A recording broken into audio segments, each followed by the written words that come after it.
Chapter 456 The Emperor's Resurrection Progress +1. Little Fulgrim's voice echoed in the cold, empty hall full of traces of profanity. His eyes reflected berserk rage. My heart is like an eternal volcano, burning for the existence of these traitors. Vow to clean up all rebellion in this world. Make this your own redemptive journey.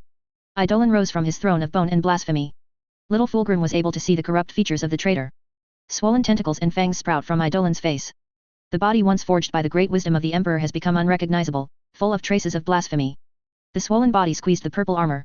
Under the armor with human skin and skulls, dark things are constantly wriggling. There are all kinds of precious decorations hanging on it.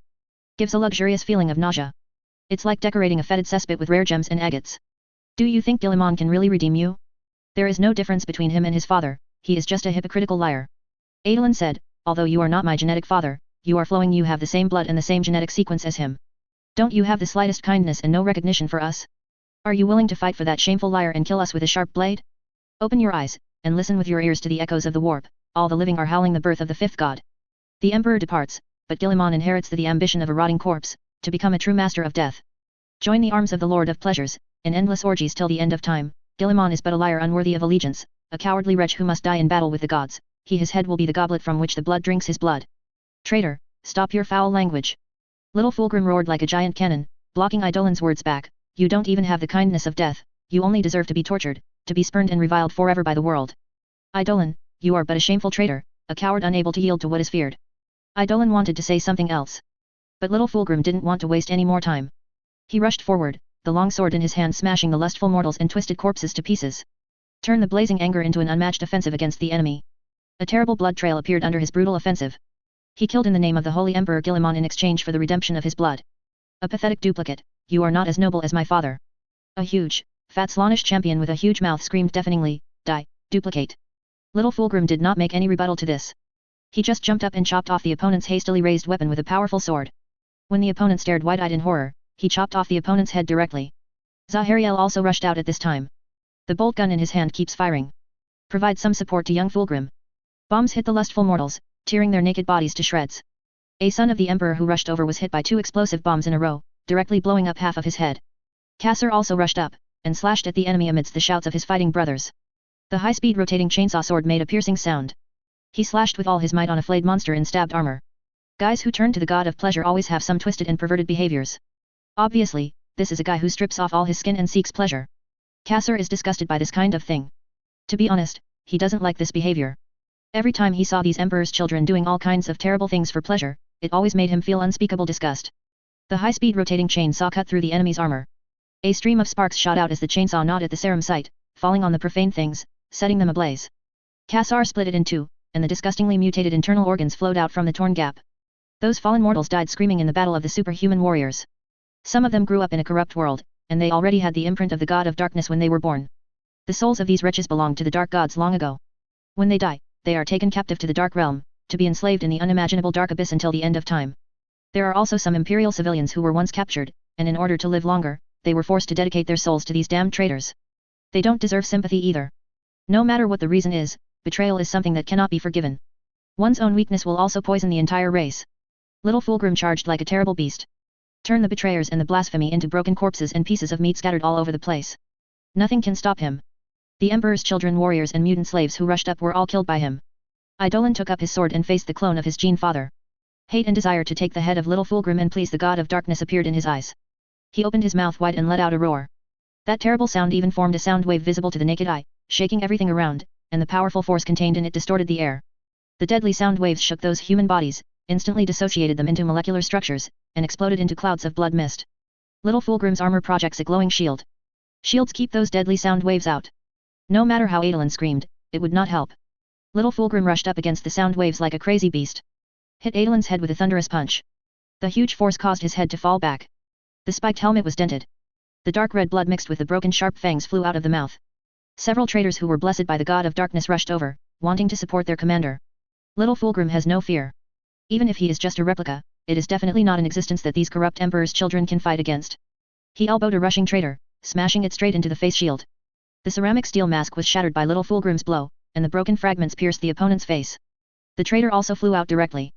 At this moment, another person stretched his arms and rushed over. Little Fulgrim noticed that the guy's hands had mutated, turning into pig iron claws. It is another manifestation of the blessing of the god of darkness. This is the terrible thing about chaos.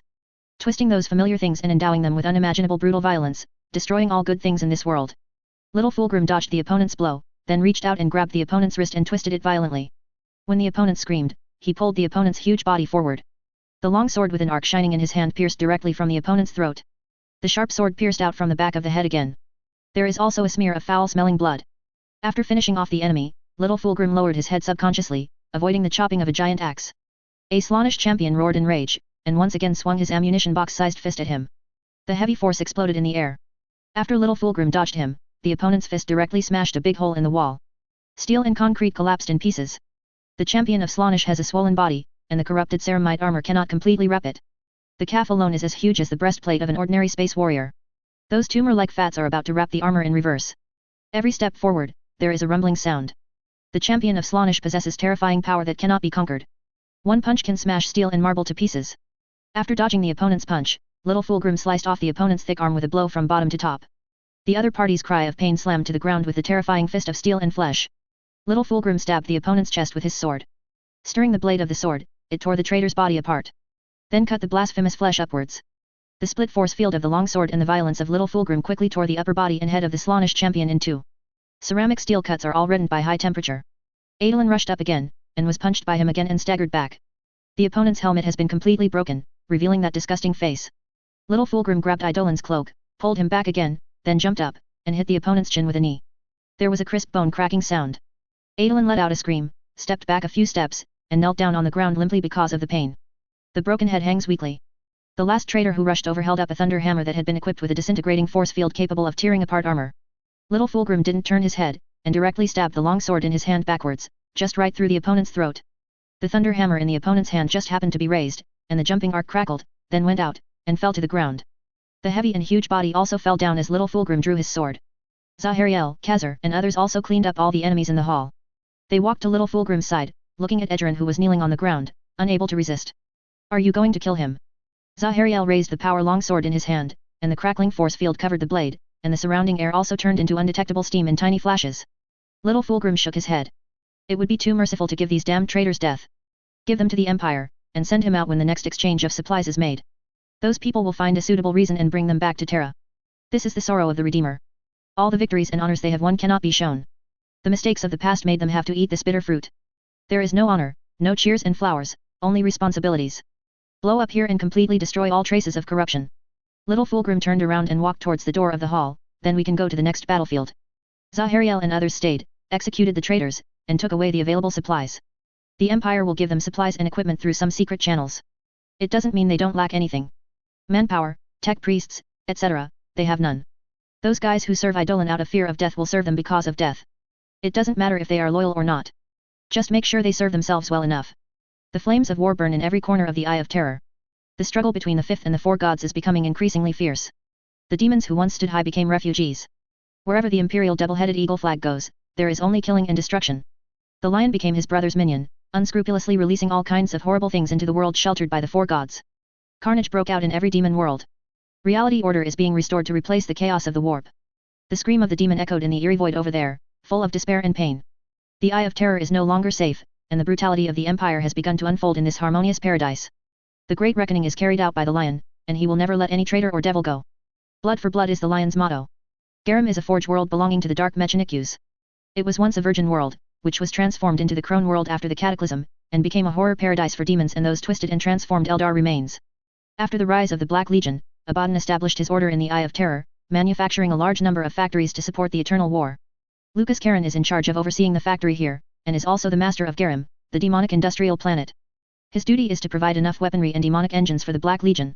During the 13th expedition, the factory here was running day and night, delivering a large amount of armor and demon engines to the Black Legion. The fall of Cadia made Lucas Quarren excited for a long time. The expansion of the Eye of Terror means that the sphere of influence of the Dark Gods is rapidly expanding. They are winning the eternal battle. The Corpse Emperor will eventually fail. Lucas Quarren's excitement didn't last long. With Guilliman's awakening, Chaos suffered a series of disastrous defeats. Nowadays, countless demons and believers of the gods think that it is a very stupid act for Abaddon to take down Cadia. Unless Cadia falls, Guilliman will not wake up. If Guilliman does not wake up, the Emperor can only hold on by himself. The chaotic side will always have the advantage and initiative. Cadia fell, Guilliman woke up, and the other primarchs returned. At his own expense, the emperor severely wounded the 4 gods in one fell swoop, buying precious time for Guilliman's development. Abaddon was captured, and the spokespersons of the other gods were either captured or chopped into pieces. Now, even the Eye of Terror is about to fall. The tyrant Guilliman will rule every star, every atom. On the core tower of the foundry, a dirty red robe was draped over Lucas Kalen's bloated body, which was covered with cable ports and steel implants. He no longer has any flesh and blood tissue on his body. Even his brain has been replaced by a complex logic operation device. At this moment, he no longer looked like a living creature. More like a weird machine. Mechanical tentacles slipped from his robes. 4 pairs of mechanical limbs driven by pistons pushed Lucas Quarren's bloated body with chaotic steps, rattling, as if they were about to break through the steel plate under their feet. The mechanical prosthetic eye spun as his head turned, making a slight buzzing sound. Through the mechanical prosthetic eye, he can see everything within the horizon. At a glance, there are endless roaring factories. They blast copious amounts of toxic fumes into the twisted, radiant atmosphere. A large number of demon engines and various weapons and equipment are being produced urgently and sent to various designated areas. Dark mechanical priests and fleeing warbands are strengthening every area. These people are going to turn Garum into a giant fortress. A fortress of traps that bleeds the Empire dry.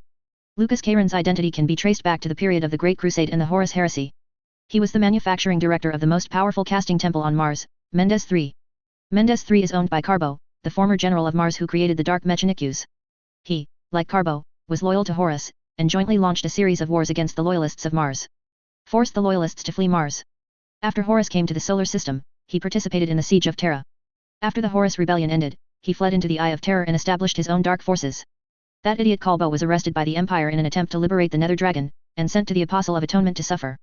Lucas Quarren, relying on his caution and cowardice, is still active in the Eye of Terror. Of course, this activity won't last long. The Lion is waging war against the Eye of Terror, trying to heal the sores of this real universe. Destruction is counting down. Once the countdown is over, Lucas Quarren will also usher in his own trial. It is worth mentioning that Lucas Quarren has also created many powerful intelligent killing robots. Among them, the most famous creation should be the cardboard model war robot.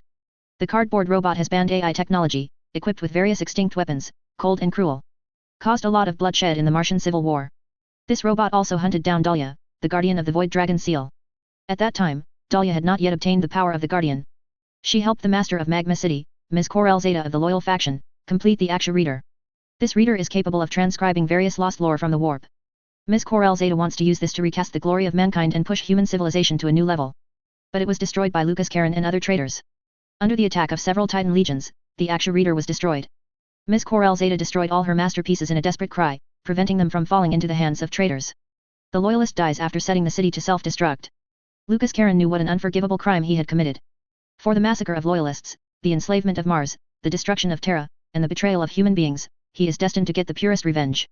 The probability of Lion Ryan letting him go is infinitely close to zero. Looking at the Devil's Foundry factory with billowing black smoke. Towering manufacturing plants, refineries, slave rest areas, mechanical workshops, and assembly hangars cover every inch of land as far as the eye can see, shrouding the entire world under steel. Countless slave laborers were bound to their production posts, working day and night without stopping. Move the steel blessed by the gods, build, repair, and assemble a variety of automatic robots and chariots. The monks and priests with blasphemous runes carved on their bodies are dedicated to the assembly and maintenance of complex circuits, as well as the fusion of steel and demons, or the installation and debugging of various twisted mythical machines. Various parts exuding a chaotic 8-pointed star are scattered around the walls, assembly tables, and other places. Lucas Quarren threw all the resources he had into the factory, hoping to get enough war machines to fight against the possible brutal destruction of the Empire. No matter what, he won't give in easily. The number of fleeing demons is increasing, and the flames of war ignited by the Empire are advancing towards us, and will burn here soon. Lucas Quarren said to himself, our situation is getting more and more critical. He stood by the window of the high tower, watching the steaming demon engines equipped with various terrifying weapons coming out of the factories that were emitting black smoke. They gathered together and moved towards the originally set defensive positions. These demonic vehicles are all terrifying things forged from steel using the technology and power of the subspace. Possesses terrifying lethality. The minions of the Fifth are unstoppable, and only the 4 great powers of chaos can fight against them. We are nothing but the dust of the gears of the times, and we are powerless to change anything. A hoarse, ethereal voice came from the dark shadows. When the word shadows are speaking, they will squirm as the light changes, just like living things. Lucas Quarren made an alliance with a demon after entering the Eye of Terror. They share the Garum world. The demon provided him with shelter, and he sacrificed the captured captives to the other party. In the Eye of Terror, equivalent exchange also exists. Whether you hang out with the Emperor or believe in the 4 gods, you have to pay for things. If you don't have money, you have to exchange it for something equivalent. The Eye of Terror does not have a unified currency. Those warbands traded for slaves or captives. Part of it will be used as manpower and test items in the foundry, and part of it will be sacrificed to this demon. Of course, there are some guys who will shout that labor and management just invest in chaos for the sake of buying things without paying, and now they have to pay for it. Isn't this chaos investing for nothing? Needless to say, the ending of those unlucky ones. Lucas Quarren is not a vegetarian either. If you don't give exchange items, don't think about taking away the weapons and equipment he produced. We can't beat the lions, but they don't want to take everything from me so easily. I will. Lucas Quarren hasn't finished speaking yet. The loud sirens poured out like a flood, drowning his voice. The dark tower full of traces of corruption is shrouded in blood-red light. The image screen that pops up shows countless warships with the imperial double-headed eagle emblem appearing within the detection range of Garam's world. The dark contemplator combined with the demon became confused due to its huge data volume, and an error code appeared. The connected gargoyle screamed and fell into a paralysis. The alarm echoed in an industrial area the size of a mountain. Through the rustling of trumpets to the bottom of Chaos Hive. Those humble slaves with chaotic 8-pointed star symbols carved on their bodies and faces raised their heads blankly. Those grotesque demons born from the most terrifying nightmares and distorted thoughts all trembled involuntarily. Some nightmare entities and high-ranking dark priests who could look up to the sky all showed expressions of fear. This will be a time of reckoning. This will be an era of destruction. The gods contend, but fire and ashes remain. Fear appeared on Lucas Quarren's face. The grand hymn echoed in the void, and spread to every corner of Garam's world along a strange space. Prayers to the gods are suppressed. The whispering whispers were also replaced by the sacred imperial chant. The vast and infinite universe. The Emperor's light protects us. We are holy warriors. We come for purification. Let the flag fly in the wind. Let's light the fire. For holy. For purification. The vast infinite universe. Emperor's light bless us. We are destruction. We are faith. We fight for all mankind. For the Lord of men. That wisdom, that light. The sonorous chant poisoned every inch of the Eye of Terror. Makes those malevolent beings who possess the entity cry out in pain. The huge lighthouse installed on the holy ship of the state church erupted with extremely strong brilliance, resisting the malice of the Eye of Terror, and correcting time and space to its original appearance. Tens of thousands of fanatics were linked together, singing tirelessly. Using their pious hearts to guide the glory of the Holy Emperor. Those armored warriors are ready to bring destruction upon their foes. Only killing, only death, no forgiveness, no mercy. They were so fanatical, so excited, they couldn't wait to destroy their enemies, sending a terrible death to every enemy who dared to stand against the Empire. Countless demons cry for it, and countless traitors tremble for it. They fear the coming war. Fear of being completely destroyed by the terrifying minions of the newborn god. This is a war of gods against gods. For the Holy Emperor. For the Holy Emperor. Kill him, kill him. Victory, victory. Similar voices kept ringing out, echoing horribly in the warp. The defense of the void orbit persisted for 30 minutes, and then fell into silence and turned into pieces. Those ships were also completely destroyed. Not one escaped. Empire interprets death and destruction to the fullest. When the shell was peeled off, beams of light piercing the sky fell from the clouds, connecting the Imperial battleship and the surface. The first ones to appear from the beams of light were the gods of war, giant titans with a height of 70 or 80 meters, or even more than 100 meters, taking heavy steps. The huge titan weapon sprayed out beams of destructive light, destroying all the dark and desecrating buildings. These behemoths are the pinnacle of human art of destruction, and exist only to kill. Its design concept is infused with all human imagination and talent for the act of destruction. The double-headed eagle of the Empire shines in the light of cannon fire. The thunderous roar vented their monstrous killing intent. Speakers repeat their killing chants non-stop. These things of war carelessly destroy vast industrial installations and roaring factory furnaces, marching through the dark and desecrated cities. Lucas Quarren did not reserve a path for the Titans to walk at all when he designed it. But the Empire didn't care about this. The giant artillery could easily blow up a path, or press a path with a huge body. The Titan Legion doesn't care about all life on this demon industrial planet. They only care about whether the world will be purified. Thousands of slaves and demons scatter before the advancing Titan like ants to a charging herd. Demons screamed and were crushed, their essence thrown into the warp, where they waited a long time before they could be resurrected again. Those demons who dared to enter the interior of the Titan will be completely destroyed, and the burning fire of faith will burn the essence and body of those demons to ashes. The small night mechas and the primordial space fighters in battle armor let out various roars. They slay in the name of the Holy Emperor, their battle cries echoing horribly from the blasphemous buildings. When the demons and traitors saw those guys with the double-headed eagle emblem on their bodies, their emotions were exactly the same as those of the human civilians when they saw them. Fear and desperation make them almost unable to breathe. Of course, most demons don't need to breathe either. The fuel pipeline was crushed by the advancing Titan, explosions sounded, and flames also shot out. The billowing black smoke is like a few black marks carved on the sky. Fire from fortifications near the fortress and factory exploded on the Titan's void shield, sending out a series of ripples. But that is meaningless. Defensive firepower cannot penetrate the Titan's defense at all. At most, some ground troops who followed the Titans suffered casualties. But those casualties are insignificant compared to the results achieved by the Titans. This move failed to achieve the expected results, but instead made those forts and fortifications targeted by the Titans' drivers. They unleashed waves of missiles, targeting those forts and fortifications that dared attack them. Several majestic fortresses with a height of 100 meters were destroyed and disappeared into the ever-expanding mushroom clouds. Terrible artillery fire falls on the defenders and tears everything apart. Some demonic engines staggered towards the battlefield, but disappeared under the bombardment of dazzling blazing energy. They burst forth in profusion of sparks, screaming destruction. The Imperial Titans roared triumphantly from the loudspeakers, charged into the city and slaughtered. The high temperature melted through everything and swept across, leaving traces of vaporized steel on the ground. The chaos of traitors and demons was destroyed under the ravages of the power of the stars. They slaughtered like birds of prey, their muzzle flashes flashing, their horns screaming in murderous ecstasy. Lucas Quarren witnessed the destruction of his city. A city on the verge of collapse, the hives and factories outside have become ruins. Everything he had labored over 10,000 years to build was ruthlessly destroyed by the Empire.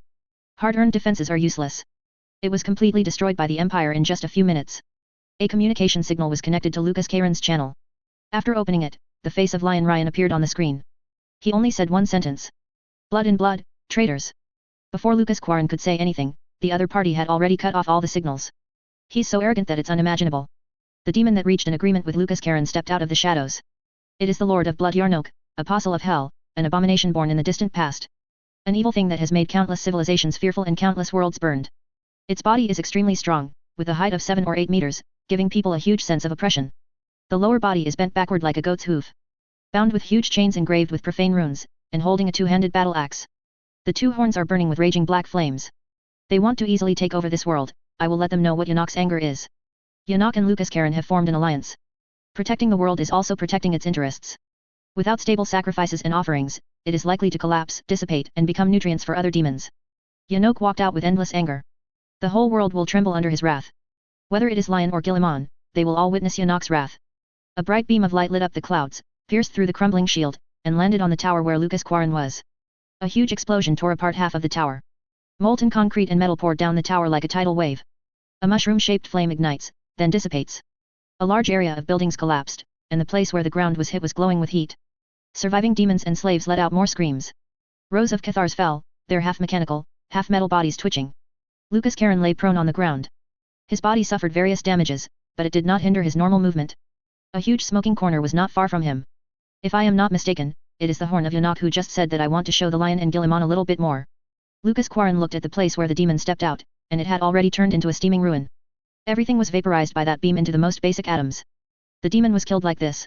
It hadn't shown its horror to the Empire, so it came to an end, and was thrown back into the warp to wait for resurrection. Of course, if it doesn't get enough feeding, the resurrection time will be unimaginably long. Garam's low Earth orbit of the demon industrial planet. A battleship floats here. The high-energy reading target has been cleared. The bird divination instrument gave feedback, and did not find the target reading reappearing. The target has been completely destroyed. The announcement made the ship's operation team cheer. That guy is definitely a big devil, otherwise how could he have such a high reading? A man in the uniform of a major general said excitedly, our name can definitely be written in the Navy's textbooks, thousands of miles away, one blow execute a big demon, who else can do it? Victory, long live Captain Auxer. Captain Auxer dares to recognize the Empire as the second, and no one dares to recognize the first. Captain Auxer is awesome. Sitting on the throne, Auxer couldn't hide his excitement. He is very young, he served as the captain of a battleship when he was only in his 30s. One can imagine how powerful his talent is. As long as it can be confirmed that what he just killed was a demon, he is very likely to become the captain of a celestial-class battleship before he turns 60. In that case, he will become a big man who can command an entire fleet. All glory goes to the Holy Emperor. Auxer said modestly. His words made everyone on the bridge cheer even louder. Truth invincible celestial-class battleship. Lion surveyed the battle situation. Sequential explosions mixed with the screams of demons and traitors before they died. Nothing new. Victory is doomed. Another battle that should not be described in detail. The Empire's anti-subspace device will be set up on this planet to repair it. The range of the Eye of Terror has been further reduced. With a little more time, he will be able to heal the sores of this real universe. That will be a staged victory in the war against the gods. Completely erase the gods' greatest source of interference with the real universe. The realms and avatars they establish in this universe will also fall to their weakest state ever. At that time, it is time to launch a big counterattack. The troops of the Empire will directly attack the domain of the four gods. Give back to them all the pain they have given to human beings. An eye for an eye, blood for blood. Cathay Empire. Wei Jing. Are you so impatient to get going? Wearing a court dress, Miao Ying stood on the balcony of the palace, looking at the bustling night view of Wujing. Beside her stood Valerian, and it was obvious that the words were addressed to Valerian. Miao Ying's figure is as attractive as ever. The loose court garments are made of the finest silks and finished by the most outstanding artisans in Cathay. Wearing Miao Ying on the body does not look cumbersome at all, but brings out a touch of nobility that is different from the valiant and heroic. As the daughter of the Dragon Emperor, she was born a bright pearl destined to steal everyone's attention. I have completed the most important task of this trip, and the next thing will be communicated with you by the imperial envoy. If you are lucky, you may have the opportunity to go to Terra and discuss the future of this world with the Holy Emperor in person. Valerian stood beside Wonderful Shadow, without his gold armor. At the Dragon Emperor's banquet, it would be rude to wear armor, so he attended in casual clothes. Dragon Emperor from another world destroyed by chaos has incredible power. He was well aware of the threat of chaos, and he didn't have the slightest embarrassment at the request of Valerian, the emissary of the Empire who could become an ally. He took out from the temple the mysterious object obtained from outside the sky. That mysterious thing is extremely powerful and has terrible restraint against demons. 1,000 years ago, when he was traveling in the outer space, he suddenly appeared and destroyed all the chaotic evil things along the way. Dragon Emperor managed to intercept the mysterious thing and put it in the temple to warm it up, preparing it as a trump card against chaos. Now that Valerian came to the door, he absolutely did not intend to forcibly leave this fragment behind. And after hearing the Emperor's story, the Dragon Emperor was also greatly moved. Can do so much for his own people and race. Throughout the world, it is difficult to find a single person. Then I wish you success, Valerian. Miao Ying said, the Emperor's fragment has great power. Not only can it kill the evil creatures of chaos, but it can also give people various powers, which will inevitably arouse greed.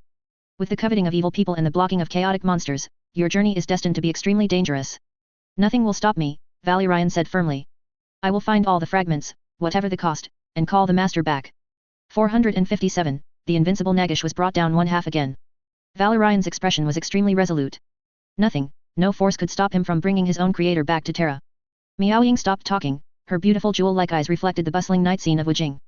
Wujing can definitely be said to be the most prosperous city in Xinian. Even though it was late at night, the streets of Wujing were still full of people coming and going. All the shops that open along the way are hung with various lanterns. There are a large number of candlesticks or some illuminated 5-element plates purchased at high prices in the store to ensure that customers can see clearly. The hawkers on the gourmet street kept shouting, and the aroma of various barbecues, pancakes, and steamed buns wafted for miles, making mouth water. In the roadside shops, you can buy silk, glassware, spices, medicinal materials, and even the creations of various yin and yang masters, Si Tianjian and other extraordinary people.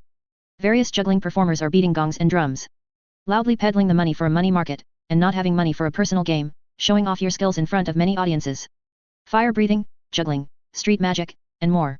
Valerian also looked at the prosperous Wujing, who was able to create such a city in an era of backward technology, and its rulers were by no means comparable to those nobles he had come into contact with before. Dragon Emperor is not from this world.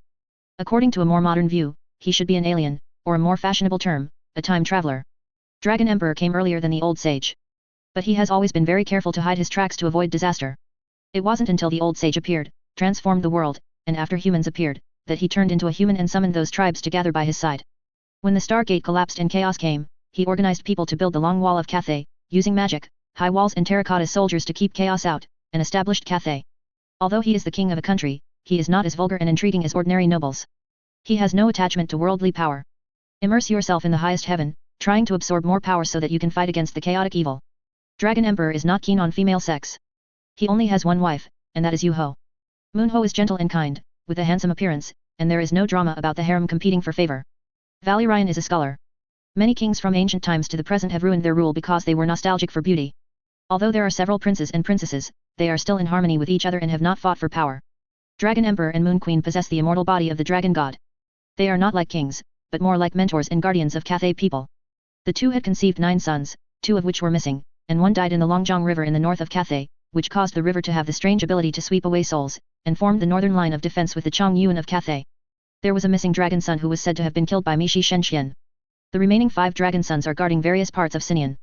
The overall situation of Zhendan is not bad. Under the management of Dragon Emperor and Yue Hao, it is very prosperous. But the problems are also very big, the bureaucracy is complicated, the political struggle is very fierce, the class is solidified, and ordinary people are basically destined to be ordinary people. Dragon Emperor and Yu-Ho didn't have much opinion on joining the empire. They are not willing to talk about their own affairs in another world. The only thing that can be known is that the world where the Dragon Emperor lived before has been eroded by chaos, and the clansmen were either killed or taken captive, and only a few dragons were able to escape. Dragon Emperor and Moon Queen finally arrived in this world after going through a lot of hardships. They are very afraid of chaos. Get ready for the ultimate early on. All these years they have been building treasure ships and searching other worlds. If Cathay falls, he will flee some of the people with the treasure ship fleet. Valerian had carefully considered that if he stood in the position of the Dragon Emperor, he would not be able to do better than him. Some uninformed people will think that the reason why Cathay is prosperous is because they have no strong enemies in their position, so they can maintain prosperity. This conclusion is extremely absurd. The north of Cathay is the wasteland of chaos, facing the invasion of chaos humans. A large number of barbarians will come from the prairie every once in a while. In addition to the barbarians who believe in the gods, There are also forces such as the Hobgoblin Khanate on the prairie. The Hobgoblin Khanate can be said to be the largest and strongest greenskin faction in the world. There are terrible rumors that the giant wolf cavalry is invincible. The west side is connected to the Morning Mountains, Dimensional Desert, and Meteorite Mouth, where the Ogre Kingdom is located. To the south is a mysterious jungle, where the lost city of the Old Sage is located. To the east is the sea, and the pirate-infested Niban is just across the sea. Every once in a while, the Dark Elves and Niban warriors will gather as pirates and go ashore to plunder. Sindan faces no less danger than Western countries. But they still established a prosperous country, most of which are due to the Dragon Emperor's credit. Centralization allows them to avoid internal friction and concentrate their efforts to deal with various threats. Compared with the electors of Western countries, the political struggle between countries is much better. Dragon Emperor and Yu-Ho did not have much objection to joining the human empire and accepting the rule of the Holy Emperor. Valerian even saw that they might have some expectations. It seems that ruling such a country is not a success for them, but a burden. Maybe it is really a burden. Only those who are greedy and selfish think that being in a high position is a successful thing. Those who cherish benevolence, righteousness, and common people see endless responsibilities that are enough to overwhelm themselves. A suspended warship with the emblem of the imperial double-headed eagle sailing above the clouds. The dancing light on the rune reflected on those thick clouds. Fix stood at the bow and looked at the sea of clouds, above which was a spotless, velvety black night sky. If you look up, you can see 2 moons embedded in the dark night sky, as well as shining stars. Some astrology practitioners believe that everything in the world is connected. The changes of the stars in the sky will also affect the fate of the world. Fix didn't understand astrology, he just stood on the bow deck and watched the rolling clouds. His eyesight is very good, and he needs only a small amount of light to see clearly. During this time, their team has been running around. In addition to killing the remaining forces of the Ratman Empire, they also raided those opponents, captured the leaders, and disintegrated their resistance to the Empire. The many sects of chaos have recently found a new outlet for propaganda. They disguised themselves as righteous fighters against the invaders, tricking those ignorant mortals into arms against the Empire. Those terrible demons and minions of evil gods transformed into fearless warriors against the human empire. I have to say this is a very ironic thing. What's more ironic is that many people still follow this set. It seems that as long as the country is involved, anything those demons have done is worthy of forgiveness. No matter how terrible crimes are committed, they are still allowed. Some even glorify the horrible deeds of those demons in the past. Fix and the others had to run around to execute those who deceived the public. Heavy footsteps came. The stocky Gotrek came out of the cabin in casual clothes. Damn, that guy Teresa must be cheating. I lost all my money to him. Fix glanced at Gotrek. I've told you many times that your card skills are not as good as Teresa's. He can always figure out what cards are left and choose an ending that has an advantage for him. Are you saying I'm too stupid? Gotrek was dissatisfied. Fix evaluated the possibility that the other party might transfer his anger to himself, and decisively chose not to speak anymore. It's really annoying, I will find a way to win all my money back. His poker skills are very good, but I can compare him to other things. Gotrek stood by the side of the boat, revealing in his tone a hint of cunning rarely seen among dwarves. Fix didn't answer the call, and let Gotrek talk to himself. He was immersed in the high-altitude scenery and tried to complete his poem. He took an adventure with Gotrek before, and a large part of the reason was that he wanted to complete his poem among adventurers. Fix studied at Adolf University, before the glory of the Holy Emperor shone on this world. Adolf University is definitely the best university in the world. The things taught in it can only be learned by the upper class. Fix completed his fencing and studies there, but unfortunately he did not get a diploma. The reason was that he badly injured a classmate in a duel, and just like that, he was expelled from Adolf University. Today is not a good day for wind. Hudi's voice sounded. He wears a uniform emblazoned with the imperial double-headed eagle, with the sword slung at his waist. Tonight is a night of mystery. The second moon made of dimensional stones will weaken the curtain of reality and illusion, allowing those evil forces to become rampant. Hudi walked to Fix and Gotrek, looked up at the sky, and the brilliance of the double moon was reflected in his eyes. The Empire has already detected the size and structure of the entire world. There are 2 moons in this world. One of the moons is made of warp stone, the one the Ratmen have been trying to pull down. 2 moons constitute a wonderful celestial gravitational field coupled with the special increase of the dimensional stone. Whenever the 3 celestial bodies form a certain balance, it weakens the veil of reality and illusion. The energy of the subspace is poured out, creating a mysterious night with frequent strange phenomena. People often hide in their houses on this night, praying for the protection of the gods they believe in. Beastmen, chaotic evils, evil spirits, and all kinds of weird and unusual dirty things will become extremely active. Let them come out, I don't mind, anyone who comes is welcome. Gotrek waved his fist, wanting to use his axe to find some unlucky people to strike, let them know how to provoke Gotrek uncle's fate. Fix looked at Gotrek, who was going to find the unlucky guy after losing money, shook his head, and looked at Hudi. What is our mission this time? Thanquoro, the most notorious Grey Prophet who hunted down the Ratman. Hudi said casually, the Ratman Council has been completely destroyed by us, and most of the Ratman clans have fallen into division and infighting. To resist the siege and massacre of humans, it only takes time for us to completely solve the hidden danger of the Ratman. But we learned from some captives that the Grey Prophets headed by Thanquoro tried to use a huge sacrifice let the avatar of the Horned Rat descend. It's impossible for them to do it, and the price to be paid for the incarnation of a chaos god is unimaginable. Fix shook his head and said, if it can be realized, the Ratmen have done that before, there is no need to wait until now. It's true that they can't afford the price of sacrifice, but the intelligence says that they have reached an agreement with the oldest and most evil necromancer, Nagish. As long as they release him, the other party will help them. The wise man of the Empire, the author, has evaluated this information, and the curtain in this world is not strong. If some boosts can be obtained, there is a certain probability that the Ratman can make the incarnation of the Horned Rat descend. The arrival of an incarnation of a Chaos God will cause huge damage to the laws of the real world, and even disintegrate the entire world. We have to stop them. Nagish. Gotrek repeated the name Udi had mentioned. Dwarves live a long time, but Gotrek is not a dwarf who loves to learn. His brain is full of muscles. It was too difficult for him to get to know a guy who had been dead for an unknown amount of time. Fix has heard of it. When the Sigmar Empire was just established, a terrible undead crisis broke out. The guy who started this crisis was none other than Nagish. The nascent empire came close to collapse. Emperor Sigmar led the human army to kill Nagish's undead army. In the final battle, Sigmar raised his hammer and directly opened Nagish. Nagish is repelled. Emperor Sigmar was also left with irreparable wounds, making it impossible to regain his former power. There is a saying that the reason why Emperor Sigmar left quietly was because of that decisive battle. He needed to find his peak strength and fight against the prophesied end. Fix just wanted to ask something more. Udi spoke first. Go put on your armor and pick up your weapons, we're almost there. Udi pointed to the horizon. A black pyramid emitting green light is suspended at the end of the horizon. Even if the distance is far away, you can feel the evil and terrifying breath. What they are about to face is the existence of the strongest necromancer in human history, the writer of the 9 volumes of Nagish, who once ruled the entire world by himself, enslaving vampires, kings of fear, undead and many other terrifying units. Relying on the 8 winds of magic, he has a little understanding of the nature of the gods, but he is not the lord of the dead who has gone crazy. If he hadn't encountered a backstab, Nagish would most likely have become a chaos god with unlimited potential. 458, the invincible Nagish was brought down again 2 halves. I will restore the glory of the Ratman Empire, I will make humans pay for their stupidity, and I will become the first emperor of the Ratman Empire. Standing on the tower, Thanquol rubbed his paws happily.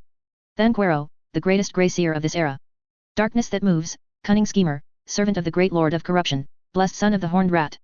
He is an immortal legend, a strong leader. Unfortunately, he did not have a place in the 13th Council. This also became his luck. Humans raided the seat of the 13th Council and killed all the Ratman lords. Thanquol was lucky to become the most powerful lord of the surviving Ratman clan. It is said that he holds such an important position in the fate of the world that he will be released soon after being captured by the priests of the Slan Lizardmen, the creatures of the Old Ones. Those creations of the ancient sages are afraid that after capturing Thanquero, they will disturb the fate and bring about unimaginable and terrible disasters. Thanquero is such a Ratman favored by fate. In order to save his own race, Thanquol made a perfect plan. He planned to take advantage of his viciousness and terrifying power of action to put it into action. Countless surviving Ratman clans and those large and small warlords were summoned by him from all directions to become part of the plan. Thanquol firmly believes that his well-planned plan will soon reverse the fragmented Skaven Empire. The Great Horned Rat will use his hand to descend into the world and sweep away those damned, stupid humans. Humans will pay an unimaginable price for offending the Ratman. Those fools who dare to declare war on the Ratman will howl in a world of darkness, despair, and pain until the end of time. Around Thanquoro, the Ratman army has been deployed. Rows of powerful Ratman warriors, holding weapons, supervise the work of Ratman slaves. The supervisor holds a whip, and as long as the slaves relax a little, they will whip them up. The huge rat troll has several times the height and weight of an ordinary human, and its appearance resembles a combination of a rat and a wolf. The scarlet eyes were full of fury. Sharp, long claws protrude from giant fingers, and the tail slaps the air violently. The presence of the rat troll greatly frightened the slaves. Who dares to make the slightest change, these behemoths will tear it to pieces without hesitation. The era of the 13 councils is over. Those fools were killed by the raiding humans and dwarves. To be honest, Thanquoro didn't feel the slightest bit of sadness at the death of those idiots. On the contrary, I was a little excited. This is the perfect time to unify the Skaven Empire. The Council of 13 has seriously slowed down the great plans of the Horned Rat. They always fight among themselves, consuming the Ratman's strength, and they don't take the Horned Rat's plan to heart. It is most appropriate to entrust the smart and wise Thanquero to do things like this. Look at how I strategize and win a decisive victory thousands of miles away. While talking and laughing, I want to reverse the situation and revive the glory of the Ratman. The place where Thanquero now stands is the great city of Nagishizer, once the lair of the darkest and most evil necromancers of ancient times. Nagish, an existence that once brought endless suffering to the world. The man who almost turned the whole world into a world of undead. Is also the master of Nagishiza city. Thanquero, as a grey prophet, is good at gaining power from those ancient records and knowledge. He has the same hobby as other people who are eager to explore the truth, that is, to understand the secrets that exist in this world. The story of the confrontation between Nagish and the Skaven Empire is still circulating in the Skaven world. Nagish was the eldest son of King Neokara. There is a custom in Neokara, their ancestors had signed an agreement with the gods. That is, the eldest son will be sent to the temple, while the second son will be in charge of secular power. The sacrificial power is higher than the secular power, and for this reason, it is not considered against the eldest son. However, Nagish had briefly tasted power, and he was very dissatisfied with the fact that the eldest son could not inherit the throne. But he was powerless to change at that time, so he could only become a priest. Nagish was very intelligent, and soon became a high priest with his own means. He secretly accumulated strength and learned dark magic. When the time is right, this crazy guy kills his younger brother and occupies his beautiful sister-in-law. Also developed a life elixir, controlled a large number of diehards, and created immortals. Immortals are future vampires. In addition to these, he also maintained a reign of terror in Neokara for a period of time. Plundered the wealth of Neokara, and built the most magnificent black pyramid in history. The whole body of the pyramid is made of black marble, and each brick is engraved with runes, which can automatically absorb and store the wind of magic, and can also increase and strengthen the power of spells. Nagish drained the treasuries of the major city-states for this pyramid, sacrificed tens of thousands of slaves, and used their corpses to grind and smear them in the cracks of the pyramid's bricks. The magic he studied became more and more evil. Until the kings could no longer tolerate it, they joined forces to attack Nagish. In the beginning, the coalition of kings was no match for Nagish. He summoned the dead with his own magic, created a plague, and defeated the coalition army. Also destroyed the city of the Covenant, killed his own sister-in-law, and destroyed the channel for the gods to interfere in mortal affairs. Let the gods no longer be able to shelter the coalition of kings. In order to fight back against the Jedi, the coalition forces of the kings did not hesitate to take out all their wealth. Steam-powered Holy Titan and Tomb Scorpion. Magic power spaceship fleet, Lizardman mercenaries, ironware purchased by Cathay. Relying on these family backgrounds to fight Nagish. The arrogant Nagish was defeated by the coalition of kings, and his evil rule was thus ended. However, this is not the end. Failed Nagish was expelled to the wilderness, but found a rich dimensional stone vein that even the Skaven Empire did not own. The giant city of Nagashiza was established. Enslaved the local living people and created the undead army again. The Ratman also found this place at that time. For the Dimension Stone, the two sides have been fighting for decades. Everything from constructs, poisons, to armies of the undead were used. In the end, both sides had no way to defeat each other, so they could only shake hands and make peace. With the aid of the warpstone veins, Nagish rose again. He forged a set of black armor that could quickly restore himself. Its function is equivalent to the black pyramid built before. Resummoned to assemble the undead army and resurrect the dead subordinates. Prepared a massive revenge. At that time, Nagish had become the only one who had a little understanding of the nature of the Chaos Gods without going mad. He even set a small goal, which is to stand on an equal footing with Chaos and rule a world where only the undead exist. And the source of this great plan is his former homeland, Neokara. However, at that time a man full of prophetic vision Akadiza became the leader who ruled the kings. Akadiza established various systems targeting the undead, built various fortresses, and prevented Nagish's vicious conspiracy. On the frontal battlefield, Nagish can be said to have suffered a crushing defeat. Was defeated by Akadiza, and 9 out of 10 of the hard-earned undead army were killed or injured. Kin Nagish is good at playing tricks, with a dark and vicious heart. He has a very dire plan. If you can't beat it head-on, you decide to play shady means. Bring the Ratman to take the poison he made to poison the fountain of eternal life. Polluted Neokara's water source, causing a terrible plague. All creatures, from humans and animals to crops, will be infected, and no one is spared. Then he sent his capable general, the Black Akan, to massacre the survivors, and brought back the Akadiza who stopped his plan. Using Akadiza as a spell-casting tool, an unprecedented super-large-scale summoning technique was released, covering half of the continent. The guided energy is so strong that the whole world can observe it. With the help of this terrible spell, he awakened all the dead who were buried under this land in the past, forming the largest undead army. Planned to slaughter all living beings in the world and turn the world into the underworld. The Ratman had to create a fallen blade. This sword is made of dimensional stone and star iron, and has unimaginable god-killing power. The Ratman sent the sharp blade to Akadiza's cell and opened the cell door. Akadiza picked up the fallen blade and rushed out, killing Nagish, who had just cast a super undead spell and fell into a weak state. Let his plan come to naught. In the following years, Nagish was resurrected several times. Every resurrection, the world will usher in a disaster. Behind the vampires and undead legions that invaded the empire before, there is the shadow of Nagish. As soon as he returns to the present world, it will cause the carnival of the dead. Many of the ancient tomb kings who are active today are his enemies in the past, and they are the undead summoned by the supergiant undead spell. Those guys have gained free will and no longer obey Nagish's orders. Nagish was beaten up by those guys and kicked out of Neokara.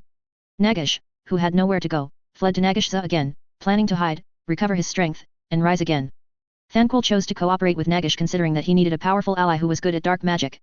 Nagish is despicable, sinister, and vicious, but one of his advantages is that he knows how to assess the situation. When strong, the eyes always grow on the forehead. When you are down and down, you can often act humble again.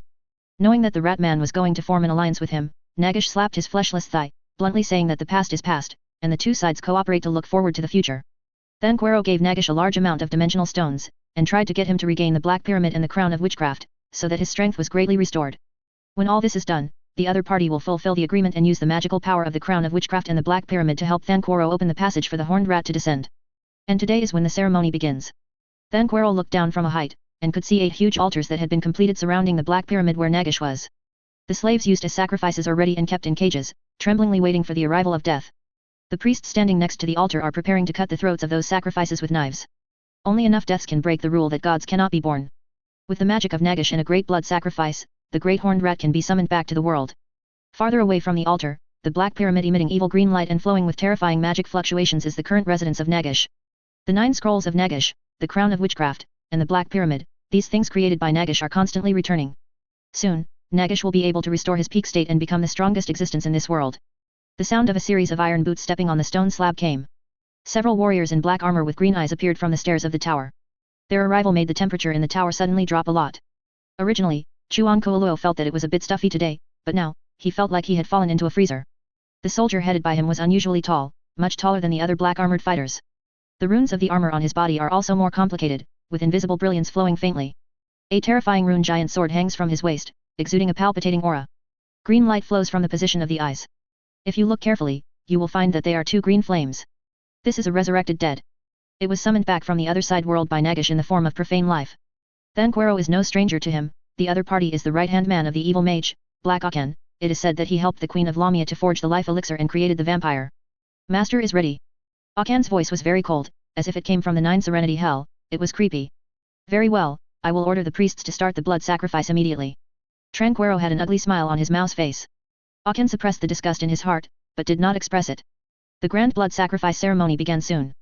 Following the screams of the first slave before his tragic death, purple-black clouds mixed with thunder surged from the horizon, heading straight for the ancient, dark city of Nagashzar. The terrifying dark purple thunder tore apart the night, the sky split open, and terrifying energy like seawater poured down from those cracks, covering the entire world in dark purple light. Against the backdrop of the night sky, many weird silhouettes emerged in the air. Those screaming, nightmare-born entities are screaming, crying, trying to cross the veil of reality and illusion into the world. Wearing a crown of witchcraft and magical armor made of warp stones and star iron, on the top platform of the Nagish War Black Pyramid, ancient spells are recited. The slaves built 8 giant blood pool altars around the Black Pyramid. The Ratman priest was constantly cutting the slave's throat, cutting the blood vessels of his limbs, and throwing them into the pool of blood. The dead were innumerable, their screams echoing through the warp. The wind was howling, and the clouds above the ceremony site gathered into a vortex of lightning and thunder. With the double blessing of the power of the spell and the sacrificial ceremony, the scale of this storm was growing at an extremely fast speed and intensity. Constantly spreading, covering wilderness and mountains. Countless beasts howling and crying. Countless creatures screamed in the nightmare, and when they woke up, they were still trembling with fright. Voices in the darkness grow, whispering excitedly about the chaos to come. Primal power poured out from the other shore, drowning everything in this world. Nagish could feel the denizens of another world answering his call. A terrifying entity, an extremely terrifying creature, is coming to this world with his magic power and blood sacrifice. Thanquaro witnessed the beginning of this grand spell. He had to be in awe of Nagish's terrifying strength. In time, Nagish will have the power to compete with the Horned Rat for promotion. Of course, Thanquol would not let that happen. After the Horned Rat arrives, he will immediately let the assassins do it, and stab the fallen blade that has been prepared into the opponent's chest. Weaken the strength of the opponent. Then let him and the imperial dog bite the dog. Despicable and treacherous, but a good character of a Skaven. Thanquaro will definitely not forget it. Let that idiot Nagish do his work for nothing. At that time, the other party's angry screams must be very moving. Thanquaro could even imagine the opponent roaring hysterically. Thanquaro, you despicable and shameless rat man, I will not let you go, and I will definitely take revenge on him. Thinking of what the other party might say, Thanquaro couldn't help but laugh out loud. Dare to cooperate with the smartest and most intelligent Thanquaro in the world. The famous necromancer will soon fall into his hands. In the violent storm, several figures walked into the city full of dead people and rats from the wilderness. Their whereabouts are very secretive. The dead men and ratmen were unaware of this. They put all their attention on the altar. The appearance of the strange storm also made many guards lose their usual vigilance. All they could hear were horrible screams and wind mingled with ghostly whispers. Only when a sharp sword stabs their throat, or shatters their soul core, will they know that someone has invaded belatedly. But they couldn't do anything, they couldn't even shout. The only thing that greets them is endless darkness. This city disgusts me. Teresa flicked the blood from the dagger in disgust, and several ratman guards fell near him, and the mage was using his magic hand to stuff them all into the stinky ditch in. The smell of the ditch is pungent and disgusting. Even if the corpse is rotting, no ratman will go to check it. It is a good place to hide the corpse. No one doesn't hate this place. Udi whispered, this city is filled with an evil force, full of corpses and the smell of rats. If it wasn't for the mission, I would never step here. Stop complaining, let's kill that mouse quickly, and then we can leave. The dwarf Gorak rolled his eyes, and walked to the thief Teresa, would you like to make a bet? When Teresa, who was complaining, heard this, her eyes lit up slightly, and she quickly put it away again, becoming the same as usual. He looked at Gotrek and asked casually. What bet? Who can catch Thanquol first? How about a gamble? The loser will hand over the reward for this mission. Gotrek said. You're a fighter, I'm at a disadvantage. Teresa said, this bet is not fair to me. You also have the armor and weapons of the Empire on your body. There is nothing unfair. Those ratmen are not your opponents at all, let alone you are a thief. You can easily bypass those enemies. Are you afraid? As cowardly as all halflings are. Fart, halflings have nothing to fear. Teresa said viciously, don't use your clumsy aggressive method to deal with me, you have a muscular peer in your head. I'll bet with you to see who can catch Chuan Kui Luo. You will definitely lose everything this trip. Let's see then, Gotrek said, let's see who is the one who lost everything. I suggest that you two have a clear understanding of the current situation, we are now in the enemy's stronghold. Didi looked at the two men with some helplessness, I warn you, if this mission is messed up, I will send you to tie it up, hang it on the boat and bring it back. Don't worry, this mission will never fail. The strongest butcher in history will do it. That damned ratman has no other possibility except to kneel on the ground and wait for us to catch him. I hope some of the strongest butchers won't lose without losing their pants. Don't worry, Lord Udi, you don't have to trust guys with muscles in their heads, but you can definitely trust me, and you will see the method of the strongest thieves, taking the head of the enemy among the 10,000 armies is as easy as picking something out of a pocket. That's right, the strongest thief was hanged in the vegetable market for public display. It's better than a butcher losing money and trying to cheat. Fart, can the butcher's business be called cheating? If you keep arguing, I guarantee that both of you will have to be questioned by the judge. The crime of delaying the great cause of the Holy Emperor is enough for the two of you to go to the wilderness to plant potatoes for several years. Didi stopped the two quarrel. Speaking of the Inquisitor, Teresa and Gotrek fell silent. There was still dissatisfaction in their eyes, but they no longer dared to quarrel. The judge can't reason. Last time a warrior yelled at the city gate to blow up the evil and dictatorial Holy Emperor. As a result, he was arrested directly, and it is said that he was assigned to install guardrails on the road on the roof of the world. Everything in the Empire exists for the great cause of the Holy Emperor. Everything can be sacrificed. Didi silenced the two with threatening words, then gestured for the team to move on. As a mage, Harris quickly used his unique spell to capture the location of the target of this trip. They shuttled through this dark, weird city full of dead people and ghosts, heading for their target. The members of the team walked through the uninhabited city like ghosts, and walked through the weird factories that emitted green light. This city is the city of the dead, who live here in a different way of life than the living. Awakened necromancers can be seen everywhere. They wander in the dark city in a daze. Unexamined, difficult to find the real self. Some ghosts emitting white light pass through the walls, roofs, or anywhere. When not fighting, they appear harmless, wandering the Primarch weeping or whispering something he said before he died. But once they see blood, they will show the hideous and terrifying appearance of ghosts. Dressed in ragged clothes that looked like strips of cloth, a rotting face, scarlet teeth, and purple claws. With hatred for the living, he let out a scream and completely tore the intruder into pieces. Didi grew up listening to stories of the wilderness. Tales of vengeful ghosts are often the scariest of all. Even more frightening than those demons. If he could choose, he would rather fight the devil than wander in a haunted house. The dead and undead cannot see the members of the squad. The set of imperial armor on them can cover the user's projection in the subspace. Ghosts do not have a body, so naturally they cannot see living people through the rules of physics. The vision of the real universe depends on the refraction of light. Ghosts don't have the organs to receive light, so naturally they can't see things through the refraction of light. Most of them use their own eyes that can see the subspace or possess other creatures to see things in the real world. The armor hides the projections of the team members in the subspace, and those ghosts naturally turn a blind eye to them. Let the members of the team swagger past in front of them. The members of the team are very careful, but the strong in this world are not vegetarians. Even if there is an insurmountable gap between scientific and technological knowledge and the Empire, the existence of the subspace gives those powerful people some capital to fight against human beings. When the members of the team lurked near the tower where Thanquoro was, Aken, who was standing with Thanquoro, felt the breath of a living person. A few pathetic ants dare to break into my lord's territory. Aken pulled out his giant sword, and the green flame spread along the weird lines, reflecting the tower into a bright green. His breath was extremely cold, and frost condensed in the air. Hundreds of meters high tower, he jumped down and rushed to where the enemy was. Accept the wrath of the undead king, ants. His growls and movements caught the attention of the other defenders. Some immortals, high-level vampires, and Ratman guards also rushed over here. It's exposed, let's do it. Realizing that camouflage is useless, Didi also pulled out the long sword in his hand, and chopped off the head of a Ratman who came. Gotrek roared and snarled as he swung a much larger tomahawk and charged like a maddened beast. His strong muscles swelled up, making him look more like a prick. Although the appearance is funny, its powerful strength is still very daunting. Nothing can stop a mad butcher. Archon, who rushed over, swung the dead man's blade and rushed towards Gotrek, and then flew back at a faster speed. Crashed into the tower with a bang, setting off a terrible cloud of dust. When Aken got up, his face showed disbelief. With eyes shining green, he looked at the blade of the dead that had killed countless enemies and imprisoned the souls of the losers. There was a huge gap in the once perfect sword that shone with a terrifying cold light. There are traces of cracks in many places, and they are just about to be shattered. How is it possible? Aken said in his heart. This sword is a rune sword made of star iron. It is extremely sharp and cuts iron like mud. Aken used to hold that sword in his hand and slaughtered all the way from the giant city of Nagashiza to the Gate of Dawn and then to Kamri. Gash laid a great land. Now, there is such a big gap just by touching it. If it wasn't for the lack of flesh and blood on his face, Aken would have given himself 2 slaps to see if he wasn't awake. How could his deadman's blade be so bad? Could it be that it has been left for too long, and it has rusted? Well, sure enough, everything needs to be used frequently. When the time comes, I will ask Queen Lamia if she needs help. If it is not used for a long time, it will also be blocked. Screams came from outside, interrupting Aken's meditation. Aken didn't care about thinking too much, and rushed out again from the gap he made. This time, he had no reservations and released all his strength. Green flames burned on the black armor. It makes him look like a ghost crawled out of hell, and now he is back in the world. Die! He roared. But the battle outside was somewhat beyond Aken's expectations. The dwarf who sent himself flying with a single blow was as efficient as a slaughter machine. Those immortals and vampires were directly chopped to the ground by him, falling over. Immortals and vampires have the same essence, the difference is that the former relies on life elixir, while the latter relies on blood. They both have terrible recovery abilities. Is an important force of Nagash's undead army. But now, they are all defeated. The dwarf stomped on their bodies, slaughtering all that dared come near. After a while, there was a pile of corpses under his feet. On the other side, several humans and a halfling were also killing. They are well trained and proficient in killing, and the armor and weapons in their hands are incredibly powerful. Aken felt that compared to the armor and weapons of those guys, the artifacts made by Nagash were nothing more than that. With a wave of the long sword, no matter what kind of resistance those Ratmen and undead make, they will be cut through by the opponent.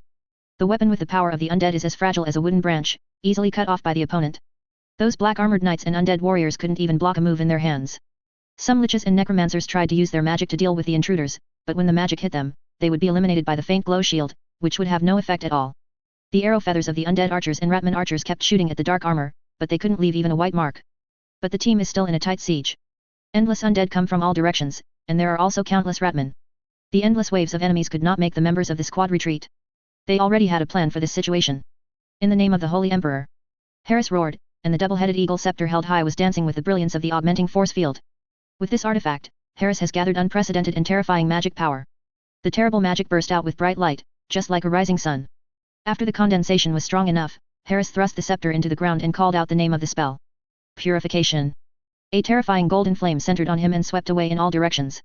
Aken, who rushed over, felt an unprecedented threat from the flame. He turned his head and ran away at a faster speed. The golden flame surged like a hurricane, igniting the undead and Ratmen along the way. Let them burn like a torch. A shrill scream resounded through the audience. Undead suffer the most damage. The green flames in their bodies went out, and their bodies turned into ashes in just a few seconds, drifting away with the wind. The Ratmen screamed, but didn't kill them completely.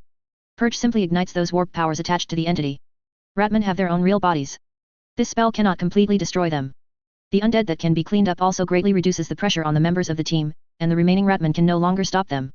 Several members of the team rushed towards their target in tacit understanding. The tower is nothing to them.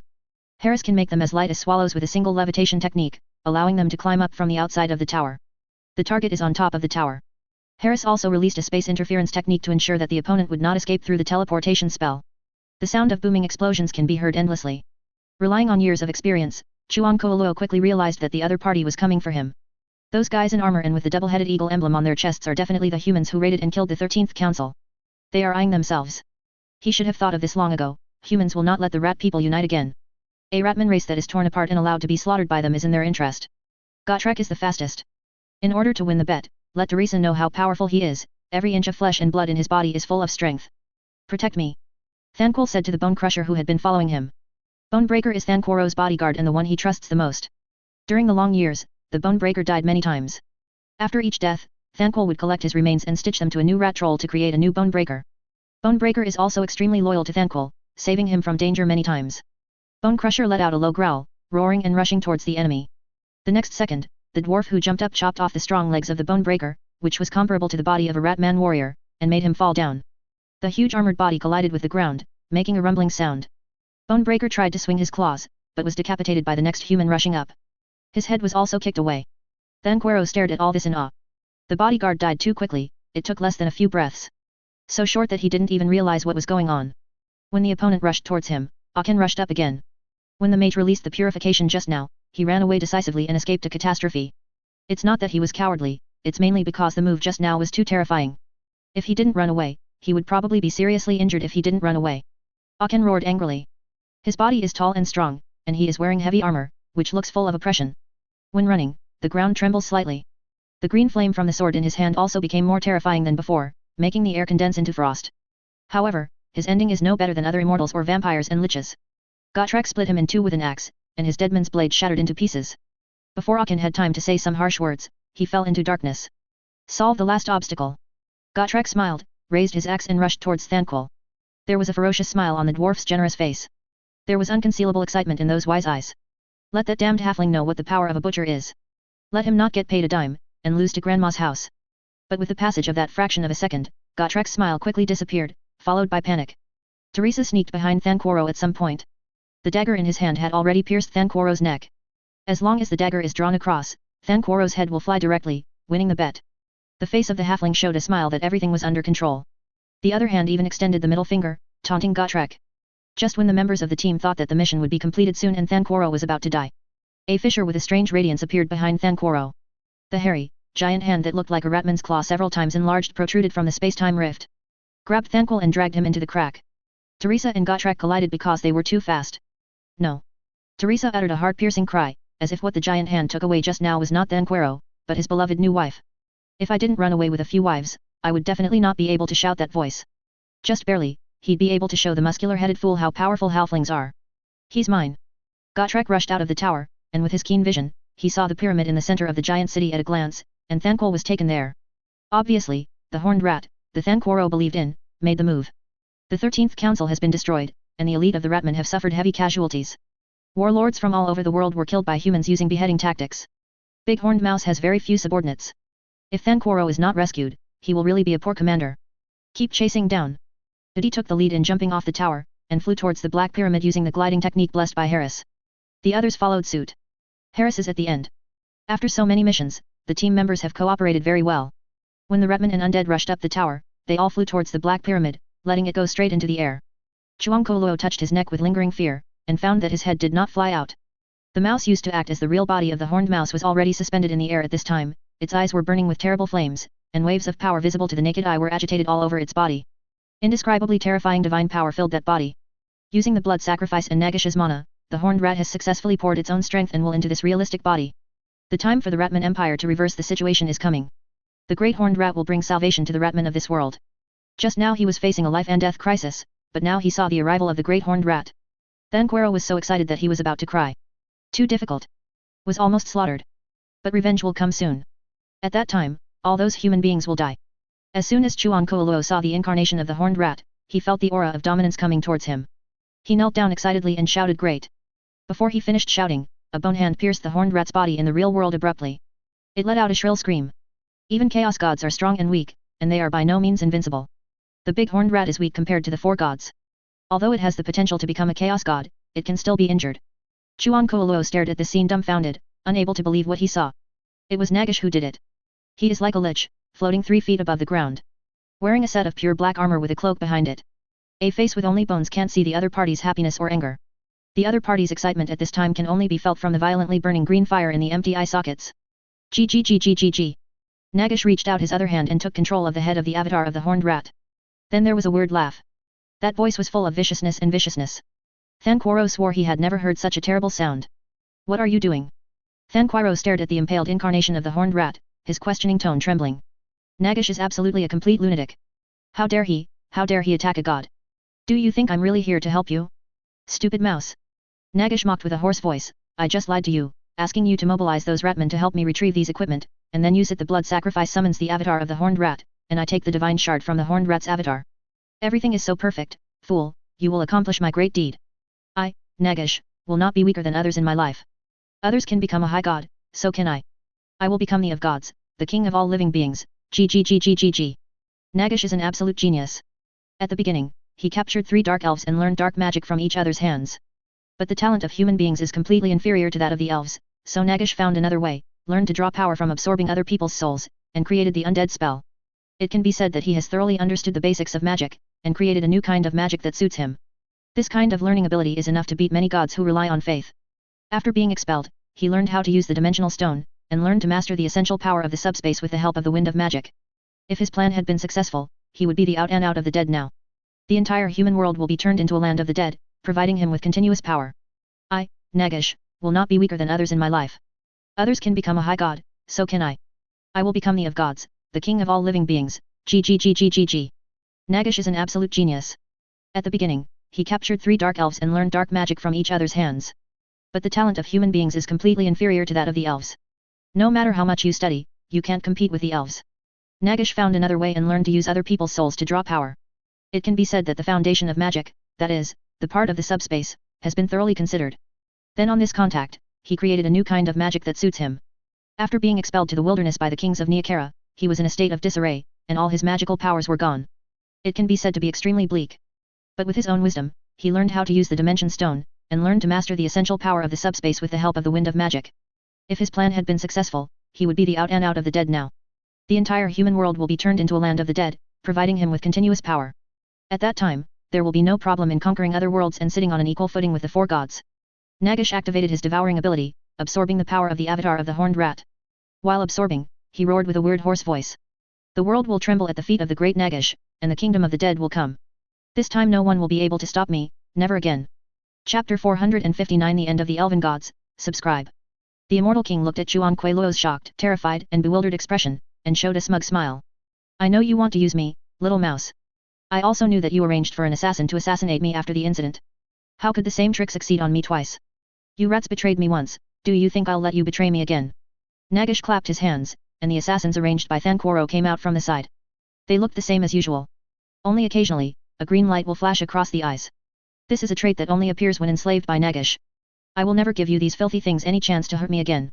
Nagish sneered, I have already manipulated them through soul control, did no one tell you that I am proficient in soul art? Thanquoro was trembling all over. He shouldn't underestimate a man who just barely managed to rule the entire world. Nagish ignored Thanquoro who was limp on the ground, but forcefully tore apart the incarnation of the horned rat, absorbing all its divine power. An extremely angry roar came from the vast ocean on the other side. The key to enter the world is in the hands of Nagish, so what's the use of the horned rat being angry? The horned rat is only qualified to become a chaos god, but it does not mean that he can really become a chaos god. Now that the Ratman Empire has been torn apart by humans, the ability of the horned rat to interfere with the real world has dropped significantly. Nagish could see no reason to fear the horned rat. His goal is to be on an equal footing with the 4 evil gods who once appeared in this world. The horned rat was at best a competitor in Nagish's eyes. Lightning crackled like a slave master's whip, slapping the silver lines of the grand magic circle. The rumbling thunder almost collapsed the pyramid. Nagish draws upon the power of the horned rat, infusing it with the black pyramid and the crown of sorcery. The violent windbound in the vortex roared, venting its power to the sky and the earth. Nagish stretched out his hands, like a victor, as if embracing the vast ocean of ether. He rushed to the tower and witnessed the incarnation of a being torn apart. Their mission is to prevent the horned rat from descending into the world. But now it seems that this task has been completed. Even if Thanquol was not killed, the horned rat would not have come to this world. Nagish used conspiracy to steal the opponent's power and divinity fragments, and the horned rat can be said to be a blood loss. Thanquol was indeed a natural ally to the Ratman's enemies. It can always trap the Skaven Empire and the horned rat. The wind raged and the thunder roared. Nagish was shrouded in endless brilliance, appearing extremely hazy. Brilliant and evil radiance burst out, appearing extremely evil and weird. Nagish floated atop the pyramid, and light swam like ribbons around the undead king. He made a very wise decision. Run. Hurrying up, the group of 5 who wanted to kill Chuan Kuei-Luo all wanted to turn around and flee. Nagish has captured the shard of the horned rat. The threat level is overwhelming. I have to go back and find reinforcements. Nagish just flicked his hand, and a wall rose out of the ground. Block the way of the group of 5.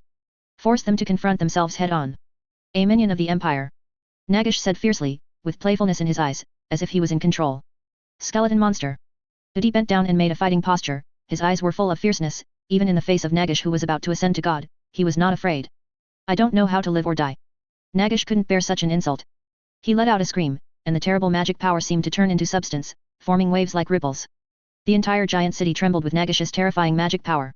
The black pyramid rises slowly, bursting out with a more terrifying rhythm and chorus, urging more magical whines.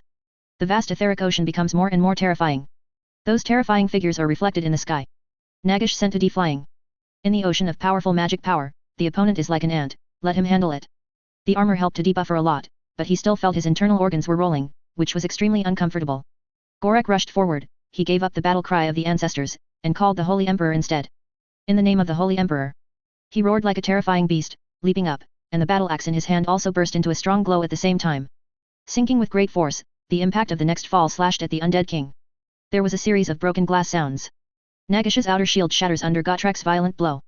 The battle axe stopped a few centimeters away from the undead king. Nagash looked at the butcher with bulging veins, showing a playful expression. Is this the only strength? It's too weak. This sentence made Gottrek furious. But no matter how hard he tried, the last few centimeters were like a moat that couldn't be crossed. Nagash waved his hand casually, and a terrifying magic force knocked the butcher to the ground. With terrifying force, Gottrek's body shattered the underground stone slab. Fix also rushed up. But before he rushed to Nagash's side, he was grabbed by the throat by invisible magic power and lifted up. It was as if a hand had grabbed his throat and lifted him up. Fix's face turned red in a short while due to lack of oxygen, and his feet kicked in the air. I am your confused believer, I am your confused people, the omniscient and omnipotent Holy Emperor, please have mercy on me, please bless me. Harris shouted the Holy Emperor's prayer. Then he slammed his double-headed eagle scepter on the ground, and the bright golden light burst out again. Purification! He shouted with all his might. Nagash, who was already sure of winning, let out a painful scream. The brilliant golden light erupted centered on Harris. His whole body was shrouded in a fiercely burning sun. The terrifying power swept like a sea wave, igniting all the magic power. Nagash quickly mobilized a vast ocean of magical power to extinguish it. But it still caused him unimaginable pain. The magic power stagnated for a short time. Teresa found the opportunity. The short sword in his hand stabbed into the opponent's back, causing Nagash to wail. Go! Adi shouted, jumped out of the pyramid, and escaped to the distance with the help of gliding. The sound of booming artillery fire also sounded at this moment. The hovering airship in charge of support descended on the battlefield at this moment, and the intensive artillery bombarded the undead city, blowing away the undead and Ratman. Then he turned around, and under Nagash's watchful eye, he took the group of 5 away. The core of the airship's furnace trembled under the control of the engineer. The runes arranged around the hull shine brightly. The acceleration is completed in a few breaths. The airship rushed high into the sky, leaving only a white trail behind. The roar of the undead king resounded through Nagashiza, shaking countless tunnels under the giant city. The terrible dark clouds rolled like raging sea waves, and green lightnings illuminated the wasteland for miles around. The well-protected airship didn't give Nagash a chance, and it escaped at an extremely fast speed. Let the undead king be impotent and furious in place. When Nagash came back to his senses, he found that Thanquoro's despicable Ratman had also disappeared. Must have escaped some rat hole. Those Ratmen do things like this all the time. Manfred took the undead to wipe out all the rat people in Nagashza, and hurried to the master's side. Nagash has calmed down now. He got the divinity fragment of the horned rat, and in time, he will become a god. With the help of undissipated magic, Nagash awakened his own huge legion. Under the eerie light, countless ragged skeletons walked out of the dark ground holding spears. The dead crawled awkwardly from their graves into the night. The long-sleeping king came out of those ancient tombs and sarcophagi. They drove the golden chariot pulled by bone horses, and the magnificent funeral army also stepped forward neatly. Groups of ghouls and ghosts howling with weird voices, walked from the other side of the illusion into the present world. As long as they are dead, they will be controlled by Nagash. Those tomb kings who were free once again became slaves of Nagash. No existence can stop Nagash, and this world will become a paradise for the dead. Nagash raised his smoky, iron-clad palm, and said in a hoarse and cruel voice, the Skaven Empire has already they were beaten to pieces by humans, and the horned rats were severely injured by me. They are no longer a threat. Now there are only humans, elves, and those dwarves. It is time to bestow destruction on them. The undead king looked at his loyal servant, green light shining in his empty eye sockets. Manfred bowed his head. He is the heir of Vlad, the king of vampires who was defeated by those mysterious imperials. Learning of the defeat of the army of vampires and undead, he fled to Nagashiza to seek the help of the great undead king. Go, Manfred, the time for vengeance has come, the end of all life has come. In the name of Nagash the immortal, conquer all. Manfred nodded, expressing that he would never disappoint his master. He turned and walked down the Black Pyramid. The huge undead army followed him to the end of the horizon, and they will kill in the name of Nagash until the whole world is turned into Hades. The machine is roaring, the core of the furnace digests the energy stone, pours the gushing energy into the complex energy lines, and drives those mysterious symbols to support the levitation of the battleship. Cough. Cough. Cough. Hudi coughed up blood. Nagash's blow left him severely wounded. Nagashi is back. The undead army is likely to come out of Nagashza. We have to go back and inform the adults as soon as possible. Fix looked worried, holding a piece of armor in his hand. There are already dents on it. Just a little bit, he was strangled to death by Nagash. It was really thrilling just now. The group of 5 is only one step away from the group being wiped out. Gottrek was grinding, cleaning his armor and battle axe. Naked and strong, the hairy body is also covered with various bruises. Nagash's few hits made him suffer a lot. As expected of being the strongest dark necromancer in the world, Gottrek couldn't describe the sense of oppression he felt, just like an ant facing a towering mountain. The speed of the airship is very fast, shuttling through the clouds, leaving a white trail of air waves behind it. After a day and a night, the group of 5 rushed back to Middenheim. I wanted to find the adults of the Empire immediately. However, what they saw made them feel incredible. A terrifying rift opened in the sky of Middenheim. A giant battleship with a length of 20 kilometers is flying out of it. That thing is like a giant steel behemoth made of metal and rock. After breaking away from the crack, a roaring sound came from the battleship. It climbed slowly and flew towards the vast starry sky. What kind of war? Do you need war objects of this level? Gotrek once worked as an engineer for the dwarves, and participated in projects such as dwarven airships and golems. But when he saw the huge battleship, he was still so shocked that his mind was buzzing. Too big. The caliber of that cannon is comparable to a house. Gotrek couldn't imagine what it would look like if such a giant cannon was fired. The tens of miles of land centered on Nagashiza, I am afraid that it will be destroyed in an instant. Joining the human empire, the dwarves living in Middenheim all looked up at the terrifying giant battleship. Several powerful dwarf warriors were extremely grateful at this moment. The kings of the mountains were not stubborn and made a wise choice to become allies of mankind. If the two sides are enemies, they will face this behemoth. The opponent only needs one shot to erase all the barriers they built and completely erase the majestic mountains. The airship anchors at Middenheim skyport. The group of 5 returned to the ground along the tower. Middenheim is very lively at this time. The miraculous giant battleship that only the gods can forge has attracted the attention of many people. At this moment, they were all discussing, marveling at the mysterious, never-before-seen Holy Emperor who was in charge of such great power. Possess such terrifying war behemoths. What is more terrifying is not just one war behemoth, but hundreds of them. Every one is so huge. The largest ones are tens of kilometers long, and the height alone reaches several kilometers. That is no longer a battleship, but a moving city. Even small ones can be several kilometers long. Each warship is equipped with a variety of terrorist weapons. Any ship can completely destroy everything in this world. The people of Middenheim cheered numbly. The group of 5 marveled at the terrifying power of the Empire, but they did not forget their mission. They went to inform their superiors, and were soon received by a mechanical priest. After the other party recorded the details of their mission, they let them go. There is nothing to worry about, everything will be resolved. The mechanical priest said, the angel of the Holy Emperor has come to this world. No matter how many minions the gods have, they are destined to be unable to compete with us. Victory is already ours. In the bag. The fleet of giant warships caused an unprecedented carnival. Even beggars who are begging are aware of how terrifying the power of the human race is. In the name of the Holy Emperor, they will rule this world, whether it is the sky, land, or sea, it will be the territory of the human empire.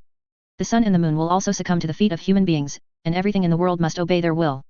Giesler was also part of the crowd. The former humble farmer dressed in decent new clothes mixed in the crowd and cheered. His eldest son Lori stood beside him, his young and immature face flushed with excitement. Like the others, he raised his hands and shouted the name of the Holy Emperor. The cheering crowd carried the statue of the Holy Emperor through Middenheim. Priests from the empire mingled among those. Instruct them to complete a grand procession according to the rites of the state religion. On the palace wall of Middenheim, the masked Selego looked at the people reveling in the name of Guilliman, and the shock in his heart was indescribable. Guilliman's influence has transcended the limitations of time and space, exerting influence on every corner of the empire. Selego couldn't imagine how far Guilliman would reach in time. So many people think that Guilliman is a god, so he must become a in the end.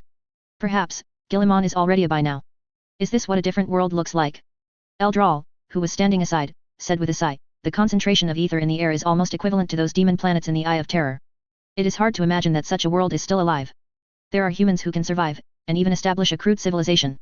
The ether surging in the air has been purified, without the original violence and malice. No matter how high the concentration is, it will not cause any fatal effects.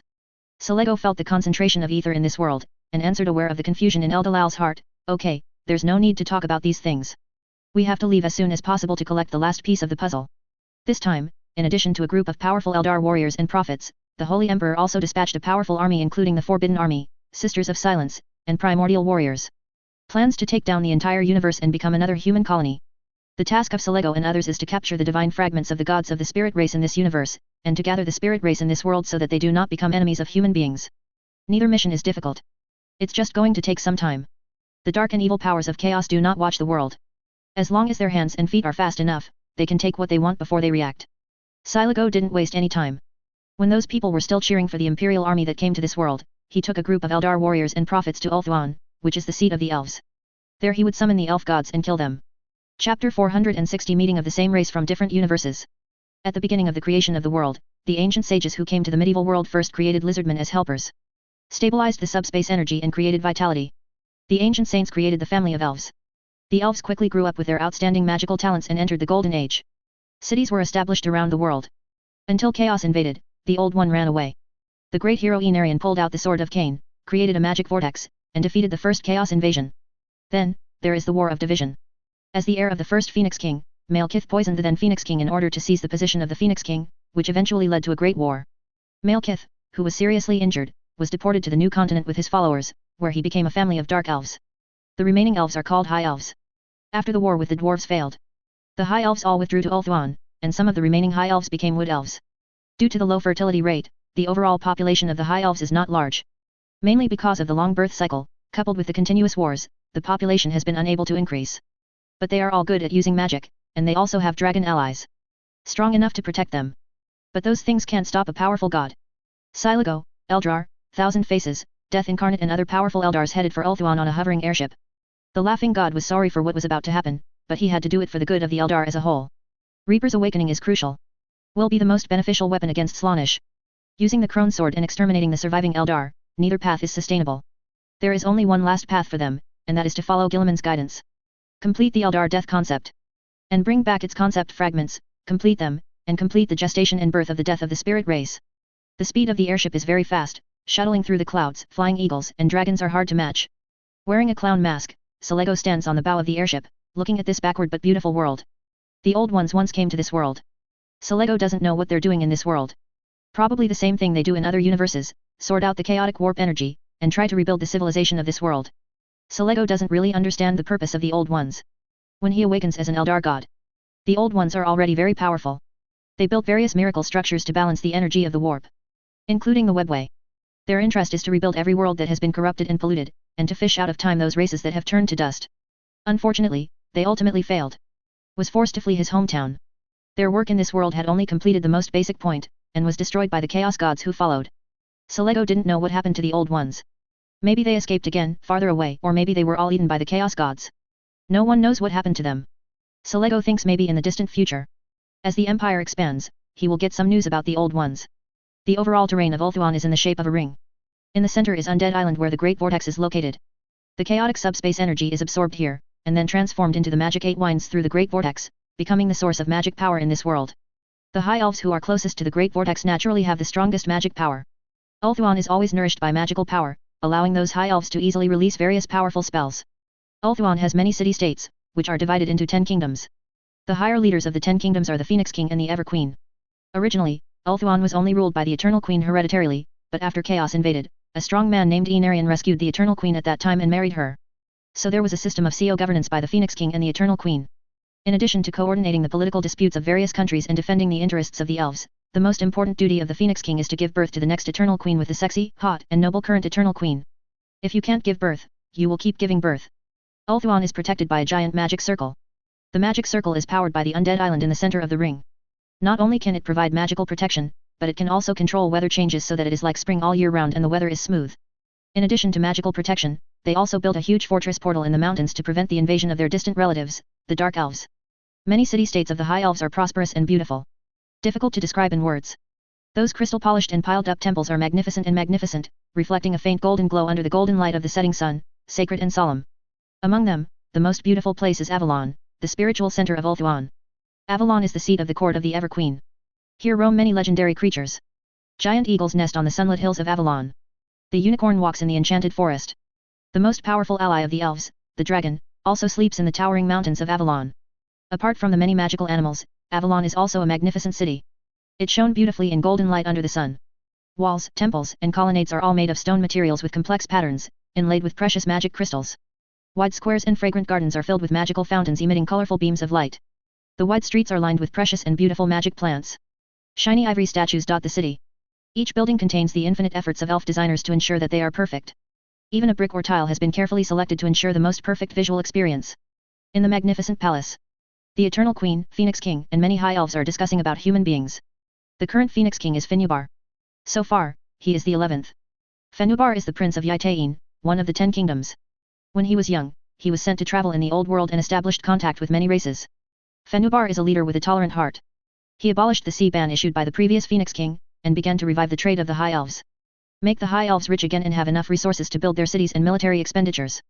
But the development of human beings is too fast nowadays, and they have shown their ambition to rule the whole world. Emissaries from Middenheim have visited Ulthuan several times, hoping that they will join the human-dominated empire. It is difficult for many High Elves to accept the noble High Elves under the command of humans. If a war is started rashly, the High Elves may not have enough power to fight against humans. Humans have a huge number of steam machines and airships, and they can attack enemies in any corner of the world. The sea and mountains are no longer an obstacle. The Ratman Empire has become a thing of the past, and the dwarves of the Mountain Kingdom chose to surrender to humans.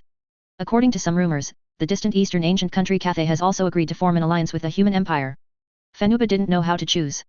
If a war breaks out, will the High Elves have the power to fight against humans? But now the situation has reached the point where a decision must be made. Humanity will not allow a powerful force that is unwilling to obey them to be active in their territory. In the name of the Holy Emperor, they have unilaterally declared Ulthuan to be the sacred and inviolable territory of the Empire since ancient times. Anyone can see that this is a naked robbery. But the strength of the human empire is there, even if you don't say anything, Ulthuan can take it away if you want. The sanctity of Ulthuan cannot be touched by humans. As a legendary hero, Tyrion said to many high-level High Elves who participated in the meeting, we must defend the honor of the High Elves and let humans know that Ulthuan is not a place where they can do evil.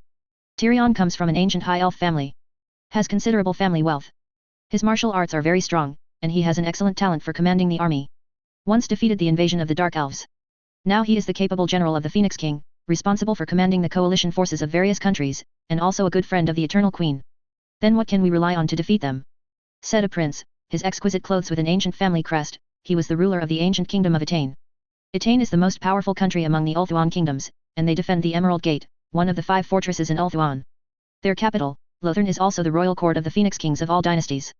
Even the current Phoenix King, Finuba, used to be the prince of Etain. They wield considerable political influence. The opinions expressed need to be taken into consideration by the princes of various countries and many High Elves. Use our magic and sword. The Prince of Sheris stood up. He was not as thin as the other princes, more like a warrior than a mage. The realms of Sheris are generally a wild land of Enli and the rugged mountains. The residents there learned how to survive in the harsh environment. They are both skilled hunters and the best fighters. The White Lion Guard of Sheris has a long-standing reputation among the elves, and is also the relative guard of the Phoenix King. That will only make us all die at the hands of those humans. Have you read the news brought back by those travelers? They can easily burn a city and destroy a kingdom. The dragon is as weak as a bug in front of them, were killed indiscriminately. A prince objected. I will not risk the lives of my people for useless tradition and glory. Another prince also said. As long as it is politics, there will be different opinions. We'll quarrel. Everyone wants to convince the other. Everyone thinks they are right and others are wrong. This has nothing to do with race or system. To be honest, this is a shameful cowardice. Tekli, who was the supreme mage, looked around at the elf princes who said they would give up the struggle with force, and mocked in a sarcasm tone. Tekli is Tyrion's twin brother. Different from his elder brother Tyrion, who was born to wield a sword and become a powerful warrior, Tekli was very weak from birth. Not only does it need 24-hour care from a doctor, but it also needs a staff from Lilith, the goddess of magic, to stand and walk. But don't underestimate Tekli just because of this. He has an unparalleled talent for magic. Is one of the most powerful magicians in the medieval world. Once when Chaos and Dark Elves invaded, they beat the former two violently, and had a terrifying and legendary record that countless elves praised. This is not cowardice, this is a necessary compromise to protect the people. A prince said coldly, humans have promised good enough conditions, we can continue to live in Ulthuan, maintain our traditions, enjoy the benefits of their steam technology. The only demands made by humans are to pay the imperial fealty and tithes, and send our soldiers to fight when needed. Their promises can't change any fact, that is, the great High Elves have become vassals of humans. This great race has a glorious history of thousands of years, and humans are just a new upstart. You really make me feel unbearable to sell the dignity and honor of your own race. Teklia's tone of contempt reached the extreme, causing several elf princes to be furious. If it wasn't for Tyrion being here, they would all want to yell at him directly, you sick bastard, why are you pretending? Tyrion's force is unparalleled among the High Elves. Beating people never look at the occasion and the identity of the other party. Every guy who dared to humiliate him and his brother would be beaten black and blue by him, and even incontinent. I will provide all support other than military strength. A prince said coldly, since Morian's twins are so confident, then go to crusade against the human empire. Coward. Tyrion said coldly.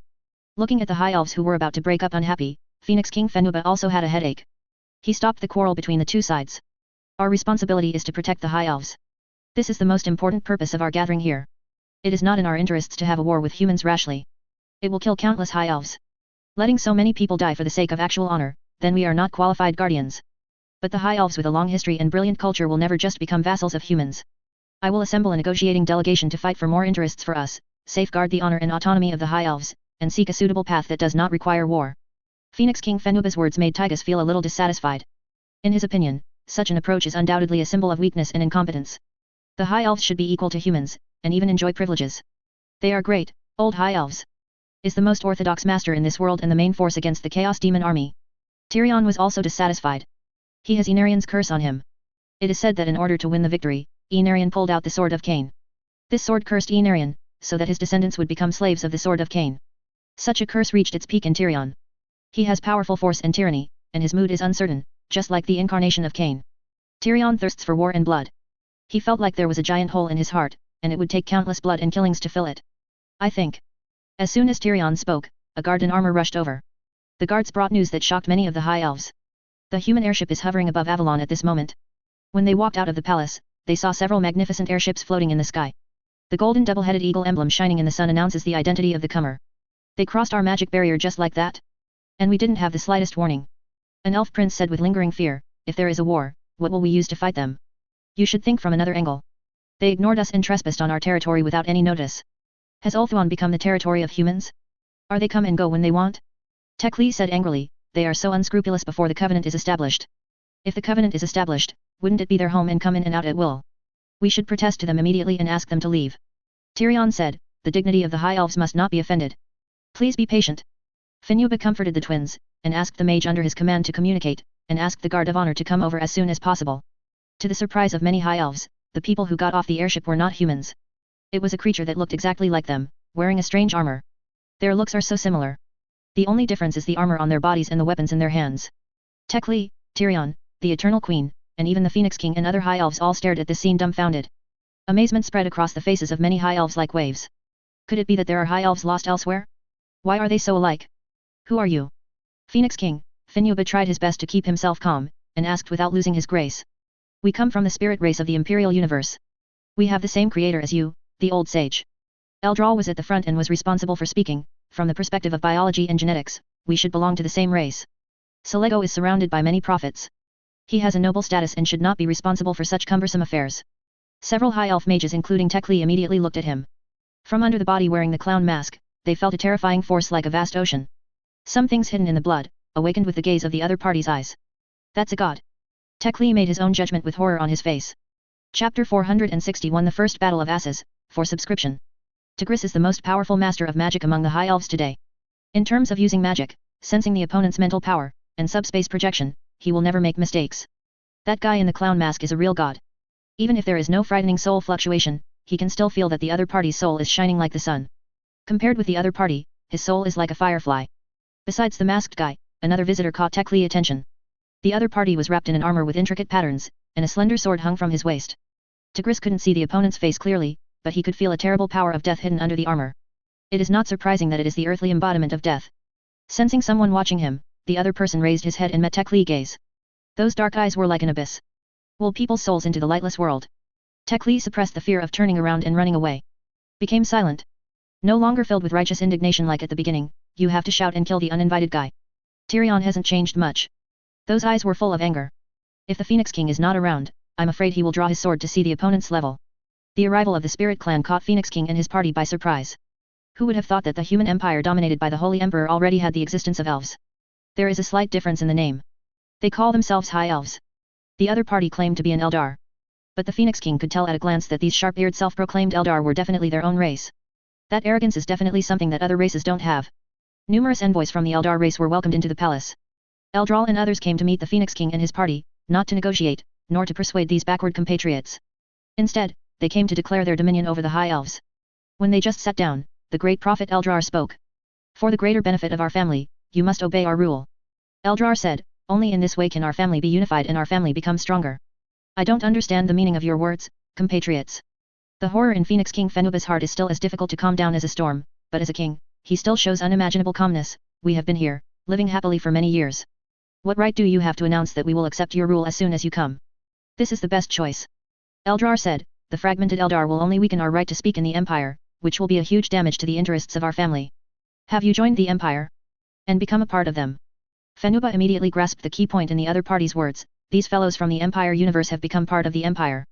Eldral did not deny the idea, he nodded. The Holy Emperor has countless armies. His influence has radiated the entire galaxy group and expanded to other universes. We, the Eldar, are his most important allies. This is why you have not been subjected to imperial violence. The reason for the invasion is because they want to abide by the old covenant. A united Eldar will help us gain more voice.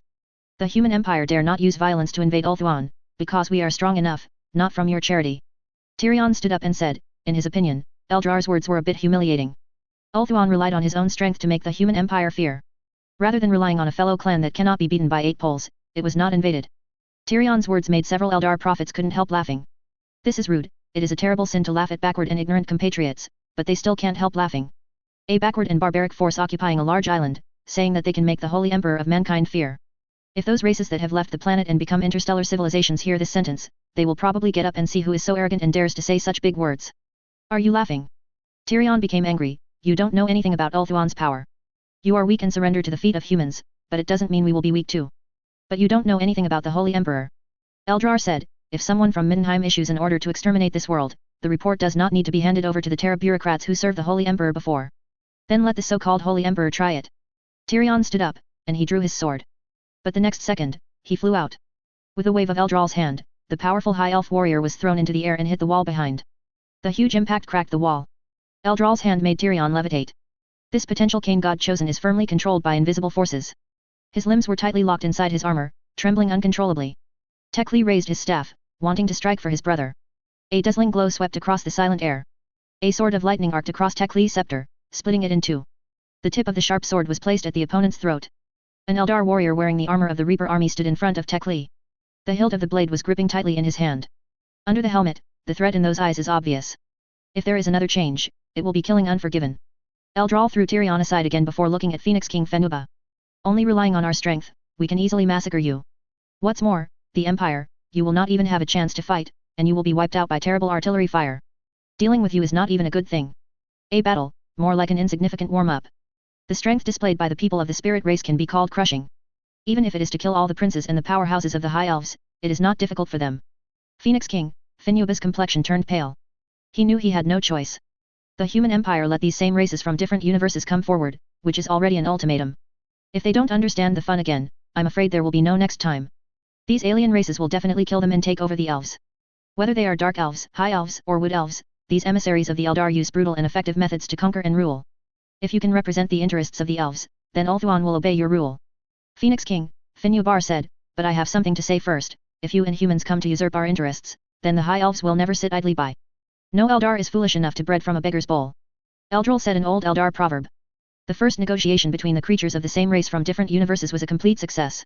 You have come from a long distance, you must have been exhausted, please ask the servants to take you to the guest room to rest, there will be a banquet to welcome you tonight. Phoenix King, Finuba tried his best to suppress the anger in his heart, and tried his best to maintain an elegant demeanor. During the negotiation with the other party's words were full of arrogance and rudeness. For the first time, Finuba felt how annoying the elf-style arrogance that has been criticized by other forces is. After the Eldar mission is settled, and some details of the evening banquet are determined. Eternal Queen, Alarielle went to visit the injured Tyrion. They stayed warm for a long time. Until all the anger in Tyrion's heart was vented on Alarielle. The two didn't stop their movements until they were out of breath and exhausted. Alarielle's noble appearance in the past has disappeared at this time, her handsome and flawless face is very flushed, and her long soft golden hair is very messy. A lot of hair even stuck to his forehead due to sweat. On the soft quilt, there are traces of sweat everywhere. There is an air of extravagance in the air. Finubar's cowardice makes me feel angry. Tyrion looked at the Eternal Queen in his arms, he shouldn't be so humble to those envoys. He is the Phoenix King, the spiritual leader of the High Elves. Fenubar has his own considerations. Alarielle said, we can't accuse him like this. As the Phoenix King, we have to consider the overall interests of the High Elves. If we go to war with the Empire, can we really win? But that shouldn't be so weak. Tyrion said, even if it fails, we must let those in the Empire know that we have backbone and will not let them handle it. But what if those humans don't care? They can't see the backbone of the High Elves, they only think that the High Elves have resisted them, then what kind of measures will they take to deal with us? Just like they did to the Ratmen, to the Devil Rats. Do you want to bomb the wasteland and completely destroy everything? Kill every influential leader to ensure that this race has no hope of turning around? Do you think they can't do it? Look at those same races from different universes, don't you feel their cruelty and coldness? What terrible killing and cruelty are hidden in the words of peace, destroying a world race is not a psychological burden for them. All creations of the Old Ones can do this, not to mention humans. Among those emissaries, several are as powerful as the elves and gods, and even far surpassed. You are not sensitive to magic, perhaps not. I noticed it. But I and your younger brother both felt it. They are the human incarnations of gods and possess unimaginable power. They were all forced to submit to the so-called Holy Emperor. It is conceivable what power the other party has mastered. Alarielle's words silenced Tyrion. This kind of thing is something he didn't consider. He was too impulsive.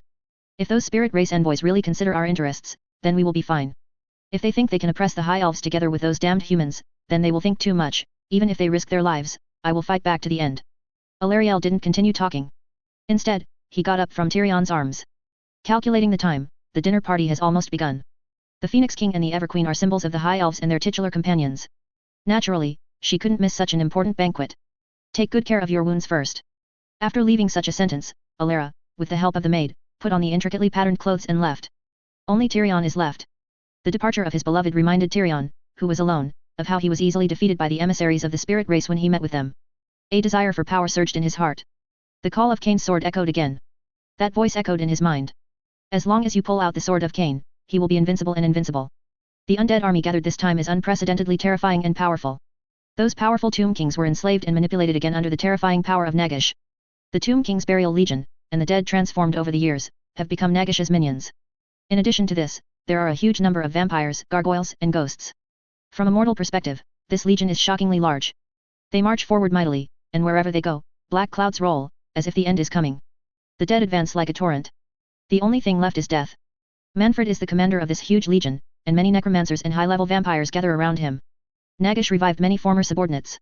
It is planned for them to lead the undead army to conquer the world. The first target is naturally humans. I thought it was a smooth battle. Manfred set off proudly. He swore to take Middenheim for Nagish, and bring all men to his master's feet. With such a huge undead army, even if Sigma is resurrected, it is absolutely impossible to stop them. However, fate is so dramatic. When the undead army entered the wilderness, a huge fleet of airships appeared. They just floated high in the wilderness like that, as if waiting for the approach of the undead army. Manfred gets the archers and necromancers ready. Prepare to shock the human race with a little undead army. Just when he was using his talent as a commander to mobilize various troops with extremely high efficiency, a piercing whistling sound came from the sky. A spindle-like thing the size of a house and made of steel fell into the middle of the army of undead. None of the necromancers or vampires knew what it was. Until it explodes. The horrible explosion seemed to tear the earth apart. With the landing as the center, everything within a radius of several kilometers disappeared. Even the rocks melted under the high temperature, the flowers, plants, and trees were carbonized, and were completely torn apart by the turbulent air waves. If Manfred hadn't stood a little behind and hid in a natural ravine several meters deep at the first moment of the explosion, he might have been turned into fly ash by the aftermath of the explosion, accompanied by the rise of a giant mushroom cloud up to several thousand meters. Countless undead and vampires seemed to see their long-departed grandma. The bright strong light is like the sun suddenly appearing on the earth, and everything is like daytime. After more than 10 minutes, the vibration ended. Manfred crawled out of his hiding place in a panic. He thought that the sea of undead bones that could destroy all enemies in the world had been beaten to pieces. Some undead who were far away and had good strength survived. Although they were in a state of distress, they did not collapse under the enemy's first wave of offensive. He finally knows how his father, Vlad, failed. Facing such an enemy, no amount of undead or vampires will help. That is simply divine punishment, it is divine punishment. Is the power that can only be mastered by God. Those airships lined up neatly and flew over from the horizon. The artillery fires continuously, strangling those enemies who survived the orbital bombardment. On one of the airships, the group of 5 is in it. Looking at the scorched wilderness, their faces were full of the same shock as other soldiers. Just a random blow from those magnificent battleships solved a crisis that was enough to destroy the world in their opinion. Destroying Nagashiza may just be a matter of another shot. Manfred realized that the defeat was doomed. The two sides are not on the same level at all. He lost even before a battle started. He decisively ordered the withdrawal of Nagashiza. Of course, in order to slow down the enemy's offensive, he ordered the undead troops to disperse and flee. Some fled to the densely populated plains, forcing the human army to give up pursuing them in order to protect the civilians. Such a strategy has achieved miraculous results. Even with airships, human beings can't catch up with the high-level undead army including Manfred. They sometimes drive away the undead who want to flee to the city of the living, to ensure that these monsters will not cause any trouble to the people of the Empire. Of course, the Imperial army did not care about the escape of Manfred and others. They will clean up Nagash's minions little by little, capture the most powerful necromancer ever, and send them to the sage's laboratory as a research sample. In low Earth orbit in the medieval world. On a battleship named Empire Light. Athos stood in front of the hologram. He witnessed the entire process of this orbital bombing, and witnessed the destruction of the huge undead army. The Supreme Commander took this opportunity to teach these new recruits a hard lesson. Let them know how to deal with those enemies who dare to defy the Emperor. Chapter 462 Elven God of Creation Asurian was killed. Subscribe. Marble covers every surface of the circular holographic projection table. In order to make the holographic projection clearer and intuitively display the data information of the medieval world. The light in the strategy room was very dim, barely enough for the operators to find their positions. Hero sculptures are placed everywhere in the strategy room. Those statues often hold a sword in one hand and a brazier in the other.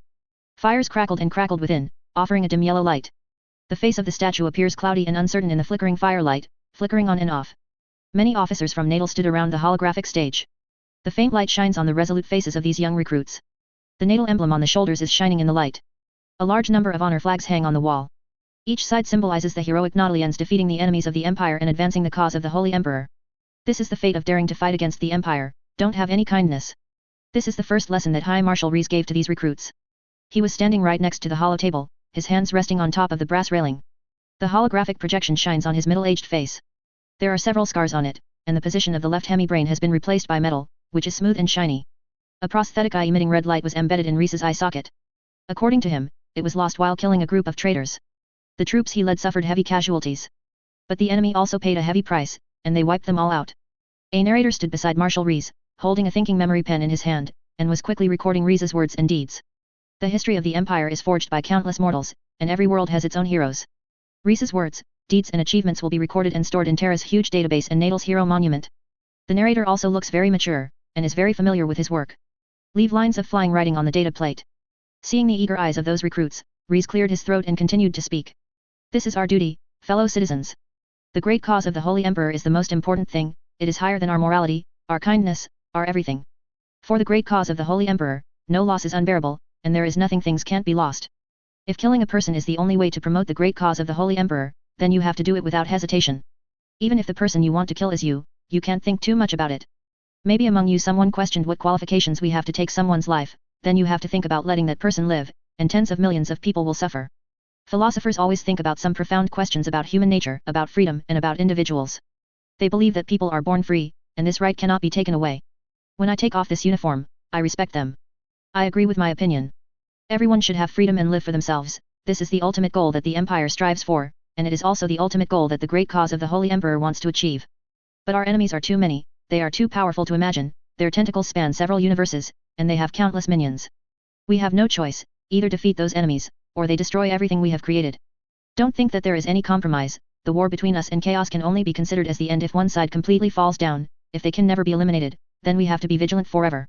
RIS could have put it mildly. But he chose to use the voice of an imperial missionary to teach these natal recruits. Let them know that war is not a joke, nor is it a benevolent thing. War is nothing but death and duty.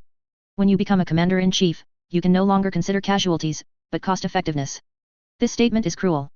It's as if a person's life has become an insignificant thing, and has become a currency for market transactions. But war is such a thing, you won the victory by using cruelty, that is not cruelty, because you let more people survive. Because of your kindness, you are not willing to let a soldier die, which leads to the failure of the whole battle. This is not called kindness, because the failure of the war, more people are forced to die, and are forced to bear heavier servitude and more suffering. When I press the launch button, I know that friendly forces are not far away, and they are likely to be affected and killed by me. But I will not hesitate, because this is the best time and the best time. As long as you pay a little sacrifice, you can ensure that those skeletons will not flee in all directions and be surrounded by us. One of the most important qualities of war is that you don't feel guilty for any life you decide to kill. The only thing you should be guilty of is when you lose. You can't protect the people you should protect. You let them suffer. Putting them through torture is something you should be ashamed of.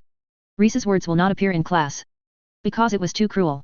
Even in strategy courses, teachers try to use euphemistic words to express the relationship between sacrifice and victory. They won't be as straightforward as Rhys said. Soldier lives are currency. When throwing out, the only consideration is whether you can get enough chips. Asses listened to the other parties preaching and recorded it in his mind. After the lecture was over, the officers dispersed to go about their own affairs. Asses was left behind. What do you think? Major Asses. Marshal Rhys smiled dotingly, looking at the son of a hero. Hawk has been summoned by the Holy Emperor in Universe 02 and has returned to the Supreme Heaven. As their parent and child, Asses has attracted much attention since he was a child. People expect him to bring more brilliant honors to Natal. Rhys served as a staff officer under Hawk for a period of time, and for this reason, he also valued Asses. Hope that the other party can reproduce his father's demeanor. This observation has benefited me a lot. There is a big gap between practice and theory. Asses remained calm and smiled. Regarding this attitude of being neither humble nor overbearing, Marshal Rhys's eyes became more and more appreciative. I have a task for you. Marshal Rhys whispered, see those skeletons just now. According to intelligence, there is a little mastermind behind them. In the wilderness at the two poles, the power of chaos is also its raging there, these are unstable factors in the Empire's rule, and I want to appoint someone who is smart and strong enough to solve this matter. Using Primaris warriors for this kind of thing is a bit of a fuss. I am very honored. Asses said. Then I will leave this matter to you. Do it beautifully. In that case, your resume will be well written. Marshal Rhys patted Asses on the shoulder. At this time, an adjutant came over. My lord, the military council is ready. Rhys nodded, indicating that he understood. I'm going to get busy. There are still several military meetings about this expedition to be held, and we have a lot of battles to fight. Asses witnessed Marshal Rhys and his adjutant turn and leave, and walked out of the strategy room. Waited until the opponent's figure completely disappeared before turning his gaze to the holographic projection. The undead army shown by the red dot has collapsed, suffered heavy casualties, and is fleeing far away. Asus tapped his finger to expand the holographic projection, showing the enemy's base camp, which is the city of the undead known as Nagashiza. That's where the mastermind behind the undead army is located. Aviary shows that the subspace readings there have exceeded the standard. Obviously, the opponent is in existence who is good at mobilizing subspace energy. Asus evaluated the intelligence at hand, preparing to formulate a perfect response strategy. If the opponent can be captured alive, the completion index of this task will be higher, and the evaluation will be better. Dawn breaks in brilliant light, and the warmth of the sun dispels the darkness. Sprinkled golden light on the vast land. If you stand at the highest point of the palace of the Eternal Queen in Avalon in Ulthuan, you can see a beautiful sunrise when you look to the east. However, no one appreciates such a beautiful scenery. The Eternal Queen who dwells here is long gone, and even her servants have gone with her. After the banquet, the Eldar had completed the task of this trip. They made another request of their own kind in this universe. That is to take them to the Island of the Dead. Undead Island is not an ordinary piece of land, but an island composed of stones of various shapes and sizes. Some of the pillars were submerged under the waves, forming the foundations upon which others stood. There are also some stone pillars towering in the sky inside, more magnificent and towering than the most magnificent Idelothern Tower or the Kaelder Tower named after the first generation of Dragon Knights. In the central area of the island is the origin of the last magic of Kaelder Dragon trainers, the Wind of Magic. Maelstrom. The scale of the vortex is extremely large, running through the sky and the earth. Anyone who stands in front of the vortex will naturally feel small. It was with the Maelstrom that the High Elves were able to repel the first chaos invasion. If demons want to be active in this world, they must rely on the power of the ubiquitous ether. The Maelstrom is to absorb all the chaotic energy, and then transform it into pure magic elements. In order to create a Maelstrom, the first Phoenix King died in battle, the dragon trainer Kaelder was trapped, and a large number of Lizardmen prophets spilled blood on the battlefield. After an interval of thousands of years, the Eldar set foot on this land. They despise their weaker, backward kin. In the eyes of Eldrar, these self-proclaimed noble high elves are more unbearable than the wild spirits who gave up technology and lived a primitive life. They are so backward that they don't even know how to get out of their own world. Facing such a small-scale chaos invasion, they lost their ground. This is here. Selego stared at the magic vortex that penetrated the sky, and stopped. The kingdom of the gods is located in the warp. If you want to enter it, you have to find a proper way. This is why Guilliman asked the High Eldar of Seal to do such a thing. There is a deep bond between the elves and the Eldar. The same ancient holy creation, even the gene sequence is similar. There is not even reproductive isolation between the two. It is far easier for them to enter the kingdom of the gods than humans. You can enter that illusory kingdom with a simple pull. Human beings do such things, not to mention getting half the result with half the effort, and it may also arouse the instinctive disgust of the resurrected spirit race death god. What are the envoys going to do? Phoenix King, Finuba asked. When the other party proposed to go to Undead Island, he tried to ask, but the other party was vague and did not tell him the real reason. For a greater purpose. Qianmian whispered, we must awaken the of death, and the key to awakening the of death is to perfect the concept of death. God is the incarnation of concepts, and it can only be created by the thoughts of all living beings. To awaken death, one must either kill all Eldar, or be born from the death of the gods. Being able to become the Phoenix King, Finuba is not stupid. From the words of the other party, he guessed what the other party wanted to do. These Eldar emissaries wanted to kill their god, to awaken the so-called death. No. How can you do such a thing? Finubar shouted, you claim to be our kind, and yet do such an unforgivable thing. The anger of the Phoenix King caused Tekli and others to raise their weapons one after another. They glared at Selego and his party. No one wants such a thing to happen. Selego separated from the crowd and walked in front of the Phoenix King, Finuba, but we have no choice. When you open your eyes and see the threat of this world, you will understand what we're doing today.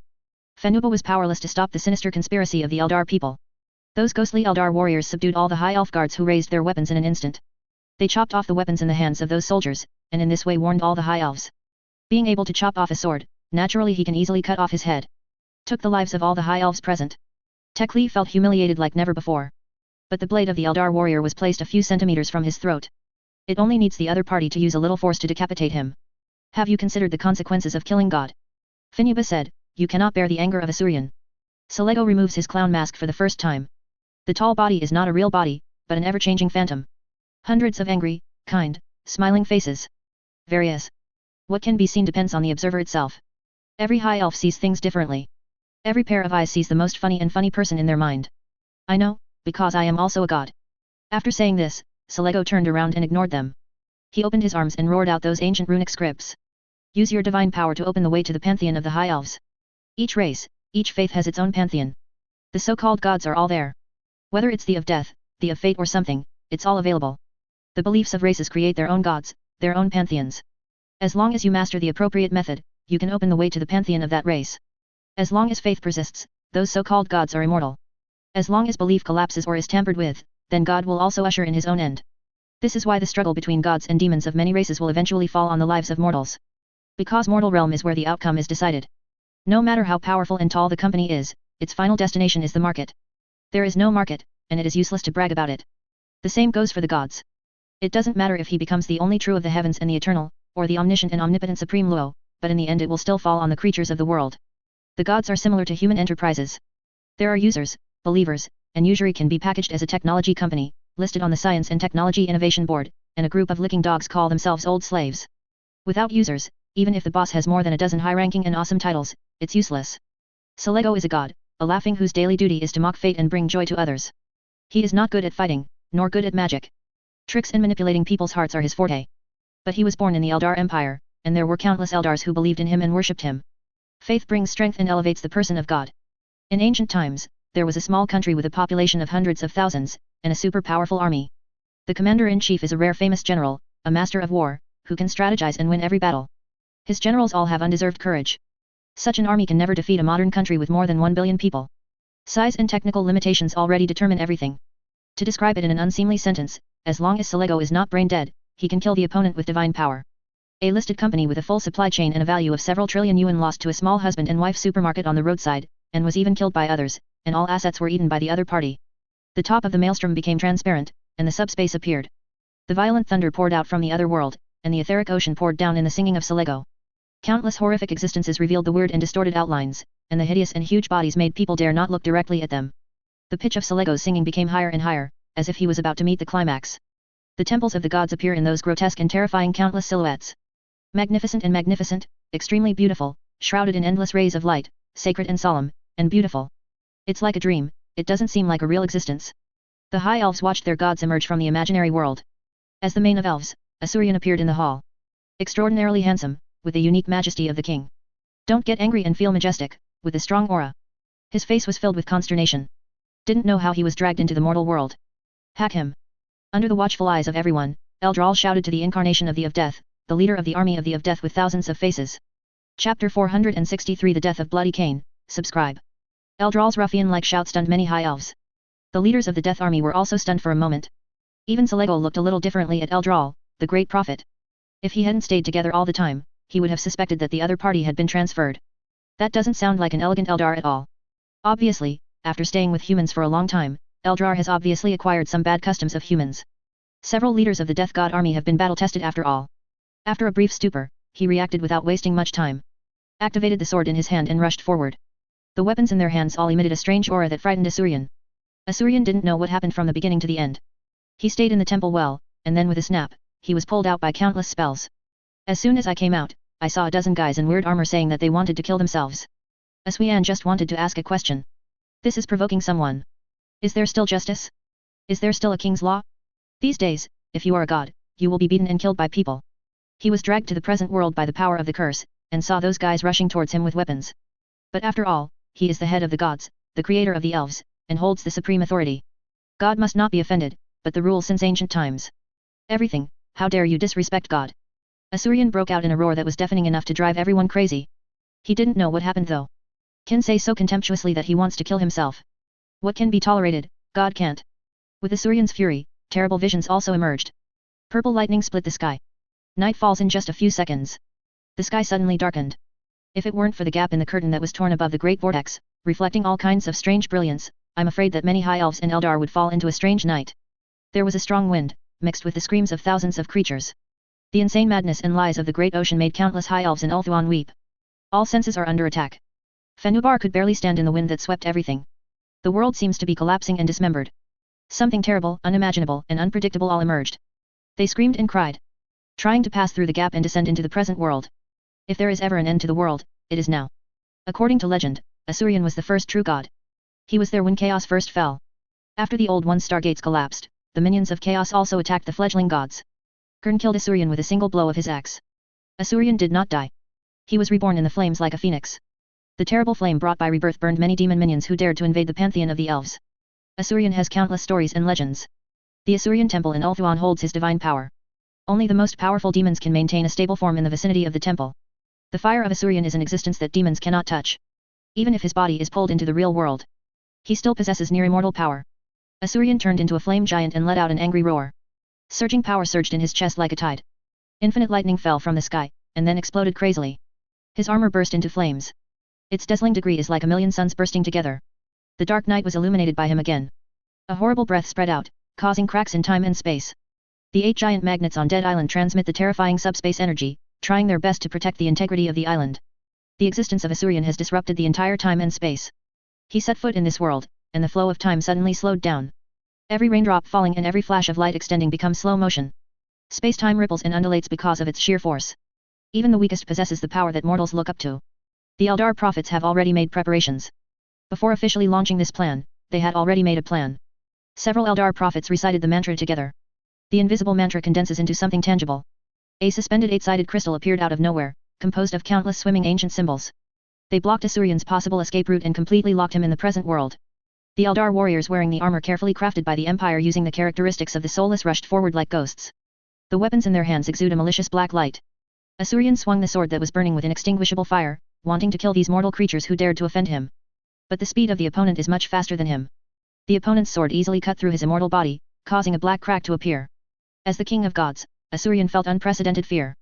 It shouldn't be like this. His body should be immortal, why was he injured? Those weird guys have a problem with their weapons.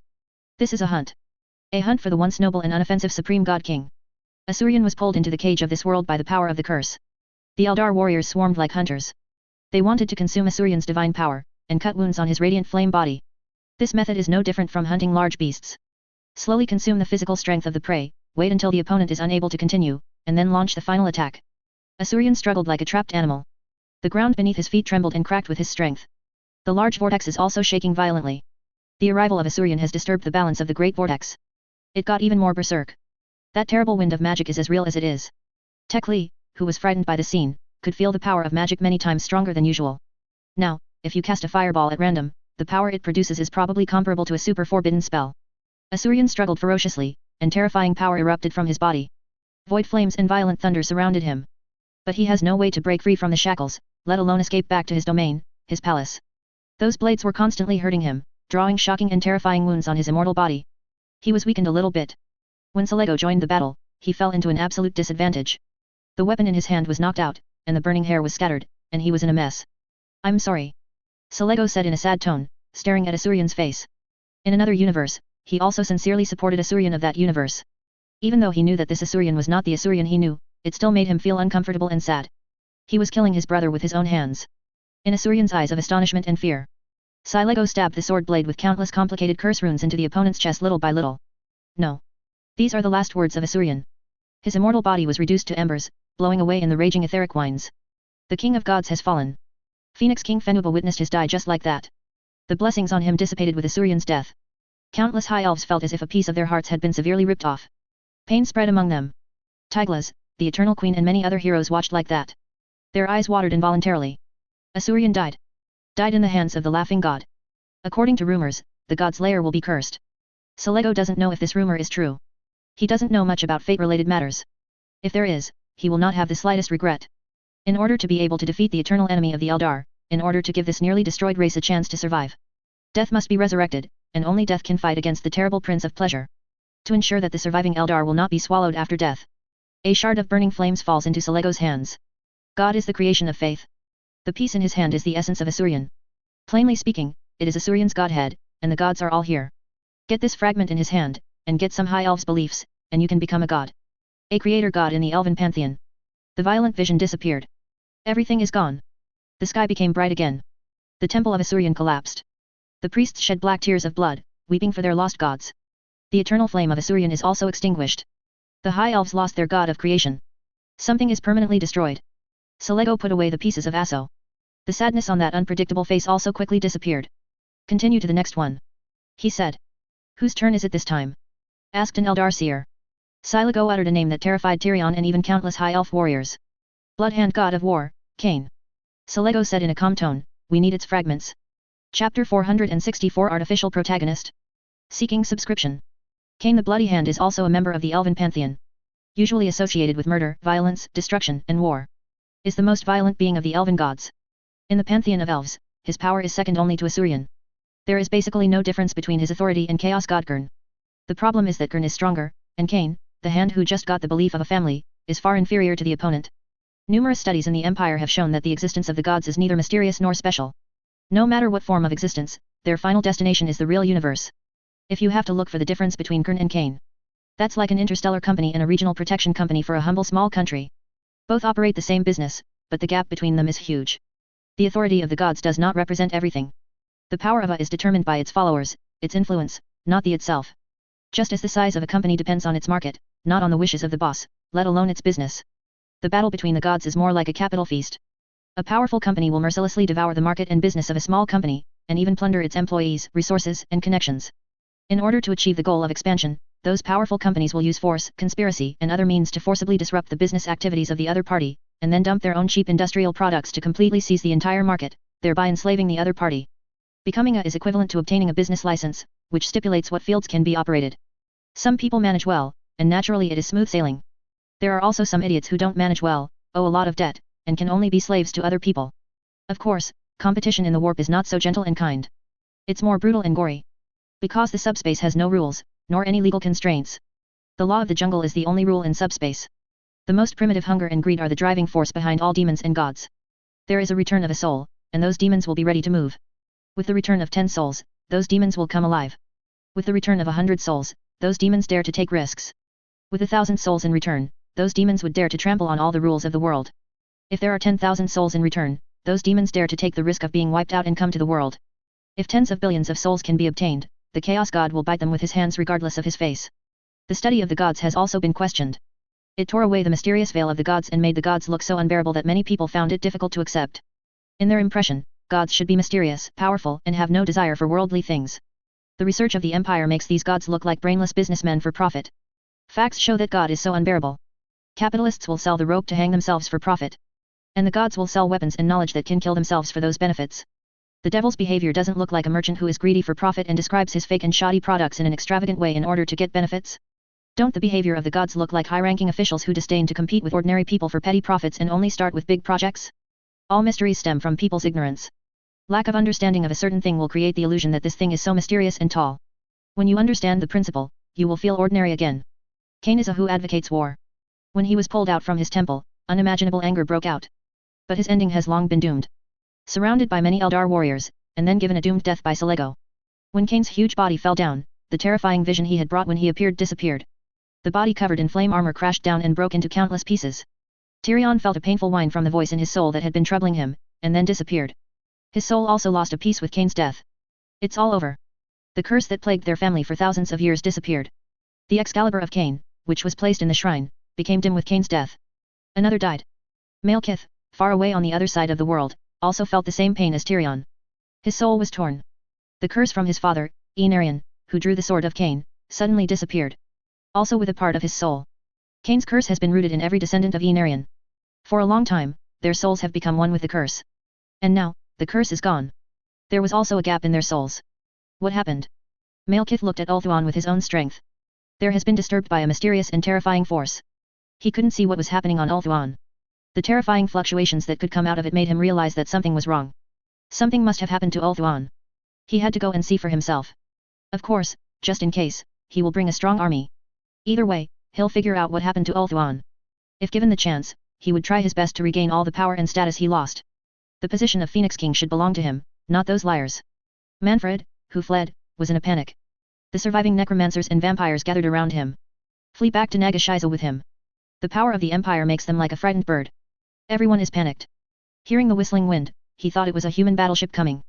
Any sudden noise can scare them out of their wits. Several vampires were even frightened to death. The necromancer was so frightened that his soul was extinguished, and he also died. It wasn't until he fled back to Nagashiza that he felt a little relieved. Concentrating on absorbing the divinity of the horned rat, Nagash, who planned to become a god, saw the rout returning, and was so angry that he almost strangled Manfred to death. The majestic army that can flood the horizon, now there are only a few kittens and puppies that are scared out of their wits. Nagash was furious, and the terrible force raised a terrible storm. The anger of the undead king caused the dark clouds in the sky to roll, and the terrifying lightning bolts almost turned the whole wilderness into scorched earth. Manfred and others all knelt in front of the Black Pyramid. Trembling. It wasn't until Nagash vented all the anger in his heart, and the terrible storm and thunder disappeared, that Nagash stopped his anger. Those damned idiots think that they can win by defeating you? They think too easily. Nagash growled, we will let them know what happens to the undead king. Nagash is not without failure. Those enemies might get some victories. But they won't have the last laugh. He, Nagish, the undead king, will have the last laugh. In addition to the army, he has many means to defeat the enemy. Plague, undead magic, and various special potions that can lure others. Let those empires laugh first, and soon they will know how powerful Nagish is. The empire's airship fleet chased the fleeing undead to Nagishiza. Humans did not rush to attack, but surrounded the entire city. The mages established a large-scale detection circle to ensure that no active object of Nagishiza could leave the encirclement. As long as anomalous activity is detected, the fleet will not hesitate to open fire and wipe it out. At the same time, they also began to build various buildings that restrain runes. Nagish could clearly feel that the bond between himself and the magic element was weakening a little bit. The enemy this time was far more terrifying than he had imagined. But who is Nagish? How could he succumb to this? He has mastered all kinds of advanced undead spells, and can drive ghosts to work for him. Before the opponent launched an attack, he hid in the depths of his pyramid and asked his subordinates to patrol day and night to ensure the safety of Nagishiza, the city of the undead. We're finished this time. Manfred looked at the warships with double-headed eagles, his tone full of fear and anxiety. The scene of the Empire destroying all the undead terrified the vampire. Once Manfred was strong and alert. He is a powerful, fearsome fighter at first glance. But now, Manfred is like a frightened bird. Pale face, skinny, sunken eye sockets, sunken cheeks. Where can I see the demeanor of the high-level vampires in the past, like an old man who has been ill for a long time? Not necessarily. The flesh and blood were dried by wax, and the lich in a loose, dirty mage robe still had the last fantasy of Nagish in his heart. The undead king has experienced countless storms. He had faced countless powerful enemies, but in the end he won all of them. Even if the enemy wins first, Nagish can come back. Although the human empire is powerful, they don't even know what a terrible enemy their enemy Nagish is. Manfred wanted to say something more. A vampire yelled. They're getting closer. Manfred looked to the horizon. The fleet suspended for many days slowly approached the city wall of Nagishiza. Neat and uniform. Both vampires and liches felt oppressed. The strength of human beings makes them have an urge to turn around and run away. The innate instinct told them countless times that standing on the city wall is definitely the most stupid behavior. On the ground, the buildings with complicated runes were propelled by giant steam machines. Go tell Lord Nagish. Manfred shouted. As soon as the voice fell, a rotating portal appeared behind them, mixed with black mist and lightning. Nagish stepped out of it. With the arrival of the undead king, the terrible wind also hovered in those dark buildings full of traces of blasphemy. Manfred felt the pride and confidence of the other party from that face without a trace of flesh and blood. Obviously, he has gained a lot from the retreat these few days, and he already has full confidence to face this predicament. The undead have taken up arms and are ready to fight against the brutal empire. When Nagish came out, some vampires and necromancers seemed to see hope. Those fools think they can win, but they will soon realize how powerful the undead king is. Nagish's hoarse words echoed in the air. The wind that mixed with the dead grew stronger, as if responding to the words of the undead king. He raised his staff and pointed at the majestic imperial airship fleet, showing the arrogance of a hero. Feel the wrath of the undead king. Nagish growled. The terrible divine flame burned on him. Humans have built many buildings around to suppress magic elements. Make the magic elements in the vicinity of Nagishiza become as sticky as a swamp. But relying on the fragments he had seized from the incarnation of the horned rat before, Nagish unleashed a power comparable to that of a god. At this moment, he is the real of death. The field of death.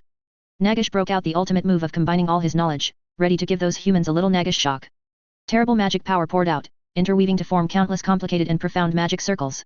The hideous and terrifying lines all exude terrifying power fluctuations, making countless creatures feel frightened. Countless ghosts emerged, screaming in pain and despair. The terrifying figure writhed in the endless torment. Boundless coldness spread out, and the earth was covered with cold frost. All vitality was completely deprived of it under that coldness. This incantation is like the hand of death, stripping life and death. Many vampires and necromancers are all hairy. Looking at Nagish's terrifying voice, boundless fear surged from his heart. Let them have an urge to kneel and surrender. This terrible curse seal, I am afraid that it can completely deprive it of all vitality. This is the power of the undead king. Manfred said excitedly, this spell condenses the power of gods and the power of death. How can humans fight against it? Many vampires and necromancers also showed excitement. The undead king is the undead king, and the reversal of the situation is only in an instant. GGG. Nagish let out a cold laugh. The brilliance emanating from the scepter in his hand became more terrifying. The whole person is shrouded in black air and black light, like a moving black sun appearing in this world. The terrifying breath of frost and death flowed like a flood that broke the embankment, rushing towards the Empire's airship fleet. A jaw-dropping scene appeared. Those ships and airships burst into a faint glow. The turbulent death air and cold light disappeared without a trace as if flowing into a black hole. As the human airship moved forward, the terrible air of death and frost disappeared as quickly as the spring snow melted. Manfred's excited face showed a look of panic. Such a terrifying blow was resolved by the opponent. Nagish erupted with stronger magic power, but the ending didn't change much. It's like there is a bottomless pit, absorbing all the magic power. There was no disturbance. No. Nagish shouted in despair, this is impossible. No one told Nagish what was going on. The whole cards he worked so hard to prepare were cracked by the opponent. Everything did became a joke. The other party advances just like that. His super invincible curse was gone, and no effect was exerted. Even if he becomes a god, he is still just an ant being played around by the other party between applause. The gap between the two sides made Nagish desperate. Those humans approached Nagashiza, used artillery fire to eliminate the surrounding undead, and then advanced step by step. The desperate Manfred and others fought to the end. But they were still defeated one by one, being caught or beheaded by humans. Nagish planned to explode himself, but before he succeeded, he was interrupted by the group of 5 who had prepared for a long time. Fight to the end with the group of 5. He was enveloped by a strange light and plunged into absolute darkness. Unaware that he was put into a stasis force field. Wait until the last building of the magnificent city of Nagashiza was destroyed, and the Empire's double-headed eagle flag was planted on the ruins. Everything is settled. Asses did not appear from beginning to end. Just command in orbit, and win this war. No amazing tactics were adopted from beginning to end. Consider the actions that the opponent may take, and block it a little bit, and fight steadily. Even considering that the other party may commit suicide in desperate circumstances. He selected a group of 5 as a raiding team to interrupt the opponent's suicide and capture the undead king alive. Such battles are just practice for asses. Natal's elite corps was not dispatched, there was no orbital defense, no knights to open the way, no titan crushing, and no primordial warriors finale. Just mobilize some local soldiers. If Nagish knew that he lost to a rookie commander who was practicing like that, he might spit out a few caddies of blood from his skeleton. The quest to capture Nagish alive is over. Asses opens the new hologram. Show those territories that have not yet surrendered to humans and the chaotic wasteland at the 2 poles. A faint smile appeared on the corner of his mouth. The universe is as big as the territory of the Holy Emperor. Although the heavens are vast, they must submit to the will of the Holy Emperor. Those who dare to defy the Empire, asses, will bestow destruction on them. Kyushu fell, and the flag of the double-headed eagle of the Empire was hoisted. The Amunro family suffered an extermination blow, and there is no Amunro family in Kyushu. Even the local ecology suitable for the Amunro family has been completely destroyed. These all benefited from the biological virus specially researched by Regula for the Amunro family. Not only will the Amunro family be killed, but their ecological environment will also be destroyed.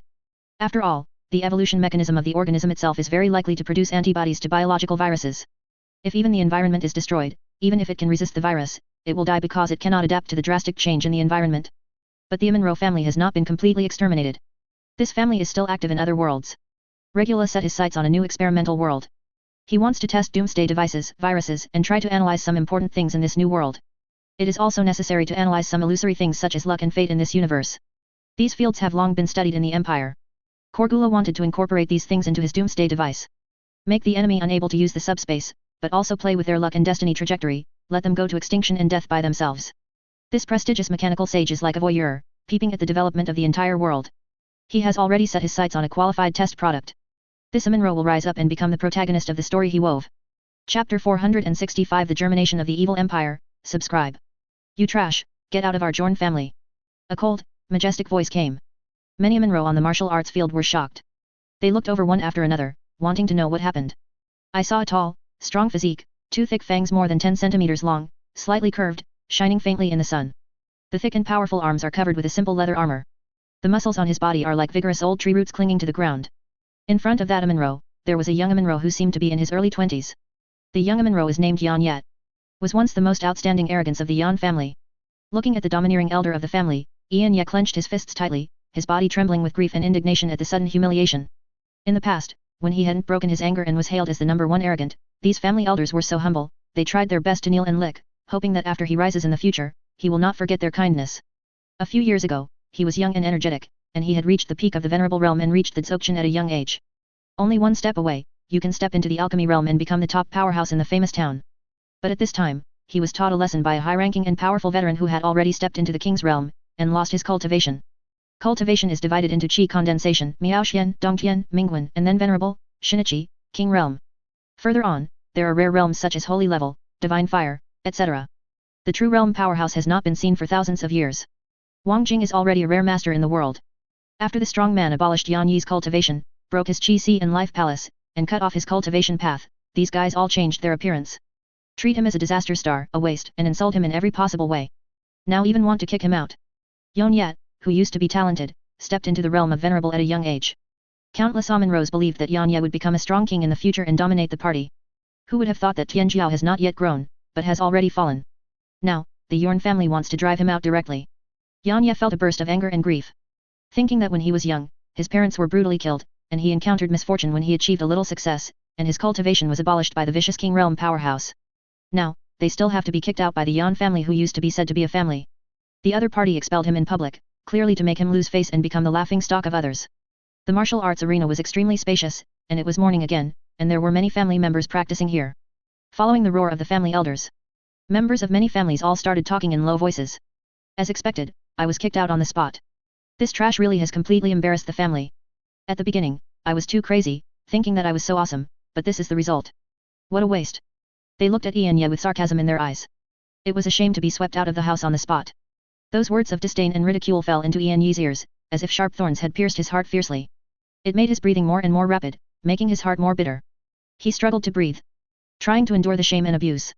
After a while, he raised his head, his red eyes swept across the family elders and many members of the Yorn clan. Put on a sneer. Don't think how much I want to stay in this family. It's not that you want me to leave today, but that I voluntarily withdraw from the Jorn clan.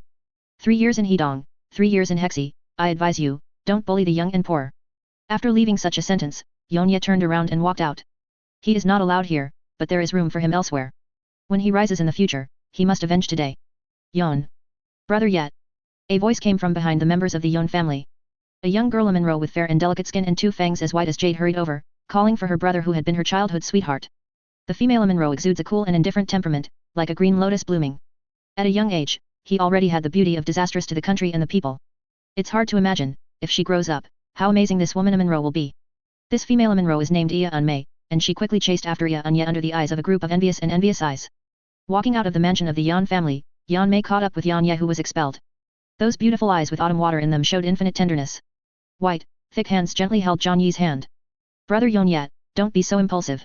Yan Mei said, the great world is approaching, and there are evil spirits from outside the territory. If you don't have the protection of your family, how can you escape the catastrophe in the future? I will go and talk to you.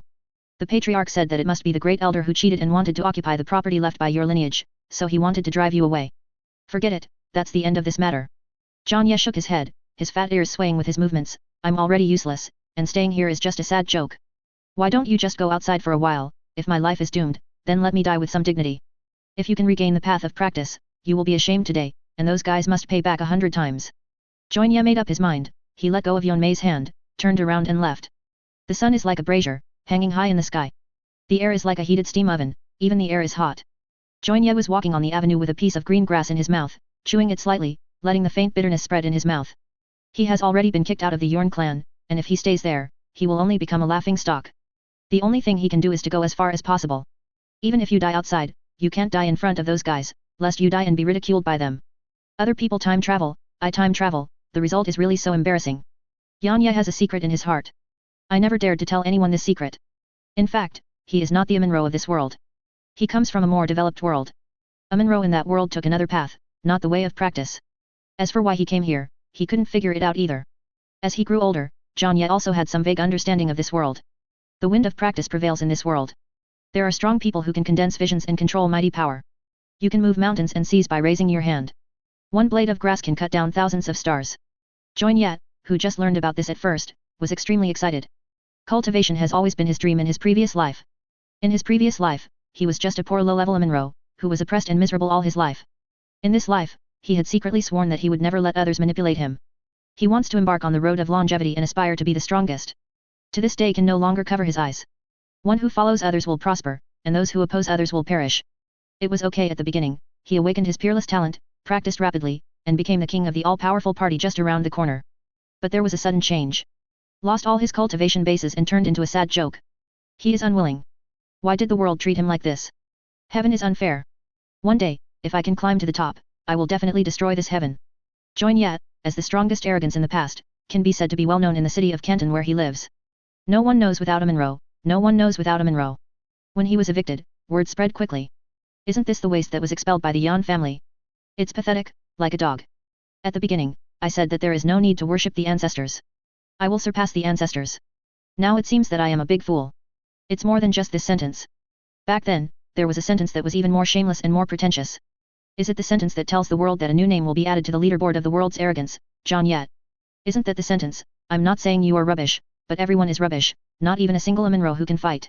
I pretended too much, and I was slapped in the face. Haha, I was abolished by someone in the king realm back then, I can only say that I deserve it. Join Ye was so angry that his back molars creaked. Looking at the ridicule on each pig's face, he remembered them all. One day, he will come back. At that time, these Amunro who look down on him will all kneel at his feet. Walked out of the city of Canton, Yan Ye didn't know where to go. With the only money he had on his body, he found a road vehicle pulled by livestock. The car quickly left the city of Canton, leaving the endless humiliation behind. Today's shame, I will never forget it. Ian Yat, who was sitting in the car, said hoarsely and firmly. Ding, the invincible check-in lottery system has been activated. Ding, the check-in location is refreshed, Canton City. Ding, this sign-in triggers a lucky crit for newcomers, and you can get rare rewards above 5 stars. Ding, the rewards are in place, get the 7-star rare reward, World Tree Life Soul. Whether to receive rewards. When Zhang Ye vowed to never be humiliated again. A weird sound came into his ears. His expression changed, he suddenly turned around, his eagle-like eyes scanned behind him for a while, but he didn't find a single figure. Until a suspended light screen appeared in front of him. It was only then that he realized that the words just now were not deliberately tricked by a strong man. But there is really a system. I saw the words whether to receive the reward displayed on the light screen. Yan Ye felt ecstasy in his heart. Is this the cheat finger that travelers must have? God, sorry to see you. Suffering so much humiliation, he finally got lucky and awakened gold finger. With the system in hand, I still worry about not being able to change my fate against this guy. Those damned idiots, it's time to let them know that Zhang Ye is coming back strong. Get it? Zhang Ye said in his heart. I just felt an incomparable force pouring in like a volcano, rushing into his life palace and all the caves.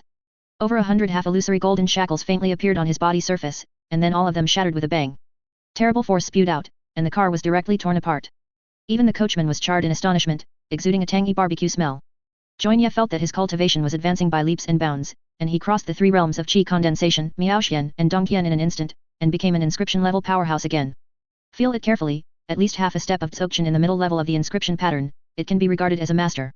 Yan Yi's clothes were also burned, but he didn't care about this, but closed his eyes, and his consciousness entered the life palace. The palace of fate is the foundation of practice, and the sea of qi is the source of practice. At the beginning, when he offended a strong man in the king realm, his palace of life was destroyed, his sea of energy was destroyed, and his cultivation base was completely lost. But with the reappearance of the soul of life, the sea of qi is slowly recovering. White breaths reappeared, circulating from his 4 bones and 10 veins, endlessly. Ha ha ha. Zhang Ye laughed loudly, the broken life palace was repaired, which made him cheer up again. As long as it takes time, when he breaks into the king's realm, it will be the time to pay back his shame. Joinye endured the impulsiveness of those Amunro who laughed at him just now and returned to Canton City. He knew it was never a good time to go back. Those who are interested will definitely tell the king realm powerhouse about his recovery. At that time, the other party will definitely attack again out of the idea of cutting grass and roots. He will be in danger, and he has to plan before making a move. When the time is right, his strength will recover. Return to Canton City and wash away the shame. Thinking of this, Zhang Ye walked forward naked. After this baptism, his whole body was full of crystal light, just like gems. Joinye walked swaggeringly, regaining his former look. At this time, the system jumped out of another task. After completing the task, he will get a point draw. A total of 3,000 targets have been screened, all targets have been embedded in the standard observation guidance module, and they are luring each other. The data is being fed back, the target fate model is being observed, and the target route is being outlined. The branch of fate is detected, the operation subroutine is started, and a total of 0.326% of the calculation amount of the brain is allocated to analyze the branch. Unimaginable data flows along the machine cables, and finally flows into the brain of Sage Regula along the nerve cables. At this time, he was swimming in the sea of data, searching for the supreme truth in the name of the Holy Emperor. The proton detector, which is smaller than an atom, is wandering in the world named Experiment Site 00 by Regula, collecting information about the whole world for him. The first stage Dharma ending device has achieved experimental success in the world called Kyushu. But this alone cannot make Regula win in the fierce competition of sages. There are many anti-subspace devices, and his final device is certainly the best, but it is not the most special. Regula has a lot of new ideas. That is to implant the function of manipulating fate into the doomsday device, so as to guide the enemies who dare to hinder the empire to self-destruction. The word fate has always been very subtle. Throughout the ages, many people have tried to explain this wonderful word of fate.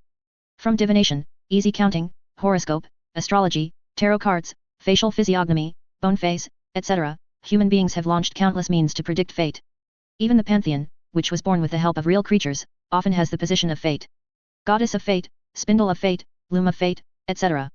People think fate is like a thread. A person's life is programmed, no matter what he does, he just lives according to the programmed destiny. This kind of theory will be ridiculed by those who know little, will be awed by those who have more knowledge, and then overthrown by those who are eager to walk to the end of the truth. From the theory of cosmological evolution currently prevailing in the empire, we can know that the universe also evolved from scratch. Everything that people are accustomed to may have been formed after a long and ancient evolution. The so-called immortal evil is just a flash in the pan on the road of evolution. In eternity, there is nothing eternal.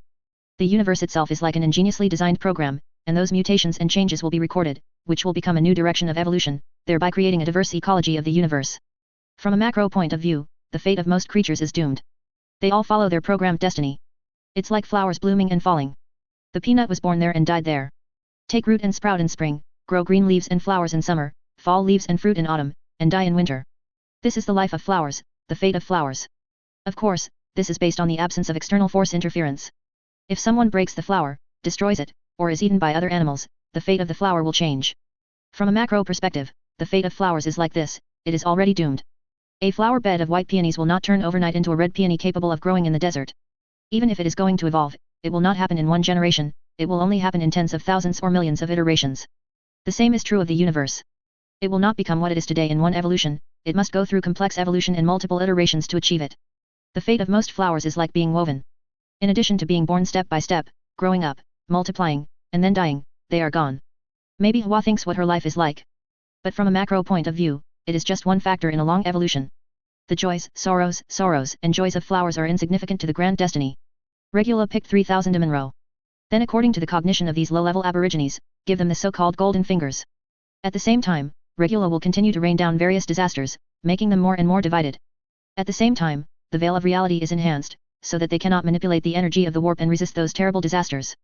So let them lead the whole civilization to death little by little, and make the whole race extinct. This is just a small experiment. But it is definitely of great significance to the empire. If it is successful and detailed data is obtained, the war will enter a whole new level. At that time, the empire will be able to deploy machines of the end of the law throughout the universe. Those races would be too busy fighting each other, killing each other, but not wondering why they were in trouble. They will go extinct by themselves, saving the empire a lot of work and speeding up the progress of colonization. When faced with foreign enemies, many races will unite and fight against each other. But if they don't even know where the foreign enemies are, they will kill each other for the only resources left. The thread of fate, where the enemies of the empire are headed towards destruction, has been woven quietly. They will self-destruct in ignorance. Regula also found a special individual. The other party has traveled from another universe. It is different from the planned and premeditated colonial crossing of the empire. These traversers are obviously wanderers without a plan. Their souls are not devoured by the receiving and the living. Wrapped by the turbulent ether flow, sent to other universes. It's like a shipwreck in the ocean. Some people drown directly, but some lucky and unlucky ones can drift hundreds of sea miles, be washed ashore, and come back alive. Such lucky people are rare, but that doesn't mean they don't exist. As long as the base is large enough, there can be many. This target is marked by Sage Regula. Maybe, they can also extract information from the original universe from the opponent's hands. At that time, you can follow this clue and offer a new cosmic coordinate for the Empire. If the plan goes well, the Empire can also use this method to screen out those traversers in the future, get the coordinates of their original universe, and launch an invasion. Sage. A human voice interrupted Sage Regula, who was swimming in the sacred data flow. It annoyed him a little. Please, wake up. Lord Kalga asks to speak to you, Sage. Chapter 466. Drink the strongest wine, subscribe. Sage Regula, who was interrupted in his contemplation, separated part of his thoughts. Turn on the sensor that communicates with the outside world. Two different visions appeared in Sage Regula's mind at the same time. His brain seemed to be split, processing a huge amount of completely different data at the same time. One side is the vast sea of data, and the other side is the scenery of the real world. Sage Regula interacts with the real world through sensors.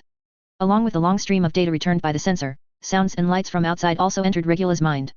Zoran's outstanding intellectual core processes the data in an orderly manner, classifying them into different storage areas and thinking areas. Regula looked at the 3000 targets he had chosen, and with the help of their golden fingers, he fooled them like marionettes, making these aliens act according to the planned destiny trajectory. They don't know anything about the origin of their golden fingers, and they are still excitedly looking forward to the future. Unaware that Regula had distorted their genetic sequences. When necessary, only one command is needed to erase their existence. On the one hand, he can clearly see that he is still in the central area of the hidden laboratory. Countless cables connected the huge, bloated mechanical body. The laboratory is huge, and a large number of cables are connected to the generators with electric arcs. The edge of the generator is equipped with ether antennas, cable coils with energy fluctuations, and a large number of strange mechanical devices. Only believers of the God of Machines who master the way of truth can understand the mysteries of these mysterious machines and master their operation. The lumen lamps placed above the laboratory released bright light, illuminating the rooms and corridors. Mechanical priests and machine slaves in black and red uniforms were busy around him, shuttling around the coil device emitting steam and radiating arc lights of various colors. They concentrate on their own affairs and do not have the slightest distraction due to external interference. The mechanical priest hunched over, his prosthetic eyes radiating red light stared at the data window in front of him. Sage Regula was very satisfied with this. For the great cause of the God of myriad opportunities, everyone should do their duty. He mobilized a mechanical eye and looked at the communicator who made the sound, Auxer. The other party did not accept the divine transformation, and there were very few mechanical parts on his body. Only the arms and eyes have undergone mechanical transformation, and the rest of the body remains flesh and blood. Regula's evaluation of him is very simple. A feeble mortal in the service of the Holy Emperor. What news did Calgar send? Sage Regula switched to a speaking mode that ordinary people could understand. The amount of information that can be exchanged in this dialogue mode is very small. Regula doesn't like to do this mode. But for many imperial servants, they don't need to know very detailed data. For this reason, this dialogue mode can meet their needs. The people of Calgary are speeding up the progress of the raid on Universe 04. He discovered a super galaxy cluster level power civilization, which is very likely to be native life. According to the estimation of the data model, they are very likely to be the largest in the Empire's raid on Universe 04. Threatenin. Sage Regula opened the data transmission interface to query the data of the mechanical arc. It was discovered that a report from the fleet under Calgar's command had indeed been received. They discovered an unprecedented power civilization. Those enemies you encountered before are like fireflies in the night. The civilization of that force is like the scorching sun. There is simply no comparison between the two. From the data obtained so far, that force is composed of many races. We have also found traces of humans in this force. According to the test report of the advanced team, the gene sequences of those humans are not significantly different from ours. Without reproductive isolation. Oxer briefly introduced the situation of the hostile forces. Sage Regula obtained detailed data descriptions from that data packet. Those races should be remnants of ancient civilizations that once existed in this universe. Universe 04 once belonged to an extremely powerful civilization that eventually declined. From the investigation of the background of the universe, the main creature in this universe should be human beings. But the survivors of that ancient civilization are dominated by aliens, which is really strange. Sage Regula carefully checked the information he had obtained so far. The territory controlled by the enemy is very vast, and it is a super galaxy cluster, covering a diameter of 150 million light-years. The strange thing is that these enemies seem to be separated. At a distance of nearly 1 billion light-years near them, there are no galaxies or galaxies. Desolate. That area was left there as if it had been cut off individually. Perhaps it is the distance from other galaxies that allows them to survive. It wasn't destroyed like those areas, reduced to ruins and lost their former glory. The supercluster of galaxies has a diameter of 150 million light-years and has about tens of thousands of galaxy clusters. More than 80,000 large nebulae and more than 600,000 dwarf nebulae. The number of people who can survive in it must be difficult to count. This is an out-and-out tough bone. I don't know how much time it will take to get it down. The time unit must definitely be measured in centuries. The Empire will definitely carry out a large-scale reinforcement. Calgar also has to step up the production of various military equipment, transform those occupied areas into resource areas, and continuously inject blood into this war. If it was the previous human empire, let alone such a hard bone, it might be wiped out by others. Fortunately, the empire of today is not the empire of yesteryear. They are the ones who master advanced productivity. Even though the enemy is powerful, it still walks on an extraordinary route, and has not exerted the industrial strength of its huge population. According to the information sent back by some spies lurking in the super galaxy group is divided into the Great Underworld, the Great Yangjian, the Demon Realm, the Ghost Realm, and the Demon Realm. Each realm occupies a very large area, and is also separated by a special boundary wall similar to the No-02 Wall of Origin. The core area is the Fairyland. The entire supercluster has been made into a perfect circulation system. In the information sent back from the spies, the curtain between reality and illusion within the entire super galaxy group has been strengthened. Weak creatures can't even sense the existence of the warp. Only those purified auras can be used to cast their own spells. Only those who have entered the Tau can extract the energy of the subspace at will. It is somewhat similar to the medieval world named Universe 08. There, the old ones created the stargates and used them to transform the energies of the warp. After the stargate was destroyed, those creations of the old ones created the great vortex to absorb the warp energy of the entire world and transform it into magical winds. The core of each realm is made into a transformation system similar to the great vortex in the medieval world, which can transform the violent subspace energy into the aura or magic energy used in their practice. If the enemy can be defeated, it is very likely that the reason for the decline of the super civilization in this universe will be solved. This information is very interesting. Sage Regula expressed great interest in it. It is necessary to hold a teleconference with Calgar to decide how to deal with that civilization. He gave an order to the mechanical priests around him to remove the connecting pipe on his body. The value of this news is enough to make the heart of Sage Regula. That super civilization is not as simple as imagined. Uncovering the secrets will allow the Empire to take a big step forward in its understanding of the universe. The priests didn't have any resistance. They are honored to serve a sage who can swim in the sea of truth. They carefully disassembled those data pipes and connected them to the interface of the divine brain, allowing the divine brain to replace the Sage Regula to control the fate of those selected aliens. With a clicking sound, Regula's spine was connected to the mechanical legs of his lower body. The four metal legs of the power bracket are awakened, and the piston device is activated by an electronic signal. They are exceptionally sensitive, typically responding in nanoseconds. Regula's mechanical pelvis and interface were fitted together, and the lower and upper body were tightly locked. In the sound of clicking, the activated mechanical legs supported his heavy body. The mechanical priests put on special robes for him. Although the body of Sage Regula retains the basic human body shape, it has been completely mechanized. The weak flesh and blood parts have been replaced with sacred steel. Regula only kept his own head to deal with the inspection of the Empire. In order to protect himself, Regula comprehensively strengthened his flesh and blood brain. After the technologies related to the heart of the Empire appeared, he added those technologies to himself without hesitation, developing his brain in all aspects.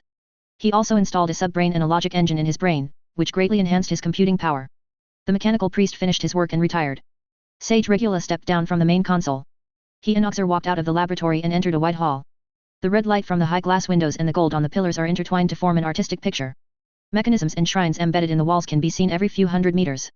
They are generally put together. Faith and technology, the two are blended together in a weird coordination. Tech priests and servoskulls will occasionally appear in front of Sage Regula. They tested and maintained these devices, prayed to the Holy Emperor with a devout heart, and prayed and thanked him for the majestic power he displayed. At the end of the hall, stands the sculpture of the Holy Emperor. On both sides of it are two statues of servants wearing robes and holding braziers. The name and taboo of the deceased are engraved on the marble base. Are all bureaucrats who have dedicated themselves to the Holy Emperor. In view of their achievements and contributions during their lifetime, they were able to stand beside the Holy Emperor. The fire was burning and crackling, providing a faint light for the dimly lit hall. Sage Regula has no discomfort with darkness.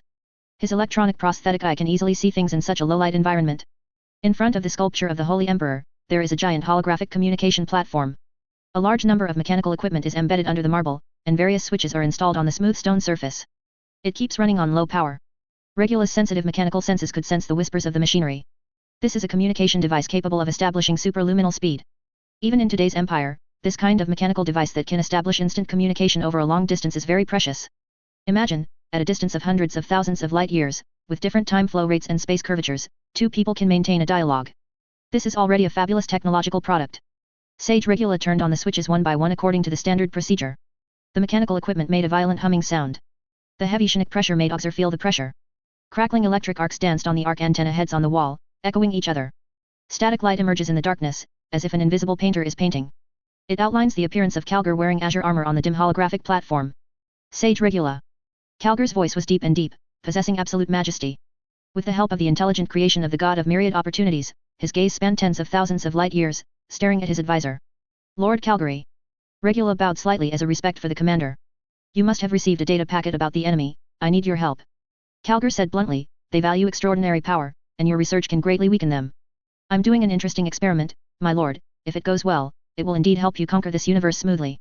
Regula whispered, you will reap a perfect victory. How long will your experiment take? Calgar asked. We have heavy responsibilities, and we cannot afford to waste time. This experiment doesn't take long, 20 or 30 years is enough to get the results I want. Regula said. This is a time allowed to be accepted. Calgar said, but I hope it will be faster. We have to take this universe for the Holy Emperor as soon as possible. If you wait for your experiment to end before dealing with them, then we have to it will take hundreds of years. Two things can be done at the same time. You can let them build the Doomsday device first, form Geller resonance, enhance reality and the curtain of void, and in that way, you can slowly weaken that civilization. But I suggest that the distance be as far away as possible, first deal with the enemies in other places, and save them until the end, otherwise it will definitely arouse their worries and fears, so that they can unite to fight against the Empire.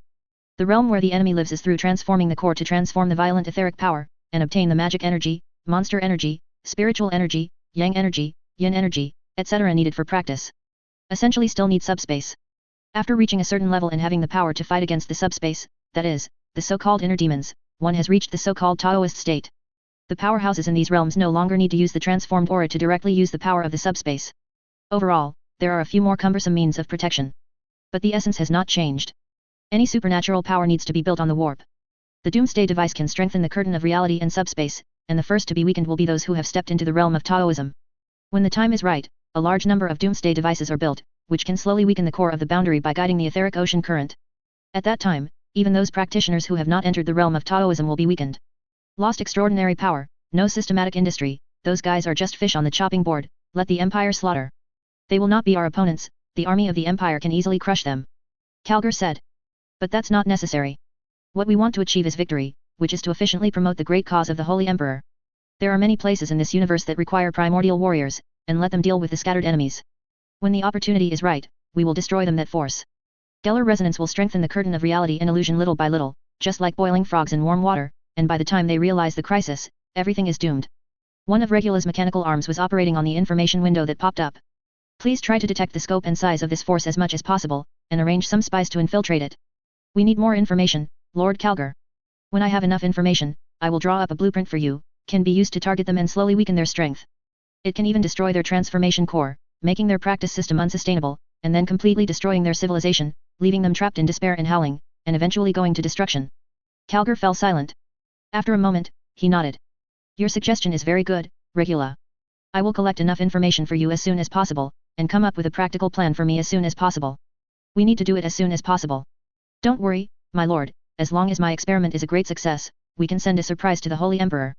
We will conquer the entire universe at a speed that many competitors in the Empire can't imagine. Regula was full of confidence. Desperate device, fate control, plus a special virus. The enemy is like a weak little girl, who can only be ravaged by the brutal, powerful, and terrifying man of the Empire. Don't look at the territory that the enemy currently controls is wider than the Empire. But as long as a small opening can be pried open, the opponent will fall down like a building block whose core has been removed. Their doom is doomed. Calgar nodded and turned off the communication. Sage Regula had a rare smile on his mechanical face. He turned and walked out, returning to his laboratory. Those 3,000 targets must be kept an eye on. Be sure to be foolproof and collect enough data samples. At that time, in actual combat, the enemy can be directly disintegrated from the inside. What other schools of thought will fight against him? All kneel down and bow down to the great sage Regula. A bunch of pathetic weaklings. Regula felt that at that time, he would be able to pat the table at the meeting of the leaders of the Mars school, pointing his mechanical finger at Belisarius Call's nose and saying, I'm not saying you're rubbish. Then pointing to all the leaders of the school, he added, I mean everyone here is trash. Maple Fire City. The top school for practitioners, Fengguo College. A fair-skinned female Amanluo gritted her teeth and looked at Yan Yat. The female Amanro has a crystal-clear body, and her black hair is like steel needles, with thick roots. His pupils are as bright as black gemstones, and his eyebrows are curved. Even if he is angry, there are thousands of styles. The sash fluttered and the long skirt fluttered, outlining the curves of that proud and thick body. Graceful and colorful, I don't know how many talents will be fascinated. Shameless little thief. The woman Amanluo scolded, dirty bastard, there is no way to fight and tear people's clothes. Join Yezi looked frivolous, sniffed a piece of gauze that exudes a fragrance, and said with a smile. The faint fragrance really makes Amanro intoxicated. Hearing this, the woman Amanro was even more angry that her round face flushed. Ha ha ha. Yanya laughed out loud. After he left Canton City, he got the system, activated Sun Destiny Soul, completed several tasks, and used the points to draw several prizes. His chance is pretty good. I got a copy of Chaos Great Desolation, which is a rare practice method to be able to cultivate the energy of chaos. It is only a matter of time before he returns to the realm of the Venerable. Give him some time, and it's no problem to enter the king class. Gained strength again, and Yanya became more confident. The female Amanro he molested is the #1 beauty of Maple Fire Academy, Amanro. His purpose for this trip was also very simple. With strength, it is natural to smile at the world, drink the strongest wine, and ride the most beautiful Amanro. The system also sent him a task. Conquer the #1 beauty of Maple Fire Academy, Amanro. After completing the mission, you will get 500 mission points. Really sleepy and send a pillow. Not to release the task, Yanya has this plan. Not to mention there are tasks. This chick has to be in his pocket. Chapter 467 Green, Torin, for subscription. Li Qianran was born a beauty embryo who practiced cultivation. When she was born, purple energy came from the east, shrouded in Deo light, accompanied by visions of gods and demons chanting scriptures. After embarking on the road of practice, it is even more rapid. With a terrifying talent, he entered Fengguo Academy. This college is world famous. Just because it has cultivated countless strong people. It is a top practice school. Li Qianran's beauty soon attracted a large number of suitors. The limelight soon overwhelmed the other beautiful women Amanro. It was rated as the first of the 4 garden flowers by those Amanluo. Amanro, a rare beauty in 1,000 years. During her training in the academy, countless followers surrounded her. Each of them is a peerless genius, and in the past, they could suppress the current world. It's a pity that now, the golden age has come, and those rare Tianjiao are no longer rare in this life. Li Qianran is naturally arrogant. In terms of beauty and talent, she is top-notch. Those so-called arrogances are all crazy in her eyes. Never look them in the eye. Who would have thought that today they would meet such a hooligan? Not only is she extremely strong, but she also speaks frivolously, molesting her several times. I think of her generation of arrogance and beauty, how long ago she suffered such humiliation. If this little thief is not taught a lesson today, it will be hard to get rid of her hatred, and it may even dust her heart. You. Li Qianran was even more ashamed and angry when she saw Yanya being so frivolous. I saw her hands forming mudras, an array of light shot out between her eyebrows, and then shot out. At the same time, she jumped up and directly killed the opponent. Directly resorted to a unique skill, Void Mahamudra. Countless air waves condensed, and a huge palm condensed into shape following Li Qianran's movements, hitting the enemy. The palm print is shining brightly, containing the supreme Tao rhyme and energy. Terrible breaths flowed out. This world is about to be broken. Facing Li Qianran's horrific blow, Yanya didn't care at all. With a faint smile on his face, he kicked his hooves lightly, and flew out like an arrow leaving the string. I saw his breath flowing, and he waved his hands to form a mountain and river seal. Phantoms of majestic mountains emerged, extremely heavy, capable of crushing all living beings in the world. The opponent's offensive was completely blocked. Even Yan Yi's temple hair was not damaged. The girl, Amin Luofei, failed to take revenge, and was bullied by Yon Yet, who held her in his arms. This Maple Fire Academy's top beauty, Amin must be one. Li Qi. Yan Ran has plump and round buttocks, a pretty waist and fleshy, snow-white peaks are even more proud, a thick and beautiful neck, and a peerless beauty. At this moment, grief and indignation were mixed, the jade body trembled, and the expression of refusal and shame on his face moved Amin heart even more. Little thief. Li Qi Yan Ran frowned angrily, how dare you treat me lightly? Haha, you're the one who wants to throw yourself into my arms. Yunya looked at the other party's beautiful and crystal-clear pretty face, and the fangs that were as white as jade were like precious jade, and there was a feeling that he wanted to play with it carefully. Impulse. Bastard. Li Qi Yanran groaned and slapped out. I saw the Dao light shining brightly, the supreme divine power burst forth, and the Dao order chain burst into brilliance. Just from this palm, it can be seen that Li Qi Yanran's cultivation is extremely extraordinary. Definitely be able to slap to death a strong person who is half a step below the peak of the venerable realm with a single palm. Joinya didn't care about it at all. With a push, he took off the opponent's palm, grabbed the opponent's hand, and pressed him to the ground. Li Qi Yanran's soft jade body was suppressed by Yonya in this way. The 8 snow-white peaks were deformed by the pressure. Joinya is not satisfied with overwhelming the opponent. Also took the opportunity to nibble the other party's white, soft, fat ears. The ear was bitten, and Li Qi Yanran let out a cry of grief and indignation. Joinya is not dishonest. After the opponent's hands were restrained by one hand, the other hand wrapped around Li Qi Yanran's thick waist, feeling the softness of the opponent's body. As expected of the number 1 beauty of Fengguo Academy, Amin her body is so soft, and some places are so plump. In the academy, I don't know how many male Amin are going crazy for you.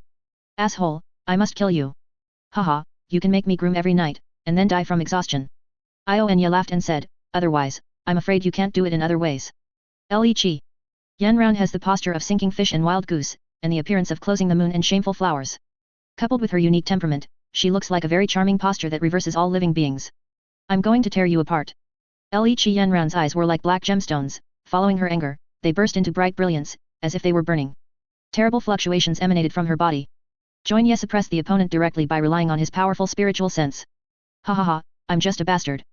Yonya raised Li Qi Yanran's round chin, stroked the warm fangs, and said with a half smile, such beauty doesn't count as wronging me. You are shameless. Li Qi Yanran was so angry that she collapsed.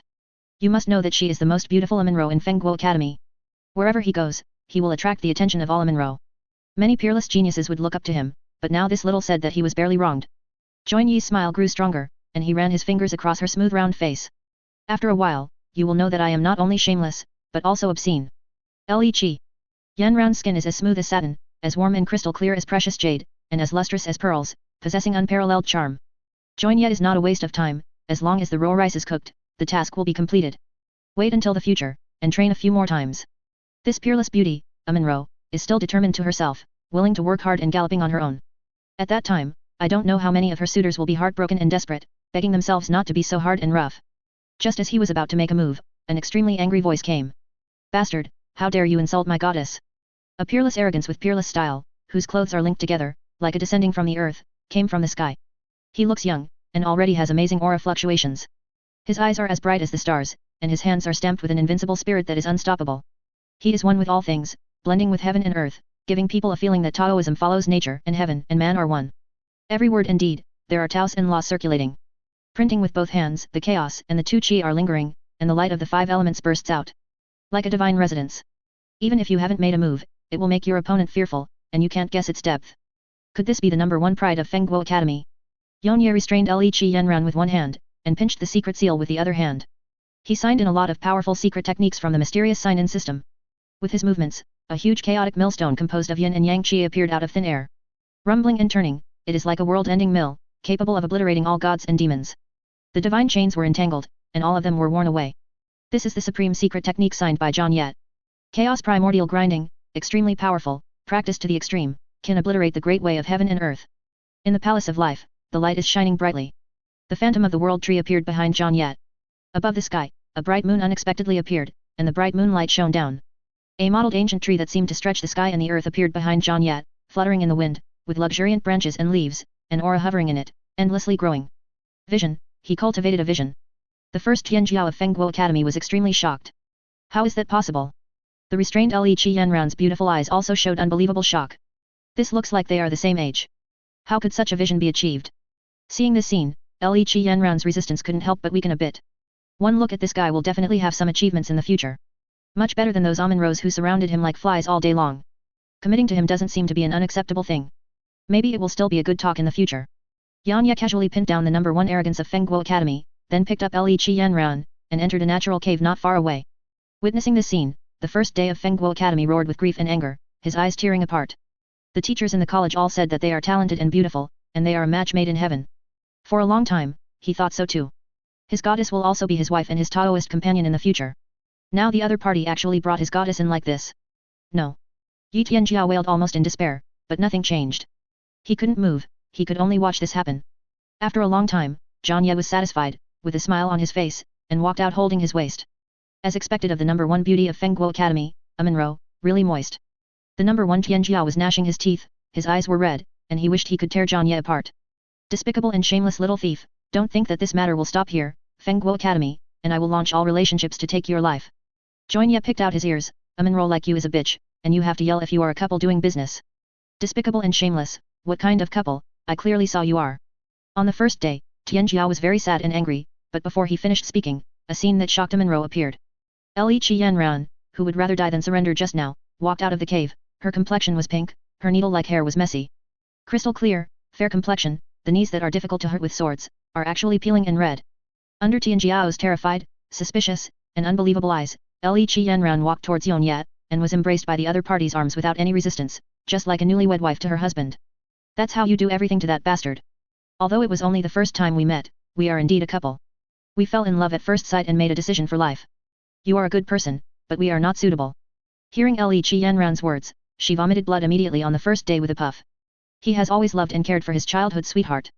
In this way, he became this bastard's companion. She clearly said that she doesn't like the rude Amonro, but likes her gentleness and consideration. But that hurt her knee, and she still said she loved him. No. The first Tianjia roared in his heart. God, you are unfair. You let me have no love, no love. Yan Ye laughed loudly, took Li Qianran in his arms and left. Leaving behind the first Tianjia who was distraught and hated to the extreme. Ding, it is detected that the host is distraught, and activates the God level selection system. Choose to forgive the other party and get the flawless divine redemption system. Choose to retaliate against the other party and get an extreme magical growth system.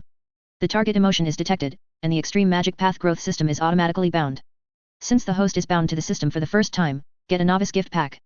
The big gift package has been opened. You can get the secret method of practice, the finger of the great desolation in Maishan, the body of the practice god chaotic demon body, the top soul of life 10 dark golden crows, and the top artifact the world destroying wheel. A series of voices sounded.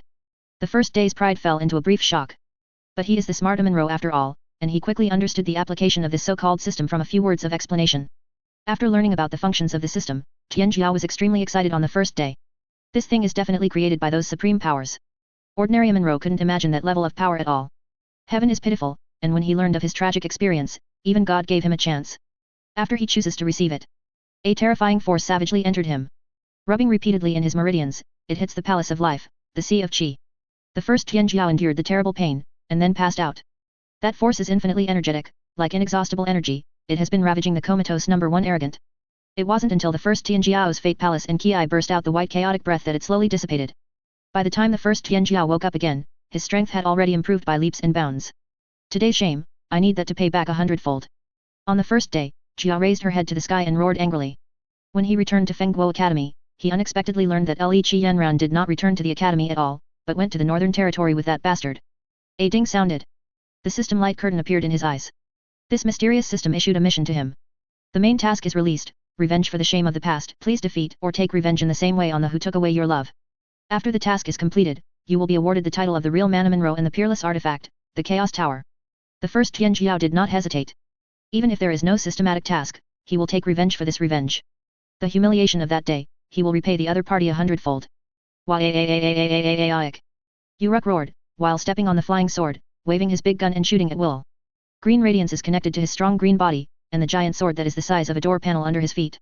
Behind him, countless orc boys kept shouting Waaik. They excitedly smashed and knocked on everything. Nothing can survive the flood of them. Wherever they pass, there is only destruction, only wreckage. Uruk's marksmanship is very casual, and I can only pray that Brother Mao arranges that the bullets can hit 1 or 2 targets. but he can still take down an enemy or two. The enemies in this world are very strange, like cows walking upright. A huge bull's head mounted on a tall body with strong muscular bulges. It looks very strange. But the heavens and the universe have the most strange things. Those Tauren have broad hands with only 3 strong fingers. No toes, only hooves that split in half. Like other civilizations destroyed by the orcs, they also depend on the power of the warp. When the warp is no longer open to them due to the interference of the Empire, this civilization has actually been able to declare its destruction.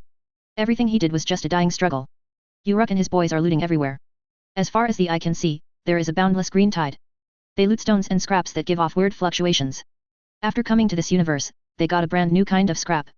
This turned them all into Shinnok kids. Able to bayou everywhere. On the battlefield, 3 huge boulders walked towards Uruk and the others along the streets of the damaged city. The oversized outlines of them reflected in the red setting sun are so exciting.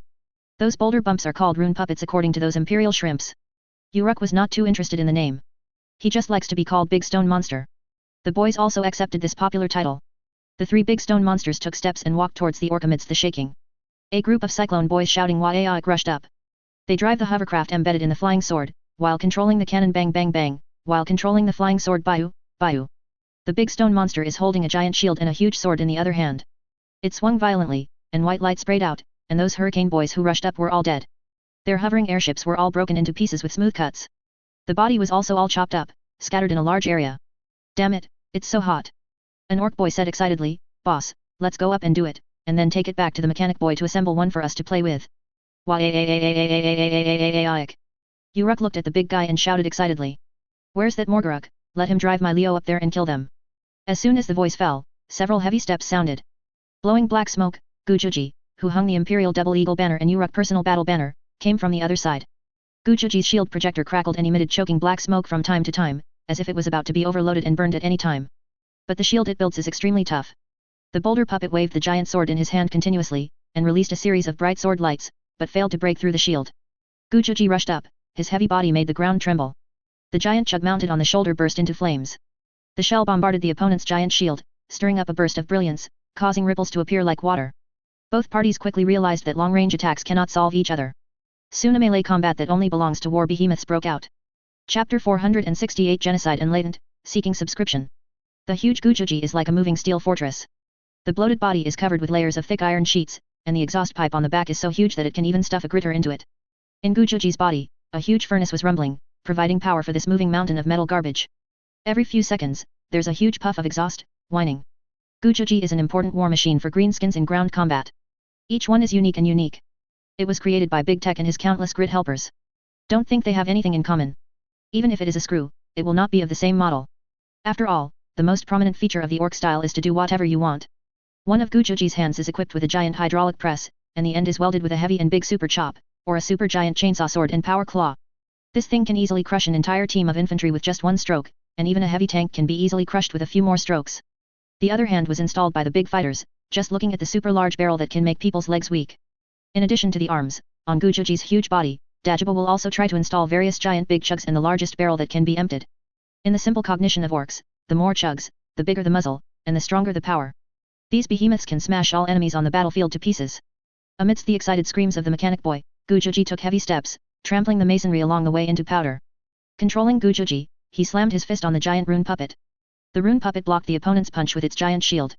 The sound of the two colliding was like the roar of thunder, covering the entire battlefield. The giant sword held tightly in the hand of the rune puppet was shining brightly. The Tauren who manipulated the rune puppets injected his power into it and activated the magic circle. With a single blow of the sword, Gujuji's arm was chopped off. It burst out electric sparks and oil, and even caused an explosion. The power claw equipped on Gujuji's other arm also produced crackling arcs. The sharp iron claw covered by the power field slammed into the rune puppet's chest. The solid stone was smashed to pieces in an instant. The battle between the two sides was extremely cruel, like two mythical titans fighting. The other rune puppets also confronted Gujuji. Their battle swept across the remaining ruins of the city. Makes it even more dilapidated. Uruk took the opportunity to lead the boys around the big guys who were fighting. Go after the surviving Tauren from the other side. The protective circle of the city has been broken. A large number of well-cultivated Tauren powerhouses died tragically. The surviving Tauren are basically civilians. There is no longer any established combat power. Only some brave Tauren warriors are still fighting hard, trying to stop the massacre of their people by the green tide. They were being driven, screaming. A lot of them look like farts who are scared to cry. The orc boys surrounded him from all directions. Several enemies in battle armor with radiance bursting out from their bodies are roaring and roaring, punching and killing the orcs. They leveraged the power of the subspace, bursting out with infinite power with every punch and kick. The orc boys surrounded them. They are all strengthened imperial orcs, not only restored many powerful instincts of the ancient holy biological weapons, but also obtained the blessing of imperial technology. Far stronger than before. Plus there is a special YAAIC force field protection. The extraordinary power of the Tauren can't do much harm to them. A Tauren wielding a great sword is knocked to the ground. The orcs swarmed up, brandishing their weapons, and dismembered him directly. Kill them! Uruk shouted excitedly. This kind of YAAIC is always the most exciting. Although Uruk held a big chug that kept firing in his hand. But he loves these muscular Tauren. Prefer to blow them up with one shot. The orc boy holding a modified gun also cheered and shot at the only remaining Tauren. All kinds of gunshots roared, and the flames on the muzzles flickered. Those huge Tauren were beaten to pieces one after another. All kinds of stumps and broken arms are flying around. Crying and screaming mixed together. Some strong Tauren tried to protect the little Tauren and rushed out. However, their desperate efforts failed to bring any use. It was soon overwhelmed by the overwhelming green tide. After a few screams, they were silent again. The Tauren who controlled the rune puppets saw that all his people had been killed, so he also yelled in despair. They want to die with Kujuji. But the cunning machine fighters didn't give them this chance. They called Cyclonus Boy and beat each other together. After finishing off the last surviving Tauren, Uruk also turned his guns to deal with the rune puppets. The rune puppet that was set on fire twitched under the terrifying firepower. There are more and more cracks on the huge body. Its joints are quickly broken. The whole body is crumbling. During the last mournful roar of the Tauren who controlled the rune puppet was on the verge of falling, and finally hit the ground with a loud bang. By the last rune golem, it was too late when he realized that his companions had all been defeated. Its feet were blasted by a giant cannon and it was blown to pieces. A powerful rune power erupted from the broken place. The whole body also staggered a few times. It swung the huge sword in its hand, trying to drag a few unlucky ghosts back before it was completely destroyed. Let this fool have a taste of our power. Uruk shouted. He gave an order, and all the orc boys increased their firepower. Uruk also raised his giant chug and pointed it at the opponent's head. Accompanied by a loud gunshot. The giant bullet pierced through the head of the rune puppet. Intensive firepower bombardment, the rune puppet finally couldn't bear it anymore. Its legs could no longer bear the terrible pressure and began to collapse. Always not afraid of death, the explosion speed car with fire from the exhaust pipe swoops down from the sky. Amidst the screams of excitement, the drill bit on the front of the car directly passed through the opponent's chest. When the fragmented rune puppet fell to the ground, it billowed thick smoke. The Tauren died like this. Leave a huge city ravaged by green orcs. Boss, boss. Morgarik ran over with a seized great sword on his shoulder. You idiot, where did you go? Uruk slapped the opponent's green, bald head with a slap, and said angrily. He wanted to find this just now.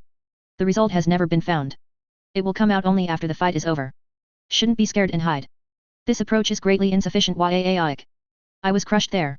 Morgarik pointed to a collapsed building and said, I just climbed out now and found this. Morgarik took out the sword with a large door panel, with complicated runes engraved on it. There is white light flowing between the faint, exuding a cold breath. Uruk glanced at the opponent up and down, and after confirming that he was not lying, he took the big sword in the opponent's hand and swung it a few times violently. Very smooth. I scratched it randomly and found it is also very sharp. Steel can be cut casually. I went back and asked the mechanic boys to modify it and make it into a big axe. It should be pretty good. Very good. Uruk nodded. Boys, grab all his good things for me, and go to other places after you grab them. YAIC. YAIC. YAIC. Hearing what their boss said, they all screamed excitedly and went to search for their own spoils. On the other side, the orc warlord Scarface is also encouraging the orc boys to attack. Aim for more victories than other warlords. This is a world belonging to the Tauren. It is similar to the previous Abyss Fortress, a place of ruins left by ancient civilizations. The Tauren established their own civilization here and built many splendid cities. Stories about extraterrestrial demons have long been circulated in the Tauren world. Except for the screams of the spirit world. Some Mammoths who escaped from the Abyss Fortress with the help of ancient relics escaped to this world and informed the local Tauren of the demon invasion. Flee quickly, the green-skinned demons with the double-headed eagle emblem will come soon, and they will burn and kill everything along the way. Nothing can keep us from our own homeland, and all demons, whatever they may be, will be destroyed by our valiant resistance. Mammoth knows how terrible those demons are. Seeing that the Tauren were stubborn, they didn't waste time persuading them. They hurriedly left the Tauren world, and with the help of ancient relics, they crossed the void and fled to a further world. Destruction came upon the world of the Tauren as Mammoth said. It didn't start out on a big scale. In just a few months, a green tide has formed. A huge hole was torn open in the sky, and in the strange light, countless green demons descended. They wore hideous armor, held terrible weapons, and had red eyes. The Tauren family united under the call of the number one powerhouse, Bloodhoof. All the powerful form a united front against the demons. But those monsters are pure weapons of war, tireless and unafraid of sacrifice. Relying on the huge number and weird weapons, they quickly broke through one city after another.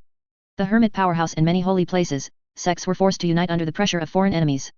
But the flames of war spread rapidly, and the strength of the enemy caused the coalition forces to retreat steadily, and finally collapsed and fell apart. Part of the Tauren fled to Blood Sacrifice Mountain under the leadership of Bloodhoof. There are magic circles left by the ancient sages, which can block those demons. Part of the Tauren were cut off, and led by another strong man, Hebin, they entered the vast mountains, trying to use their dangerous terrain to fight against the demons. The orcs led by Scarface Fang are responsible for destroying the Tauren who fled into the vast mountains. The two sides fought repeatedly in the mountains. The Tauren control the power of the subspace, and use the inheritance handed down from ancient times to fight against the orcs. Scarface uses numbers and advanced technology to gradually compress the enemy's active area. The vast mountains have been continuously bombed by orcs and baptized by powerful subspace energy, and have turned into a barren desert. Looking up, everything was scorched black. The depth is as deep as 100 meters, and gullies of kilometers can be seen everywhere. Either it was blasted out by artillery, or it was bombed by the Tauren secret technique. Hebin tried his best to command the surviving Tauren to fight. Encourage the Tauren to fight to the last moment to defend their homeland. Unfortunately, there are many things in this world that cannot be changed by oneself. Courage is a beautiful quality. But it is not the key to deciding the war. Technology and strategy are. Orcs look very stupid, but they are natural weapons of war. They were born to kill the enemy, to start a war. The Tauren suffered heavy casualties, and finally retreated to the gate of Yoshanzong, the last sect in the vast mountains. They have no escape.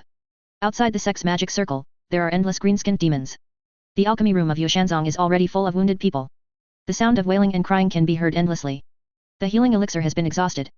Even monks who can still fight can only get a few pitiful coins. There is no way to tell the elixir to these injured people. They have no other way but to die. Hitan no longer scolded those crying clansmen like cowards like before. Days of fighting had drained their blood and burned their courage. Their world is over. The splendid civilization was reduced to ashes. Those shameful demons came with the banner of the double-headed eagle and destroyed everything. Hijin doesn't know what's going on with Bloodhoof. Blood Sacrifice Mountain is the place of ancient sages, and perhaps some clansmen will survive. After a brief treatment of the injury, Hitan walked out of the alchemy room. The sturdy hoof stepped on the bluestone slabs, rattling. The giant magic circle enveloped the sky of Yoshanzong, emitting a purple-blue halo. Every once in a while, the magic circle will tremble, and even the mountain gate will tremble accordingly. The demons are bombarding the circle with their weird weapons. They don't have many crystals left, and they can last until tomorrow morning at most. Here, there are the last 5,000 monks, from all realms. But those who can survive here are mostly high-level ones. There are many Tauren in low realms, but they are easy to die. Except for the monks, the rest here are civilians.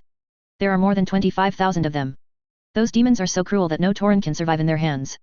At the beginning of the war, Bloodhoof ordered a large number of civilians to be sent to safety. The foundation of the monks is the common people. Without the common people, there will be no new monks. Protecting civilians is protecting their future. Unfortunately, with the defeat of the war, a large number of civilians were massacred. When fleeing into the vast mountains, He Yan and others escorted nearly 10 million civilians into various sects. Including the small towns and villages in the vast mountains, there are tens of millions of civilians. But now, they only have 25,000 left. The cruelty of this war is something Hitan has never experienced before. The shock of piles of corpses piled up like mountains is a million times more terrifying than the open and secret fights in the practice world in the past. This is a war of genocide. The demons are dedicated to the complete destruction of the Tauren race. Walking around the Yushan sect, some Tauren warriors saluted Hitan. They looked exhausted, but still fighting spirit.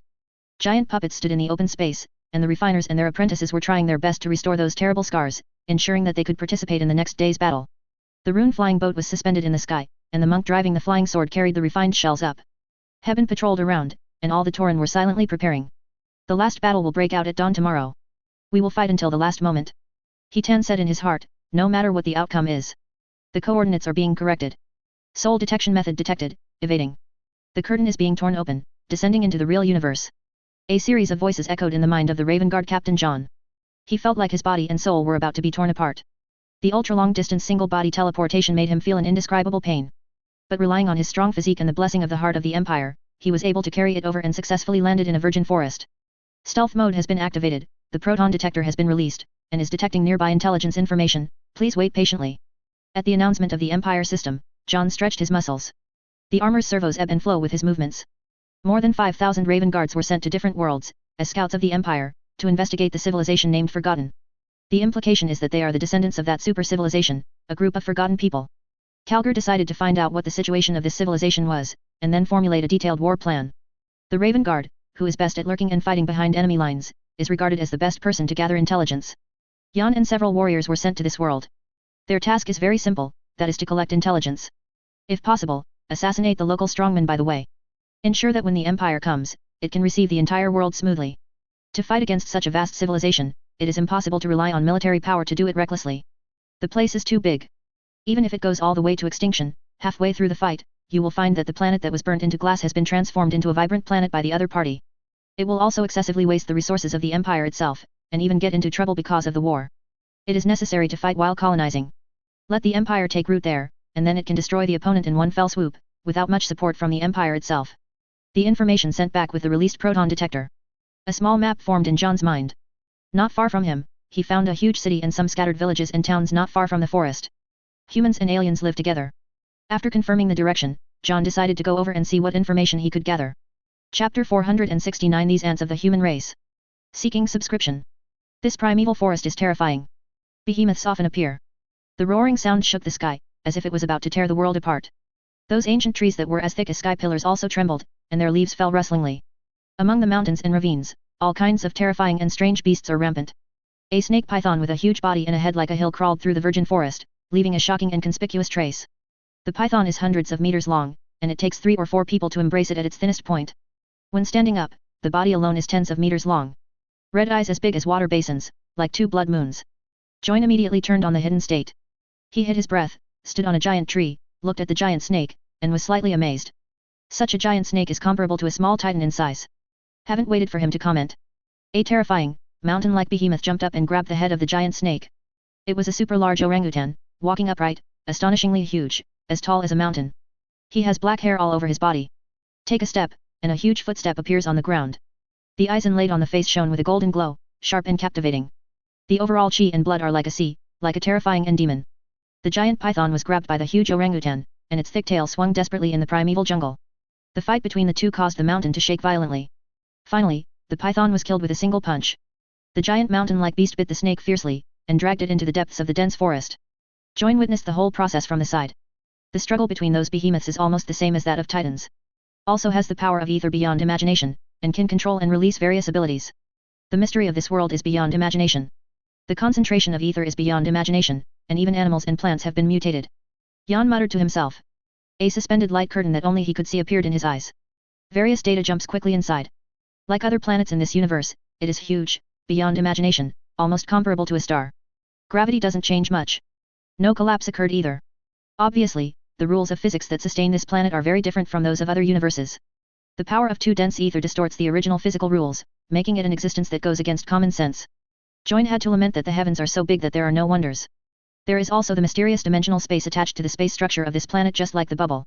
Join did not provoke those giant beasts. His mission is to detect possible resistance forces in the world, and to resolve them as silently as possible, paving the way for the arrival of the Empire. Occasionally, he would also hunt down some giant beasts, allowing the proton detector and the auspicious instrument built into the armor to detect these giant beasts in more detail. The genetic sequence of every cell has been infected by the power of the subspace. According to the standards of the Empire, they can all be said to be monsters polluted by the evil forces of chaos. But there is no obvious pollution or mutation on their bodies. The veil of subspace in reality is also extremely powerful and difficult to break through. This civilization coexists harmoniously with the warp in a unique way. Use the core of the realm to transform subspace energy, and spread it to various worlds with the help of some special means, so that these guys can use extraordinary power to embark on the so-called path of practice. Join looked at the information panel suspended in front of him, his face under the visor was a little dignified. Forgotten civilization takes a different path from the Empire. They are a pure extraordinary civilization. These animals have become so scary. Those creatures are afraid that they also have superpower. If the Empire wants to take it down, I'm afraid it will take a lot of effort. But John is not very worried about the final outcome. Because such a civilization is naturally at a disadvantage compared with the Empire. There are strong and weak beings on the path of practice, because no matter what the circumstances, there are only a few who can use the energy of the subspace as they wish. This is why psychers are powerful, but they have never been the mainstream. Compared to the normal population, the proportion of psychers is very small. That's why on the road of practice, one has to screen Deo Soul, Life Soul, Spiritual Root, Muggles, etc. Actually, the ones screened by those civilizations are psychers. The projection of psychers in the subspace is stronger than that of other creatures, and they are born with various incredible superpowers. Only psychics can embark on the so-called path of practice. The role of others is abandoned. Is regarded as a useless resource, the only value is to cultivate the land and give birth to the next generation. Whether a civilization is strong or not depends on the efficiency of resource utilization. The more thoroughly resources are utilized, the higher the level of civilization. The psychers of the Empire were cultivated in the firewall established by the Holy Emperor. Until they could independently deal with the dangers of the warp, they would leave the protection of the Holy Emperor and travel in the etheric ocean. Ordinary people, through learning, training, and participation, are invested in various fields of the Empire as available resources, allowing them to become small screws in this huge machine and contribute their own value. The individual value of ordinary people is very small.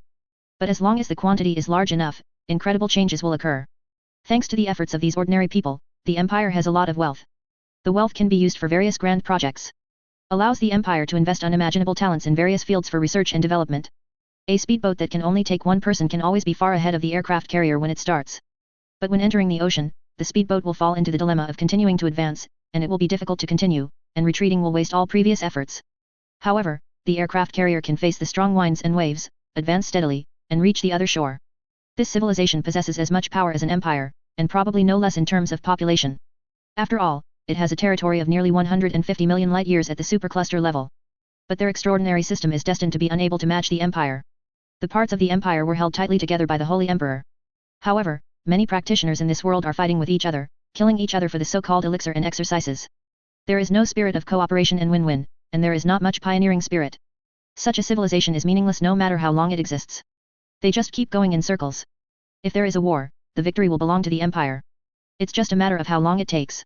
Man Village, a small village where human beings live, is located on the edge of wilderness mountains. Ancient runes are inscribed on boulders scattered around the village. Those runes can obscure the breath of humans, and make many beasts in the mountains disgust and fear. The principle is like when walking in the mountains and forests, you can avoid being harassed by other wild animals by smearing the feces of beasts. When the morning comes, the brilliant morning glow falls like broken gold in the lush forests and dangerous peaks. People in the village also woke up one after another. This village lives on hunting and is in a very primitive state. Many utensils are made of stone and bone. Not even iron and bronze objects can be seen. Basically equivalent to the tribal age. If he didn't know how to build houses with stones, John would have directly divided it into the era of primitive tribes. The men in the village are all physically strong, as powerful and vigorous as tigers and leopards at every turn. The weak and the strong prey on the strong in this world. If you want to survive, you must be strong enough. Otherwise, you will be reduced to blood and slaves. A middle-aged man wearing animal skins, with bronzed skin, loose black hair, and eagle-like eyes. He was standing in front of the village entrance, teaching those clansmen a lesson. The clansmen nodded one after another. After a while, they walked to the open spaces everywhere, and began to exercise their bodies and practice their fighting skills. Join was standing not far from the village, blending into the shadows. There is an elderly psyker in the village. Is the village head of this village, with grey hair, and needs to hold a walking stick to support him. The sixth sense of the old man always feels that something is wrong. But he released his consciousness a few times and scanned around the village, trying to see if there were any enemies, but he didn't find any. Dazed but couldn't find it, he stood at the entrance of the village, watching their raven guard. Nurtured by the wind of ether, it has been strengthened to a certain extent. Even ordinary people can easily move hundreds of caddies of boulders and throw them hundreds of meters away. No obvious traces of corruption were found, and the soul remained pure. Join evaluated the people in the village. He could tell at a glance that many people got physical enhancement because they lived in the strong etheric wind. They are not psychers, and projections in the warp are not strong. No matter how you practice, there is no way to become stronger. Unless there are special drugs and items that can enhance their projection in the subspace, they can embark on the road of practice. Psychers don't have to be born with it, they can be created later. Some psychotropic drugs, strong emotional stimulation, etc. Jan participated in several battles in this universe. He knows that some practitioners can use so-called elixir, or ancient relics to help them embark on the path of cultivation. The Empire also has some auxiliary equipment that can help an ordinary person become a psyker. The principles of the two are the same, they both enhance the projection of the subspace, so that it can use the power of the subspace. The sun rises slowly and walks to the middle. The air also became stuffy. Jan observed for a while, carefully examined their souls and brains, and made sure that there was no corruption. He wrote in his observation diary. It can be regarded as a potential target, and it may be possible to lobby them to form an indigenous army to alleviate the shortage of troops. Lurking sabotage and launching an uprising behind enemy lines has always been the Raven Guard's specialty. In this field, when the Emperor led the Great Crusade, there were contenders. That is the Alpha Legion and the Night Lord's Legion. It's a pity that these two legions have been labeled as traitors, and only those with permission can view the files. Only the Raven Guard and their sub-chapters are good at it in the records of the Imperium. Join is going to visit other places to see how to mobilize the humans in this world. The gap between the rich and the poor, the weak being oppressed by the strong, acts of power, etc. As long as there is a gap, he can continue to expand it to achieve his goals. Join was about to leave, but saw a 5 or 6 year old doll wearing animal skins attracted by a butterfly, and ran out of the village in a panic. Chasing the butterfly with gorgeous wings in the wilderness, out of the shelter of Stonehenge. Approached the original dense forest. There are countless ferocious beasts in the primitive dense forest, even if you hunt outside, you have to gather in groups to ensure safety. The village can survive safely because of the cover and protection of the runes on the boulder. A little doll ran out like that, it was decidedly more dangerous than good. The deafening roar of the lion came. A golden beast with sparks coming out of its nostrils jumped out of the forest. When he saw the child, he jumped on it. The fangs in the mouth are thick and thick, and a child can chew it to pieces in just 2 bites. The child was only 5 or 6 years old, and when he saw the giant beast, he was completely terrified. I even forgot how to cry. Just staring blankly at the giant beast rushing over. Seeing that he was about to die. A pitch-black figure rushed out of the air, knocking the giant beast into the air. Before the beast realized what had happened, a short sword pierced its throat, and with a sharp stroke, it was cut open. Dark red blood spurted out directly. As soon as the blade turned, the sharp blade pierced into the brain of the beast, causing it to die before it could even utter a final whine. The whole process is extremely fast, less than 1 breath. The beast was killed. The child in animal skin looked at all this in a daze, his little head still hadn't understood what was happening before him. Watching an iron-clad giant easily hunt down a terrifying beast that made the hunting team in the village feel troublesome. Join looked at this cute child, and shook his head involuntarily. He walked up to the kid. The palm that was clenched just now was slowly released, and it was the butterfly with gorgeous wings that the child had been trying to catch just now. It's hard to imagine how he can catch a butterfly with this palm that can easily crush a beast without killing it. Take this. Be careful next time and don't run around. John's voice came from the sounder behind the grill, a little hoarse. Although the child didn't understand what happened, but when he saw the butterfly he liked, he still took it foolishly. John heard footsteps coming from afar. He turned and disappeared into thin air. When the strong adults arrived, all they saw were the beast corpses on the ground and the children holding butterflies in their hands. Other than that, nothing was found. There are no footprints or breath. It was as if this child had killed that beast. The recovered children told them that a very tall and very big black-armored man killed the beast and gave him the butterfly. What does that black-armored man look like, kid? The elderly village head asked very kindly, in a gentle tone. The kid shook his head. I didn't see his face, I just remember his big, golden, 2-headed eagle on his chest. What the child said made the clansmen look at each other in dismay. The elderly village head even searched all his memories, but he couldn't think of any tribes and towns in this area that used 2-headed eagles as their emblems.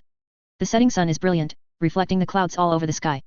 The blood-red sunset glow reflected on the formerly glorious giant city, as if drowning this ancient human city with blood.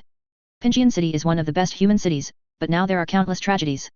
Among the worlds, all clans are fighting for the top. The human race has always been in a weak position, being killed by other races at will, or used as slaves. Pingian City has a female saint sitting in the town, so it is safe and has become the habitat of the human race in this world. But with the passage of time, this female saint also slowly dried up, and her peak was no longer there. Some ancient tribes who already had ideas about Pingian City also took the opportunity to attack. Prepare to take down Pingian City, and use all the human races here as slaves, to feed on blood, or as trade goods. Pingian City is protected by a giant magic circle. In the sky, dark clouds rolled, and the drums of war shook the sky. Countless banners were waving, and chariots carved with ancient mythical beasts rumbled. Terrible energy filled the air, as if it had crushed the sky.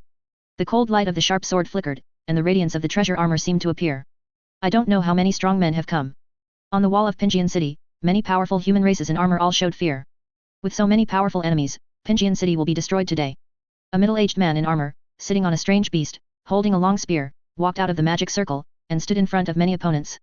Even if there is only one person, he is fearless. Independently before the battle formation, glaring at each other. You bully people too much, do you really think that our human race is weak? Can you bully at will? In the sky, a huge silver warship is covered with complicated runes, flowing with mysterious brilliance. On the boat, a strong man of the ichthyosaur tribe with horns on his head, strange appearance and covered with scales stood with his hands behind his back with a cold expression on his face. A group of uncivilized ants are too lazy to talk nonsense with you. Today is the day of your death. If Pingian City is broken today, all the human races in this world will be used as cattle and horses, as our blood food. After he finished speaking, he clenched his fists with both hands, and the seal of law appeared on the fists. The whole body's blood and strength soared, with boundless domineering, and divine brilliance throughout the world. A majestic mountain appeared behind him, accompanied by the power of destroying the world. The sky rumbled, and the fists manifested infinite power. The middle-aged man only had time to raise his spear in defense. The strong man of the fish and dragon clan came with endless fists. Seeing that the spear was broken by a punch, the middle-aged man was directly blown off, blood stained the sky, and fell to the ancient town below. The bright red blood splashed into the sky. There was a burst of mournful and angry curses in the city. The great commander. Animals, fish, and dragons, bullied our human saints and seriously injured them, it is extremely shameless. When I can't wait for pigs and dogs, bully at will. Even if they die today, they will have to pay the price. Many human monks clenched their fists with their eyes wide open. Several people who were full of energy and blood clenched their fists, their hair danced, and their anger reached the extreme. A group of trash, it has no other purpose except to become the blood food of the strong clan. Stand up, I will kill one of them. The strong man of the fish and dragon clan said coldly, making no secret of his murderous intentions. Kill. Kill. Kill. Many strong men from other races roared with astonishing aura. The murderous aura turned into substance, terrifying beyond compare, stirring up the aura between heaven and earth. Clouds came over, covering the last glow of the sunset. Break the city, after today, the human race in this world will be our blood-eating slaves. The strong man of the fish and dragon clan issued an order. I saw many warships erupting with brilliance, the brilliance was unmatched, the terrifying aura appeared, and countless murderous intentions burst out at the same time. Thousands of brilliance burst out at the same time, bombarding the magic circle guarding Pinjian City, causing waves of ripples. A moment later, several top powerhouses joined forces to activate a supreme treasure, and shattered the magic circle with the help of its power. Kill all these ants. The strong man of the Ichthyosaur clan said in a cold tone, such a weak race does not deserve to live on this land. Chapter 470 Mim Extinction, for subscription. Kill, even if I die today, I will bite them twice. The human race is immortal. Death is inherent, but there is no coward in my race. Even if you die in battle, you will fight and never compromise. In Pinjian City, men, women, and children were all roaring, all of them looked sad and angry, and their eyes contained unyielding and anger. Even children, women, and children rushed out with weapons. Even if they all die in battle today, they will never compromise and submit to the enemy. I don't know how to live or die. A strong man of the Ichthyosaur clan spoke coldly. Disdainful of the resistance of these people. He sacrificed a small tower and urged it to move, making it bloom with thousands of runes, shining brightly. The small tower flew across the sky, as heavy as a mountain, exuding an aura of immortality and invincibility. Several human geniuses who were struggling to kill the enemy were crushed alive by the small tower. The bones exploded, only a few pieces of broken bones and broken scalp fell down. That is the most promising talent of our human race to advance to the realm of saint. A rickety old man was in grief. Tears welled up on the old face. Humans have poor cultivation talent, far worse than other races. If you want to survive in this highly competitive world, you have to carefully plan every resource. Every Tianjiao who is expected to hit the realm of a saint is extremely precious, and will be given special cultivation resources. But today, they entered the battlefield before they grew up. Just because Pinjian City has reached the most critical moment. Now, he is targeted and hunted down by the opponent. I really want human beings to be unable to stand up forever. Even if they can survive this catastrophe, Pinjian City may not last long. Without the follow-up new blood, the old saint is almost exhausted. Without the protection of the strong, what hope is there for Pinjian City? What hope is there for the human race in this world? Several old men who have been in seclusion until today, when they saw the young Tianjiao being killed, they were all extremely sad and indignant. Their bodies erupted with strong light, using the last remaining life as a sacrifice, stimulating their final potential, and facing the strongest of the fish and dragon clan. These old men don't have much lifespan, but in order to be able to contribute when Pinjian City is in crisis, they don't hesitate to shut down and cut off all ties with future generations, just to leave the strength for the final battle. These old men have the will to die, and every move is to exchange injuries for injuries and lives for lives. Each one relied on their own strength to forcefully hold back several top powerhouses, so that the entire battle situation did not collapse. The Ichthyosaur strongman who crushed the Tianjiao of the human race to death just now has also been targeted several times. An old man tried his best to injure himself, trying to kill him and avenge those young Tianjiao. Unfortunately, there are too many enemies. In addition to the powerful members of the Ichthyosaur clan, those treasure ships exuding a terrifying aura will also activate the radiant formations to attack them. What is even more infuriating are those strong men of various races standing in the air, waiting for an opportunity to make a move. It wasn't just the Ichthyosaurs who besieged Pinjian City, but also other ancient tribes who wanted to take advantage of the opportunity to carve up some benefits. This world is so cruel. As long as you are a little weak, you will be bitten by wolves, and you will have no chance to stand up. The fish dragon strong man was slapped alive by the old man's way of exchanging his life for his life. His entire head almost exploded, and blood gushed out, and he was almost slashed alive. The old man was also beaten almost to death by him. He broke an unknown number of ribs with his palm, and his mouth and nose were bleeding from the beating. The viscera and 6 internal organs are displaced, and the fire of the soul is almost extinguished. It is completely relying on one breath to hold on, and it is impossible to survive. Even if they can survive this battle, they will definitely not survive for 3 days. The Ichthyosaur strongman was still furious, even the ants in the cage dared to hurt him. If he doesn't tear the other party to shreds, and then let Pinjian City's blood flow into rivers and corpses pile up like mountains, then it will be difficult for him to dispel the hatred in his heart. At his order, several strong men shot together. The patterns of several treasure ships also glowed at the same time, exuding an invincible aura. Brilliant light enveloped the world, turning it into infinite murderous intent. There are also secret attacks blessed by 4 top powerhouses. They joined hands to make the old man die without a whole body. Fish and Dragon Clan, one day, our human race will pay with blood. The old man was pierced through in the mournful roar. Beard and hair fluttering, eyes full of grief and hatred. The array pattern of the treasure ship and the joint attack of the 4 top powerhouses superimposed the power, causing the old man to explode into a blood mist under the infinite energy. Grandfather. Grandpa, don't die, I still want to play chess with you. In Pinjian City, many people were crying. The old man has a high moral and prestige. He has exhausted all his efforts and sacrificed everything for Pinjian City and the clansmen in this world. All the descendants of his line died in battle against foreign races many years ago. Even a few-year-old grandson died at the hands of the ambushed enemy. The immature head was sent back, it was extremely miserable. Desperately grieved, but still persisted with a heart that wanted to defend the human race to the death. What I like most in my daily life is to play chess with those children and teach them the way of cultivation. Whatever you have learned in your life, no matter who you are, as long as you are willing to learn, you will give it your all and teach it without reservation. Many young talents have been taught by old people. Several secret arts were learned from the opponent. The other party does not need to reciprocate. If he really wants to call him grandpa, the old man will be satisfied. Now he died in battle here, with no bones left. The actions of the enemy made these human monks who had received the favor of the old man grieve. Asshole. Several young people rushed over, wanting revenge. But he was attacked and killed by the fish dragon strongmen and other foreign strongmen, and was directly beaten into a blood mist. Today's massacre of the city, we must completely break the backbone of these ants, and let them know what awe is. A strong alien sneered and said such cold words. The enemy was outnumbered, and the strong human beings defending the city soon fell into desperation. The ichthyosaurs and many strong alien races slaughtered recklessly, and the strong human race suffered heavy casualties. The side defending the city became more and more desperate, full of unwillingness, and unyielding in their eyes. They really want to die with each other, but under such circumstances, they can't do it at all. They can only be incompetent and furious, making the enemy laugh arrogantly. Some enemies have even entered the city, slaughtering women, children, and children who have no ability to resist. Those guys are extremely cruel, killing simply to vent their twisted desires in their hearts. Those old people who can't walk have their heads cut off. The infant children were also picked up by the weapons in their hands, and the bright red blood and sharp blades flowed down. The cruel methods of the executioners made the monks who were still fighting in the city furious. But they couldn't separate, because they were also besieged by the enemy. For the human race, the darkest and most desperate era is coming. The race suffered a massacre, and the survivors were reduced to blood food and slavery. Many people screamed in grief, what did their human race do wrong to suffer this kind of suffering? Cough. Cough. Cough. There was a coughing sound, and many powerful aliens who were massacring women and children showed fear on their faces. The gray-haired, stooped old woman walked out of the city step by step. Her arrival made many powerful alien races fearful and retreated one after another, giving the struggling human defenders a little respite. The survivors gathered around the old man. All of them were wounded, and their breath was sluggish. Many people are on the verge of falling, and they are holding on with one breath. Foolish mother-in-law.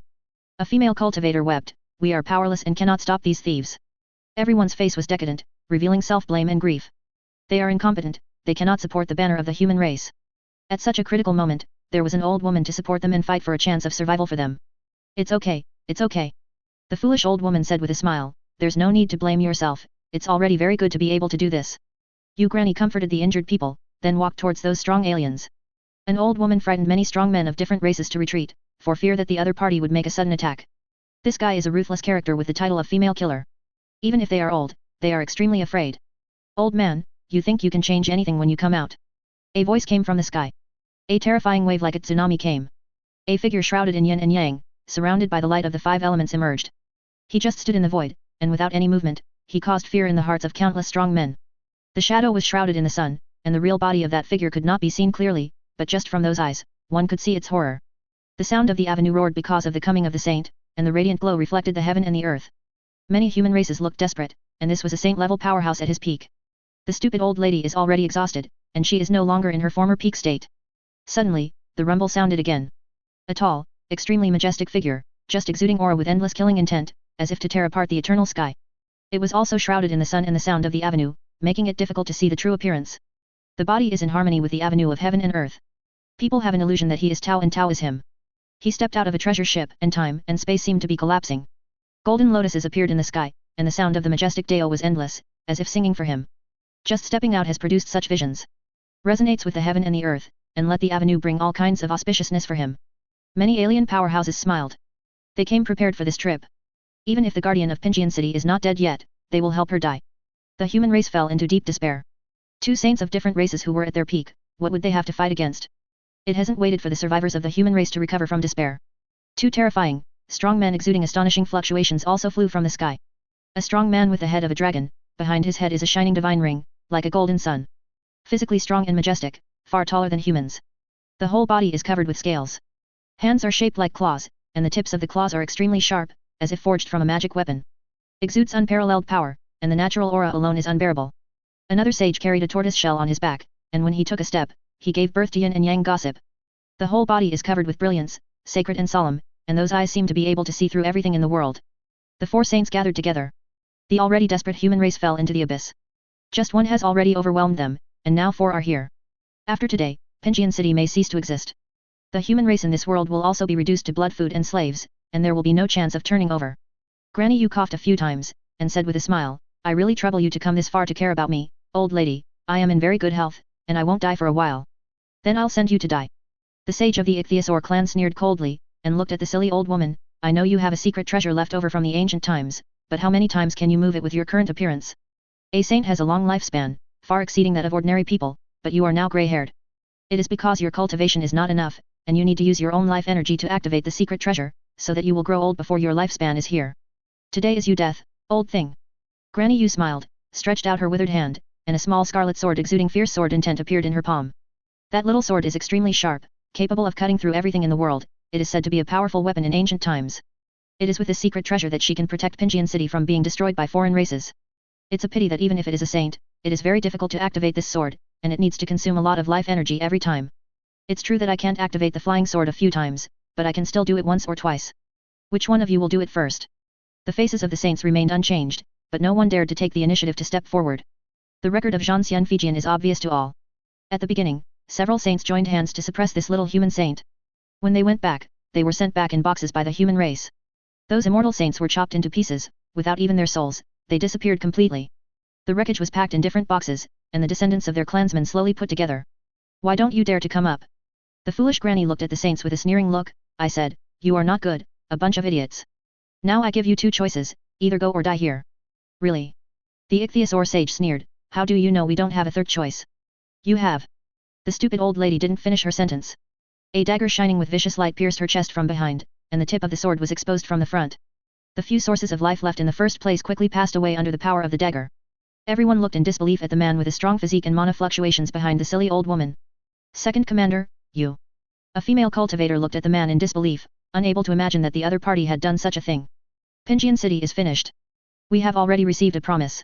As long as we help a few powerful clans to obtain the flying sword, we can get asylum. The man called the second commander had a cold tone, and he looked cold and vicious. At this time, a few powerhouses rose up and killed their closest fellow powerhouse. Caught off guard, several people were killed directly. They never imagined that the catastrophe of genocide is just around the corner, and some people will believe the promise of the enemy. The few remaining human monks fell into chaos, and no one could trust anyone, all worried that the other party was a traitor plotting against him. Many alien powerhouses all sneered. Sad ants. A strong foreign race said coldly, looking at the human monk who was in chaos and couldn't even make the last fight. The second commander of the garrison of Pingian City drew out the dagger that pierced into the body of the foolish old woman. This short sword is specially made, specially used to assassinate saint-level powerhouses. The old woman who had dedicated her life to her people staggered a few times before collapsing. The flying sword of Zhanxian also fell, making a crisp impact sound. Ants are ants. They are useless except as slaves and blood food.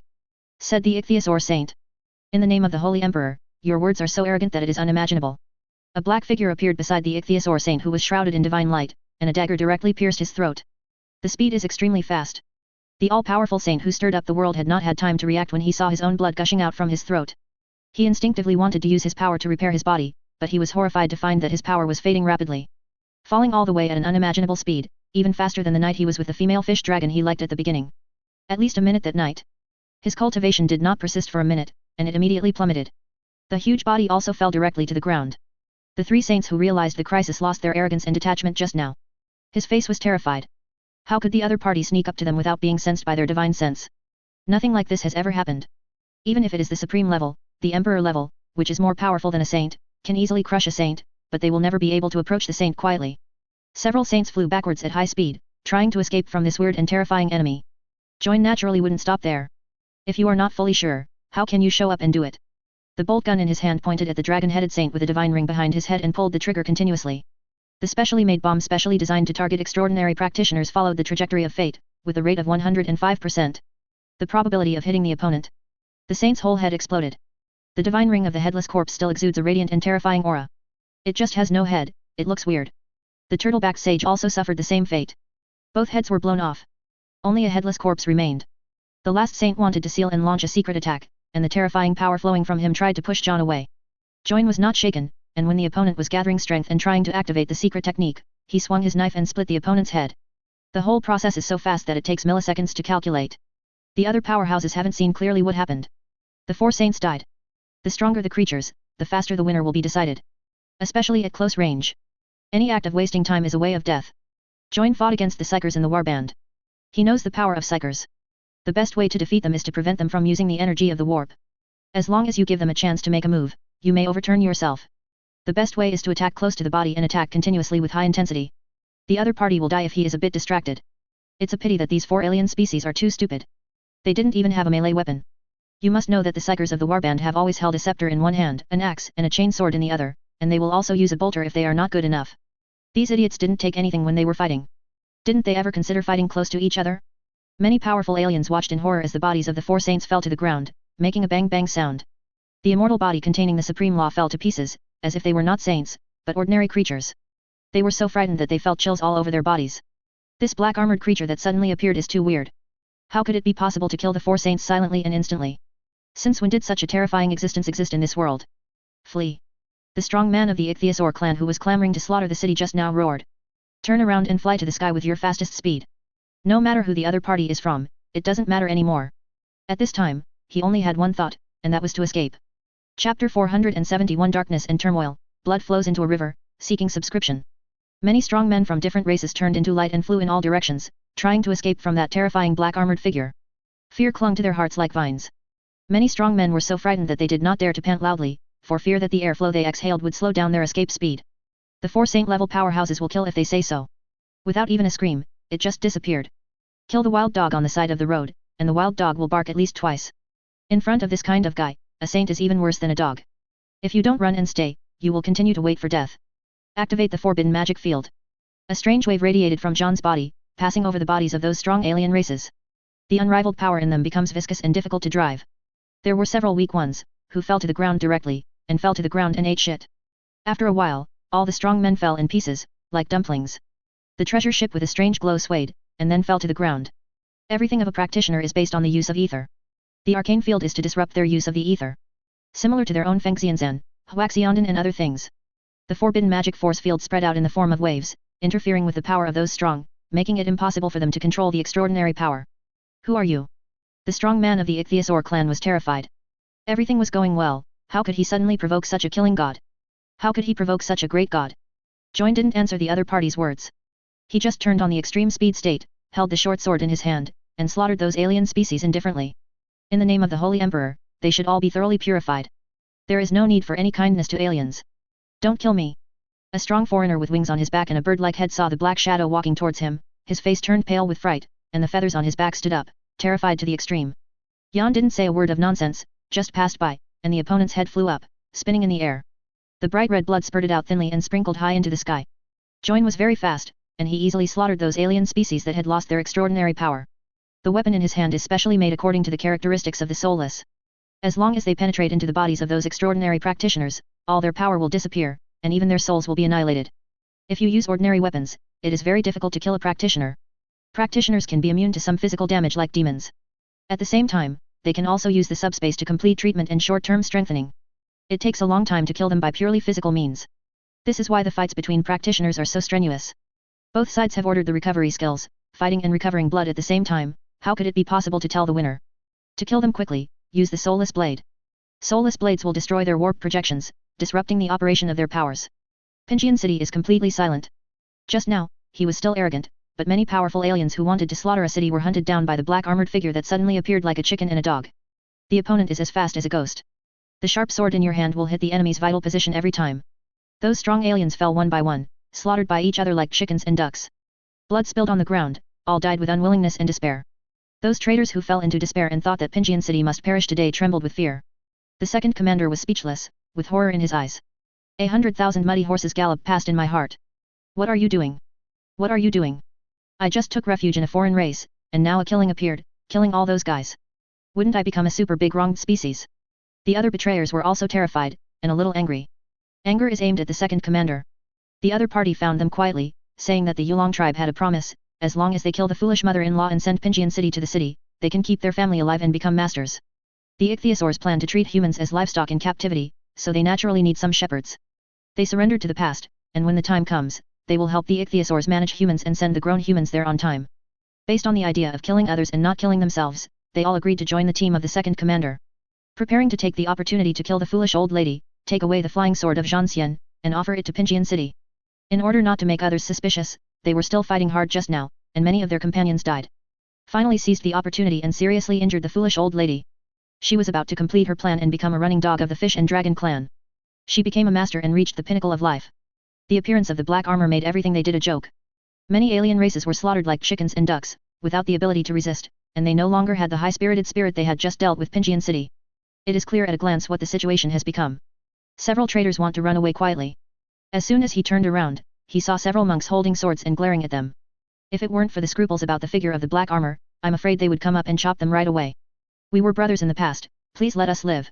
A trader whispered, we will leave immediately and will never return in the future. Other traders also opened their mouths, trying to soften the hearts of those monks with swords. Let them live. However, practice is a path that can only be taken by a determined person. These traders turned against each other and killed so many innocent people, how could they let them go? Dream it, asshole. Today, I want you to pay in blood. You must pay back the life of the foolish old lady. Everyone was filled with righteous indignation, and they were absolutely unwilling to let the traitor go. One after another blocked their way. Glared at the second commander and his party. Let them cry without tears, and regret that they surrendered to the foreign race. When everything calmed down, there were corpses everywhere. So many strong men of different races were slaughtered by the black armor figure alone without a decent resistance. Amidst the howling and howling, the powerful aliens had their throats cut or their hearts pierced. The bright red blood was splashed on the ground, and there were broken corpses everywhere, just like on Earth. The faces of the surviving strong aliens were ashen, trembling, their legs covered with scales or long hair trembling. Just now, they were still in high spirits, and their powerful force stirred up the sky, causing dark clouds to roll over Pingian City. The war drums vibrated the sky, and the flowing and glorious banners fluttered with great momentum, as if 100,000 heavenly soldiers and generals descended. Now, those strong men have all fallen down, and a few lucky ones are still alive, just lying there moaning, covering the wounds that cannot heal, crying and begging for mercy. Just now, the strong ichthyosaur who pointed out the country, looked down on all directions, and suppressed Tianjiao, and the old man was mentioned by John. Don't kill me, my lineage is protected by immortal level powerhouses, if you kill me, there will be catastrophe in the future. The fish dragon powerhouse screamed, without the dignity of a powerhouse. No matter how strong a heterogeneity is, it's just a heterogeneity. John's tone was disdainful, but I won't kill you, you have greater uses. Join's task is to collect intelligence and lurking sabotage. Naturally, it is impossible to carry only one soulless weapon. It also carries many metabombs that are similar to gene viruses, specifically targeting the subspace, and even mem viruses. When the Empire dug tunnels to each universe, got a lot of those things that have magical rules. Also known as rule-type containment. The Empire classified them into categories, and divided them into harmless level, minor disaster level, light disaster level, severe disaster level, and blockade level according to their threat level. Harmless level, minor disaster level, and light disaster level are widely used, and a large number of them are put into the 03 reincarnation universe and other universes that are being raided. The severe disaster level is only allowed to be used by imperial professionals, and the use of the blockade level requires the permission of the Terra Council. Mimetic weapons are classified as severe disasters, because there is no upper limit to the spread of such weapons. Its power will not be weakened by too many people being spread. Even if it spreads throughout the universe, it should have the same lethality that can easily wipe out the lives of all living beings. This type of weapon must be used with caution to avoid unimaginable consequences. The technological sages of the Empire have studied this in detail, and have come up with a whole set of available methods to use mimetic weapons. And make sure they don't harm humans by understanding how memes infect and work. A meme is a kind of information particle, a unit that can record things. In layman's terms, it is an abnormal idea that can spread continuously like a virus, so it is also called a meme virus. A meme is an abstract idea that exists only as a concept. Only works on thinking individuals, does not have any physical characteristics, and does not have any physical entities. Its very existence is a hazard. Truth itself is a terrible poison. As long as the content of the meme is known, anomalies are bound to occur. Infection memes do not present any obvious trauma, it acts directly on the creature's brain, intellect, and soul. It will permanently change your cognition, and it is very difficult to reverse. Empire's researchers targeting meme viruses need to carry out a thought stamp once a day to strengthen their cognition. Each meme will be stored in an isolated subspace with the highest security level, and can be destroyed at any time, and exiled to laboratories in other dimensions. There is a special meme virus sealed in John's hands. In order to speed up the progress of conquering Universe 04, the Empire authorized expeditionary forces to use these advanced and terrifying weapons. John also has a meme virus in his hand. The reason why he didn't kill these alien species was to treat them as the pathogens of the meme virus. It will only happen after they are allowed to return to their racial territory. It's like cockroach medicine will deliberately delay the time of death, so that it can be done in one pot. John implanted the meme virus into the brains of the surviving aliens. Then let everyone throw the corpses into the treasure ships of those alien races, and let them leave in the treasure ships. People in Pingian City didn't quite understand why this black armor figure would let those guys go. But still obeyed the other party's order. Throw the corpse onto the treasure ship and let the other party leave. Pingian City suffered heavy casualties after this battle, even the foolish mother-in-law who had been sheltering them all died. When the crisis was lifted, the surviving people cheered as they watched the powerful aliens fleeing in embarrassment. We survived. We won, that's great. Pingian City has been defended, and the human race in this world will never be slaves for blood. Everyone is excited. Just now there was really no hope at all. Everyone is ready to die. In the end, the situation turned around, and the enemy fled in embarrassment with their corpses, panicking all day long. But after a while, crying sounded from all over the city. Too many people died. Some children wandered on the street, picking up the dead bodies on the street, looking for their parents. The old man on crutches cried heartrendingly, and looked at the whole family covered in white cloth, crying almost fainting. Thousands of races are fighting for the top. If they are not strong enough, this is the end. There is only naked fighting between races, and cruel, and the winner is king. The monks angrily abolished the cultivation of the traitors headed by the second commander, hung all these damned traitors on the city wall, and let them die in despair. Some monks also set off to appease the civilians and treat the wounded. Those who died fighting for Pincian City to the last moment were all restrained. What is torn apart is assembled. If there are no bones left, use the relics of the past as a tomb. The carpenters rushed to make the coffin overnight, ready to be buried together at that time. Several monks surrounded a respectable middle-aged man and walked to John. The middle-aged man cupped his hands and asked respectfully, "Thank you for this righteous man who saved us from danger. Please also tell us your name so that we can remember your kindness." John reached out and took off his helmet, revealing a war-torn and weather-beaten face.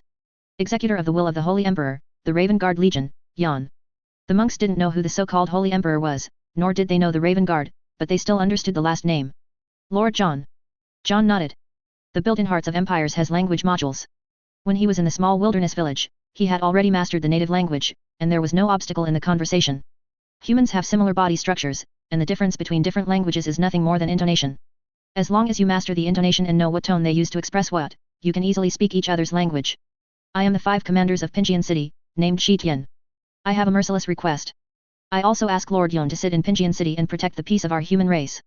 Shi Tian cupped his hands again and said, "Please don't say no." Join opened a light screen casually. "I have my own tasks, and it is impossible to stay in one place for a long time." Hearing this, several monks showed despair. Even after today, Pincian City is doomed to perish if there is no saint for protection. It seems that the only way to do it is to split the human race and escape into the mountains. Even if the deep mountains are full of dangers, it is better than the human race becoming slaves and eating blood. However, according to the expedition regulations, all human forces that have passed the evaluation of the Empire can obtain the protection of the Empire by swearing an oath to the Empire and expressing their loyalty. The various departments of the expeditionary army must not turn a blind eye to the calls for help from humans from all walks of life. Violators will be investigated by the judge. You can join the Empire, where the double-headed eagle flag is. In times of crisis, you only need to send a signal for help, and the Imperial army will come. As soon as these words came out, everyone looked at each other in blank dismay. What is this Empire?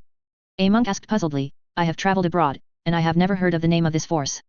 The Empire is a pure human force led by the Holy Emperor, with countless armies. I am just an insignificant member of it. I was ordered to investigate this world and prepare for the coming of the Empire. Hearing this, several monks looked horrified. With every move, he instantly killed 4 saints, and even claimed to be insignificant. How terrifying is this human empire? If all of them come, I am afraid that they will be able to compete with the legendary races. How can the Empire come? Shi Tian was a little excited. If this Empire is really that powerful, they may have their day. There is no need to be as cautious as before, for fear of provoking other strong men of other races and bringing disaster to the race. There is no need to look at the faces of those aliens anymore, no need to humbly obey others, and trample on one's own dignity. Wait until the time is right. John didn't say the exact time. Hearing this, several monks sighed. He asked again, before the Empire came, Lord John could protect us, otherwise those powerful clans would make a comeback. I'm afraid it would be difficult for us to resist. A comeback? I'm afraid they won't be able to do it. John said mockingly, in the name of the Holy Emperor, those non-human alien species need to be completely purified. Soon, you will get the news of their extermination. When the monks heard this, they smiled, but the worry on their faces did not subside in the slightest.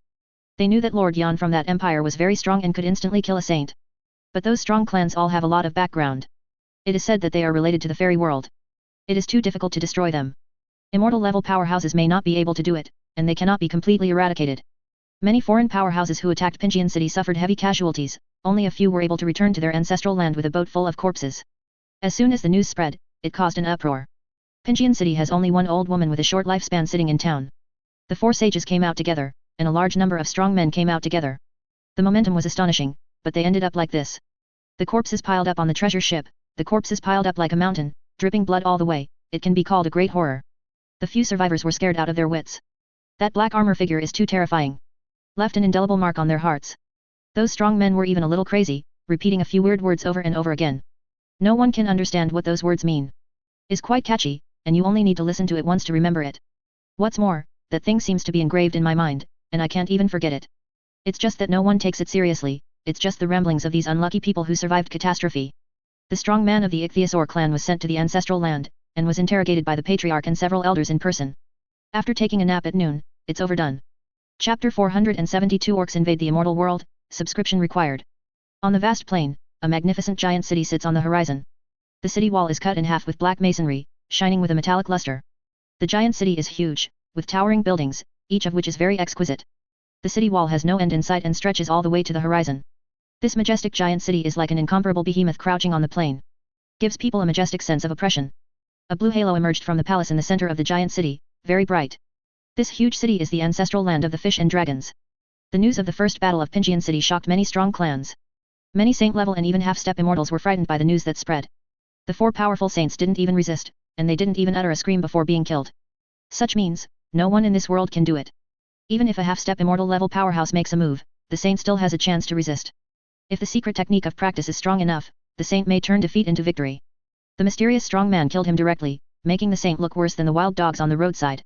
When they met that mysterious strong man, I'm afraid the ending would not be much better. In addition to the 4 saints, many strong men who went with them were also slaughtered one by one.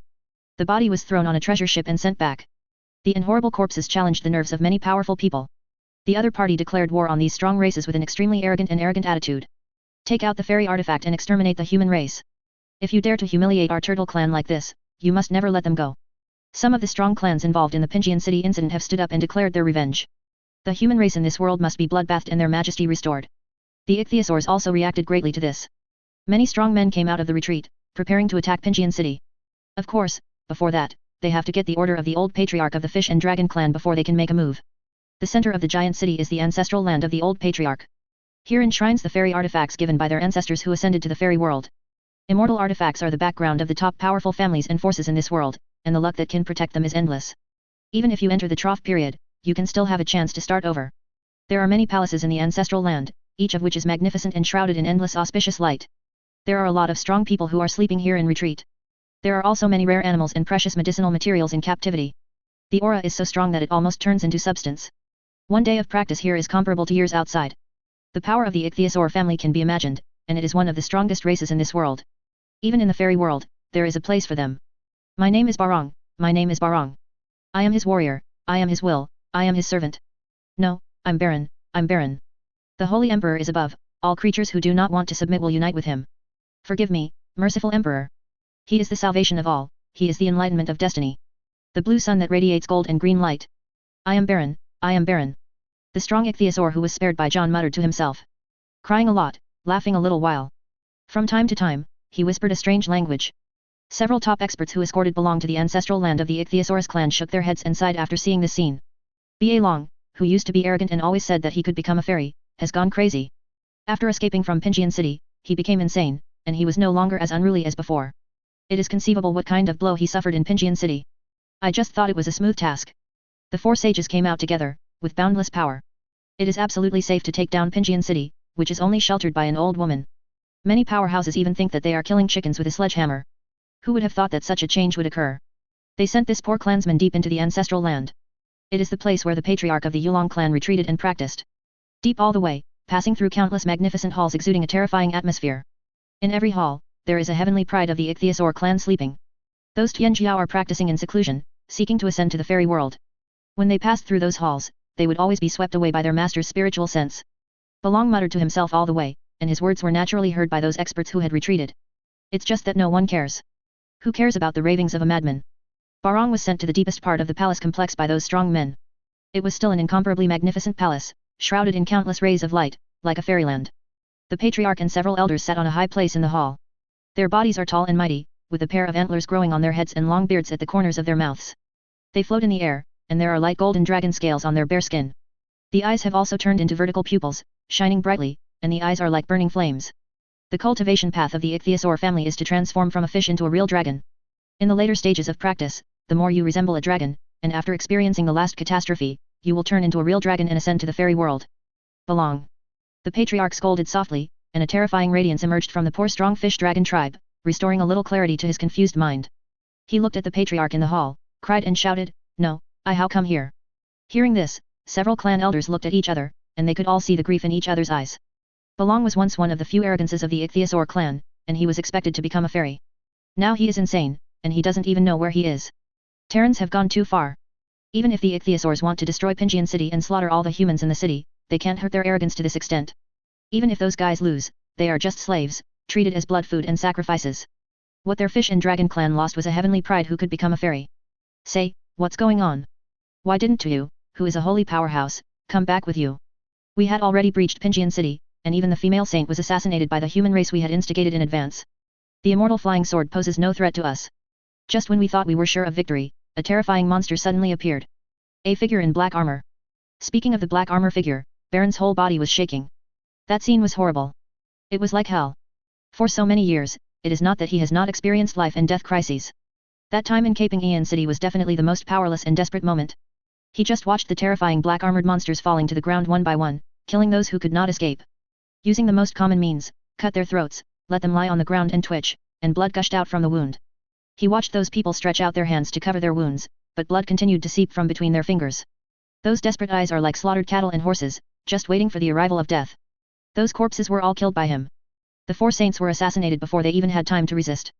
He has a strange ability that can confine our power, and the dagger in his hand is also very strange. When you get hurt, you lose all your strength. Ba Long told everything. Even said those weird words that were implanted in his brain. The Patriarch and several elders couldn't help being moved after listening to Barong's description. One person has killed so many of our strong men, and you have no strength to resist. Many strong men have had their throats cut or their hearts cut out. The Patriarch also fell into deep thought. It seems that this guy is either extraordinary in strength, or possessing secret treasures.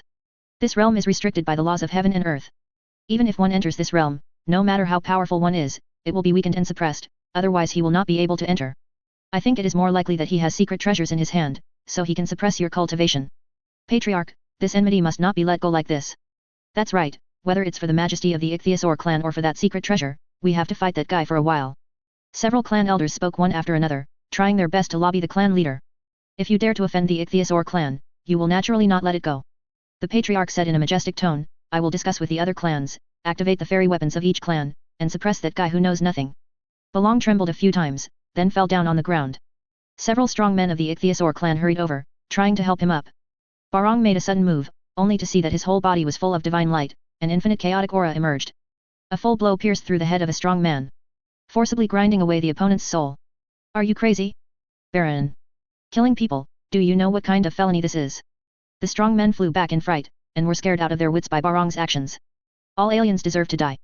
Baron's eyes were burning with blood-red light, and his expression was crazy. He is burning his own life in exchange for even more terrifying power. All alien species should die, all should die. Barong, who was in a frenzy, rushed towards other strong men of the ichthyosaurs.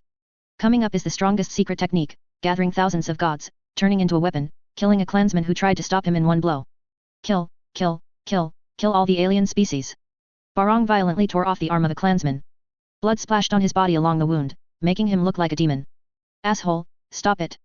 The old patriarch reacted decisively. A terrible dragon appeared behind him, making a dragon roar.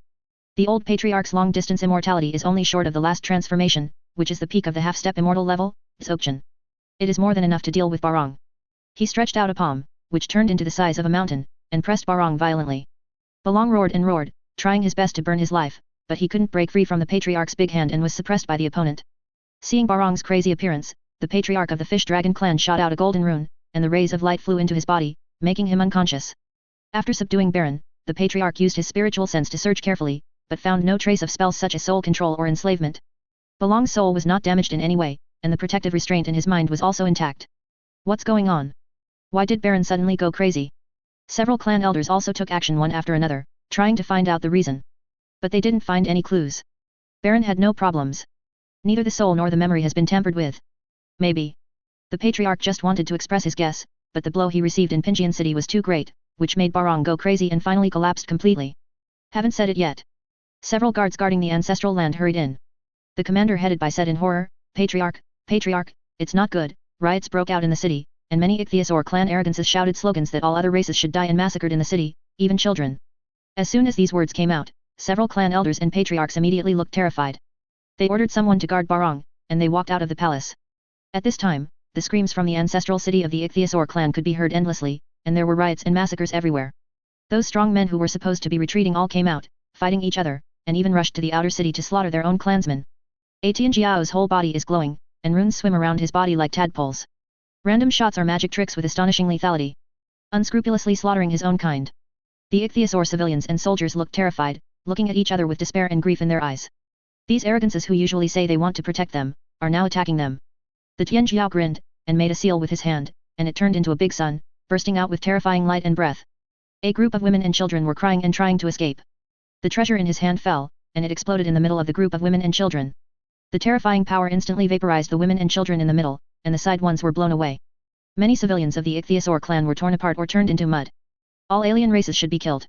The Tianjiao's tone was cold, and he fell down and hunted down the members of the same clan who were not dead one by one. Those tragic scenes are hard to touch the cold heart. In his eyes, these tribesmen are no longer the same tribe, but alien species that must be eliminated. More Tianjiao are fighting, they not only kill those ordinary clansmen, but also kill other Tianjiao who do it. It seems that everyone is an enemy except themselves. Strange voices and languages shouted from the mouths of those madmen, forming a strange rhythm. The old patriarch of the ichthyosaur clan sensed something was wrong from the mysterious rhythm. The other party's vicious intention to put Barong back is here. There must be something wrong with Baron. The enemy has an undetectable method that distorts Baron's mind, waiting for the right time to explode. The current Belong is the source of the plague. The weird words he muttered distorted the minds of other tribesmen. Made them go crazy, which eventually led to this riot. Don't listen to those voices. The old patriarch shouted loudly, warning the guards and elders not to listen to the weird rhythm, and it was too late. The mim virus specially developed by the Empire to exterminate the enemy has a strange increase. The more enemies it infects, the stronger the rhythm will be, and it can even resonate in the subspace and infect those extraordinary beings. If there is a strong person practicing in seclusion at this moment, he will definitely be able to hear that weird rhythm resonating in the subspace. One clan elder went crazy and slapped the other clan elders. That slap was so powerful that it shattered the opponent's head, and even his soul was torn apart. Other clan elders were also in chaos, and they fought against other clansmen. There was a cold light in every eye, cold and ruthless, full of killing intent. The weird rhythm is like a magic sound, implanted in their minds, quietly poisoning all their memories and thoughts, and encouraging them to make correct choices. Everyone is killing and trying to exterminate the alien species. The disaster came so suddenly that countless ichthyosaurs fell into despair. They don't know the root of all these disasters. They can only see that many strong people are killing each other, and they are also killing them by the way. Cruel and ruthless, even children are not spared, and they want to completely exterminate their own race. The patriarch of the ichthyosaur clan realized that something was wrong. He repelled several elders, returned to the clan land, and took out the immortal weapon. The rules between heaven and earth do not allow fairy artifacts to appear in this world. The power of counterattack will obliterate the user, and even shatter the fairy weapon. But as long as it is used for a short time through the secret method, it is not impossible. The ichthyosaur clan's immortal artifact of the Zhen clan is a pagoda. Just after it was taken out of the magic circle, it erupted into a dazzling daoguang that reflected the sky.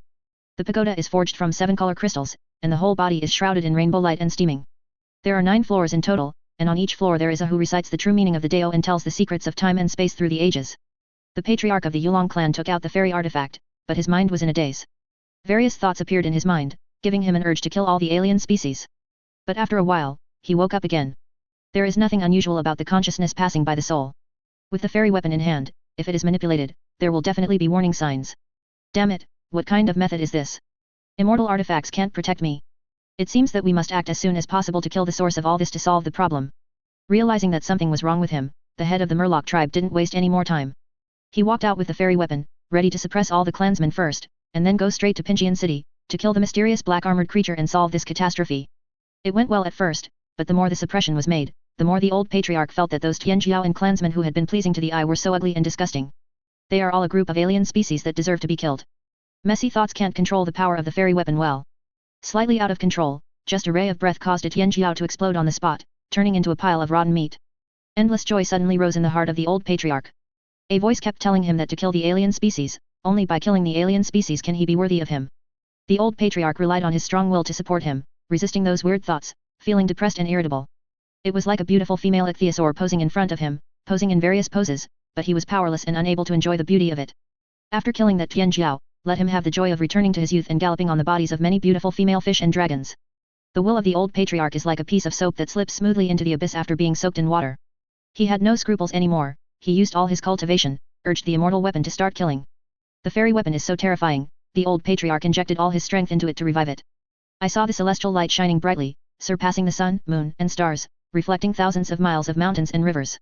Infinite divine energy emerged, and the terrifying chaotic breath crushed the heavens and the earth. The heaven and earth rioted, and the whole world seemed to be collapsing.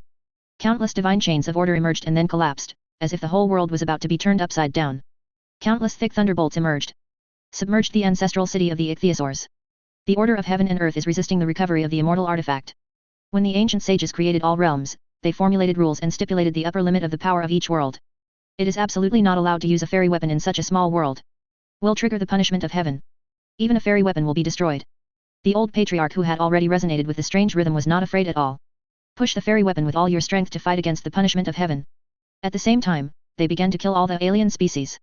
The immortal artifact vibrated with infinite power, and just a ray of breath crushed those low-level monks. Under the urging of the old patriarch, even a saint-level powerhouse, the final outcome is nothing but collapsed and turned into fly ash. Under his madness, the entire giant city was reduced to ashes. The formerly powerful clan was wiped out. In the end, only the crazy old patriarch came out, holding the fairy artifact full of cracks to slaughter other alien species. He has completely disregarded his own life and the immortal weapon that suppressed the fate of a family. The only thought in his mind is to slaughter the alien species. Countless members of the Ichthyosaur clan did not understand until their death why they would kill their own people. Elsewhere, chaos erupted. Already mobilized and revived the race of immortal artifacts, there was also great chaos at this time. The strange whispers of the survivors after they came back also affected them, driving those strong men crazy, and even urging a large formation to kill their own people. The great city of millions of souls was reduced to ashes, littered with rubble and broken corpses. Some creatures roared in despair, wanting to wake up those strong men. Was directly obliterated, leaving no bones left. At the back of the massacre, it was the top powerhouses who controlled the celestial artifacts who were fighting each other. With the help of fairy weapons, they fought until the world changed color. The land sank, the vast mountain ranges were flattened, even time and space collapsed, and countless turbulent currents appeared, making the broken world even more broken. This war did not end until the order between heaven and earth shattered the immortal artifact and obliterated the divine mansion inside. The eerie rhythm also reached a climax in the warp, stirring up a terrible ripple and storm. If it weren't for the special rules of this universe, such a killing would definitely give birth to a powerful demon. Pingian City. When there is a storm outside. This is being rebuilt here. The dead have all been buried. The wounded were treated and civilians returned to normal life. The pain is slowly healed over time. The newly sewn imperial double-headed eagle flag has been hung at the gate of the vast city lord's mansion. Some people, under the instructions of Jorn, promoted the Holy Emperor, and encouraged those people to take up arms and prepare to fight for the Holy Emperor. Join was busy gathering information. The proton detector released continuously sends back the pictures of the outside world, and at the same time stores the collected data information. This information will be handed over to the Mechanic Society for evaluation, so that the Mechanics can continue to improve the mimetic virus. Yorn is also the first official use of a mim virus. Due to their destructive nature, the Empire generally does not allow the use of these powerful weapons. From the screen sent back, John could feel the horror of the mim virus. Can easily make those enemies fight together. A precise extermination strike that reaches the level of a surgical scalpel. The mimetic virus itself does not have any lethality, nor is it the use of extraordinary power. But something that destroys self-knowledge. The structure of the universe is very complicated. A person's cognition is determined by many aspects. Many people think that the will is free. If you are willing to observe carefully, you will find that there is no freedom at all. No creature can escape the interference of the environment. In a hot environment, I want to run to a cold environment. In a cold environment, I want to run to a warm environment. Even if it is not fatal, as long as the environment makes people feel uncomfortable, people will subconsciously flee. If you can't escape, you will be irritable and even lose control. In addition to the environment, people will also be disturbed by their own memories and the remarks of others. The so-called free will is just a judgment based on the existing information. This is where the power of the mim virus lies. It does not directly harm the host. It just made the host's cognition go wrong. No abnormality can be found in the extraordinary means of those indigenous alien species. It's not that the mimetic virus cannot be detected because of backward detection methods such as spiritual consciousness and treasure detection techniques. It is because any detection method must establish that the user believes that this thing is harmful or beneficial to him, in order to be effective. If the user thinks that this thing is not a threat to him, then 10,000 spiritual scans will be useless. Because the final decision rests with the user. They don't know about memes, they don't think there's anything wrong with their brains, and they don't think there's anything wrong with their behavior. Once infected with a mimetic virus, the infected person tends to think that they are normal, and those who say they are abnormal are abnormal. This is the scary thing about mim viruses. Any creature has no self-knowledge. They will always try to prove themselves right and others wrong. Very good. John, who had planned all this, looked at the scenes transmitted back and nodded, very satisfied with it. Those alien species are using their superpowers to kill each other. Some powerful warp creations are also used as weapons by them. Their scuffle spread to many places, and there were corpses and wreckage everywhere. Those powerful races have all been wiped out, and those weaker forces and races also suffered heavy casualties. It was their own people who did it. The mimetic virus developed by the Mechanic Adeptus is unexpectedly easy to use. Genocide so easily accomplished. Unfortunately, mimetic viruses are not invulnerable. This kind of mimetic virus, which can easily catch half-step immortal level powerhouses, is also very simple to deal with. As long as the memory is deleted, and those weird words and rhythms are completely erased, the mim virus can be kept out. The problem is that the style of this universe is all about fists. Pay attention to the supremacy of power. I think that as long as my fist is hard enough and scary enough, all problems can be solved. As long as the fist is big enough, everything is bells and whistles. They will pay a very high price for this kind of thinking. Shi Tian and others also learned what happened from the information sent back from the outside world. This chaos can be called the most terrifying disaster in the history of this world. Those strong clans killed each other until the sky was dark and the earth was dark, and even the fairy weapons were all shattered. Even if the rest are not dead, they won't be able to achieve anything. The human race will prosper in this world. They looked at John with more and more awe. Even if they didn't understand why these powerful clans killed each other, they knew it was the imperial envoy who made the move. Those strong clans are all guarded by immortals. Even if the demon king came, it would be difficult to control them to kill each other. The other party can easily do it. Shi Tian and others were even more in awe of the holy emperor who only existed in Jorn's mouth. The existence of being able to easily kill saints and half-step immortals is just an insignificant member of the human empire. The holy emperor who controls the entire empire has reached such a terrifying level. Shi Tian felt that this holy emperor was not inferior to the rumored emperors. The ancestral city of the Ichthyosaur clan was destroyed, and all the clan members were killed or injured. The old patriarch and other strong men died in the battle, and even the town's immortal weapon was punished and shattered due to excessive use. Such a situation naturally attracted the attention of the ancestors in the fairy world. Although they have become immortals, they have not completely separated from the lower realm. Ethnic luck is also very helpful to their realm. If the ethnic group is prosperous and occupies more small worlds, then their practice will be smoother. If the ethnic group suffers heavy losses, luck will also plummet. The Ichthyosaurs have been operating in the fairy world for a long time. Their influence is also considered very good. There are many immortal level powerhouses, and there are also half-step immortal king level top powerhouses who can speak in this fairyland. If an immortal king level powerhouse can be born, their family can become one of the overlords of this fairyland. When the immortal level powerhouse in charge of checking the lower realm saw the abandoned ancestral city and corpses everywhere, he became furious. Who dares to destroy their orthodoxy in the lower realm, defeat their luck, and be so reckless? After reporting the news, the fish dragon strongmen in the fairy world used secret methods to trace back the situation in the lower realm, only to find that it was their own people who killed their own people. A shocking war broke out among the various ethnic groups. All the powerful half-step immortals from the lower realm participated in it, fighting until they went mad and died. This thing is too weird. Why are these guys so crazy, fighting to the death? It doesn't make sense. There must be a problem, but they don't look like they are being manipulated by the magic way. The fairy weapon has the function of protecting the master. If they are controlled by the magic way, the fairy light will naturally wake them up. Could it be that they voluntarily killed each other? Many experts in the fairy world talked about it, but they couldn't get an answer. The picture obtained backtracking is too weird. There are a few ethnic groups that are safe and stable and have existed for so many years. The strong ones suddenly went mad and slaughtered all the clansmen. Another life and death battle broke out between each other, fighting until the fairy weapons shattered, and fighting until all fell down. What are they drawing? Is the picture happy? The more I think about it, the more frightened I feel. Many powerhouses feel cold in their hearts. All of this is too weird. The ancestor of the Ichthyosaur, who had been retreating for a long time, came out of the sleeping ancient land and answered the confusion of many tribesmen. It's those extraterrestrial demons. The ancestor of the Ichthyosaur clan had already reached the peak of the immortal king half a step away, and was only one step away from becoming an immortal king. What's weird is that this ancestor exudes a dark, ominous, and strange aura. The whole body seemed to be melted, with disorganized facial features, and 7 or 8 eyes blinking on the head. There is nothing below the immortal. The realm after the immortal will cause the creature to change. The higher the realm, the more terrifying its appearance. Is that the voice that echoes in the spirit realm? Asked a fairy-level powerhouse of the Ichthyosaur clan. Every strong person who has entered the Tao can sink his mind into the spiritual realm, absorb power, and evolve his own Tao and Dharma. During this period of time, the spiritual realm became no longer peaceful, and many terrifying illusions appeared. Holding golden double-headed eagle banners, a group of strange creatures whose faces could not be seen clearly slaughtered the world one by one. All life was slaughtered. The sorrow and sorrow contained in it are unimaginable. The fairy world calls those strange creatures extraterrestrial demons.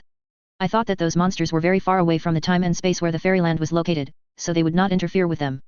Who would have thought that these guys would appear? The method is still so weird. It is really terrifying to be able to control the mind without any magic. Ancestor, what should we do? Shall we send a few immortal level powerhouses to take revenge? A clansman asked the ancestor of the Ichthyosaur for instructions. No, those demons cannot be dealt with by a few immortal level powerhouses. Going down is just to die. The ancestor of the fish and dragon shook his head. The demons dare to invade the lower realm, and they will definitely target the fairy world soon. Confrontation. I will contact other strong clans who have also been destroyed in the lower world, and let them and I call together many sects and forces in the eastern wilderness immortal territory to discuss the fight against demons. No matter how strong those demons are, it is absolutely impossible for them to win the countless immortal powerhouses in Donghuang, not to mention that there is a quasi-emperor level immortal in Donghuang. At that time, with the help of the power of Donghuang Fairyland, revenge is nothing but a piece of cake. Hearing this, many strong men complimented him one after another. The ancestor is really wise. It's amazing, this plan is seamless. When the time comes, those damned demons will definitely make life worse than death. The vast mountains, Yushanzong. The guardian circle broke under the watchful eyes of many Tauren. Countless artillery fire fell on the magnificent building complex, setting off a series of explosions. Those green-skinned demons howled and rushed into Yushanzong. Fights break out everywhere. Before rushing into the enemy line, He Tan looked out of the mountain gate. Everywhere you can see is green. The green-skinned demons are endless. Is this the date of my death? Is this the time of our death? He Tan had a sad thought in his mind. He swung his battle axe and charged into the enemy's formation. Terrifying power erupted with his roar, and terrifying blood soared into the sky. Even if today is the last moment, he will fight to the last drop of blood. These green-skinned demons have a special power. Long-range spells do little damage to them. Most of the spells they cast will be cancelled by a faint green glow. Punching to the flesh, holding a weapon and fighting in close combat is the most effective way to kill the enemy. He Tan split the bodies of those green-skinned demons and chopped off their heads. An unusually strong and tall green-skinned demon slashed at Riverside, trying to decapitate it. He Tan rolled over, avoiding that terrible blow. He looked at his new opponent. The green-skinned demon is wearing a thick iron armor, and the teeth forged with pig iron are welded to the mouth. Holding a giant machete, with blood flowing on it, ticking down. He Bin didn't know how many members of his tribe died at the hands of the opponent, so he rushed forward angrily. Blocked the opponent's slash with the battle axe in his hand, and then punched the opponent's face, even the opponent's metal jaw collapsed. When the opponent lost his balance and retreated, He Tan swung his tomahawk and chopped off the opponent's head. The head flew out. Was crushed by both sides of the melee. The headless corpse fell to the ground and convulsed. He Tan took a deep breath and planned to find the next one. No matter what, he will pull enough green-skinned demons to die. But when he turned his head, his eyes widened in horror. A green-skinned demon the size of a mountain walked towards him. His head is a huge piece of iron, and only a touch of red can be seen at the position of the eyes. Sharp fangs grow out of its mouth, and when it roars in a low voice, it looks like a giant beast from the prehistoric era. The thick armor is equipped with a weapon that Haben doesn't even know. He walked over, a metal limb stretched out from behind, spewing out blue flames. He Tan watched as a tribesman was touched by the tongue of fire, and the iron armor on his body melted into molten iron. The huge body was burnt to charcoal in a few seconds, exuding a foul smell. He Tan rushed forward with his battle axe in hand, trying to kill the terrifying demon. Scarface Fang easily caught the most powerful Tauren warrior. Using his mechanical limbs, he firmly grasped the opponent's limbs. Amidst the opponent's roar, the scar-faced Fang slowly tore it into pieces bit by bit. The bright red blood dripped down like that. The broken body was thrown somewhere by him at will. Whatever story this Tauren has had, it doesn't matter. He died. Races were also slaughtered. Everything is meaningless. The battle didn't last long. After the scream of the last Tauren fell, there was no more screaming. The race was slaughtered. The orcs searched for their loot, looting all the spirit crystals, medicine pills, weapons, and various equipment. A double-headed eagle flag of the Empire was planted in the ruins, declaring the belonging of this world. Scarface looked around, all excited orc boys. He used his inflexible mind to consider where to go for a more grand Waaak next. A light curtain suddenly appeared in front of him. Human officials in uniform appear in the light curtain window. The orc warlord Scarface, you have a new mission and are ready to go. Your emperor will also rush there soon. Is it such a small world again? Scarface hates such a small world, it's not enough Waaak at all. Scarface looked at the human officer in the window and said. Don't worry, this time you can fight as much as you want. From one world to another, you will have countless enemies. Don't lie to me, human beings. Scarface's Gothic language is very standard, I don't need to do these small scenes at all, and they are a waste of my time. Hearing this, the human official looked at Scarface and smiled. No one will lie to you, I'm even praying for you, poor orc warlord, I hope you won't be slaughtered by those alien species as soon as you land. No one can kill me. Scarface roared, you will know how powerful Scarface is, and any enemy will be blown up by me directly. There are typos directly pointed out in the comment area. Chapter 473 Prelude to War, for subscription. Calgar convened a large number of high-level officials in the conference hall of the battleship Macridge's Glory. This time, it is a meeting to discuss matters related to launching a war against the forgotten civilization. Members of his exclusive guard, wearing a full set of armor, standing around the hall, symbolizing Calgar's majesty and status. The captain of the guard stood behind Calgar. He was observing the content of the strategy meeting. The task of the company commander of the guard is not only to protect safety, but also to remind and advise at critical moments. Knowing the overall strategy and having one's own strategic thinking and judgment are also necessary skills. The high-level participants in this meeting are basically from the military field. There are representatives from the various chapters, as well as officers from various branches of the Imperial Armed Forces. Navy, Adeptus Mechanicus, Sisters of Silence, Sisters of Battle, Astra Militarum, and other lesser-known organizations. Even the Tribunal and the Assassin Court sent their own representatives to participate in the meeting. Even if representatives cannot be sent, there are holographic projections to participate in this meeting. All kinds of colorful uniforms are arranged neatly, like an army preparing for war. The most intriguing figure is the figure in golden armor sitting at Calgar's left hand. The man wears a tall conical helmet that hides his face. If that unique armor decoration is not enough to show his identity, the strong sense of aggression emanating from that huge body is enough to explain everything.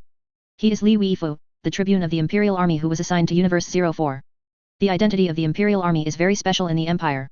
They symbolize the majesty of the Emperor and the identity of the supervisor. After the Emperor departs from the Golden Throne, it is meaningless for them to guard the palace. In today's 10,000 regiment, only a small number are still guarding the dungeon below the Emperor, or those prisoners who are guarding the Atonement Torch. Most of the Forbidden Army was sent out, reactive in various areas of the Empire. Their duty is to guard the Emperor's dream, to ensure that the Empire will go the way the Emperor wants. The Imperial Guards supervised the operation of every department of the Empire, their sharp eyes were everywhere, always searching for signs of corruption. Liveave did not participate in the discussion of the meeting, but sat there silently. Like other custodians, Liveave also has a soul where the two qualities of a scholar and a champion warrior coexist harmoniously. He was able to discern the intent of each speaker in their words. Judge their inner desires and longings, judge their loyalty to the Empire, to the Holy Emperor. If the pursuit of personal desires exceeds the loyalty to the Empire and the Holy Emperor, then they have to meet the Holy Purification. Prevent them from going further and further down the wrong path. Delegates at the meeting are armed. Everyone was in uniform, either military dress or religious robes. Everyone has sworn allegiance to the Holy Emperor and vowed to use their lives to defend the cause and glory of the Holy Emperor. Armor and weapons gleamed, and flags fluttered in the jets of air-handling units. The lights are bright, reflecting every corner. The smooth and polished marble floor reflects the crowd. The Anglican priest lit incense in the hall. The rising smoke was floating in the hall, stirred by the airflow caused by the air device, forming short vortices one by one. The orcs are moving, and they will be thrown into the fringe battlefield within 3 standard weeks. The sages of the Mechanic Order have carved into their genetic sequences the technology that can cross the boundary wall, and will activate it when the right opportunity arises. So that they can build Stargate devices to go to different worlds. An officer in charge of integrated intelligence was reporting, his voice echoing in the empty space station. According to reports from lurkers, we already have 103 worlds as our foothold, and they are already working on building beacons. As long as the beacons can be lit, the Empire's Legion can come quickly. Some irrelevant peripheral worlds it was selected as a resource planet for dismantling, and its materials will be used to build doomsday devices, weakening the enemy's application of extraordinary power. This project is under the responsibility of the Mechanic Order. At present, 400 doomsday devices have been produced. According to the theory, the maximum value calculated above can cover a diameter of 3.56 million light-years, creating a silent field. In the case of maximum power, the subspace in this field will be frozen, and no soul can leverage its subspace energy. In the case of maximum power, it will also have a certain impact on us, which will easily cause fatigue and drowsiness in soldiers. For this reason, the power will be designed to allow ordinary people to move around for a long time, while psychic users need to be equipped with exclusive equipment in order to continue using psychic power. From the information obtained so far, the Forgotten Civilization is divided into different realms, including the Lower Spirit World, the Fairy World, the Great Sun World, the Upper Heaven World, the Spirit World, the Demon World, the Great Underworld, etc. Different worlds are divided into different realms. Separated. There are passages between different realms. With the help of passages, the distance of tens of thousands of light-years can be compressed to a few days or even minutes. Without the use of passages, the distances between different realms are very far away, but there are some beings who can wield the power of the warp can cross. The development route of the Forgotten Civilization focuses on how to use the power of subspace. According to the known information, these guys have at least several sets of realm division systems, so I won't go into details here. I will mainly talk about things that can pose a threat to the Empire. Heavenly Emperor, or Immortal Emperor, the level of God Emperor, or even a higher level. Above the immortal level, those creatures show obvious signs of subspace corruption. The higher the level of practice, the more obvious the signs of corruption. Emperor-level creatures can be regarded as subspace creatures, but they have realistic bodies, and they cannot be simply they are classified as subspace creatures. These creatures already have the ability to distort the laws of the real universe, and if they are not careful, it is very likely that the formed troops will be killed by them. For the sake of reducing casualties, all confrontations at the Emperor level and even higher levels will be handed over to the original caste warriors and the Assassin Corps to implement the beheading tactics. The officials extracted the key points of the current relevant information on the Forgotten Civilization, and read it out. Detailed information has been sent to everyone's personal database. A preliminary strategy has been formed in several previous discussions. A sage of the Adeptus Mechanicus took over the official speaking position. His name is Fira, born in the Forge world. Is a newly promoted sage. The rapid expansion of the Empire has given many people opportunities. Phyla is also one of them. It only took him 500 years to be promoted from priest to sage. Universe No. 04 is also his initiative to apply. He is sure that in this backward but powerful universe, a lot of knowledge about the past can be found. Those knowledge can help him walk on the path of truth. Phyla's body is as bloated as other sages, covered with steel and cables. Various augmentation devices are also installed on the head, which enhances the computing power of the brain. The Church of Mechanics is laying enough production lines in this world. We have already been able to produce the most advanced celestial class warships and world-destroying weapons locally. The Titan Production Workshop, which combines the latest technical knowledge of the Sage of Sigma, has also been successfully built. It is expected that the first new Titans will be in service within a Terran year. In order to enhance the coordinated operations of various departments, I made a suggestion, that is, to build enough lighthouse installations to enhance the information exchange between different forces. My team has proposed several optimizations for lighthouses, which can expand the radiation area and enhance the communication efficiency, makes the communication more stable, and it can also make the originally expensive hyperspace instant communication cheaper. More importantly, the lighthouse is also an amplifier that enhances the power of the Holy Emperor in the universe. This suggestion is very good. A general said, if the soldiers can feel that the will of the Holy Emperor is with them, they will definitely fight more bravely. Phyla's suggestion is very pertinent. Even some generals who are usually picky can't find any disadvantages. Next, the representative of the assassin court spoke. People in this department always give people a cold feeling. Maybe it has something to do with their special occupations. The assassin court is responsible for cleaning up individuals who threaten the empire. Assassins cultivated by the 6 temples. Each one is 1 in a million. Even Primaris warriors can hardly stop their assassination. The assassins of the Kyulasas temple are ready, and they will prioritize the elimination of those threatening and powerful enemies according to the list. The words of the representative of the assassin court were very indifferent. Everyone is not surprised by this. In terms of normal procedures, the assassins will not participate in such meetings. Their sense of presence in the empire is very weak, so weak that only a few people know their existence. Calgar also didn't care about the indifference of the representative of the assassin court. They were born that way. A sharp blade that exists only in the night. People from other departments also spoke separately, putting forward suggestions and confusion, and perfecting the final strategic plan. The meeting goes on for a long time. By the time it was over, a day and a night had passed. It is impossible to coordinate such a large army without wasting a little time. Even if you have an extraordinary mind, you have to devote a lot of effort and time to command this battle. The territory of the Forgotten Civilization spans 150 million light years. This is a distance that even the gods in many ethnic myths can't imagine. Imagine how much effort it would take to launch a war involving countless creatures over such a distance. Calgar and many high-level military officials are coordinating production and deployment of troops in an orderly manner. Various war factories appeared in the void, the small ones were the size of a town, and the large ones were comparable to a planet.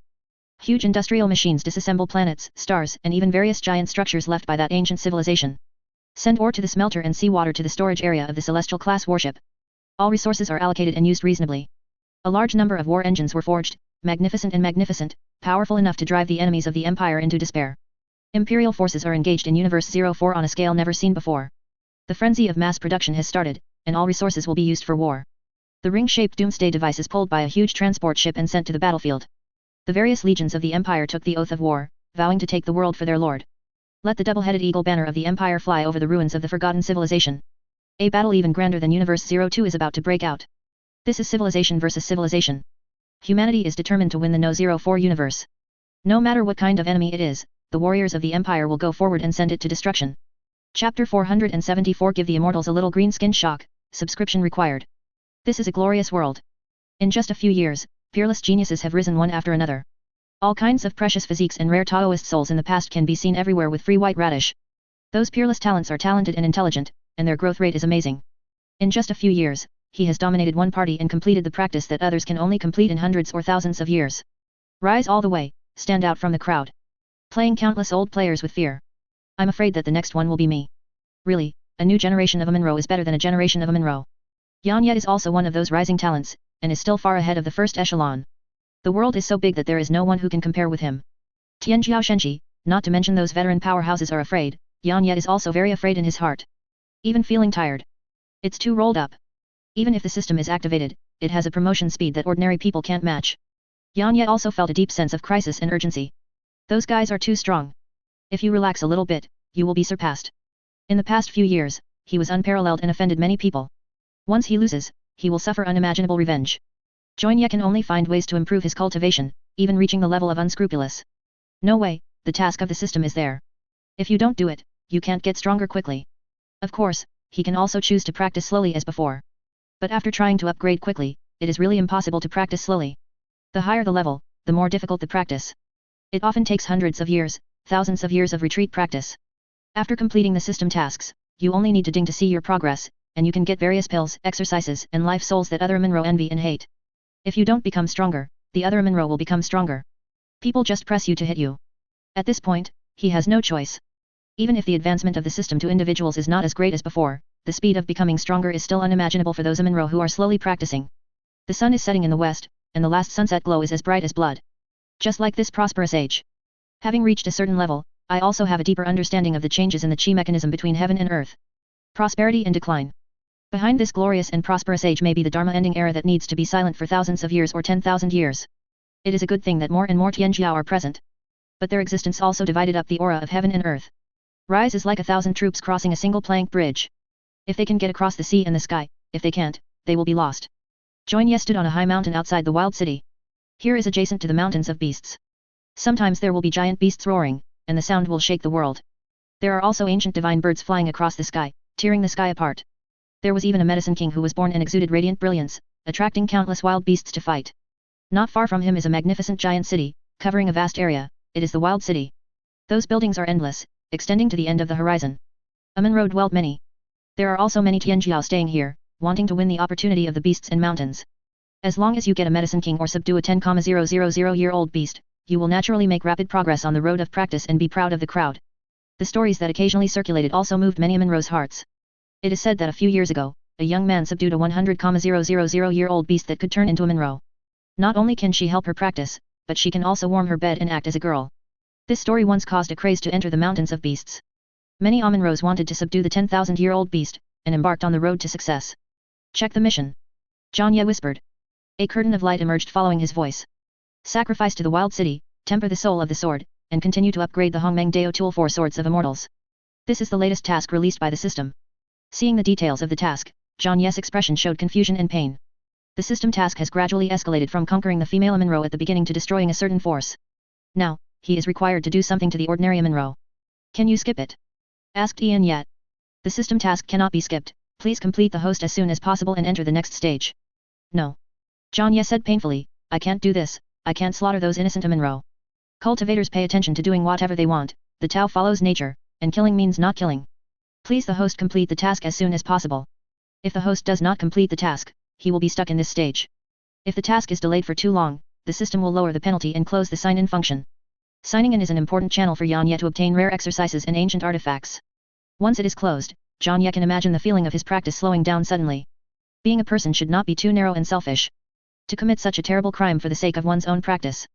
Jianye closed his eyes and said in a low voice, my cultivation level is already high enough, even if I can't match the Dao combined to become truly immortal, but it is also enough for me to live in peace.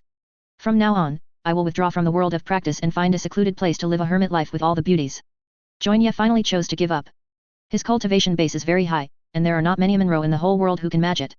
And there are many confidant who accompany him, the most beautiful Amun Luo of Fengguo Academy, Nalan who is in charge of the World Chamber of Commerce, and Yunmei who is from the ancient clan. Amunro, who is famous in a field, was recruited into the harem by him. Accompanied by all the beauties, this life is not in vain. Jianye gave up and continued to complete the task. Even if it is difficult to improve his practice from now on, he will not do such a conscienceless thing for his own practice. He set off and returned to the city of Canton where all the beauties were located. There has become his palace. The members of the former Jorn family were either killed by him or turned into slaves. If you dare to laugh at him, you will have to pay the price. 3 years in Hedong, 3 years in Hexi, if you dare to bully young people to be poor, this is the end. Jianye Fei went to Canton City, already imagining in his heart the life of living in seclusion in the mountains and forests with Zhongmei. Wash your hands in the golden basin, and never ask about world affairs. How wonderful it will be. But when he returned to Canton City, the fantasy and beauty in his heart were shattered. Far away, he saw an abandoned city. The well-arranged magic circle has been destroyed. The many strong men he recruited are all corpses at this moment. All lay in the ruins. The dark red blood soaked the earth, shocking, like a scene of Shura hell. No. Jianye made a painful voice, he couldn't believe what he saw. How could this happen? Who did it? Jianye was furious, and terrible blood overflowed from his strong body, flooding a large area. Bright Dao Guang emerged, and countless divine chains of laws were intertwined, and then broke inch by inch. A figure of a giant tree appeared behind Jianye. It was huge and radiant. The trees are hung with visions of the sun, moon, and stars, spirits of beasts and so on. This is the frightening thing about the life and soul of the world tree. It can drive other life souls for its own use, and it can also seize the power of others and use it as nourishment to nourish itself. Jianye was very angry, he took a step, and he reached the top of Canton City in an instant. The speed is creepy. Yun Yi's spiritual sense scanned the ruins of Canton City, and found a faint vitality. He didn't delay at all, and with a thought, he appeared where the vitality was. A spear pierces a heavily armored Amunro. It was the number 1 expert in the southern desert who was determined to follow him. He once used magic medicine to save the opponent's life, and then this strong man followed him. Has been guarding the city of Kangton diligently. Now she was pierced by a spear, her life and soul were shattered, and her cultivation base was gone. Jianye rescued him carefully. Then cast the supreme secret technique to continue the opponent's vitality. The life soul of the world tree behind him erupted with strong light, and wisps of green energy flowed out, and he was dragged into the opponent's body by him. Amunro who did it was very cruel and vicious. Destroyed all its meridians, and also shattered the palace of life, the soul of Tao. and then hung his life, let him be trapped here as hell. It was obviously to provoke Yan Yat. The surging breath of life entered his body, and the #1 expert in the southern desert regained a little bit of his spirit. When he saw Yan Yat, crystal tears flowed from the corner of his eyes. The broken body trembled with grief and anger. Master, you are finally back. Yes, I'm back. Yan Yat suppressed the anger in his heart, held the opponent's hand, and sent more life energy into the opponent's body. He also took out a magical medicine, turned it into a medicinal juice and injected it into his body. I'm sorry, I failed to protect the city of Kangton, and I also failed to protect your wives. Every word said by the #1 expert in Nenmo was extremely painful. He was seriously injured, his vitality was extinct, and it was absolutely impossible for him to live until now. The other party maintained his life with a very vicious secret technique. Let him live on his last breath, just to demonstrate to Yan Yat. Who did it? Zhang Yi's hands were trembling. Extreme Dao Demon Lord. After the #1 expert in Nenmo uttered the last few words, he spewed a lot of blood with a puff, his huge head tilted to the side, and his fat ears drooped. Zhang Yi checked with his spiritual sense, and the other party was already dead. The enemy used a special secret method to make it last until he said the words Jai Dao Mojun. No. Zhang Yi roared to the sky. His anger caused the world tree phantom behind him to burst into an extremely bright light. Various life and soul phantoms hanging on the branches are also bursting with strong light. The sky is covered with heavy clouds. The sound of booming can be heard endlessly. Countless violent thunderbolts fell, turning thousands of miles into a thunder field. Zhang Yi was extremely angry, and he wanted those guys to pay the price. At this time, a glow emerged from the ruins. A bright pearl exudes bright brilliance, attracting and absorbing all the thunder triggered by a supreme powerhouse, and becoming more brilliant. Scenes of phantoms exploded on the brighter and brighter pearl. The rampant and arrogant voice sounded in the violent thunder. A corner of the mouth raised slightly, with 3 points of cruelty, 3 points of ridicule, 3 points of cruelty, and 1 point of rampant Monroe appeared in the illusion. Yan Yi recognized the other party's identity at the first sight. It was the #1 arrogant who was defeated by him in Fengguo Academy. He also took away the opponent's childhood sweetheart, Fengguo Academy's first beauty, Amin Luo. This guy doesn't know what opportunity he got later. Obtained various top-level skills, Taoist souls, and various artifacts. Rising all the way, he became one of the strongest Amin Luo Tianjiao. Because his behavior was too cruel and terrifying, he was looked down upon by many powerful people, organized several sieges, and disappeared since then, but now he is making a comeback. The first Tianjiao swayed his body, one after the other at an extremely fast speed, like a tireless pile driver. Female Monroe's screams and cries came together. It was the voice of his childhood sweetheart, John Mei. Dai Tianjiao looked in the direction of the crystal recording and said in a mocking tone. Your wives are so sweet. Zhang Yi's eyes were red, and the anger in his heart was like 100,000 volcanoes erupting, terrifying to the extreme. The sky was stirred, and Lei Hai became more and more terrifying. The heavens and the earth wailed. I will definitely tear you to pieces. Zhang Yi roared to the sky and rushed to the sky. The huge spiritual consciousness swept across 10 heavens and 9 earths. The terrifying power contained in it made countless strong people tremble. Zhang Yi locked on a weak chi machine and rushed out. No matter where that is, he'll find him. 3 months later. It is still the high mountain in the wild city. Zhang Yi looked at the giant city, his eyes no longer had the pity of the past. At this time, his situation is not as good as before. There are cracks on the body, shocking. It is hard to imagine that it is really a miracle that he is still alive under such an injury. A month ago, he found the lair of the extreme demon. The opponent's magic power has been completed, and the 10 black golden crows swept across the sky, killing all enemies. Plus various top-level magic weapon body protection, attack, and defense are integrated, innately invincible. Shooting is a top-level secret technique, extremely powerful, pulling the energy mechanism of heaven, earth, sun, moon, and stirring up the 3,000 ways. Zhang Yi played all his cards and couldn't beat the opponent. In order to retaliate against him, during the decisive battle, the opponent also pulled out all his confidant and gave them to those subordinates. Let them stage a scene where he bleeds in the magic palace. In the end, he beheaded him and hung his head on the magic palace. Even his unborn child was made into a puppet on the spot. Zhang Yi was defeated in the end, and his soul was almost shattered. If he hadn't been taken away by the turbulence of time and space, I'm afraid he would have died. Yan Yat, who woke up, hated his own weakness very much. If he had used all means to improve himself, how could he not be able to protect his confidant and wife now? He looked at the wild city, and slowly took out a weapon filled with the aura of chaos and the light of the 5 elements. In order to become stronger, what is slaughtering a city? Today, he will prove the truth by killing. The usual method of becoming stronger is too slow, and only with the help of the system can he have a chance of revenge. Magic Palace. Sitting in the seat that belonged to him, the extreme Dao Demon Venerable looked at the light curtain that only he could see, with the corners of his mouth slightly raised. Congratulations, you have completed the revenge mission, the completion coefficient is super high, and the reward is being settled according to the opponent's anger value. Congratulations, you have obtained the magic poison that can kill all living beings in the world. Congratulations, you have obtained the advanced version of the Chaos Demon Body that is immune to demon poison, the primordial Chaos Demon Body. A series of reward sounds sounded, making him smile. This time he confronted Yan Yat, which caused him a little injury. But compared with the harvest, this injury is insignificant. Thinking of the other party's eyes that are about to burst, Ji-Dao Demon Venerable felt unprecedentedly happy. The humiliation received at Fengguo Academy has been returned to the other party hundreds or thousands of times. The puppet refined by the other party's unborn son was placed in front of the gate of the magic palace, to show Minro the world's fate of provoking him. 3 years in Hedong, 3 years in Hexi, this is the end. If you dare to fight against me, this will be the end. Ji-Dao Motion said in a low voice. The new mission has been refreshed, show the power of magic, and create a doomsday catastrophe. Please kill enough creatures to increase the power of your magic weapon. Tip, the more creatures you kill, the stronger the boost you get. Guaranteed reward, you will get a way to travel to other worlds. Want to see a wider world? Then let the other Munro be your stepping stones. Only enough lives will allow you to cross the dangerous void. Seeing the task, Demon Lord Ji-Dao smiled. Took out a bottle of demon poison and checked it.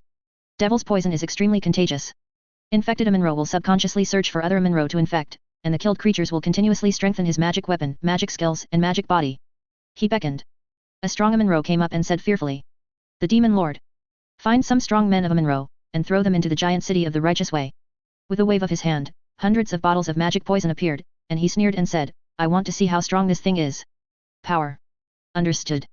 The strong Amunro said. That Amunro walked out.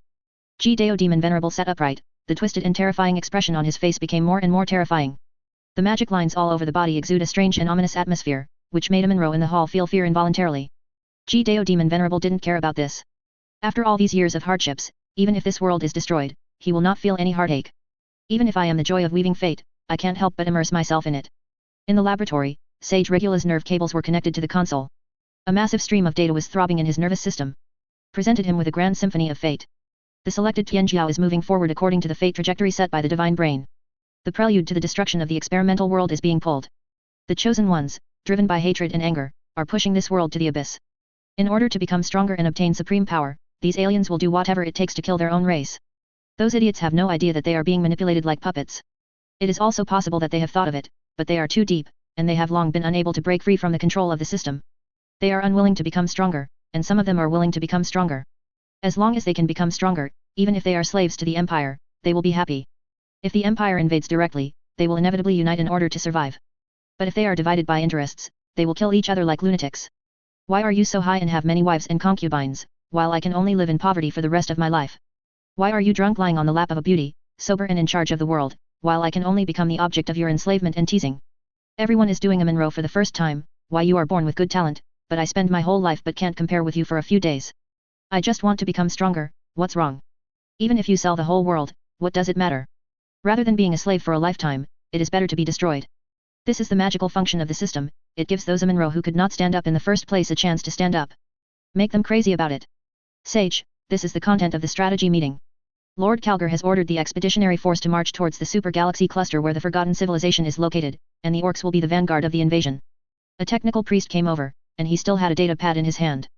Sage Regula's mechanical body protruded a silver metal tentacle, connected to the data board, and read the information on it. We also have to speed up the process of related experiments, and closely monitor the Amunro who traveled through. We have to find the coordinates of his original universe from his soul. Sage Regula's mechanical face showed no expression. But there was a hint of cruelty in his mechanical words. When the war in this universe is over, I will propose to Kalgasama to go to this new universe and let the flag of the Holy Emperor be planted there.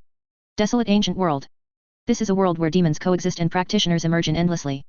The mighty one can open mountains and cut rivers, call wind and rain, overlook the world, and shake Kyushu with one word.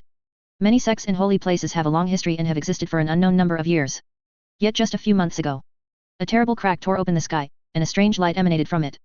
It was extremely strange, and there were beasts roaring vaguely. This situation has caused countless creatures to panic. Obviously, such visions of heaven and earth will inevitably lead to an unprecedented catastrophe. Some powerful forces that communicate with the fairy world have insight into some truths. The foreign demons have already set their sights on the ancient world. This rift is the sign of their arrival. Countless worlds have burned under their ravages, and countless creatures have been killed and enslaved. They are cruel and cold, and exist only for killing and destruction. The entire spiritual realm echoed the screams and despair of the creatures they slaughtered. The catastrophe is approaching, and some arrogances who have not yet grown up need to be sent to the fairy world, and they cannot stay in this world to wait for death. The powerful sects of the barren ancient world joined forces and made a decision. Send those arrogances who have not yet fully grown to the fairy world. Under normal circumstances, it is difficult to enter the fairy world without becoming a fairy. But these sects have immortal level powerhouses in the fairy world. If the price is enough, they can still use the two-world channel to go to the fairy world. There are also ordinary creatures in the fairy world, so don't worry about whether they can survive in the fairy world. Chapter 475 The Most Terrible Era, Seeking Subscription. When the loud bell rang, resounding through the mountains and rivers, awakening the rare birds and animals. The bell sounded far away, echoing between heaven and earth. As the number one holy place in the ancient world, the bells of Doluo Immortal Palace will ring at sunrise on time every day. With the ringing of bells, the world where everything is silent suddenly comes alive. The sun rises from the south, and the stars recede into the sky. Azure brilliance splashed onto the earth, covering it with a layer of light blue gauze. Even the Dharma Guardian array of Doluo Immortal Palace was covered with a faint blue halo. The rich aura is like a substance, condensed into a vast mist, covering the mountains and palaces, refracting the radiance, forming rainbows. Many disciples walked out of their resting palaces and hurried to the place of morning classes and practice. The buildings in Doluo Fairy Palace can be said to be full of fairy style. The floating island exudes brilliance and is surrounded by clouds formed by the condensation of aura. The crane and the divine bird spread their wings and swim in it. The running water flows down from the floating islands, forming a series of water curtain waterfalls. The sound of water echoes in the mountains and forests, which is quite charming. The palaces are endless, beautifully decorated, surrounded by green smoke, and the sound of silk, bamboo, and string music. Immortals, birds, spirits, and beasts are active among the clouds, mountains and seas of mist, and occasionally the figures of ancient gods and beasts appear in surprise. Many disciples of the immortal family wore Taoist uniforms with a glowing glow, and their waists were girt with light, and they all sat cross-legged, practicing Doluo Immortal Palace's magic arts, hoping that one day they would be able to attain Taoism and become immortals. Doluo Immortal Palace is also very lively today. The bell rang, and the big formation also opened. Disciples and elders from other sects came in flying boats or flying swords. Just because today is the day when the gate of heaven is opened. There was a crack in the sky, and a weird sound came from it. Such a terrifying vision emerged, coupled with a warning from the fairy world. Many forces have already known the news that the extraterrestrial celestial demons are about to invade. They all want to send their own Tianjiao to the fairy world, so that their lineage will not wither and become extinct. Due to the limited number of places, there are not many Tianjiao who can leave. Only the best and the top can leave. It can be said to be 1 in a million. Today is the departure day for those arrogants. Immortal Realm Deneng and Doluo Immortal Palace will bombard the boundary wall from both sides at the same time, open the passage between the two realms, and send those Tianjiao to the fairy world. On this matter, the major holy places and sects acted quickly. No one knows when the extraterrestrial demons will invade. The sooner they are sent away, the more at ease they will be. Extraterrestrial celestial demons invade, and the most terrifying era is coming. At that time, the world will be in chaos, blood will flow into the sea, and the earth will be covered with bones. Despair and death will envelope every corner of this world. No faction dares to say that they are not afraid of extraterrestrial demons. Every strong person who has access to the spiritual realm knows the horror of those demons. Wherever the golden double-headed eagle goes, there is only death and despair. They turned the world into doom. Even the ancestors of the fairy world once bluntly stated in the dialogue that the arrival of the extraterrestrial demons will be the darkest turmoil in history. It is very likely that the world will die. In the immortal realm, the emperor-level powerhouses have all left the customs, and the powerhouses of all races are ordered to gather and prepare for the big battle. And in the ancient world, many strong men who had closed their lives were born, ready to fight against those terrible demons. No matter what, they will fight until the last moment. After the agreed time, the head teacher of Doluo Immortal Palace held the immortal weapon and 9 other powerhouses of the same level ascended to the sky. They activated the immortal weapon, bursting out with boundless brilliance, the avenue roared, evolved their way in law, and bombarded the void together. These teachers are all half-step fairy-level supreme powers, possessing infinite power. In fact, they have all been able to go to the fairy world, but for some reason, they have to stay in this world to protect the interests of their lineage, so they have not ascended. Now with the help of immortal weapons, the gathered power is terrifying. The sound of booming is endless, and various laws are intertwined, capable of crushing all strong people. On the other side, the great master of the fairy world also started to do it. The two sides worked together to forcibly tear a crack and open the passage between the two worlds. For a moment, the celestial light shone brightly, shaking the heavens and 9 places, and shocked countless strong people who watched the ceremony. A few hours later, a path emerges. The majestic pass appeared in front of many practitioners. Crossing this border is the fairyland. The boundary wall of the fairy world is self-contained and extremely strong, and only the gate can be entered. Those selected Tianjiao also set foot on the road to immortality. This approach is against the original intention of the ancient sages. If you want to enter the fairyland from the lower realm, you must meet the ascension standard. This is also to ensure the stability of the fairy world. Sending these Tianjiao up now is undoubtedly challenging the rules set by the ancient sages.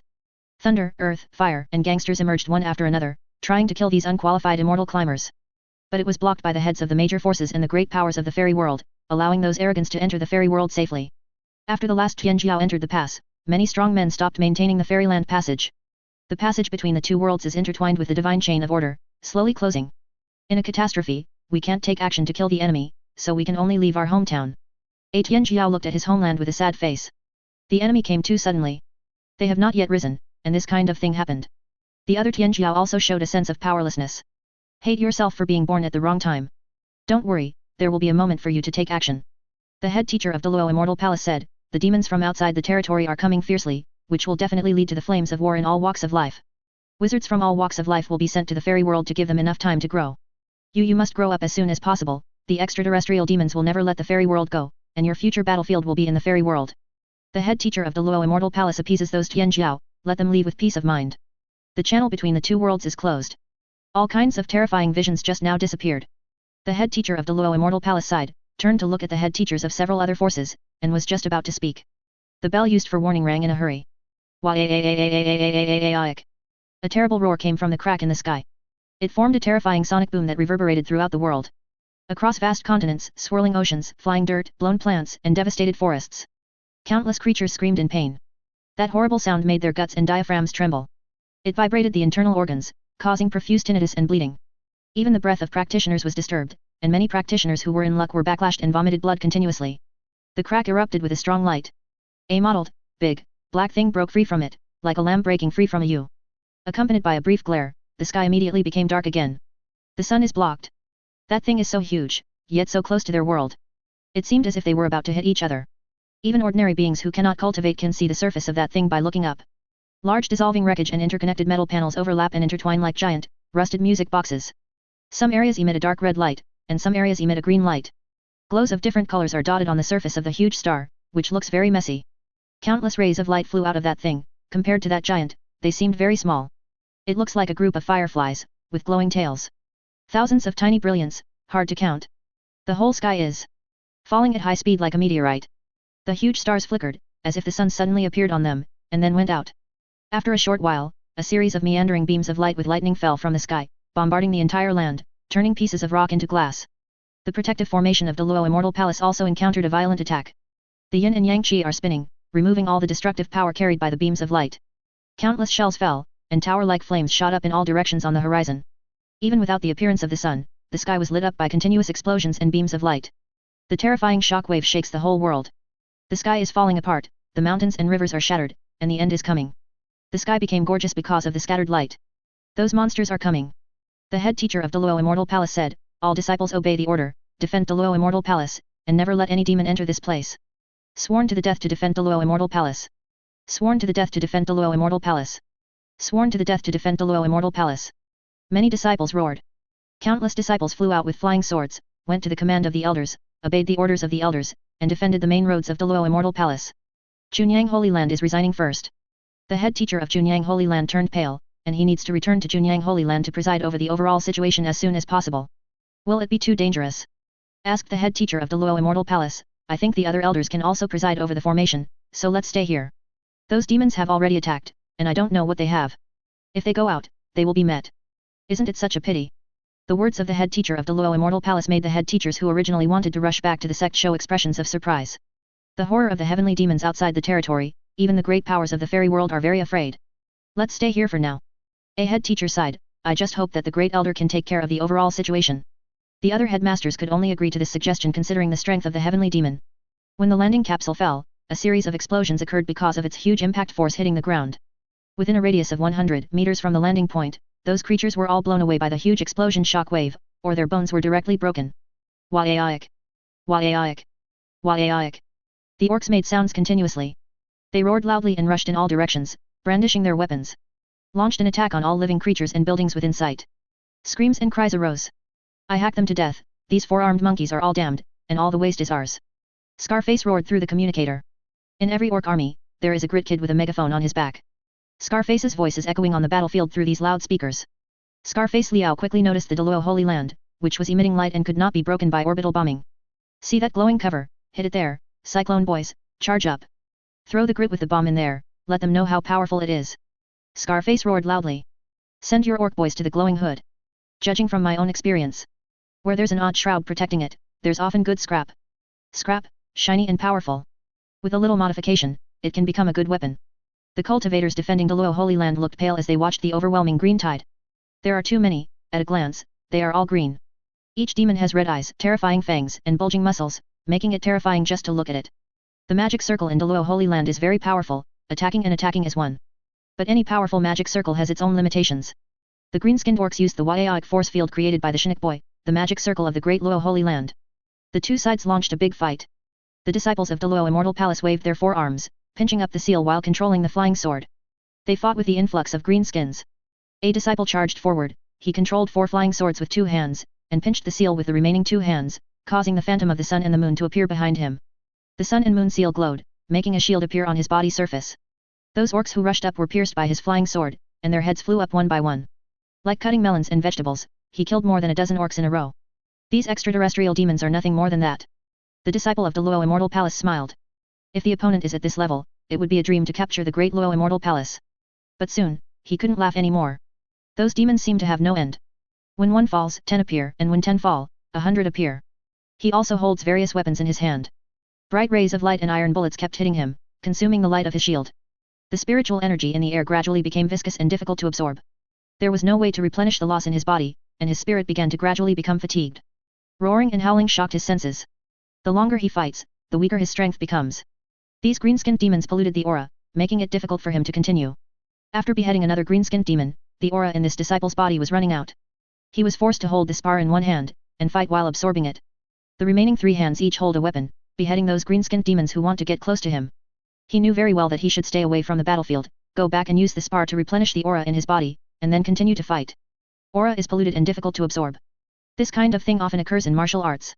Each monk will have some spar in his hand, just in case of emergency. Crystals need time to absorb. It is certainly possible to fight while absorbing. But it consumes too much of my spirit. After absorbing 2 crystals, he drove back several green-skinned demons in a row. He was a little dizzy. Forcibly absorbing the spar without meditating, the consequences of transforming it into one's own aura appeared. Excessive mental consumption. He should go to rest immediately. But the enemy has not decreased in the slightest. He simply couldn't find a chance to retreat. Barely raising his sword to block the powerful blow, the disciple fell to the ground. The smile just now is gone, only fear. He watched a green-skinned demon rush over, swing the machete in his hand, and slash at his head. His neck hurt a bit, and he saw a headless corpse wearing his own clothes. 4 furry arms hold flying swords, spears and other weapons, and one of them holds a spar that emits a faint brilliance. Dark red blood spurted out from the incision on the neck, like a fountain. The disciples of the Immortal Palace held on for a while, but soon began to retreat. The green-skinned demons have polluted the aura on the battlefield, making it difficult for them to survive. Those bouncing, green-skinned demons holding scepters are always muttering some incomprehensible words. There is also a green light shining on the body. As long as the green light spreads, the aura in that area will become extremely viscous and cannot be absorbed into the body at all. They can only consume their own stored aura, and when they run out, they can't find a chance to replenish it, and they soon fall into a disadvantage. Fortunately, the formation is still in operation, so they won't be hit by the sky. The elders of the Immortal Palace quickly found a way to deal with it. That is the 3-stage battle method. Wait until a group of disciples' aura is exhausted, the next batch of disciples will come on top, and replace the disciples whose aura is exhausted, and let them replenish their aura. The 3 batches of disciples are constantly rotating in this way, and they can continue to fight. Just solved the problem of aura, and soon, the Immortal Palace discovered a new problem. Their initial advantage is gone. When first contacted, a disciple can easily kill dozens or even hundreds of green-skinned demons. Now, they can take more damage. Those disciples need to pay more to kill them. More importantly, they also used all kinds of strange magic tools. Those instruments are very ugly and barbaric. Fuse flying swords together and weld various parts on the pagoda. But the power of these instruments is very powerful. It easily pierced through the protective shields of the disciples of the Immortal Palace, piercing through their bodies. As time went by, more and more disciples of the Immortal Palace died in battle. The original line of defense is becoming more and more difficult to maintain. The killing array on the floating island was also activated, thrown onto the battlefield to strangle those green-skinned demons. Can face endless green-skinned demons, no matter how strong the killing array is, it will be difficult to retreat from the enemy. After the outer area was declared occupied, the nodes used to maintain the formation were also destroyed. The magic circles in some areas flickered a few times and then disappeared. Without the protection of the magic circle, the already precarious line of defense collapsed in an instant. Beams of light and cannonballs constantly appeared in the sky, causing heavy casualties to the disciples of the Immortal Palace. A large number of disciples were forced to withdraw to the cabinet area. The floating islands could not be evacuated and were besieged by green-skinned demons. They drove a strange flying magic weapon and launched an attack on the floating island. A floating island was breached, and the disciples on it were massacred. The island also sloped slowly. The Asgard disciple who lost control of the magic circle was under the destruction of the orcs. It didn't take long for the magic circle to maintain the floating island to go into chaos. The magic circle exploded, and the entire floating island disintegrated. Countless wreckage splashed out, and when they hit the ground, huge dust was raised. Some also fell on the battlefield, causing a large number of casualties. The floating island is in a predicament of fighting alone. The Asgard disciples above couldn't hold on at all. There are so many enemies, the whole sky is full. Flying with Edgeworth is a very stupid decision, I don't know what I will hit. There are a few guys who want to fly with the sword, to kill those demons who drive strange flying machines. As a result, a group of greenskins with fire and smoke on their buttocks ran directly into them. Then there was a big bang. Both were blown to nothing. The enemy doesn't care about those sacrificed fellows at all. They are just for war, for killing. Quick, boys, turn them over for me. If you see that glowing cover, turn it over. Scarface roared on the track, encouraging the orc boy to attack even more crazily. The remaining floating islands also rumbled and collapsed, and the sound of huge impacts was heard endlessly. The head teacher of Delo Immortal Palace was extremely sad and indignant. His forearms hold a powerful magic weapon. Seeing those green-skinned demons slaughtering the disciples of Asgard Palace, they wished they could go out and let them know that Delo Asgard is not so easy to bully. The other headmasters also showed consternation and fear. If they had left before, they would definitely be consumed by the endless green-skinned demons. Open the treasure house and wake up the puppets of the section. Seeing the menacing green-skinned demons bombarding the cabinet's protective circle, the head teacher of the Great Luo Immortal Palace made a painful decision. The treasure room is full of treasures from the Luo Immortal Palace, all kinds of precious innate blood, magic weapons, and supreme cultivation methods. Those puppets of the Zong men were refined by the ancestors of the fairy world before they ascended. They are so powerful that they can be used as a whole card at critical moments. If you don't sacrifice these again, I'm afraid you won't have a chance to use them in the future. The cabinet area is protected by a stronger protective circle than the outer area. The outlying area is even more for raising all kinds of birds and beasts with divine blood. The cabinet area is the foundation of the Deluo Immortal Palace, and there is no room for loss. Alchemy, refining equipment, medicine garden, library, and other things that guarantee a school of inheritance are all in the cabinet area. Once the cabinet falls, the Deluo Immortal Palace can really be said to be destroyed. The number of green-skinned demons is endless. The Asgard disciples who failed to escape back to the cabinet area in time were basically killed by those guys. The Deluo Immortal Palace, which used to be like a fairyland on Earth, is now like hell. Those mountains have collapsed, and there are countless corpses floating in the river. The pungent smell of blood spread far along the air. At all costs, guard the cabinet and kill all enemies, we will definitely be able to do it. Watching another futile bombardment by the green-skinned demon, leaving behind a large number of corpses killed by the puppets of Asgard, the head teacher of Deluo Asgard encouraged the surviving disciples. Sworn to the death to defend Deluo Immortal Palace. Sworn to the death to defend Deluo Immortal Palace. Those disciples were impassioned, wanting to fight to the end, and determined not to let the green-skinned demon go any further. Soon, they couldn't shout anymore. After the green-skinned demon retreated, it did not attack again. Instead, they adopted other methods to try to break the tortoise-shell-like defensive circle of the Deluo Holy Land. Under the watchful eyes of the disciples of Deluo Immortal Palace, hundreds of giant bodies approached from the end of the horizon. Each body is like moving metal trash. The exhaust pipe that emits black smoke is installed on the back. Every step forward makes the ground tremble and make a rumbling sound. Seeing these huge monsters, the voices of the orcs Waaiak overwhelmed all the voices on the battlefield. Fuck them, boys. Scarface roared, all the waste belongs to us. Chapter 476 Invasion of the Immortal World, for subscription. Each of those giant beasts is as huge as a moving mountain. Cast from countless steels. A huge cannon like a palace is mounted on the arm. The beam of light shot out was 7 or 8 meters thick, carrying scorching heat. Even if the cultivation base reached the realm, it would be difficult to survive such bombardment. The devastating attack bombarded the magic circle of Deluo Immortal Palace with the arrival of those giant beasts. The earth is shaking. The palace trembled. The terrifying scene seems to have disappeared. Dust was flying down from a blind spot that hadn't been noticed. Some walls of the palace on the edge of the magic circle were shattered, and the glow that shrouded the palace flickered a few times before falling into silence. Without the shroud of light, those magnificent palaces seemed to be accelerated a lot by time, and they looked very modeled. Although the outer area is lost, the cabinet of Deluo Holy Land still occupies a vast area. There are 8 mountain peaks with different heritages, plus alchemy, equipment refining, medicine garden and other areas. The cabinet area of Deluo Immortal Palace has a diameter of more than 50 kilometers. Coupled with the rolling mountains, the spread out area is more than imagined. Located in the center of these areas is the main peak of Deluo Immortal Palace. Everywhere gathered the disciples who had withdrawn from the outer area. The elders of the various peaks commanded the disciples to defend those important places and keep the magic circle running. The wounded were sent to an open place, and the disciples who had practiced healing techniques took care of and healed them. The headmaster and other headmasters of Deluo Immortal Palace were in the main hall of the main peak, using the fairy artifact peeping mirror to check the situation of the entire battlefield. Each headmaster was pale, with fear and anxiety in their eyes. They all imagined the terror of the extraterrestrial demons. But they never imagined that the other party was so strong. In such a short period of time, the outer area was breached, and most of the suspended floating islands were destroyed. Only a few small floating islands were able to withdraw to the cabinet area.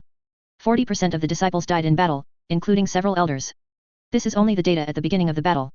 If this continues, it will only be a matter of time before Deluo Immortal Palace is destroyed. These demons are fierce, and their methods are strange. The head teacher of Junyang Holy Land said with sadness in his tone, although our Taoism is powerful, they have special protection on their bodies. If they attack from a long distance, their lethality will be greatly reduced. Cut. The subspace energy induced by the treasure technique is like ocean waves. It can easily crush tofu, but it cannot crush a stone. Although the range is large, the power will also be weakened accordingly. Green-skinned orcs are protected by the Yaoic force field, and the long-range lethality of treasures will decrease. The larger the orc, the more weakened the ranged attack. When the earth-shattering secret technique meets a green-skinned orc of sufficient size, it is almost like a breeze blowing. As long as there are enough orcs, the immortal emperor can only roll up his sleeves and fight in close combat. Yaoic force field, according to the creatures of this universe, is also a force of law, which can offset and distort other laws. The head teacher of Deluo Immortal Palace looked worried when he saw those giant beasts bombarding the protective circle. But he still resisted his urge and started to turn around to check other places. The sky has been blocked by that giant structure, the sun, moon, and stars are all invisible, only the light emitted from the surface of that giant structure can be seen. The earth has been shrouded in darkness, and then illuminated by the brilliance of artillery fire and Taoism. This is the end. When the magic circle is breached, it will be a desperate battle to meet them. They can't win this war. Anything they do is only delaying its downfall. There was a booming sound, and terrifying figures walked in the avenue between the palaces. Surrounded by the light of the five elements and the breath of chaos. The eyes are like a blood moon. That is the puppet used by Deluo Immortal Palace to protect the sect. They are built after native creatures. Possesses 4 strong arms made of steel, and the strong and burly body depicts complicated runes. Those runes are exuding bright brilliance at this moment. Drives the giant golem to move like a living thing. They took heavy steps from sleeping to the battlefield. Standing on the front line, when the protective magic circle fails, they will face the demons from outside the territory. The core of the puppet is a crystal clear and exquisite pagoda made of tear-stained fairy crystals. Using the power of the pagoda to drive the huge body. The pagoda has been absorbing the essence of the sun and the moon all year round, feeding back the huge puppet body. The longer it takes for the puppet to be cast, the more unimaginable its power and terrifying power will become.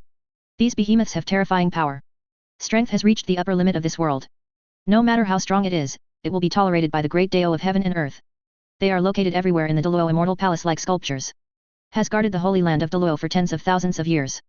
Now they are all awakened, and under the control of the elders, terrible fluctuations erupt, and they want to kill all the invading enemies. Sword formation, start. In midair, there was an angry shout.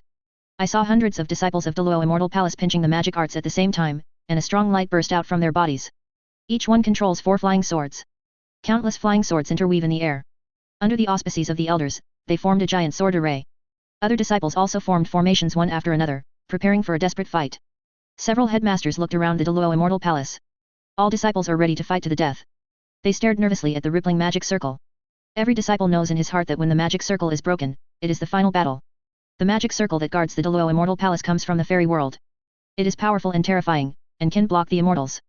This formation is said to be the formation pattern that formed naturally when the sky was opened. It was captured by some great powers and perfected into the famous yin and yang formation. Yin and yang complement each other, and the 5 elements are self-generated. This array contains the avenue of heaven and earth, contains endless laws, infinite changes, and unimaginable power. It's a pity that this yin and yang formation is not indestructible. Under the bombardment of the orcs regardless of cost, the yin and yang array flickered, and the rotating yin and yang fish stagnated from time to time. There was an explosion, and one of the positions maintaining the formation exploded because it could not withstand the bombardment of 2 fierce force. No matter how strong the yin and yang formation is, if it loses its footing, that area will immediately lose its protection. A large number of orcs seized the opportunity to swarm in. The orc leader under the command of Scarface, Rotten Gambler knocked on the heavy tank beside him with his huge weapon. There was a clang, clang, metal clang. Roared with his hoarse voice. Fuck 'em, boys, make these big monkeys cry. The Hurricane boys rushed to the front on their speed motorcycles, and rushed towards the Deluo Immortal Palace along the gap. Various weapons are modified on the motorcycle. They have different styles, the only thing in common is that the caliber is large enough. The heads of orcs always adhere to one principle. Big is the best. Big is the best. Kill the enemy. An elder of the great Deluo Immortal Palace burst into anger, and swung the long sword in his 4 arms. Kill. Kill. The sound of killing shook the sky, and countless disciples urged flying swords to kill those extraterritorial demons. Cyclonus crashed headlong into the sword array suspended in the sky. When the 2 sides come into contact, it is life and death. The sword array rotated, and countless sword chi that tore the sky flew out, cutting down everything in the world. There is also a powerful treasure technique. The sun and the moon emerge at every turn, shrouded in laws, shaking the earth, and giant craters appear one after another. The laser emitters flickered continuously, and the roar of guns was endless. The corpses piled up like a mountain, and soon covered the earth.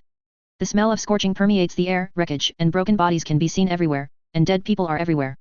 The orcs advanced step by step, destroying those palaces and destroying the nodes of the magic circle. In the sky, giant beams of light emerged one after another. Once they hit the ground, they could turn a radius of several miles into scorched earth.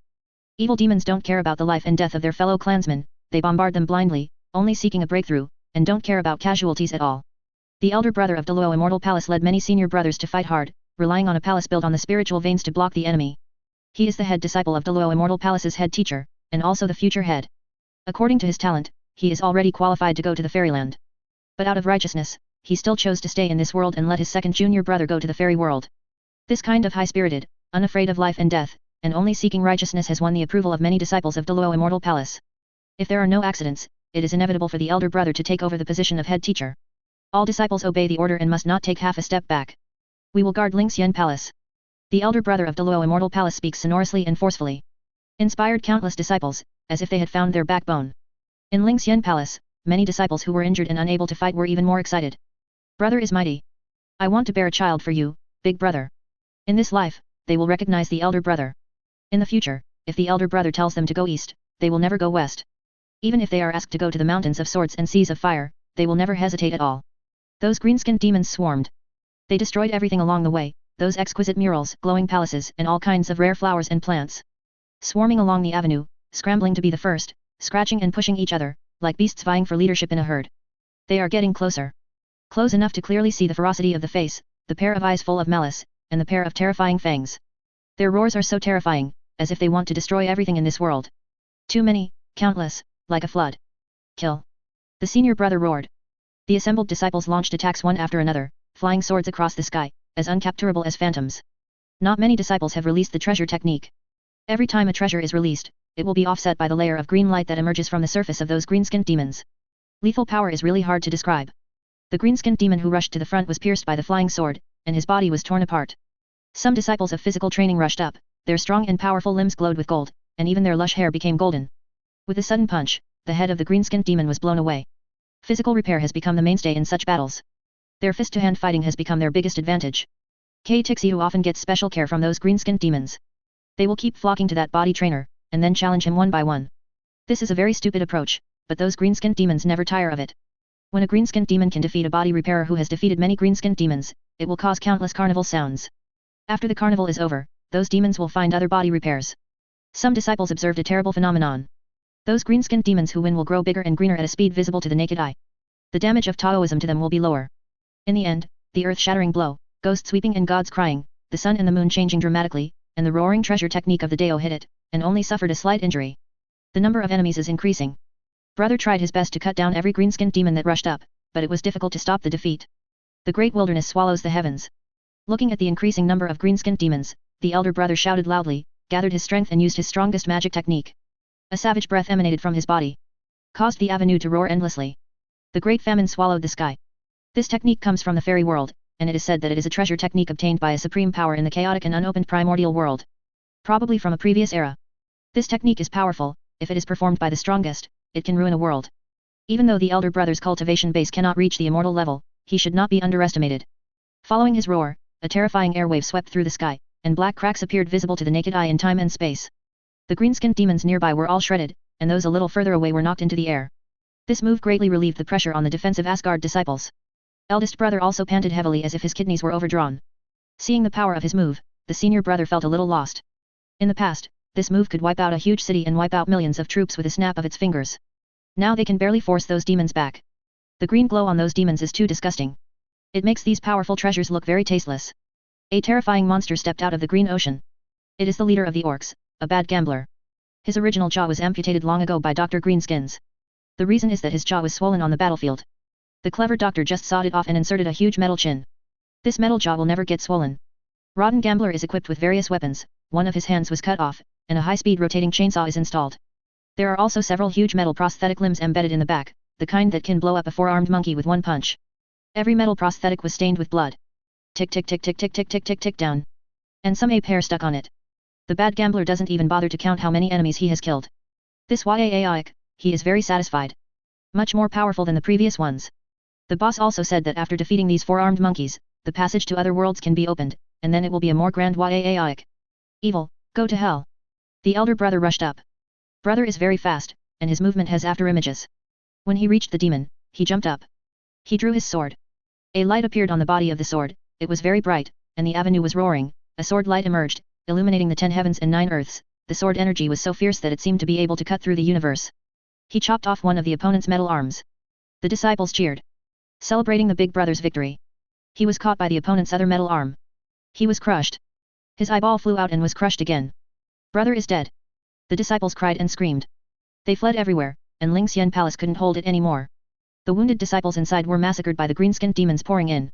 The screams started loudly, then gradually became sparse, and finally disappeared. Those Asgard disciples who failed to escape were all dead. It was hacked to pieces by the green-skinned demon, and the walls inlaid with glass were stained with blood. One palace after another fell, and the defensive disciples were killed, even the elders.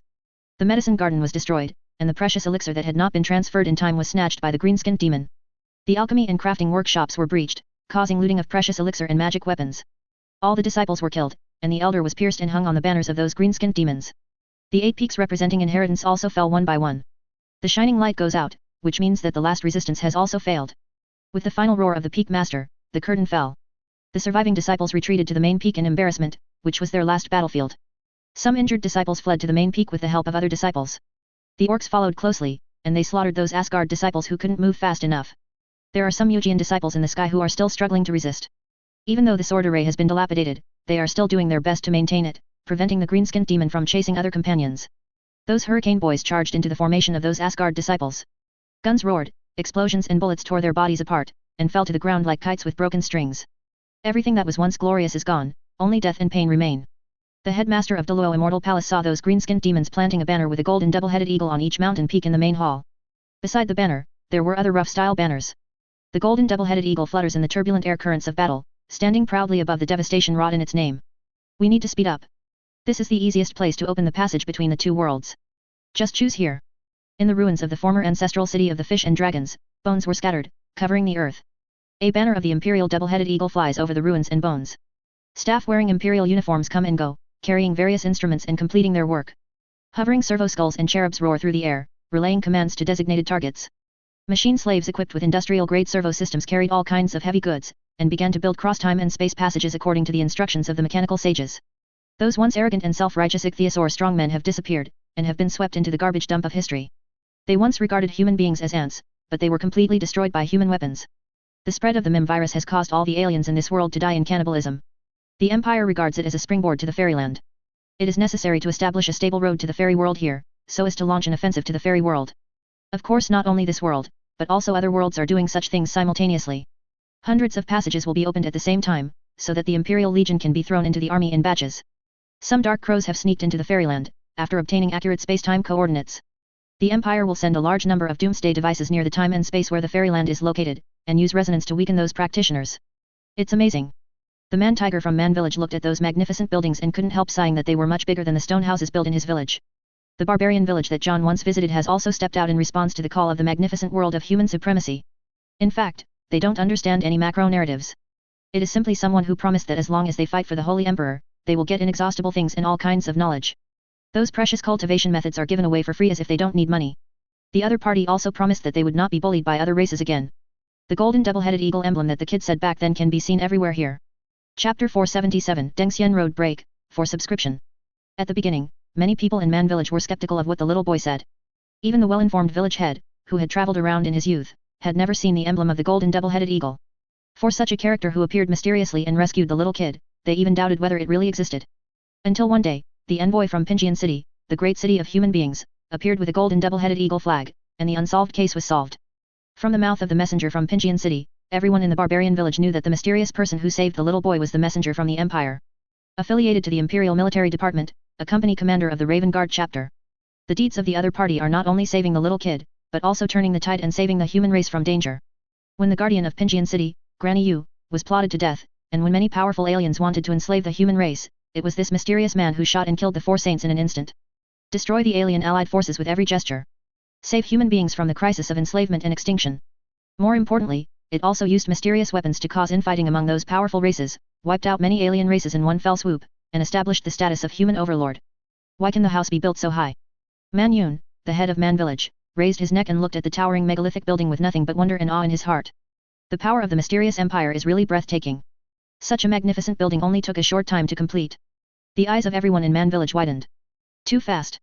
You must know that they need several months to polish the stones to build a small stone house. It seems easier for the Empire to build such a magnificent building than it is for them to build a small stone house. Those grotesque guys with steel embedded in their bodies are really amazing. Man Yun doubts that there are any problems in this world that can make it difficult for these guys. They seem to hold a mysterious power, which can turn decay into magic and create those incredible miracles. While everyone in Man Village was amazed, a ray of light appeared in the sky, and then expanded rapidly. The monks of Pinjian City appeared in front of them with flying swords.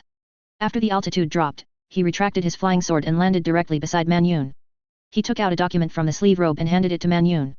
The double-headed eagle emblem of the Holy Empire is printed on the top of the document. This emblem represents the instrument by which the bureaucracy of the empire assumes the power of the Holy Emperor. Below the emblem are densely packed, teeny-sized words. This is the house number assigned to everyone in your barbarian village. You have 3 days to get familiar with the life here, and then you will serve the Holy Emperor. The monk said calmly. His Taoist robe has a palm-sized double-headed eagle emblem tattooed on it. Pinjian City has already had imperial personnel settled in, and most of the monks have been assigned to the imperial organization and need to serve the Holy Emperor. Anyway, as long as they are human beings, they must take an oath to serve the Holy Emperor. Man Yun took the document and widened his eyes. Eyes gurgling, staring at the text above. His expression was as if he had encountered some terrible beast. After a while, he held back a word. We don't know how to read, how do we read? In this world, humans also have their own words. But the problem is that even in the world of cultivating immortals, there are only a small number of people who can read and write. Man Village is just a remote village. Naturally, no one can read. I do know some runes, spells and the like. Because these things are life-saving. It is about the life and death of a village. Word recognition is equivalent to useless in the eyes of mankind and others. Go to literacy? Pure waste of time. It's better to hurry up and exercise for a while, maybe they will be able to escape in time if they encounter any unexpected situation, at least they will not be blocked by the enemy. Falling into the predicament of having no way to go to heaven and no way to go to earth. Hearing what Man Yun said, the monk shook his head. As soon as he pointed it out, he performed the legendary enlightenment, and passed on the basic characters and meanings to Man Yun. Allows him to find a living area in his village. It can be seen that the monk is very familiar with doing this kind of thing, obviously he has experienced many similar situations. Literacy work has a long way to go. Now it is only the most basic literacy. According to the standard of the empire, it is still in the ranks of illiterates. To achieve a certain basic understanding of the basic structure of the universe, the connection between the real universe and the subspace, and the theory of cosmic evolution and other advanced subjects, one can truly enter a civilized society. To complete this kind of literacy, mankind will not be able to do it without going through 2 or 3 generations. The monks don't care about these. After all, according to the standards of the empire, he is considered an illiterate member. You don't even know the basic structure of the universe in the heavens, isn't it from primitive tribes? After finishing all this, the monk rose into the sky, turned into a light, and sent documents to the next village. Old village chief Man Yun watched the monk leave, then looked down at the document, and could barely understand it. At least a few districts and numbers can be recognized. Man Yun read it once, and decided to take the people from his village to the residential area arranged for them by the empire. The men in the barbarian village are all extremely strong, with muscles. Bronze-colored muscles all over his body are swimming like snakes and pythons. Hunting in the wilderness and dense forest, if you don't have any skills, you will have already become a meal for those wild beasts. The people in Man Village have lived there for many years, and they have long been used to coexisting with danger. But if you ask them if they would like to live in such a dangerous environment, people in most villages will shake their heads. Because it's too dangerous. Once there is a mistake, it will be killed. If the food is not replenished, it is not uncommon to starve to death. Man Village is surrounded by lush vegetation. There are many beasts. Logically speaking, there should be no shortage of food. But the lives of the people in Man Village are very poor. Most of the time there are some couscous cakes, wild fruits, and a pitiful amount of meat. Those wild beasts in the mountains are very dangerous, and they are born with various fierce and powerful treasures. Every time you go hunting in the mountains, someone may lose their life. If there is a choice, no one will choose to go hunting in the mountains. Because that means bloodshed and sacrifice. Food is very precious to a primitive tribe and cannot be wasted. The promise made by the empire can be said to be very attractive. Sufficient food, safe growth environment, the only thing that needs to be sacrificed is the loyalty of the Holy Emperor. In addition, the ruler of Pinjian City, a giant human city, came forward to guarantee. All the tribes chose to trust this mysterious power that used the double-headed eagle as a symbol. They set off from their original gathering places and moved to designated cities, preparing to serve the Holy Emperor. Many villages and tribes don't know who the Holy Emperor is. Don't know where Terra is? Don't understand the relationship between the Terra Council and military expeditions, let alone the intricate imperial departments. Their loyalty is not pure. Just for a better living environment. But in this regard, it is illogical to demand them. No one will give their life for a ruler they have never seen before they have not shown some benefits that can make people feel excited. Empire has to do well enough. Can make these primitive people have a sense of belonging to it. At that time, they will understand that loyalty itself is the greatest reward. Understand that one's own life is the currency that the Holy Emperor exchanges for the future of the human race. At that time, they will be happy with such a fate. After examining the documents, they were able to enter the giant city under the watchful eyes of the mechanical priest and the imperial guard. The huge city built is magnificent and vast, and different areas such as residential areas, factory areas, commercial areas, and trade areas have been divided by sages who are proficient in calculations. Is definitely the most efficient distribution in theory. Located in the middle is the newly established space-time channel device. This device will open the passage between the two worlds, and kick off the grand war between the Empire and the fairy world. The viaduct in the giant city is wider than the area of Mankin. Standing on this side of the road, you can't even see the other side of the road. Walking on such a road will make people doubt themselves. Doubt that he has broken into the kingdom of giants. Are they going to build a road for those savage beasts? Such a big road. The wild tiger exclaimed, I'm so good, it's more than enough for hundreds of fire savage bulls to run side by side. People in other barbaric villages were also amazed. This giant city is so magnificent that they are as small as ants walking in it. How many people will the Empire accommodate here? I heard that the people who live in this giant city are all for the expedition. After a lot of trouble, Man Yun led his people to find the residential area assigned to them.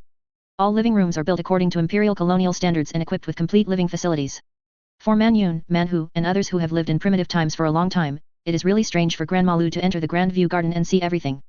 Man Yun allocated rooms to his clan members according to the number of the document. The first one is the wild tiger. The room is very spacious. He has a wife and children, and he is allocated a family home, which just meets the needs of him, his wife, and children. It's so beautiful. Man Hu touched the shiny marble wall, and little stars were about to appear in his eyes.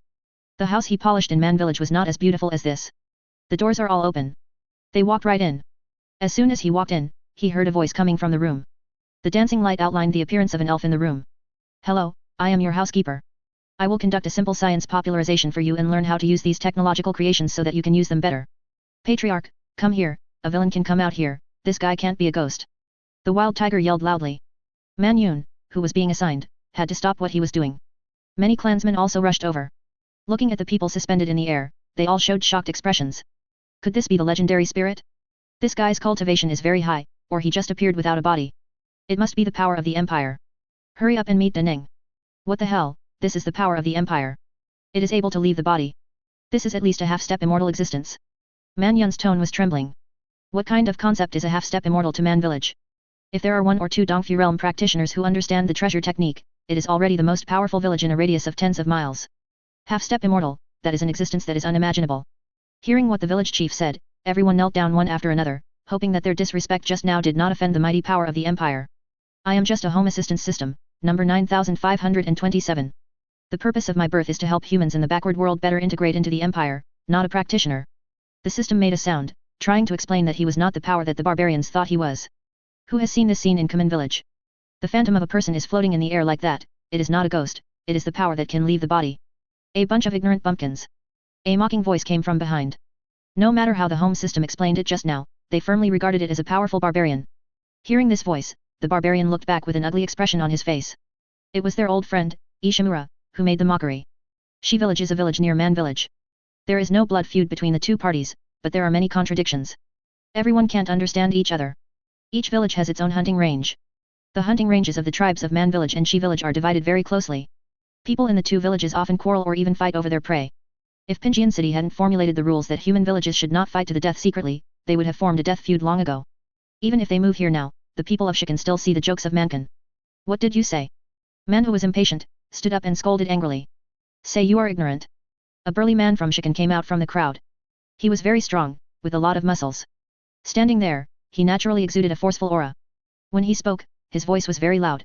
It's a joke to kneel down to a home system, thinking it's some kind of power. According to me, you guys should just stay in the mountains. The Holy Emperor is too kind, even you useless trash let come in here. When the people in Man Village heard this, their lungs almost exploded. If you had a better background in Shikan, this matter would have passed like this. Obviously everyone came out of a hole. Isn't it just a few days early, just like this? Are you guys of great use? Manhu said angrily, his fists clenched tightly, as if he would strike if he disagreed. The man from the stone village took out a document and placed it in front of Manhu. Do you know what this is? Country bumpkin, this is a conscription order stamped by the Imperial Army. The conscription officer said that all the men in Shikan are good-looking, strong, and powerful, and they are the best soldiers. If there are more people, all can independently form a regiment and serve the Holy Emperor. Your barbarian village is probably the life of a coolie. Is our stone village brave? Is our stone village brave and fearless? At that time, the men of our stone village will go to the battlefield to kill the enemy, and everyone will know that our stone village man is mighty unstoppable. Fart. Manhu got angry and shouted loudly, the people in Mankin are 100 times braver than your Shikan, and more fearless than you. Just watch, the Empire will also recruit us. When the time comes, we will be recruited. Let you know how powerful Mankin is, People like you are not worthy to compare with us. The people in chicken showed a sarcasm smile, put away the conscription document, turned and left. Manhu and the others were hard to calm down. Being mocked and looked down upon by their rivals all the time made them very uncomfortable. We also want to send the best people to join the army.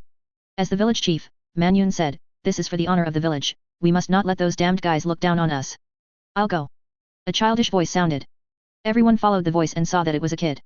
He raised his fat little hand and said in a childish voice. You're too young, don't make trouble. Man Yun asked a few women to take the kid away, and then discussed with Manhu and others who to send. Surviving in the wild world, every village is very tough and will not admit that they are weaker than others. A village must be strong enough to let others know that you are not easy to mess with, so that they will not come to your prey. Survival in the wild world is very cruel. Strength is everything. You are weaker than others, then others can take your food and women. Even if the empire is not so barbaric, they have been struggling in the wild world for a long time. The people in the barbaric village don't understand those profound knowledge, but they also understand the principles that are common everywhere. You have the greatest value, and when you divide things, you can be ranked first. How could the people of barbarian village admit that they are worse than chicken? The opponent has 10 people joining the army, and Mankin will send 15 of them, just to tell the empire. They are worth more than other villages. Deluo Immortal Palace. Looking out from the main peak, there are countless green tides overwhelming. The disciples of Deluo Immortal Palace suffered heavy casualties, and the survivors all retreated to the magic circle on the main peak. Many disciples who failed to retreat in time were killed, or even had their heads cut off and hung on the flagpole. The scene was very cruel. Many disciples were very angry when they saw their former friends being humiliated after death. But they can't do anything. The green tide is too strong, and the weird protection makes their many treasures useless. Coupled with the polluted aura, they were forced to fight in melee. As soon as this war started, Deluo Immortal Palace fell into a disadvantage. They are forced to use their weaknesses against the enemy's strengths. The several headmasters holding the fairy artifacts saw this desperate situation, and knew that they had no way out this time. They spent too much energy to send away those Tianjiao. This is also the reason why they have never made a move before. Use Fei too much, it's easy to empty them out. You must recover a certain amount of power before you can use it again. But the enemy obviously didn't give them this chance. The Great Luo Immortal Palace was ruthlessly breached by the opponent. The whole cards of those guarding the sect were all played, but they couldn't stop the opponent for long. Now is the most critical moment. At this point, there is no other way, the only way to solve our crisis is to seek help from the ancestors in the fairy world. The head teacher of the Luo Immortal Palace looked at the disciple who had suffered heavy casualties, feeling a sense of sadness in his heart. Who would have thought that the Luo Immortal Palace, which was prosperous not long ago, is now in dilapidated condition, with not 1 or 2 disciples left. The leaders of other forces also sighed in their hearts, feeling like a rabbit died and a fox was sad. The Great Luo Immortal Palace was destroyed, how could the forces they belonged to stay out of the matter? I'm afraid that it is already in danger, precarious, and may be destroyed at any time. The suggestion of the head teacher of the Luo Immortal Palace was quickly adopted by several other head teachers. They all hold fairy weapons in their hands. The problem is that using the fairy weapon is not an easy task. They have not recovered their lost strength and spirit. Coupled with the pollution of the spirit energy, the spirit realm became more and more difficult to communicate somehow, making their recovery speed very slow. Nowadays, the only option is to seek help from the ancestors of the immortal realm to see if the other party can interfere with the ancient realm and create a glimmer of life for them. Several headmasters teamed up to communicate with the fairy world is not difficult. There is an altar in the main hall of Deluo Immortal Palace, which can communicate with the immortal world. After injecting enough mana, the altar burst into light, forming countless divine chains of order and sinking into the void. Just connected to the fairy world, and I haven't waited for several teachers to ask for help. They got bad news. It can also be said to be the most terrible news in history. I was thinking of using my supernatural powers to contact you, but I didn't expect you to contact me. Let me make a long story short. There are several places in the fairyland that have found traces of extraterritorial demon activities. All fairylands have reached a consensus. If you can get through this calamity, you will reopen the road to immortality. Our side is relatively remote, and the news has a certain lag. Other places have already begun to cut off the fairy road. I will teach you a self-seal method, which can seal yourself and live for a long time. Wait until the fairy road reopens. There is only so much I can do, and the blessings and misfortunes are up to you. As soon as the words fell, a Dharma seal flew out of the void and crashed into the head teacher of Deluo Immortal Palace. It is a method of self-cutting the foundation and sealing the self, which can allow practitioners to live a long time. Just as the headmasters were about to speak, the chain on the altar broke, and the glow flickered. They tried to re-establish the connection, but found that they could not form the chain of order connecting the fairy world. It must be that the immortal realm is acting resolutely. Before cutting off the road to the immortal, it cut off the connection between the immortal realm and all walks of life to avoid causing panic. Let those practitioners find a way to run to the immortal realm before the road to the immortal is broken. The attention of the demons will speed up their invasion of the fairy world. It's no wonder that the senior from Deluo Immortal Palace was in such a hurry, he didn't even have time to listen to them, and gave the method in a hurry. Several headmasters looked at the altar, which had completely lost contact with the fairy world, and looked at each other in blank dismay. It seems that the last glimmer of hope is gone. It seems that we have to fight to the death. The head teacher of Junyang Holy Land said bitterly, how long can we last in front of those monsters even if we hold a fairy weapon? As long as our breath is exhausted, it will be the time of defeat. Instead of fighting trapped beasts, it's better to fight to the death. A headmaster stretched out his hand, pointed upwards, and said in a low voice, slay directly to the opponent's world, and we will burn our souls and work together to deliver the strongest blow. Tear up that world and leave a trace of life for the creatures in this world. Chapter 478 Straight to the Immortal World, for subscription. The teacher's words silenced the strongest creatures in this world. The head teacher of Deluo Immortal Palace was the first to speak. Among all the bad endings, this is the only not so bad choice. The other teachers did not raise objections. Now they have no other way to go. The only thing you can do is choose how to die. Sacrificing one's life for justice in this world, or being a coward in order to extend one more moment of life. After a moment of silence, these teachers chose the latter path. We must win a little life for all living beings. A teacher whispered, no matter what, we will fight to the last drop of blood. If those demons want to get this world, they will have to pay an unimaginable price. Yes, fight to the last moment. The head teacher of Junyang Holy Land roared, even if it is, we have to pull enough demons to back up. After making a decision, the headmasters will not delay any longer. Aura is slowly polluted with the invasion of those demons. Staying any longer, there is no way to regain strength. It's better to just go into the enemy's territory, maybe even more lives can survive. The head teacher of the Tianji Dao sect exudes a shocking aura. With the help of secret techniques, he burns his blood, soul, and spirit, and returns to his peak state. He opened a passage with the help of the immortal artifact, the heaven and earth wheel, leading directly to the world suspended in the sky. Fly directly up, maybe you will be hindered by those demons. Use the teleportation method to go there faster, so that those demons have no way to react. Kill, go forward. The head teacher of Junyang Holy Land roared. I saw that his body was shrouded in endless rays of light and chaotic breath. 4 rays of light of different colors appeared from the void, condensing into 4 fairy swords. The fairy sword contains infinite sword intent, and it feels like it will be cut if you sweep it with your spiritual consciousness. Extremely sharp. Can easily cut apart everything in the world. It is said that these 4 swords were refined by an ancestor of the pure Yang Holy Land who ascended to the fairy world, imitating the 4 swords of Zhu Xian in the ancient sage stories. 4 swords come out together, which can kill immortals and cut off the way of heaven and earth. After summoning the 4 swords, the headmaster of Junyang Holy Land rushed directly into the opened passage. The other headmasters also took out their own fairy artifacts one after another, and followed closely behind. They all roared and roared unwillingly, going to fight the demons desperately.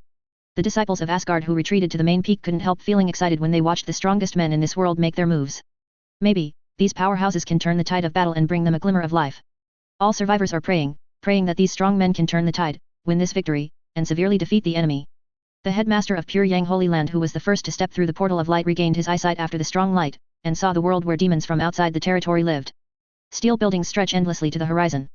A towering tower surrounded by dense arcs, a luminous core is imprisoned above the top of the tower. The intense light illuminated a large area nearby. There are also some buildings and pipes jumping with green brilliance, which is extremely rich. It was the brilliance I saw when I was on the surface. Obviously, the extraterrestrial demons took a completely different path from them.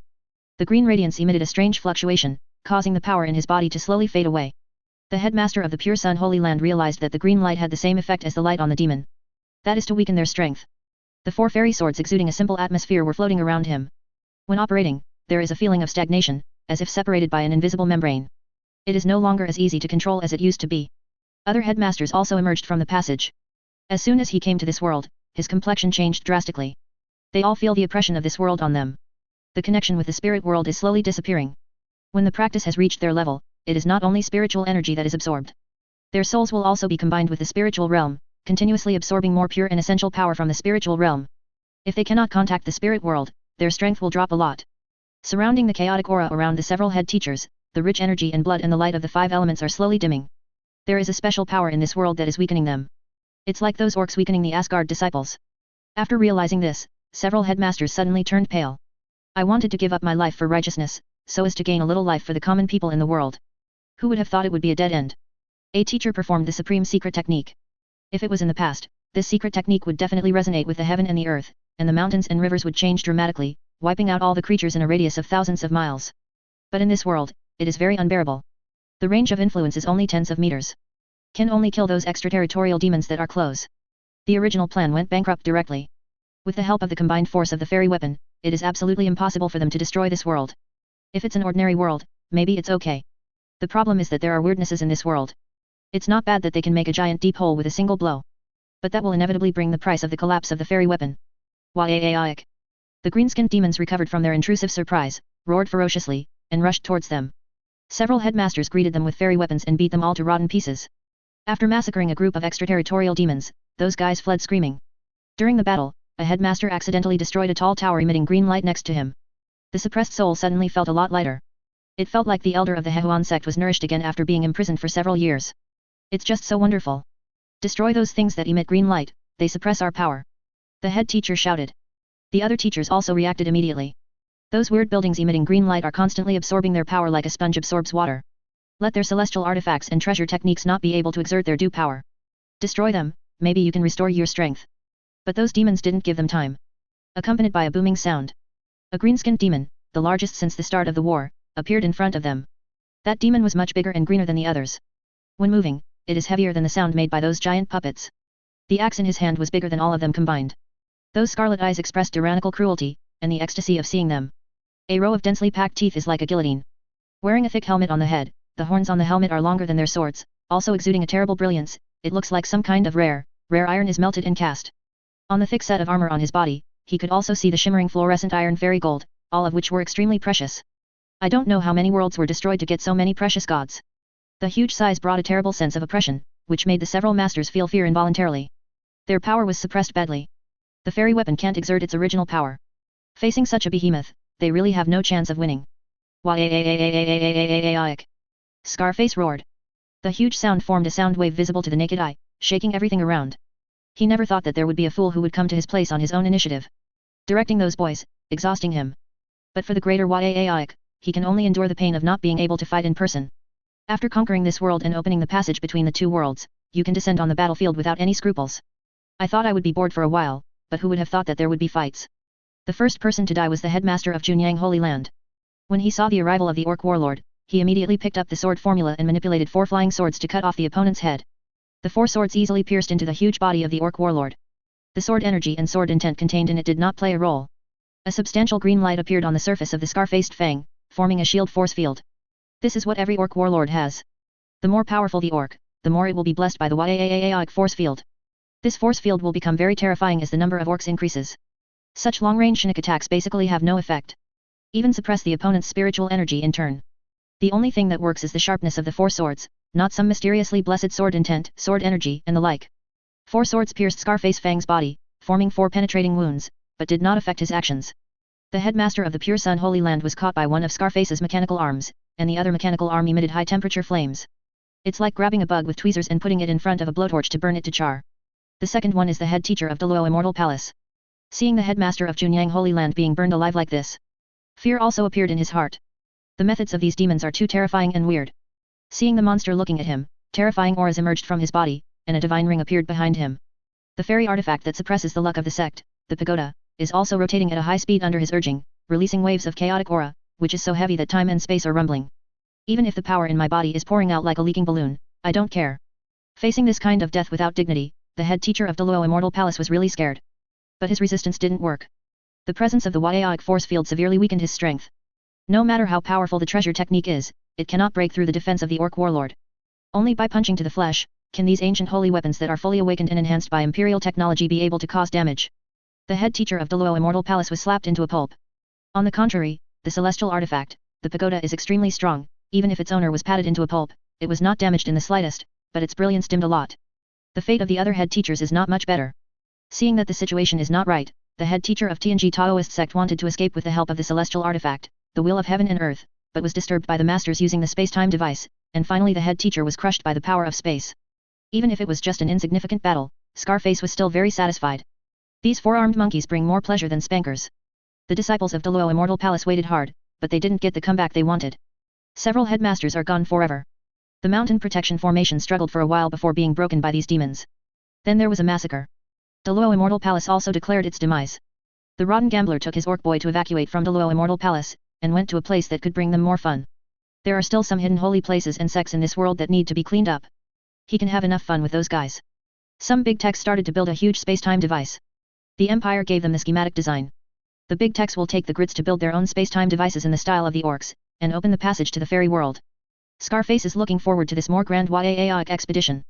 He will smash the heads of those who block his way one by one, let them know how powerful he is. The fairyland is extremely vast, divided into major fairylands, connecting all walks of life.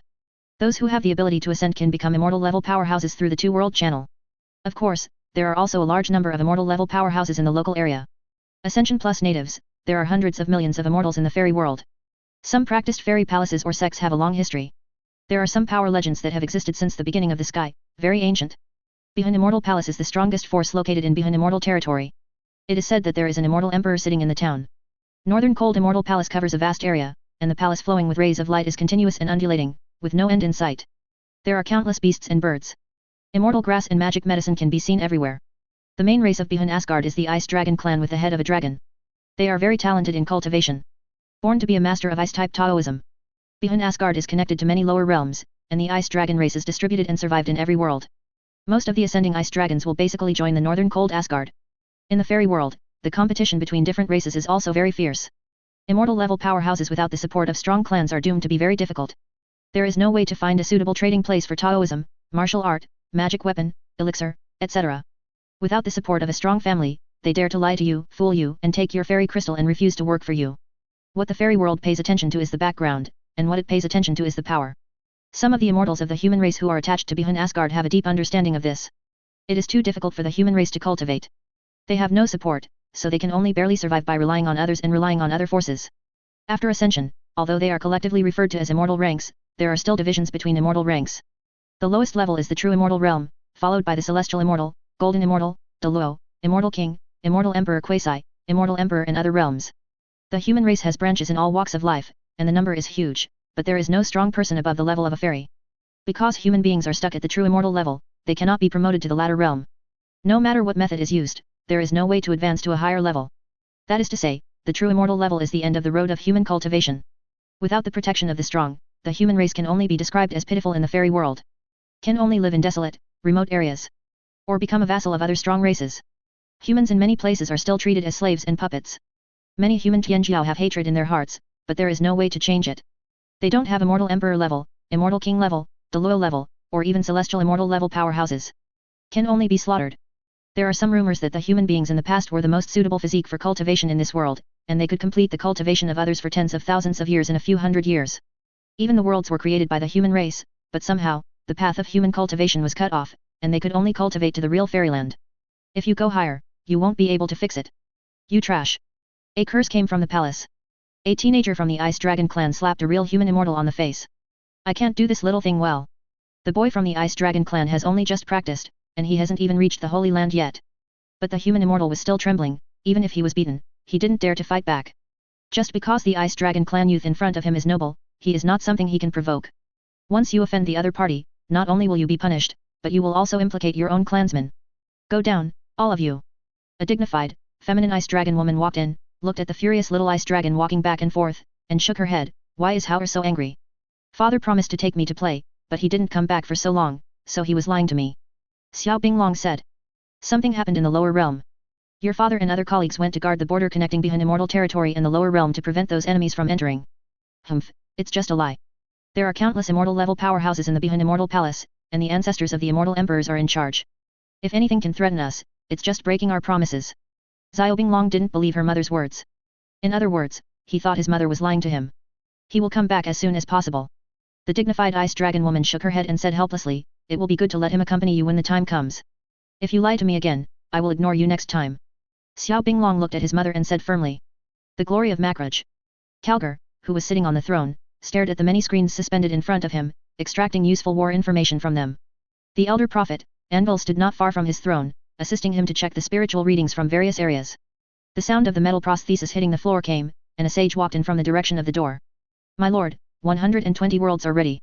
Shall we start now? Let's start right away, we don't have much time. Kalgar clenched his iron fist, showing a determined expression, we have to dedicate this universe to the Holy Emperor as soon as possible. Forgotten civilization is the biggest obstacle in Universe 04. As long as it is wiped out, Universe 04 will no longer be able to resist, and the remaining rotten fish and shrimps will not pose a threat at all. It was a well-established strategy to use the immortal realm mentioned by the native creatures as the first big battlefield, and use it to attack other great realms. The Doomsday device is ready, and when the Horn of War sounds, it will be activated synchronously, releasing resonance, and weakening those alien psychers who use extraordinary power. Kalgar's orders are passed on to the heads of the various worlds by the communications director. Brilliant rays of light lit up in the dark universe, soaring from the surface into the sky, directly sinking into the curtain of reality and illusion. Accompanied by unimaginable rumble and dazzling light from the other side. The passages from all walks of life connecting with the fairy world were forcibly opened by the Empire. The majestic pass on Dengxian Road also appeared in front of the world. As long as the pass is broken, the Imperial army can drive straight into the fairyland. Chapter 479 Killing Through the Immortal Realm, for subscription. The Tianwei where behind Tianguan is located is vast and boundless, with no end in sight.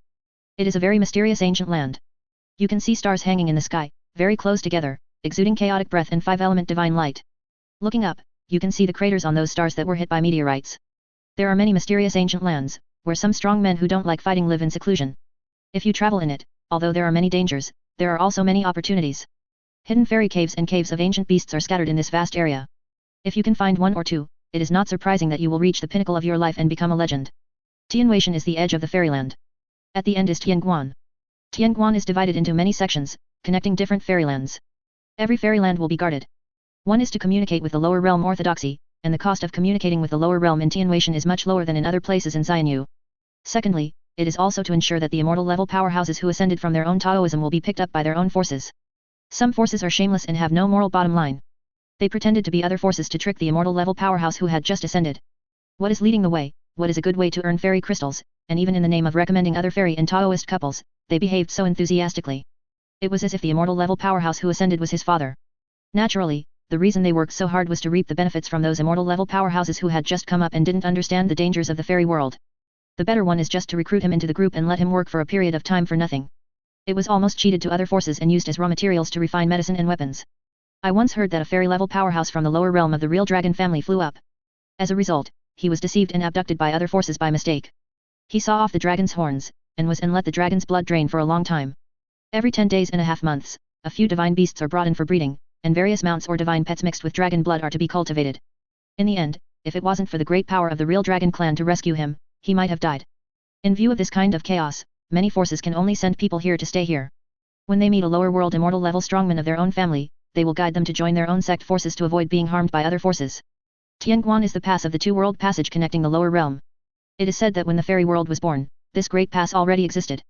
Tianguan is very majestic and majestic. Standing on the edge of Tianwei, at the end of Dengxian Road, block the creatures of the lower world. The black city wall runs across the sky, with no end in sight, up and down, left and right, exuding the breath of time that lasts forever. The huge stars are nothing but embellishments on the city walls. This place used to be very desolate, except for the wall guards who needed to pick up the immortals, or the immortals who needed to keep in touch with the lower world. Basically there would be no creatures here. It's so desolate here. Far less lively than other places. Even a fairy can hardly bear such loneliness. After all, the pursuit of longevity is the reluctance to die, so why not? It is really a charming eye in the colorful world. If you go hungry 3 times a day, are disgusted by ugly monsters every day, and are bullied by other creatures, I am afraid that no one will live forever. The pursuit of longevity is to enjoy the world as long as possible. Do whatever you want, be a master of others. Otherwise, why live longer? Contribute to the prosperity of the immortal world, and contribute to the declining rate of immortality in the immortal world? Beyond Changguan, where there were no living things in the past, is now extremely noisy. Above the giant city behind Tianguan, thousands of warships are suspended, covering the starry sky. From as big as a mountain to as huge as a star, there are many. Densely packed, there are all kinds of styles, all flowing with mysterious brilliance, forged from fairy gold. They completely covered this world. These warships were headed by Bihun Xiangong and came to support Tianguan. All are powerful forces from all sides in the northern cold immortal territory. The creatures on each warship exuded an astonishing aura, and the rays of light reflected the sky, resplendent and resplendent. On the city wall, Bihun Asgard and several other chiefs of great powers are discussing about the lower realm. The enemy is coming fiercely, many worlds have fallen, and many lower realms have been destroyed. Even a half-step immortal level powerhouse holding a fairy weapon has no power to fight back. The invasion of evil spirits is another catastrophe. I hope that other great worlds will not take this opportunity to plunder the fairy world. The lord of the Bihun Asgard, his whole body was enveloped in the aura of chaos, and the infinite runes were floating behind him. Those eyes are breathtaking, burning with white light, like stars burning deep in the starry sky. Sharp and captivating, if you do it, you can easily tear apart the real fairy. Adorned in imperial clothes, flowing with brilliance, wearing that strong and powerful physique, set off an extraordinary and calm and majestic temperament. He wears an imperial crown on his head, flowing with 9 colors of brilliance, illuminating all living beings, sacred and inviolable. There is no need to worry too much. There will be nothing wrong with the fairy world. I think that other great worlds have been attacking for years, but even the sky is difficult to cross. A sacred radiance flows from his body, and he is extremely majestic, possessing an unparalleled spirit. The fairy world is not the only big world. There are other big worlds with the same strength, and there are endless struggles among all walks of life. From time to time, creatures from other worlds will sneak into the fairy world and start a killing spree, causing people to live in dire straits. Some important Tianguan will be stationed with a large number of powerful people, just to block those enemies. If they dare to come, just kill them all. The speaker was a peerless fairy king, wearing a purple gold crown on his head, with a purple gold chest, and a tall figure. There are many imprints of the heavens around it, and 3,000 worlds emerge behind it. There are many ancient countries inside, and countless gods and demons are worshipping it, and the sound of chanting is very grand. This scene is really shocking. What he said was even more domineering, and he didn't take those so-called demons seriously. The other strong men glanced at the man and dared not speak anymore. That is an immortal king, which cannot be destroyed forever. Behind Asgard's palace master wanted to say something more, but the horn sounded, shaking the immortal territory. The horn was polished from the horn of an ancient real dragon and placed on the city wall. It has never been blown for millions of years. Now it is actively ringing. Here we come. A voice sounded, and everyone standing on the city wall looked into the distance. Originally outside the city wall was the Dengxian Road. The emperors of the immortal domain reached a consensus and ordered all domains to destroy the Dengxian Road in order to slow down the speed of the enemy's attack. Now outside the black city wall, there is a pitch-black abyss. Rays of light exploded in the abyss, each crack was torn open, and a strange radiance gushed out. The entire space-time structure was torn apart, and under the watchful eyes of many immortal experts, those demons forcibly opened the closed two-world passage. Giant battleships made of metal poured out of the cracks, and the number was so huge that it was hard to count. Some are like a giant city, and some are like stars, huge and majestic. The golden double-headed eagle emblem is embedded in the side of each warship, or is placed on the bow as a ram. The huge gun muzzles on those battleships are shining with light. After emerged, bright beams of light burst out, illuminating the huge sky pass. Cannonballs loaded with annihilation matter, black hole clusters, antimatter beams, dark energy fluctuations, and dimensional weapons bombarded the majestic Tianguan. In just an instant, this world has been turned into a murderous Jedi. The destructive aura surged, and the aftermath that escaped could easily kill all the real immortal level powerhouses. The city wall glows independently, and countless runes emerge, like a vast ocean, where countless divine chains of order are intertwined, blocking the intensive attacks. The palace master of Behind Asgard and several other supreme powers all showed expressions of horror. At this level, one can easily control the laws of heaven and earth and use the Dao. But the scene in front of them made them feel chills. The battlefield tore apart all laws and avenues, even the immortal king would directly drink his hatred under such intensive firepower. A shell exploded, forming 7 or 8 black holes. A thin piece of gold leaf turned into radiance and rippled, collapsing a whole space. The flow of time is chaotic, and all the spaces are broken and mixed. These powerful weapons are thrown down like they don't need money, which is too scary. Many true immortal level powerhouses were pale, and their confidence in Tianguan no longer existed. Terrible. It can easily destroy the sun, moon, stars, and everything in the world. Even if you can comprehend the supreme law, it will not help. Even the avenue itself will be directly torn apart, which is extremely terrifying. Counterattack. The palace master of Behind Immortal Palace immediately reacted and issued an order. Tianguan and Immortal Realm were born at the same time. They are incomparably strong, attacking together, and have endless power. There are countless large formations. The order issued by the palace master of Behind Immortal Palace was quickly responded by powerful people from all sides. Many strong men on the city wall fought one after another, revived countless terrifying patterns. The entire city wall absorbed the power of heaven and earth, and the major forces stuffed the fairy crystals into the designated grooves. As the patterns revived, terrifying auras flowed out. The fairy light is surging and the ocean is vast. Caused countless avenues in this place to resonate and rumble.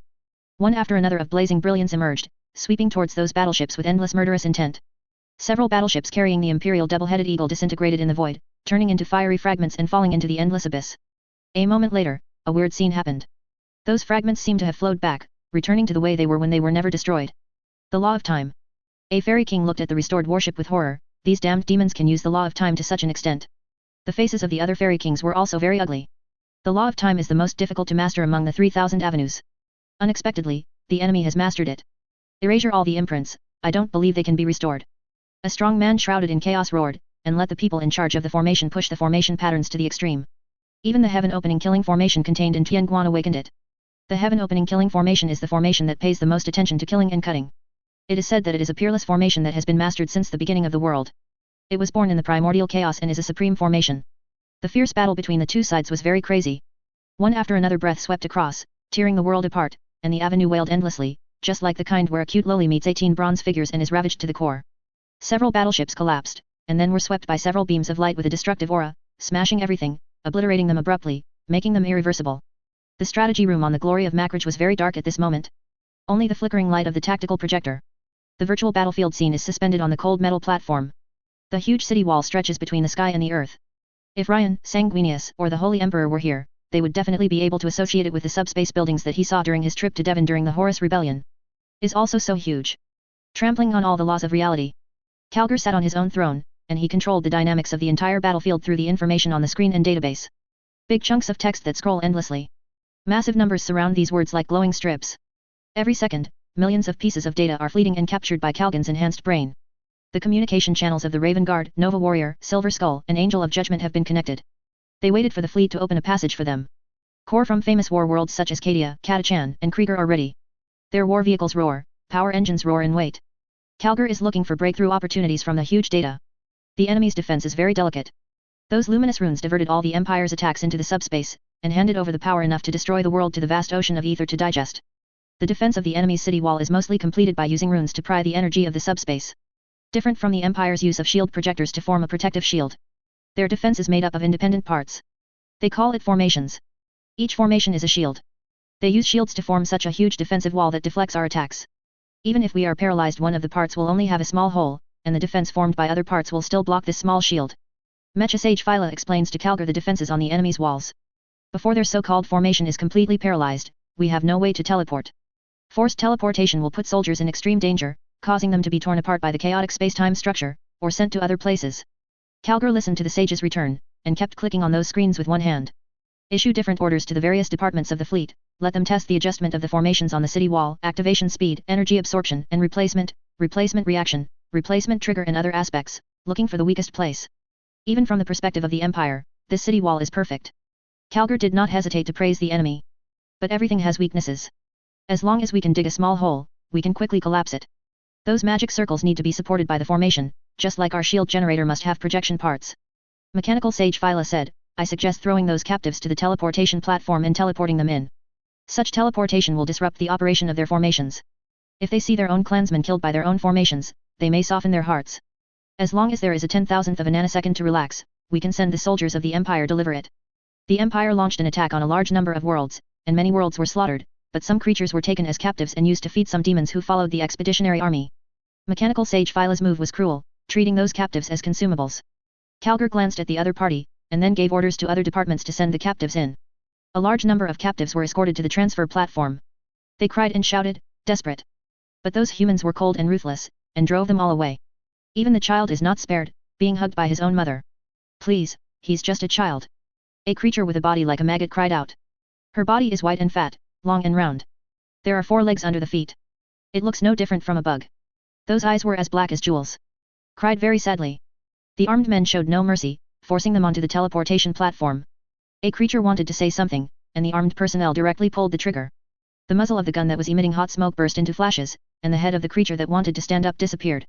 The mechanical priest set the teleportation destination as the city wall and pressed the start switch. There is an endless array, covering every corner. As soon as those creatures were transported to the range of the city wall, they were smashed into pieces by the raging killing array in an instant, and their spirits and souls were completely wiped out. Those captives were sent by the Empire again and again as if they didn't want money, and were thrown into the meat grinder-like formation to die. Too tragic. Those creatures died in pieces. Let Tianguan resound with the desperate wails of those dead. Countless living souls were crying and roaring. They were unwilling, and their strong obsession turned them into ghosts. Shameless. A strong man burst into anger and roared. The magic circle he led strangled a group of his own people. All were captured in the lower realm, and now they are treated as consumables and thrown into the killing array. Many strong men also showed grief and indignation. They watched those creatures being strangled but could do nothing. Many of them are compatriots of their clan. Those demons are too cruel. Actually used those ordinary creatures to open the way. The roars were endless, and many strong men wanted to rush out of the sky to kill the enemy. Just because these demons have done too much and are shameless. The Empire did not respond at all. Still kept firing, consuming pieces of creatures. I can't take it, these demons must die. A strong man burst out with a terrifying breath, and he saw a bloodline he had left in the lower realm. Before the other party was killed, he was still calling for the ancestor to save him, and the ancestor the other party was calling for was himself. Killed his offspring with his own hands. The strong man wanted to drive the killing array and rush out of the sky, but was stopped by other strong men. However, his impulsiveness caused the pattern of the defensive city wall to stagnate for a short time. This is a weakness. Shenheo's data model is calculating the attack intensity of Tianguan at all times, and scanning the weakness of the city wall from the feedback data. The gap caused by the strong man's impulse was captured instantly. The muzzles of the battleship all burst out with strong light, and bombarded that position violently. A through gap appeared. Even if those strong men make it up in time. However, changes have already occurred. Accompanied by a teleporting beam of light, a Primaris warrior in heavy armor appeared on the city wall of Tianguan. In the name of my emperor, purify this world. The voice of the original warrior in the lead came out through the visor, extremely cold. Chapter 480 The Big Crash, Seeking Subscription. Any creature who dares to stand in the way of the Holy Emperor has no choice but to die. Opal and many battle brothers of the Silver Skull group seized the short-lived loopholes in the large formation of the protective city wall. Successfully completed the space-time teleportation and landed on the city wall. There are many chapters who have attempted this, but in the end they have been honored. Spatial teleportation requires target parameters in order to teleport accurately. Otherwise, it will be easily teleported into the wall or other places. In such a short period of time, even the brain cannot calculate the disturbed space-time parameters. Many primordial war groups can only use random parameters to gamble on successful teleportation. The Argent Skulls are the lucky ones. The chapter leader Opal standing on the city wall smiled. This will be a memorable battle for the Silver Skull, and we will win this battle. Opal roared in the communication. The other Silver Skull warriors were also extremely excited, venting their joy through battle roars. Even if they are in such a dangerous situation, what they think about is not whether they will die in battle, but whether such honor will allow them to stand on Terra's hero square. To be able to enter the realm of the Holy Emperor without regret in the heart after death. For the Holy Emperor. The roar of battle was endless, echoing in the communication channel. They raise their weapons, unleash their abilities, and slash at the nearest enemy. Opal took the lead in the charge, wearing a heavy, latest model Primal Terminator armor. His huge body makes him look like a rampaging heavy tank. Those alien spirits hit him like water. He swings his weapon with incredible speed. His weapon only phantoms in the air after the enemy dies. The purpose of Opal is very clear, that is, the generator of the alien shield closest to them. That is, those aliens claiming to be the formations. Large array is an advanced way of using Shinik energy. The aliens used the power of these large formations to pry the subspace, interweaving them into shields. To be honest, such a shield is very powerful. The Empire's world-killing weapons can all be blocked. A terrifying light flashed across Opal's body, and a bird-like alien screamed at him. The whole body is emitting light. When fighting, there are still voices echoing in the void, and those weird flashes. These things are exactly like those warp demons. But they can move freely in the real universe, and they can also build civilization. This is a little different from the devil. It's hard to say. Opal and the officials of the trial court had a chat during a mission. Warp demons will also build civilizations. The trial court has clear records. Several civilizations were established by inanimate beings who broke away from the warp. There are also some collected relics that are sealed in some higher-level secret prisons of the tribunal. Opal slaughtered these aliens while comparing the differences between them and demons. That is no difference. When the devil comes out, it will be shrouded in light. They are also shrouded in light. Demons can easily leverage the power of the warp. They can also leverage the power of the warp with ease. There will be weird whispers when the demon comes out. When they come out, there will be strange sounds in the air. The alien flew towards Opal with light. After avoiding the opponent's attack, Opal directly chopped off the opponent's head, and the disgusting body fell to the ground. Even the blood flowed with a strange brilliance. The brilliance of the corpse has not faded for a long time. Profane thing. Opal said disgustedly in his heart. Other battle brothers are fighting hard too. The contemplators built into the armor and the detectors released helped them locate the target. A tall tower carved with profane runes, exuding an evil, twisted radiance. Hurry up! Opal yelled, brothers, follow me, Mullah, Tyrion, cover us. A battle brother was shrouded in light, and was knocked over by the alien with terrifying spiritual energy. Other aliens swarmed up together. Use their monstrous, glowing weapons to stab the armor of that battle brother. Those weapons all carry Shinik power, even if the armor is attached with an anti-subspace force field, it will not help. Water can extinguish fire. Pouring a spoonful of water into an active volcano will not extinguish the volcano. Just evaporates the water. The anti-subspace force field also has a limit, and if it exceeds the limit, it will be overloaded. The intensive attacks of the aliens finally cracked the battle brother's armor. With a mournful roar, his limbs were torn apart. There are also battle brothers who were bombarded with high-intensity Shinik energy at close range when they were slaughtering aliens, and their heads were blown off directly. The terrifying psychic power even distorted time and space, making it impossible to use nanorobots to repair it, and fell down directly. Brothers fell one after another, but the fighting passion of the Silver Skull warriors became more and more intense. Death is not the end, but the place of honor. Opal is striding forward on the battlefield of all kinds of weird brilliance and fighting. The heavy iron boots crushed the enemy's heads and remains.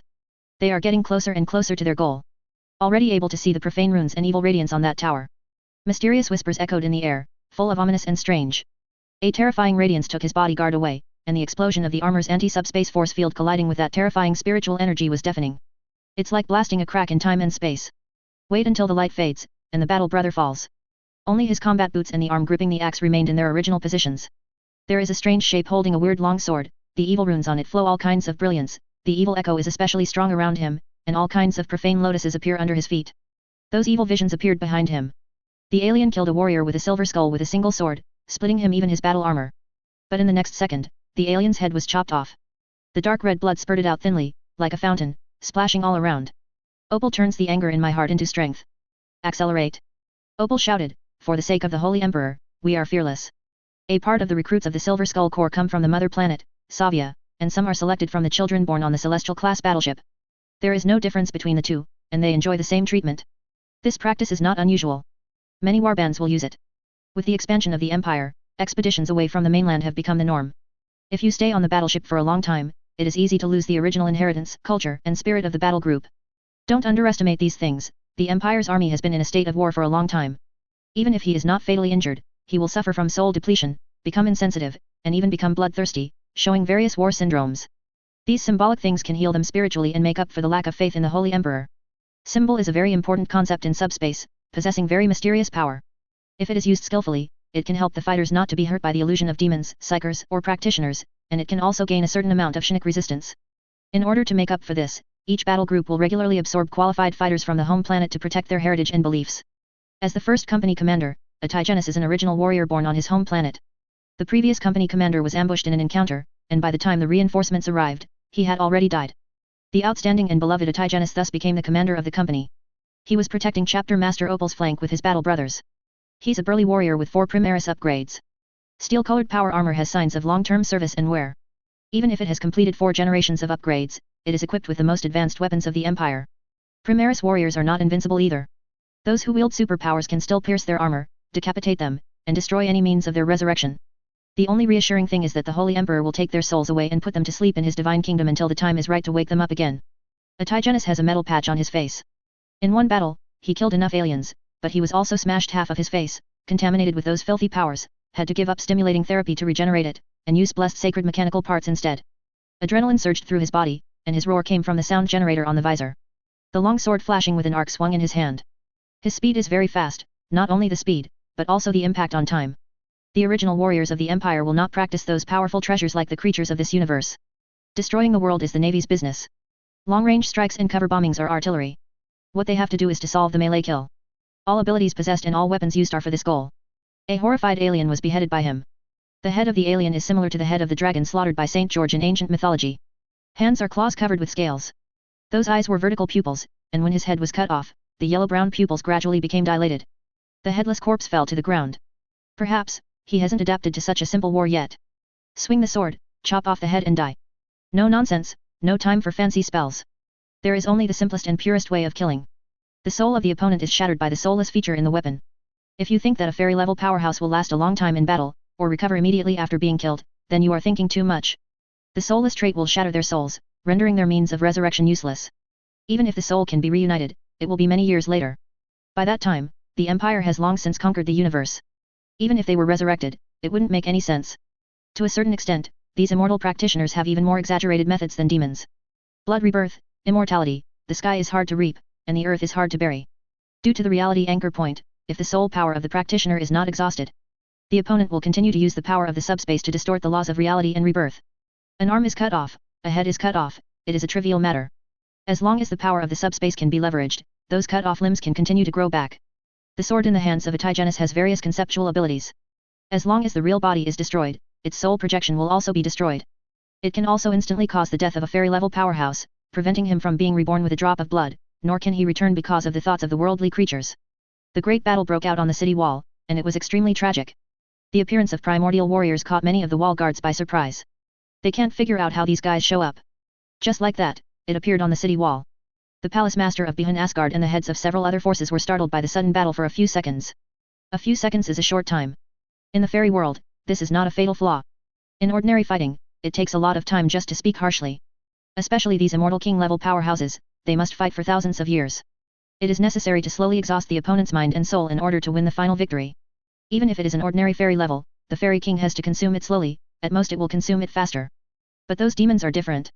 When the palace lords and lords came back to their senses, those immortal experts on that section of the city wall were about to be killed. One hit kills, there is no time to release any Taoism, and it is gone. Time's as short as a few milliseconds.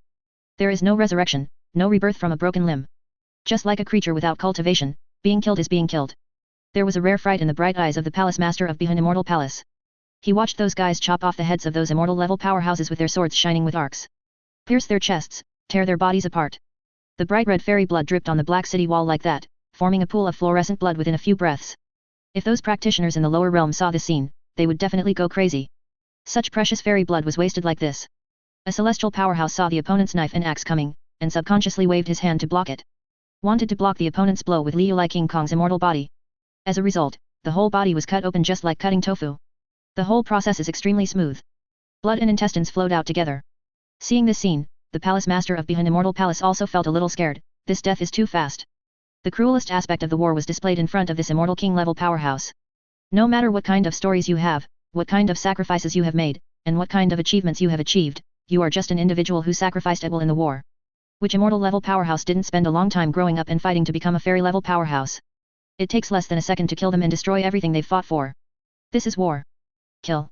The half-stepped low-level headmaster of the Extreme Desire Dao sect burst into anger, roaring, "Defend the fairy world, kill, fellow Taoists." His whole body was shrouded in immortal light, radiant beyond compare, with a halo shrouded behind him, divine power poured out overwhelmingly, like a god, endless divine light bloomed all over his body, making it impossible to look directly at it. Holding the top-grade fairy artifact that has been warmed for an unknown number of years, he rushed towards those demons. I saw a demon holding up that weird weapon. A flame flashed. The head teacher who was desperate for Tao died. There was no shocking battle, and there was no tragic battle to the death. His head exploded directly, and his body shrouded in divine light was torn to pieces by the huge impact like a rag doll.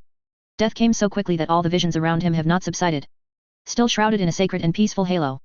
The palace master of behind Immortal Palace lost all courage in his heart when he saw a strong man who was only one step away from being promoted to Immortal King being killed like this.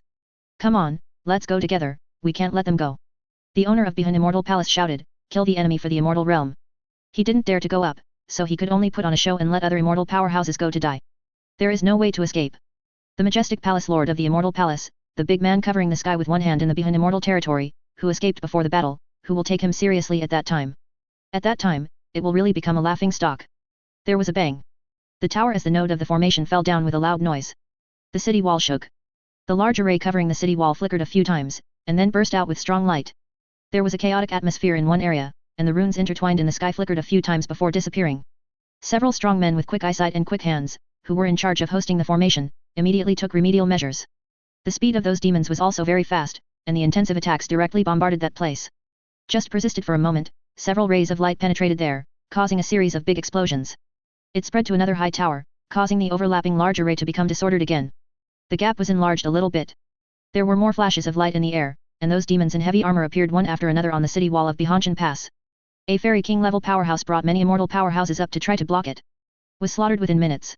The immortal king level powerhouse beheaded more than a dozen powerful enemies in a row, but in the end he was beheaded because he was outnumbered. Even the head was cut off. The blood of the fairy king splashed in the sky. A generation of supreme arrogance, only the mournful roar echoes, extremely desolate. Another fairy king who had made friends with the dead man waved a battle flag, wrapped the dead man's body, and left through the void. It was obvious that Immortal Qi took his body back to behind immortal territory to warn the police and ask for help. The immortal king shed blood, only the Zhangkai shrouded corpse can return. The fierce battle between the two sides for Tianguan made the owner of behind Immortal Palace tremble with fear. He no longer cared about his own reputation and the power of Asgard. "I lost!" he yelled, and quickly rushed into the distance. It was too tragic, he couldn't stand it, he wanted to go back to find his ancestor. An immortal king rank, and the leader of the Immortal Palace, the #1 force in the northern cold immortal territory, took the lead in escaping. It caused many strong men who had the guts to fight to the death to panic. Some clever ones took a few steps back and ran away with a whoosh. Chapter 481 Blitz strikes the immortal world, for subscription. The chaos at Bihangxian Pass erupted. Even in the immortal battlefield, morale is extremely important. Once there is a rout, it will be a chain reaction. A large number of immortal beings turned around and fled, and the powerful immortals who were far away didn't know it, and they would follow suit out of self-protection. Compared to the majestic Bihan Tianguan, the empire has just opened a gap. Never thought that he could win Bihan Tianguan in such a fast time. The only luck may be to choose a good location. The part of the city wall that they invaded happened to be the city wall that the Lord of the Northern Frost Immortal Palace was in charge of. The Lord of the Northern Cold Immortal Palace was born with a lot of resources, and was known as the #1 arrogant of the Northern Cold. When growing up, things went smoothly, and no one gave face wherever they went. Those who have been closed for a long time will come out to welcome them. Afraid of offending Bihan Asgard, he was slapped to death by the immortal Emperor Patriarch of Asgard. The Lord of Bihan Asgard has never experienced any cruel fighting. Not to mention snatching around for cultivation resources. As long as you live well, you can continue to grow with the resources of Bihan Immortal Palace. Growing up in such an environment, he didn't want to die. "I don't want to sacrifice my precious life for this meaningless thing." He was born aloof, looking down on all living beings. What you want, someone will always give it to you. It is his prerogative to be satisfied with everything, and this world exists for creatures like him. He thought this fight would be like the previous ones. Tianjiao fight against each other. Immortal King level powerhouse Luege Hen. When he sits on the battlefield, he can win cheers one after another. Even if it is critical, you can still return to the immortal palace to seek help from the ancestor. But who would have thought that on such a battlefield, the death of the immortal king would be worse than that of a dog? He was discouraged. He escaped. In order to make his escape look less ugly, he shouted and used the power of law. I just want to tell all the creatures that he was forced to evacuate because of the defeat in the battle. Instead of evacuating out of fear. The immortal king level powerhouse yelled and his morale collapsed completely. Many strong people don't know why. When they see someone running, they run with them, and they don't want to resist the strong enemy anymore. The Primaris warriors of the Empire followed closely. The original battle turned into a one-sided massacre. Opal and the others let out howls of fury, and they attacked those immortal experts who wanted to escape. He cut them down with the axe in his hand. Not long after, a large number of corpses were left on the ground. Many of them were injured in the back, and all of them were killed when they turned around and ran away. They would rather be killed than turn back and resist. After the cores of several large formations protecting the city walls were knocked down. Protecting the city wall, a huge gap appeared in the magic circle containing supreme power. A large number of night mechs and titans were released from the hangar of the transport ship. The weapons carried by these mechs are even more terrifying. They exist to dismantle the enemy's fortifications and firepower. The muzzle of the titan weapon is shining brightly, blinding those who look directly at it. Rays of light and shells flew across the sky, bombarding the surface of the city wall. The pilots did not participate in the battle to destroy the guards on the city wall. Instead, after approaching the city wall, they used the equipped titan weapons to destroy the giant city wall that stretched between heaven and earth at close range. Not only to kill the defenders, but also to directly destroy the city wall to prevent the opponent from having any fallbacks. They manipulated the titans to bombard continuously. The strong and immortal walls became pitted. Some gaps appeared in the walls. The operation of the magic circle protecting the city wall also had problems with the destruction of the city wall. Some battleships followed the gap and crossed the city wall of Bihan-Tianguan. Launched an attack on the warship behind the city wall. Dense light beams swept across the sky. Countless cannonballs enough to annihilate the stars flew out in a fan shape, and carried out a saturated attack on the densely packed warships. In the beginning, the first warship to encounter the enemy remained calm and fought back against the Empire. The huge runes on the battleship burst into light, one after another. This is the rune of the 10,000 races, and it is the innate and powerful profound meaning of these powerful races living in the northern cold immortal territory. The power of runes and laws fluctuates, as if the world is dying. The blazing flames, the radiant aura of the gods, and the celestial brilliance converged into a light that shot straight into the sky. The symbol of the warship even had a terrible resonance with the heaven and the earth, forming the supreme scriptures. The voice of the avenue echoed in the air, shaking the sky. Some strong men controlled the power of the warship to kill the enemy, and the beams of light surging, as if they were about to open up the world. The fierce battle between the two sides became intense in just a few minutes. The immortal warship quickly fell into a disadvantage. A large number of warships were destroyed in the first place. The hull exploded in the air, turning into countless fragments.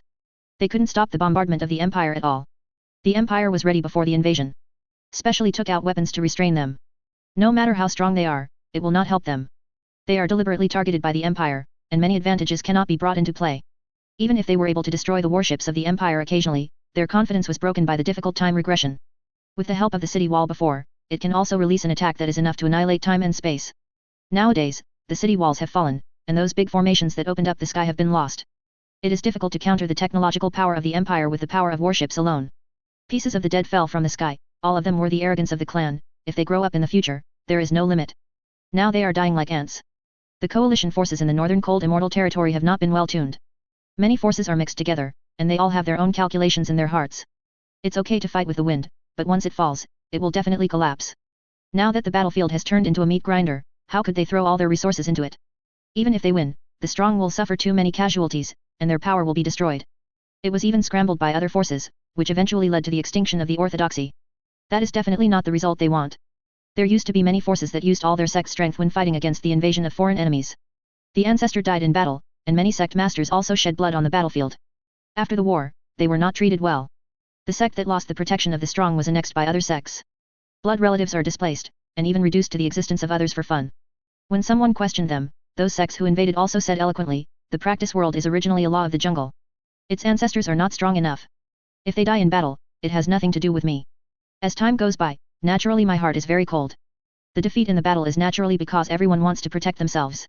Seeing many powerful immortals scrambling to evacuate from the city wall, fleeing to the distance with the help of magic weapons. The warships also scrambled to retreat, for fear that they would become part of the massacre. Even if there are only hundreds of imperial warships behind the city wall, they are not in the same order of magnitude as the overwhelming fairyland warships. They also have no determination to fight to the death. Instead, he killed the allies who hindered his escape. The imperial battleships pierced like spears, and almost no enemies confronted them, and they were all fleeing. Dare to block the way of my TNG sect, are you looking for death? I'll go, those who dare to block Long Haideo will be killed without mercy. From time to time, there will be roaring sounds. Ridiculously, they weren't berating in the direction of the Empire. Instead, scold other allies for getting in the way. Some forces even threaten each other to kill each other. There is a tendency to act when there is a disagreement. Many captains of the Empire ordered to bombard all enemy ships. They use unstoppable artillery fire and missiles to unleash the wrath of these aliens who dare to stop the advance of the Empire. A large number of ships were destroyed. A large amount of debris splashed in the sky, and the mourning and wailing of the dead resounded through the sky. In addition, in order to survive, some large fairyland warships even did not hesitate to attack other companions, and had to fight a way for themselves. Causes the scene to be chaotic. Far more souls died at the hands of their own people than at the hands of the Empire. In order to survive, a star-sized fairyland warship directly smashed into several warships in front of it, despite the abuse of those allies, and remained indifferent. However, he was torn apart by the ensuing destruction beams before he escaped very far. Countless beams of light and torpedoes pierced through the bulkhead of the warship, turning the practitioners into dust. Several Delua-level immortal powers rushed out of the warship, but they were killed before they could escape very far. One was wiped out by a beam of light from the battlefield.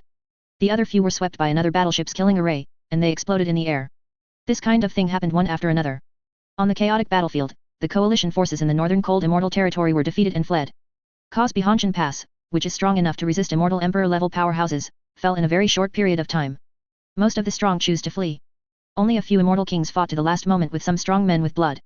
The unwilling roar resounded through the sky, but it could not change the doomed ending. They fell howling, beheaded by Primaris warriors of the Empire. Some immortal king-level powerhouses were mixed in the pile of corpses. There are also corpses of some fairy kings who were taken away by their magic weapons and returned to their homeland. When the glory of Makraj passed the magic circle of the city wall and entered the fairyland area, Calgar stood up from his throne. Under the protection of his honor guard, he walked out of the throne room. He couldn't wait to bring death to those enemies in the name of Holy Emperor Guilliman. The azure armor was polished, and the double-headed eagle emblem on the chest was shining brightly. The teleportation deck is ready. When Calgar arrived, champion warriors from other companies also joined his team. In a blinding flash of teleportation, they descended to the surface. Many aliens have escaped, and some stupid guys are still resisting the pace of the Empire. The vast, endless city wall has countless corpses. Many are aliens, and some are imperial soldiers. They were seriously injured, and even the heart of the Empire could not treat such serious injuries. The silver skulls that descended first have shifted their combat targets, turned to the giant city behind the city wall, and began massacring those alien races. Novacor Corvo and others are attacking a tower.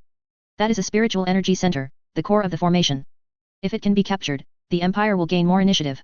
Calgar chose his goal, a splendid floating island suspended in the air.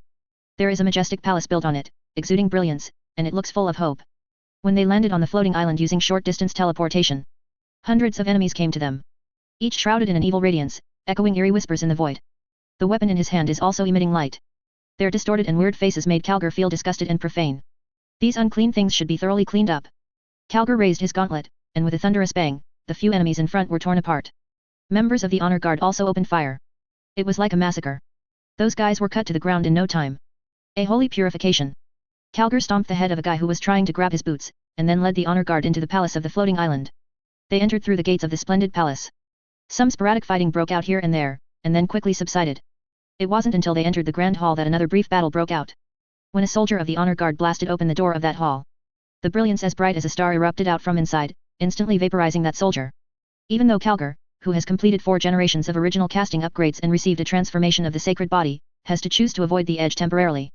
When the radiance disappeared, he and many members of the guards began to shoot inside. There were screams and crying. After confirming that most of the people inside were dead or injured, and that they were no longer able to launch the attack just now, Calgar and others came out of the bunker. Inside the main hall are also a group of strange-looking aliens. Their limbs were beaten to pieces and scattered on the ground. Some of the lucky ones who survived fell to the ground and wailed. On the high platform of the main hall, sat a skinny-looking alien. Has 4 bony arms, a face like a locust, and the wriggling mouth parts are disgusting. Seeing Calgar and the others walk in, the alien sitting on the seat showed terrible anger. Intruders! The alien roared. Monster! Calgar didn't want to say anything, and pulled the trigger directly. The power of the alien is a little stronger than Calgar expected. Bombs with 105% hit rate did not hit the opponent. Instead, it directly bombarded the throne where the opponent left. The opponent's psychic power is already strong enough to surpass the probability of fate. With this method, I want to kill a quasi-immortal emperor. The alien roared with boundless light, and his body was quickly recovering to its peak state. The skinny arm became stronger and shone with crystal brilliance. A series of strange auras enveloped him. There was a terrifying echo in the air, as if countless invisible ghosts were speaking. After returning to the peak state, the physical changes of the alien did not stop. A large amount of flesh and blood tissue swelled out from his body, and his hands turned into claws. Huge tumors appeared on the body surface, wriggling. Multiple fanged mouths protrude from a tumor-ridden body. Above the true immortal level, the stronger it is, the more terrifying the mutation will be. This is the price paid for the pursuit of longevity. Calgar turned on the shielding device, filtering out the roar of the monster and the weird whispers in the air. The creatures of this universe have embarked on a terrible evolutionary path. The farther you go, the scarier it gets. They're no different from those warp demons. The monster rushed towards Calga. The ominous and weird radiance is also skyrocketing, filling the entire hall. The whispers, which are regarded as the voice of the avenue by those aliens, are also growing. The auras of the aliens who are still alive have also become terrifying, and various terrifying mutations have appeared in their bodies, and their strength has increased a lot. Calgar activated the power fist, and knocked the monster flying with one punch. It felt like hitting a lump of mud. The foul smell filled the air. Even if the helmet has a filter, it doesn't help. The quasi-immortal emperor-level alien screamed with those hundreds of mouths. The whole palace trembled. The floating island is slowly dissolving. Calgar shot the bullet into the opponent's mouth, and the bomb exploded in the mouth full of fangs, making it howl. Before the opponent reacts and launches a second attack, a sharp black knife popped out of his gauntlet. The pitch-black blade is like a black hole in the soul realm, capable of sucking everything in. The face of the monster was full of pain, and when he saw Calgar rushing, he saw the black sharp knife on the huge gauntlet, and he screamed in pain. He tried his best to swing a fist covered with squirming flesh, and the weird whisper became more and more terrifying, resounding throughout the floating island. The palace is cracking, mysterious runes are engraved piece by piece, and bricks and stones made of divine materials and immortal gold are falling down piece by piece. Go to hell, monster! Calgar was faster than the opponent, and the sharp knife in his hand pierced the opponent's throat. Painful screams sounded. The weird flesh and blood rotted instantly, and the hundreds of faces showed painful expressions. Black liquid spurted out from the disgusting body. The monster fell to the ground, twitching. The black liquid replaced the blood, gushing out from the wound and flowing all over the ground. No! The alien screamed, I am the quasi-immortal emperor, immortal, how can I die? Nobody gave him an answer. His body decayed rapidly, disintegrating and leaving behind a foul-smelling slime. Other xenomorphs have also been executed by this time. They are all dead. The floating island also began to fall apart at this moment. Before the palace completely collapsed, Calgar and others left. The city wall of Bihanchangwan and several adjacent giant cities were officially declared to have fallen 3 days later. A large number of aliens were massacred, corpses piled up like mountains, and blood flowed like rivers. Some aliens were also captured and put in prisons, waiting to be released. The fate of these aliens is basically food. The demons who are loyal to the Empire also need enough soul and flesh and blood to appease them. Calgar asked people to dismantle the towering city wall, and activated all the doomsday devices to form a resonance and suppress the alien. While ordering the army of the Empire to speed up the attack on all the forces in the fairy world, they will carry out a blitzkrieg, trying to wipe out all the resistance forces in the fairy world within half a year, and march to other great worlds. Within 100 years, the entire forgotten civilization is bound to be destroyed. Chapter 482 Immortal Emperors Fleeing in the Wind, subscribe. Mechanical Sage, the sound of Phyla's mechanical body moving echoed in the metal tunnel. The shiny mechanical legs echoed on the metal plate. Servo skulls connected by neural cables hummed, suspended in the air, moving with his movements. The priests of his party followed him. On both sides of the passage, only the flames on the brazier on the statue provide illumination. It seems that the passage is very dim, shrouded in a lot of darkness. Mechanical Sage, Phyla didn't care about it. He has long since given up his weak flesh and blood. The metal prosthetic eye embedded in the metal eye socket was turning in the darkness. Give a panoramic view of everything in the channel. The sound of squishing pistons, the roar of exhaust gas, and the relentless crushing of huge mechanical gears came from behind the wall and echoed in the passage. They eventually entered a hall of the god of machines towering over statues of the Emperor and the Holy Emperor. The vibrations coming from the ground are as strong and rhythmic as the heart. The hall of the god of myriad machines is extremely magnificent, with huge statues standing tall, surrounded by hundreds of winding pipes and cables. They are attached to those huge machines, like forest vines, extending above their heads. Praise the god of all machines. Mechanic Sage Fira praised in standard binary language, it's time to let these great machines work. The will of the Holy Emperor will purify this world. Many priests walked towards the console and connected their nerve cables to the console. Start setting various parameters for the final device. Here is the main console, as long as the parameters are set, other final devices will be activated synchronously. Designed according to the principle of this device, it will emit Geller resonance fluctuations, continuously strengthening the veil of the subspace and the real universe. A suspended interface appeared in front of Fira. He stretched out his slender silver-white fingers, and clicked on the shining screen. Following the final confirmation, a huge tremor came from the core under his feet. A booming sound came, getting closer and closer, as if a huge engine was approaching. A tremor swept across the hull and became stronger and stronger. Even many priests and sages were shaken by this force. In the vast outer sky, those ring devices suspended in the air erupted with strong light. The weird fluctuations formed a resonance after the addition of many rings. Continued to increase, rippling like ripples. Some of the captured immortals wailed in pain. Their strength fades rapidly, like a deflated balloon. I don't know how many years of hard work it took to obtain the cultivation base, but now it has become a dream, nothing. These strong men who once looked down on the world and overlooked the ups and downs of the world became the first batch of victims. Those lurking powerhouses in Tianwei are the second batch of victims. The age of doomsday came swiftly, sweeping everything like a storm. A real dragon of quasi-immortal emperor level jumped out of the cave, and let out an unwilling roar. It also has a terrible mutation. Skulls and faces appeared on the scale-covered body, and many places were rotten. This real dragon originally didn't want to participate in the war, but just wanted to protect himself wisely. It masters the ancient secret method, which can cover all breaths and make itself like a dead thing. Undetectable by any means. Originally wanted to use this to survive the catastrophe. It is meaningless to fight and kill. The world is in turmoil, and each has a protagonist leading the times. It has already seen through everything. In the face of the long river of history, it is meaningless to be prosperous for a while, and the only way to live is the right way. Only now did it realize that its thinking was too simple. Those demons don't want to enter the fairyland, but want to completely destroy the path of practice. It escaped the detection of dozens of warships, but it did not expect that those demons would directly promote the end of the law and destroy all practitioners. The real dragon is not reconciled, and wants to make a last-ditch effort to escape from this place. Terrible power can shake the world in the past, obliterating the avenue. Let countless creatures kneel down and surrender. Now, its power has been weakened. The immortal body also had a rotten breath. As soon as it appeared, it was attacked by those demons. In just a few seconds, he died. Dragon blood was splashed, and the little fluorescence quickly disappeared. The device of doomsday is in Tianwei, and this is the first place to be affected. The immortal energy faded with an unstoppable momentum. The myths created by the immortals are also coming to an end. Dragon blood, which contained endless power in the past, has no unique charm even today, and has been completely wiped out by those strange ripples. After landing, it is absorbed by the land and soaked in the land. Supermanence will decay after this day, and all supernatural powers will disappear completely. Some hidden strong men fled in fear. Unfortunately, their strength has been greatly weakened. Before he escaped very far, he was locked. Be targeted by the patrolling troops of the Empire, use those powerful weapons to kill.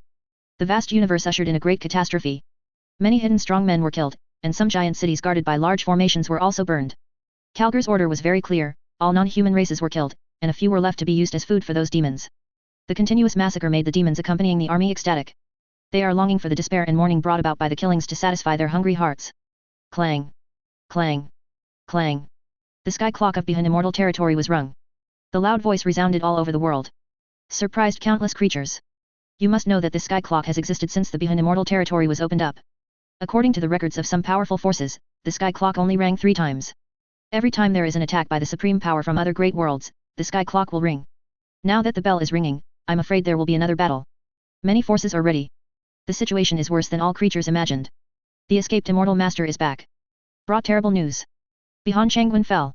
Several quasi-emperor level powerhouses sitting in Tianguan fell one after another. The immortal king level powerhouse in the battle returns with a corpse, or lays his corpse in the sky. Countless immortal powerhouses were killed, and corpses piled up under the city wall. The Tianwei where Tianguan is located is piled up like a mountain of corpses, and there are dead people everywhere.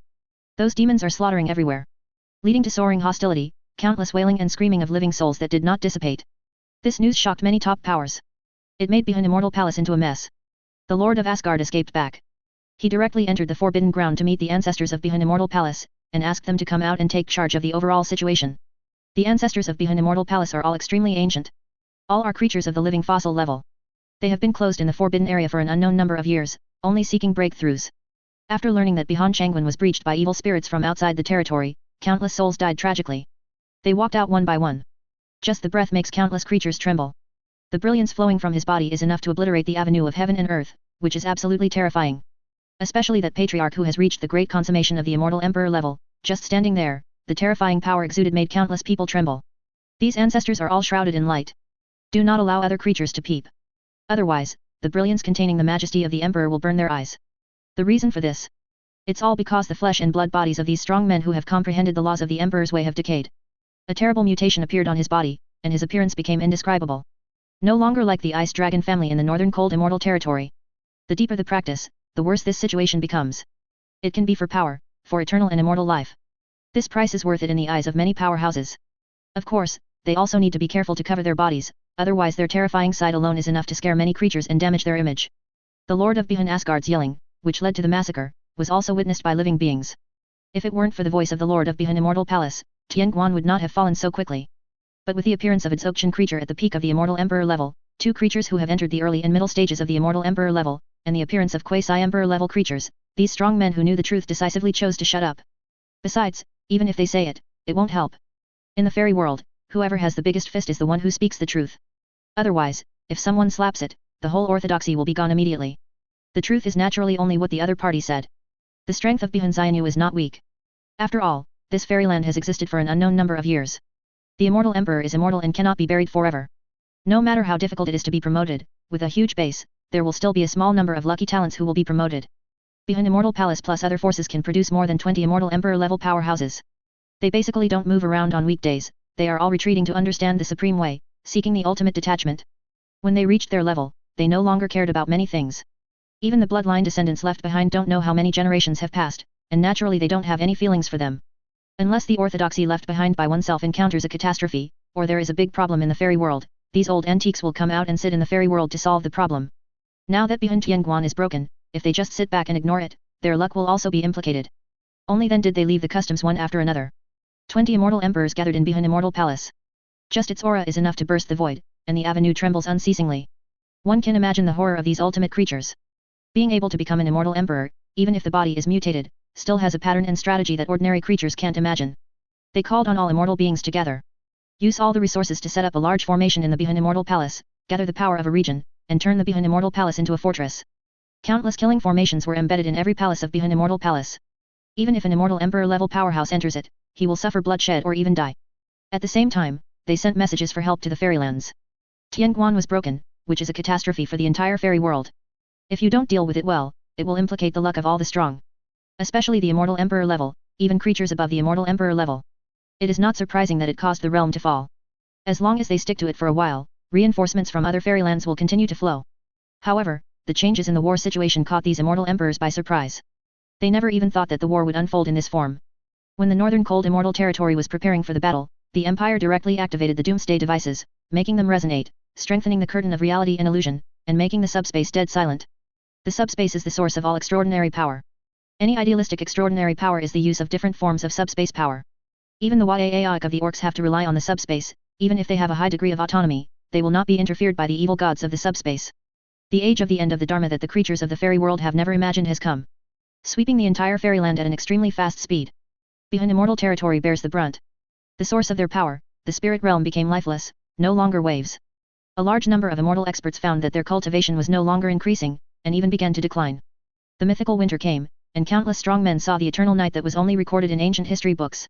It is said that the establishment of the worlds is to deal with the end of the Dharma era after the decline of Aura. Who would have thought that the doomsday Dharma was actually opened by those hateful extraterrestrial demons? A time of despair and sorrow for all practitioners has come.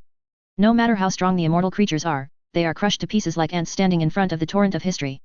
The arrival of the Dharma ending era has made the plans of the immortal emperors come to nothing. A large number of celestial powerhouses have fallen and lost their superpowers. They can't defend Bihun Immortal Palace. The methods of extraterrestrial demons made these eternal creatures feel fear. All the saints are about to die, and the world will be silent. I am not willing. A celestial expert who entered the Tao with a sword stood on a magnificent palace in Bihun Xiangong, screaming in despair. His body is strong and majestic, exuding countless wisps of sword energy, capable of destroying everything in the world. Have an indomitable heart to fight. If you give him some time, he will definitely stand out from the crowd, become an immortal existence, and create a legend in the fairy world. But in the face of the Dharma ending era, he was in despair. No matter how firm his will is, his cultivation is rapidly falling. Soon, he will lose everything and become a mortal creature. Thousands of years of cultivating the Tao, but now it is like a punctured balloon, a dream. How sad. The desolation of this immortal powerhouse is just the tip of the iceberg in the Dharma ending era. Many strong people are desperate. They thought they would have a magnificent fight with the enemy, but they didn't expect it to end like this. The opponent's methods are too clever and powerful. Tianguan is broken, and the defeat of the fairy world is set. Under the tide of Dharma demise, the path of practice no longer exists. Many immortal emperors gathered in Bihun Asgard were shrouded in brilliance. Faced with the torrent of the times, these unparalleled and earth-shattering creatures are helpless. Northern cold immortal territory is over. A fairy emperor spoke, and the divine brilliance behind him was slowly dimming. The doomsday age was originally stopped by the creator of the immortal world. The fairyland is eternal and immortal, not subject to the fluctuations of the tide of mythology, and can last forever. What a transcendent means, to resist the general trend of the universe. Now it is broken. They themselves did not expect that Tianguan is not only a city wall to stop foreign enemies, but also an important barrier to stop the end of the law. The reason why the opponent wanted to attack the Tianguan was because the Tianguan blocked the weird fluctuations. If the pass is broken today, the weird ripples will spread in the fairy world. The practice system began to collapse, and the first to suffer were those immortal beings. Beings in the mortal world have not stepped into the realm of Taoism and cannot contact the spirit world. They rely on the aura transformed from the core of the fairy world, so the problem is not too big. If one can enter the realm of the immortal emperor and comprehend one's own Deo and Dharma, it will be deeply rooted in the spirit world, and it will last a little longer. Those immortal beings who have passed the realm of Taoism but have not been promoted to immortal emperors do not have their own way, they are just following the way of their predecessors. Now that the myth is dead and the way is not obvious, they naturally have no way to go. On the contrary, it will decline. But the immortal emperor level creatures can only persist. The connection between the spirit world and them is being weakened. They have only the last way, either directly enter the spiritual realm, or they will also enter the weakened realm. Entering the spiritual world is full of dangers, and if you are not careful, you will lose yourself. The road to practice is extremely dangerous. After entering the realm of the immortal emperor, they had a premonition of great terror. The changes in their bodies are just the beginning. If they continue to go on, they may become some indescribable creatures with only extreme emotions. It's like a creature who proves his way by killing, he will long for endless killing and lose his own nature. When their consciousness travels in the spirit realm, they will also find such creatures. They are always hungry and thirsty, greedily wanting to take flesh and soul. What frightened these immortal emperor-level powerhouses was that those creatures were likely to be remnants of practitioners like them. After entering the spiritual realm, I was washed away by a long time, lost myself, and turned into those crazy things. If they enter the spirit world, they will most likely follow that path. Lose yourself and end up as those hungry creatures. Leave the northern cold immortal territory and go to other great realms, maybe there is a glimmer of life. Another immortal emperor was very straightforward. When they reached their level, they already had a rock-solid heart and devoted themselves to seeking the Tao. Establish orthodoxy and leave offspring, just for luck. Luck is mysterious, but it is of great use and can help them break through the realm. But if orthodoxy and descendants become obstacles on their way forward, they will abandon it unceremoniously. The other immortal emperors remain silent. But sometimes, silence already represents the answer. The doomsday era created by demons will last for a long time. Even if we are immortal, we cannot guarantee that we will not fall. Only enough souls and life essences can allow us to survive this long tormented dark age. An immortal emperor spoke indifferently, but revealed endless murderous intent. Not only have to leave, but also to harvest this area and save the food for the winter. When the vanguard of the empire entered the northern cold immortal territory, what you see is not the alien coalition forces guarding the homeland against the same enemy, but an endless piece of scorched earth. One giant city after another was destroyed, turned into rubble, ruined walls, completely dilapidated. The dead are countless, broken corpses can be seen everywhere, the blood is blackened, and the bones are broken into pieces. The surviving creatures wandered among the ruins like walking dead. The mountains and rivers are broken, and everything has been destroyed. The air is filled with Chinook readings that go beyond the norm. Obviously, before the empire came, there was a massacre here. This made many imperial generals who were eager for a war very angry. These damned cowards don't even have the courage to fight head-on. Seeing that the empire was coming, he ran away, slaughtered those creatures, and collected life essence and souls as food reserves. What a sad bunch of aliens. Collins, political commissar of the Krieger 103 Corps, looked at the ruined land and said in a mocking tone. He also thought that there would be a chance to make meritorious deeds. If you can win a few fortresses, it will be a worthwhile trip. The Krieger soldiers standing behind him were extremely cold, standing there silently, listening to their commander. No response from them. Even if Collins has served as their political commissar for more than 100 years. These soldiers did not have any friendship with him. They will die according to Corinth's order. As long as it is in the name of the Holy Emperor, even if they are asked to stop the gun, it is a matter of words. Corinth has long been accustomed to this. He didn't expect any answers. You had the opportunity to sacrifice your life for the Holy Emperor, but now it seems that there is no more. The enemy is persuaded. Collins turned his head and looked at the guard behind him. They were wearing full grey battlesuits. Wear a helmet and face shield. You can only kill those aliens who have no resistance. Go and convey my order, kill all the aliens on the ground, and if you see humans, then gather them. Chapter 483 Civilians. I witnessed the slaughter of the things they swore to protect by the emperors. In the face of death, those so-called immortals showed the ugliest appearance. In the future, Roger, who will become the legendary narrator of the empire, will go to countless universes to record those secret stories, carefully avoiding the hungry and thirsty aliens in the ruins. They lurk in the shadows like wild animals of the hunt. If you are not careful, it will become a meal on their plate. At this time, he was just 8 years old. Not long ago, he witnessed a terrible catastrophe. A giant hand covering the sky and covering the sun, exuding a terrifying aura enveloped the sky. Countless creatures, from mortals to immortals, trembled. Shocked by the aura emanating from that giant hand, his body and soul were shattered, and they were all harvested. Thousands of miles of mountains and rivers were all turned into scorched earth. His parents and grandfather died in that catastrophe. That is the immortal emperor-level creature is taking action, harvesting all living beings. Just its aura is enough to kill all creatures in the world. This is the peerless immortal emperor. Where the light of the palm is covered, all things wither. Just letting out the breath is enough to destroy a domain. Countless creatures were killed, tragically on the spot, and the blood mist filled the sky, making the sky scarlet. Hundreds of millions of miles of mountains and rivers have collapsed, and countless lives have been plundered. The air was filled with howling.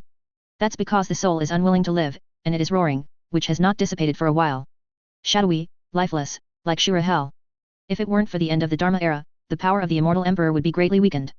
I'm afraid that under the harvest of more than 20 immortal emperors, there will be no survivors in the northern cold immortal territory, and it will be completely destroyed and reduced to death. Roger was young and was protected by the elders of the family. In addition, the place where he was located was on the edge of the giant hand, exuding a strange and ominous atmosphere, so he survived by luck. Life in the ruins was not easy. That giant palm killed many living beings, and even the life essence of most of the flowers, plants, and trees was taken away. Only a few plants and life survived. The surviving creatures, under the interference of the Dharma ending era, soon lost their strength and became mortals. They can no longer live without food, they have to eat to survive. The food reserves are quickly depleted. Coupled with the decay of the corpse and the pervasive breath of the dead, many foods that can be preserved are also contaminated. When the surviving creatures ran out of food, they attacked the corpses. Even Roger was forced to eat people. Too hungry and have nothing to eat. In order to survive, he can only eat the corpses he can find. It tasted disgusting, but he had to eat it. The corpse cannot be preserved for long under such circumstances. The survivors soon ran out of corpses to eat. Those corpses will stink and rot in a few days without protective measures. If you eat carrion corpses, you may have to become someone else's fresh food if you live less than 2 days. Hungry survivors with green eyes shot at other living creatures. Humans are in a weak position among the heavens in all races. Soon, like other weak races, it became the food of the strong race. A few days ago, Roger watched a woman get caught by several alien races. They have 2 pairs of cicada wings behind them, and their faces are similar to locusts. The pair of crystal-like eyes are very large, and with the squirming mouth, it looks very weird. Roger had heard the name of this alien race from the mouth of the family elders. Sky Locust family. This family has the blood of ancient ferocious beasts. After embarking on the road of cultivation, they will make rapid progress and continuously transform into top ferocious beasts. Is a terrifying strong family, all-powerful.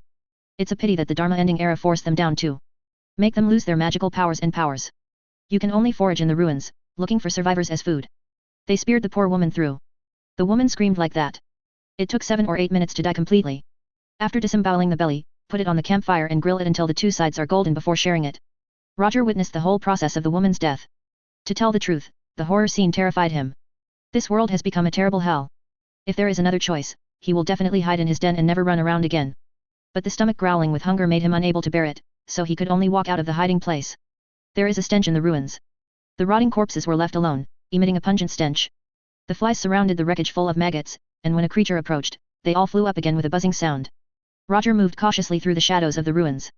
Logically speaking, it should be safer to come out at night. But those alien races have much better vision at night than the human race. When he had extraordinary power before, this small gap was not obvious. After the baptism of aura, the physical fitness of the human race will be greatly strengthened, and they can also see things at night.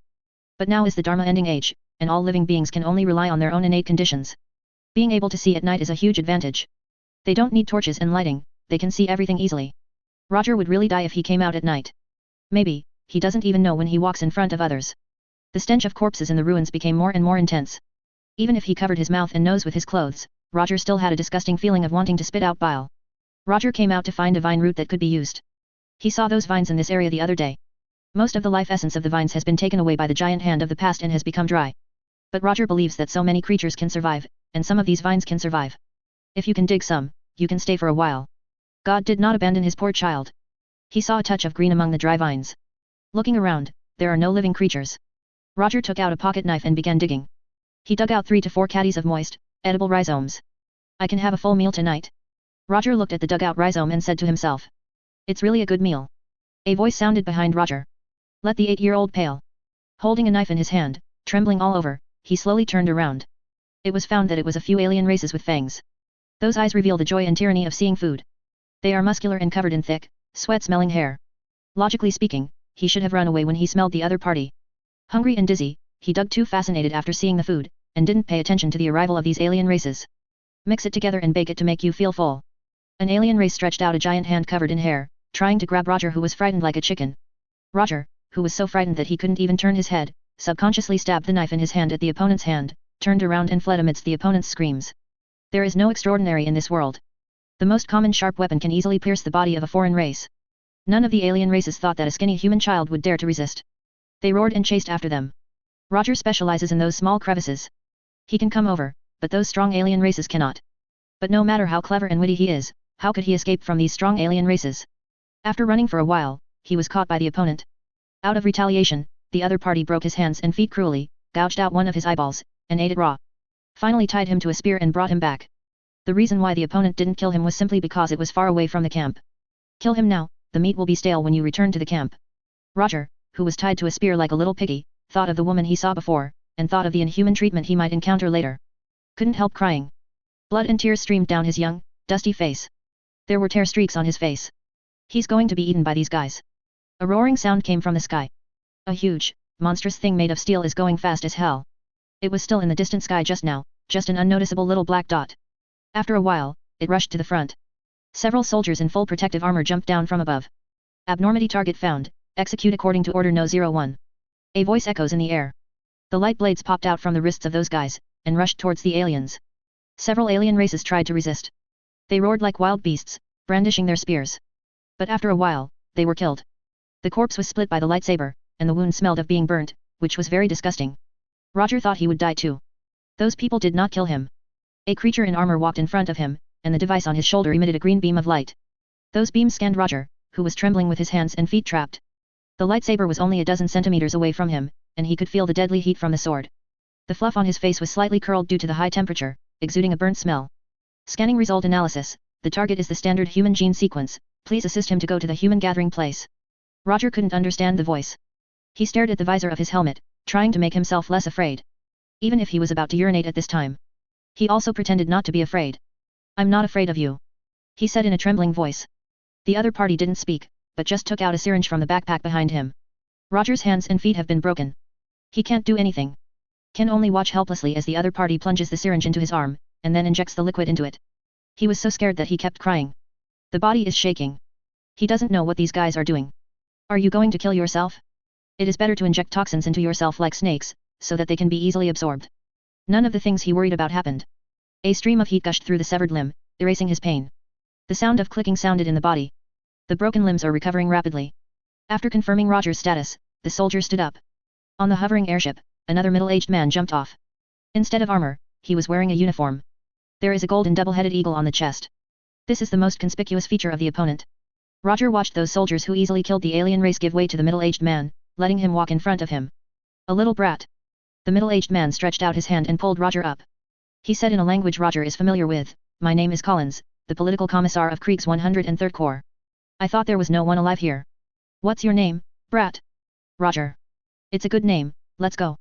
There will be a big cleaning here soon, and you will die if you stay here." Collins looked at the silent Krieg soldier. "Go and kill the other aliens, and then see if there are any survivors." Those Krieger soldiers wearing exoskeleton armor formed a battle formation and walked towards the distance. Collins brought Roger back to the airship, threw him some compressed food and water, and let him supplement his nutrition. Screams came from afar. Also mixed with screams and begging for mercy. The aliens who hunted the human race were found out one by one by the silent Krieger soldiers, and then executed. Roger silently looked at the human man in front of him. The face of the other party has traces of time, and looks very vicissitudes. Roger didn't feel any trace of practice from the opponent's body. He asked cautiously, "Are you the extraterrestrial demons that those creatures talk about? Why do you want to save me? The human race is struggling on the road of cultivation, and can't climb above the real immortal. But there are still some forces. It is not ignorant of the arrival of foreign demons." Collins was amused by the kid. He's been with the Kriegs so long he's almost forgotten how to smile. Krieger is not like other regiments. They never speak, unless something very necessary, or an officer in command post will speak. But those officers can only speak short orders. Will not talk to him about other things. Extraterritorial demons? Is that what those aliens call us? Collins was not annoyed by Roger's words, but wanted to tease him. Roger nodded. They say you are extraterrestrial demons, evil things that destroy this world. We are not demons, we are the expeditionary force of the human empire, responsible for destroying all forces and civilizations that dare to oppose the empire. Collins said. What is the human empire? Roger's little head obviously couldn't understand what Collins said. It is a country where all human beings unite with the Holy Emperor and establish a country that puts human interests first. Collins said. Is the Holy Emperor the legendary human emperor? Roger scratched his head. I heard from my ancestors that there used to be emperors in the human race, and when there was a crisis, the human emperor would take action to protect the safety of the human race. But later, the human sovereign disappeared, and those strong men disappeared. Our human race was bullied by other strong races, so no one took action. Collins touched his chin. It's almost the same meaning. Roger also wants to ask about the human empire. But those soldiers in armor flew back, bringing back a group of ragged men and women. Collins arranged for those men and women, so that he had no chance to ask questions. Roger could only sit there. He wanted the soldiers in armor to speak. But the other party is very indifferent, no matter what he says, there will be no response. After a while, he was sent to a newly built giant city like everyone else. There are many giant sculptures standing there. Some people who came before him pointed to the most magnificent sculpture and told him, "That is the sculpture of the Holy Emperor." "Is that what the Emperor looks like?" Roger said, looking at the sculpture. Chapter 484, The Destiny Manipulation Plan of the Heavens and the Universe. Subscribe. Many hero sculptures of the Empire all stand on the sacred square. The most eye-catching thing is the Holy Emperor surrounded by many sculptures. He wears heavy armor, clasps two swords tightly in both hands, and the sun iron ring behind him shows his extraordinariness. Stands here, providing shelter and direction for those who are lost. This is a huge city built with him, specially to accommodate those displaced refugees. The foreign race was killed. The surviving human race was brought here. Darkness and turmoil, countless dead, and the entire land is full of corpses and ruins. Glory is gone, and the living are also mixed with ghosts to live in that hellish world. If there is no empire, I am afraid that those people will die slowly and become food or ignorant savages. Out of gratitude, countless people come to pay their respects to the statue of the Holy Emperor every day. The pastor roared loudly, and the automatic preaching machine was also reading the scriptures of the state church. From the fanatical eyes of those people, it can be seen that as long as someone gives an order, they will definitely die in the name of this ruler they have never seen before. This dark turmoil caused too many dead. Every human race who was sent to this giant city had relatives who died in that dark turmoil. The whole world is mourned, and too much blood and tears have been shed. Belief in the Holy Emperor is not only to relieve pain, but also to prevent such things from happening again. Pain and hatred are the most primitive forces. Let them have a firm belief to fight against those immortal emperors they once regarded as invincible. The Empire makes no secret of its radical claim to human supremacy. No matter what attitude those alien races have towards humans, most of them are executed. The golden double-headed eagle, which represents destruction and attack, can be seen everywhere. They were inlaid on the city walls. On the houses, there are also the pointed arches of the cathedrals and the stone carvings at the door. Roger looked up at the sculpture of the Holy Emperor in the noisy crowd. It is hard to imagine what kind of wisdom and great power it is to build a huge empire. It can make those immortal kings and emperors flee in embarrassment and panic all day long. To be able to unite so many mighty warriors that they would fight to the death for themselves. From the people next to him, he could see a little. Those people carry too much hatred. The Empire is the only way they can get revenge. Roger turned away from the sacred square. The hovering speeding car flies in the air. Various installations outline projections in the air. There is no supernatural power in this city. But there are all kinds of incredible things. The Empire has taken a completely different path from the fairyland. 8-year-old Roger was thrown out of school. You have to learn the language, ideology, and culture of the country, in addition to listening to the teachings of the state church pastor. The city style of the Empire is completely different from the city where Roger lived. All kinds of towering buildings can be seen everywhere. A giant archway that is big enough to allow huge beasts to pass through. The high-altitude platform is so open that it has even been built into a park. He is like a little ant living in the kingdom of giants. Very trivial. Many refugees like him were sent here to study. Most occupations in the Empire have to pass screening and examinations. A person with great financial talent and business instincts becomes a businessman. Born with affinity, those who can lead and properly resolve conflicts will become bureaucrats. Some people will be sent to other places after mastering the skills to become workers. Part of them will be selected as soldiers and continue to join the Great Crusade. There are also some secret positions, which have the right to give priority to selecting citizens of the Empire. No monopoly and monopoly. Anyone's promotion and career choice are confirmed through the imperial system. Anyone who dares to tamper with the assessment results will often end up with bad results. Corruption that threatens the overall interests of mankind, whose soul and flesh will become food for the living. The whole society is in order. Everyone must give everything to the great cause of the Holy Emperor.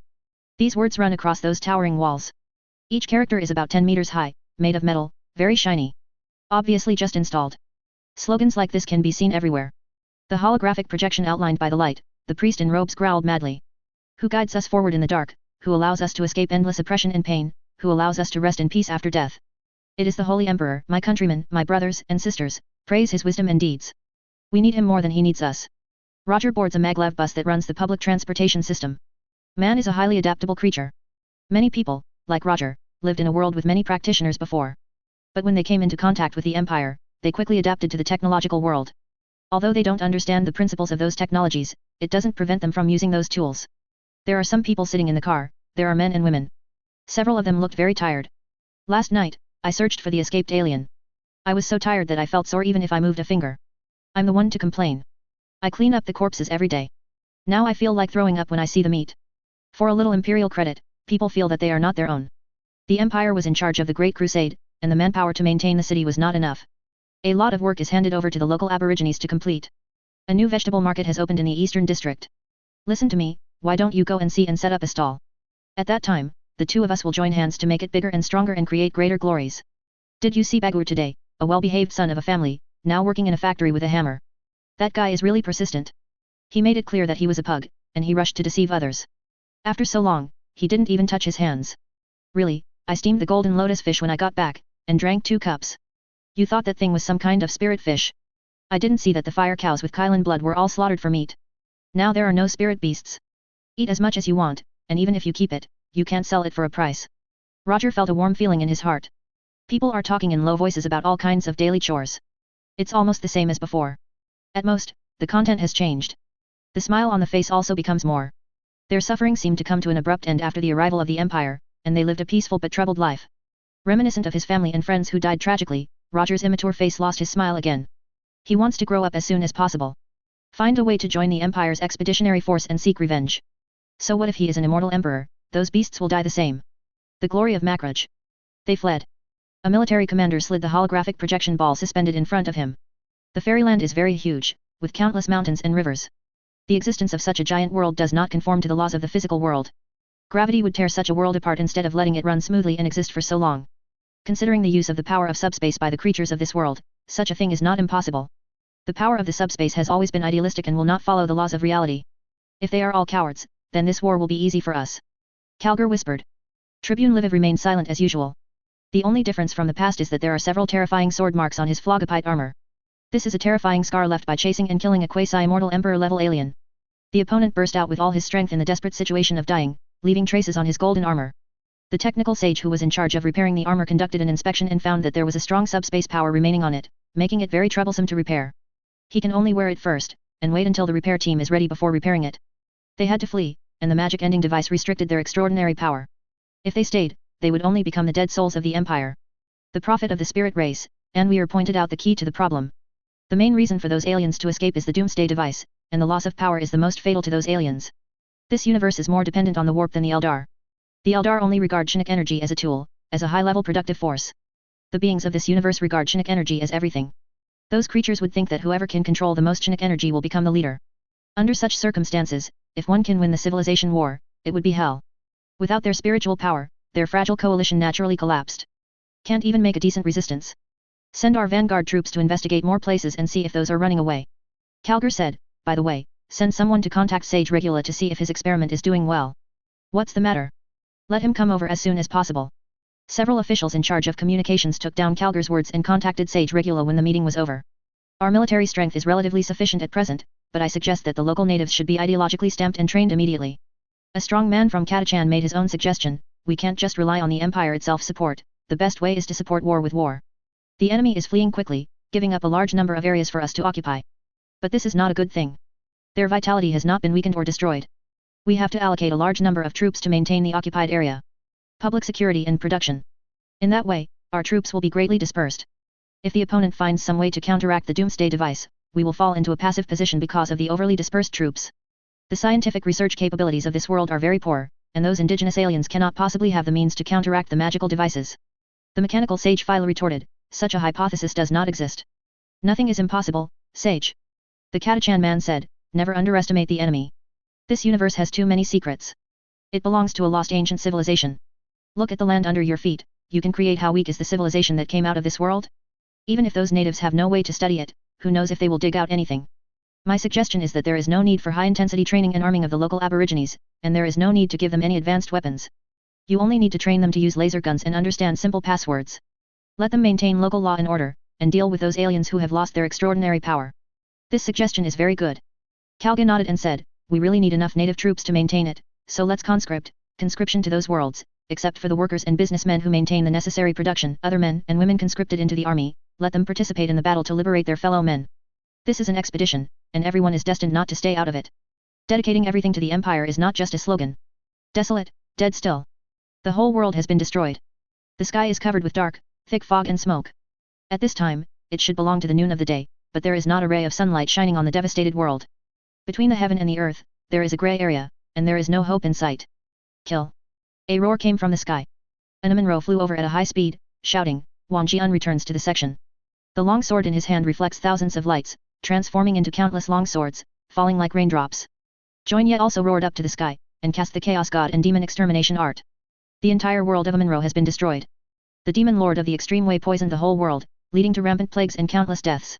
Those Tianjiao are all crazy, harvesting giant cities one after another, and completely exterminating their compatriots. Joinye is also one of them. He couldn't figure out how this could happen. The growth rate of those Tianjiao is astonishing. Logically speaking, it should promote an unprecedented grand prosperity.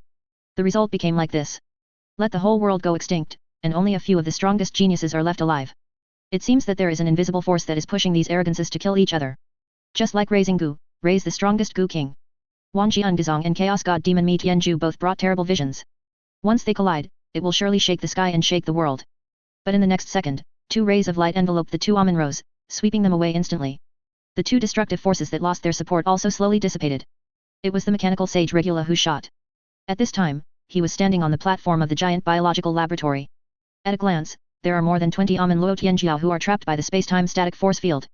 3,000 Tianjiao are now left. Regula is also useful for this. The Amun-Ro named Zhang Ye is a traverser, and has been sent to be dissected and scanned. Prepare to find out the coordinates of the universe from the soul consciousness of the other party. Get rid of Universe 04, and invade it massively. After this period of perfection, the Doomsday device has been implanted with advanced modules such as Fate Control Module, Proton Detection, Fate Observation Device, etc. Can calculate the fate trajectory of a living being, and use various means to interfere and change it. Make it go forward according to the result you want. This matter is not simple. It's like the sun, moon, and stars already have their own orbits. Those creatures are actually nothing but traces left over from the annihilated universe. They follow the trajectory of fate, live and die. Is just a subsidiary product of the evolution of the universe. Disturbing the fate of a living being also disturbs the fate of other living beings. The powerful inertia will constantly try to repair the deviating fate. Just like nature. When a species becomes extinct, another species takes its place. So is fate. It's a complex system. A change to a certain point will affect other nodes. But the inertia of other nodes will also erase the changes brought about by the changing node, and thus become the original appearance. A huge society will not change because of the death of a certain creature. Unless it is a place where fate nodes meet. Destroying it will lead to the collapse of the entire system. Such creatures have another name. That is the protagonist of destiny. Through various golden fingers, artificially create protagonists, and then change the fate of the whole world by manipulating these protagonists. Regula decided to call this theory the protagonist theory. This theory will be an important application of cosmology. Not only can it be used on the battlefield to induce these so-called protagonists and let them lead the whole world to destruction.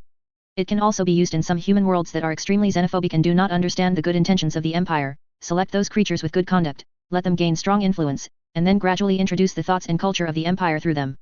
In this way, many worlds can be made to submit to the empire. More importantly, these protagonists can be judged by the brain core built in the magic ending device. One day, the empire only needs to release those perfect doomsday devices to guide those humans in the universe to join the empire and fight against the evil gods of the subspace, without the need for a large army to go in person. With such a device, not to mention the empire, even the universe will tremble. Sage Regula's eyes flickered, showing pride. Wait until the war in Universe 04 is over. He will return to Terra to present his plans to the Holy Emperor. The Heavens and Universe Destiny Manipulation Plan. It is too slow for the Empire to conquer those universes one by one, let those universes join the Empire one by one. Let all human beings in the heavens and worlds know the heavenly existence of the human empire. Go to hell. The corner of his mouth was raised, and the crazy laughing bat held a dagger covered with weird patterns, and stabbed it into the body of a senior supervisor in charge of the parallel universe. Many dark heroes of the Dark Knights launched an attack on the soldiers of the Monitor Legion. No one can underestimate Bruce Wayne. The laughing bat looked at the high-level monitor who had fallen to the ground and turned into dust and ashes, showing a cruel smile. Monitors are silicon-based organisms. Is the minion of the Supreme God, responsible for monitoring and guarding each parallel universe and maintaining output. The laughing bat found a way to fight these guys. God Most High is strong, omniscient and omnipotent. But he is not without opponents. There is something in this universe that can stand against the Supreme God. It's just that they lost the great game, and the whole universe became the pasture of the Supreme God.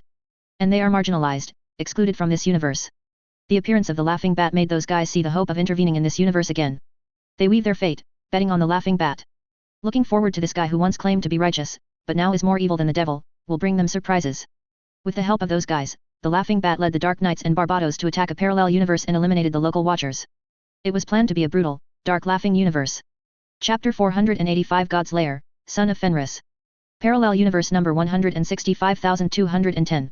Maybe it should be called a laughing universe. The monitor responsible for guarding this parallel universe has been killed by the laughing bat with his minions. Under the guidance of Barbados, the laughing bat uses the polluted emotional spectrum to poison the entire parallel universe. Inject the extracted laughing virus into the antimatter universe, thus destroying the minds of creatures in the entire parallel universe. Let them become the hosts of the laughing virus. This will be the first base of Bruce Wayne's Dark Empire.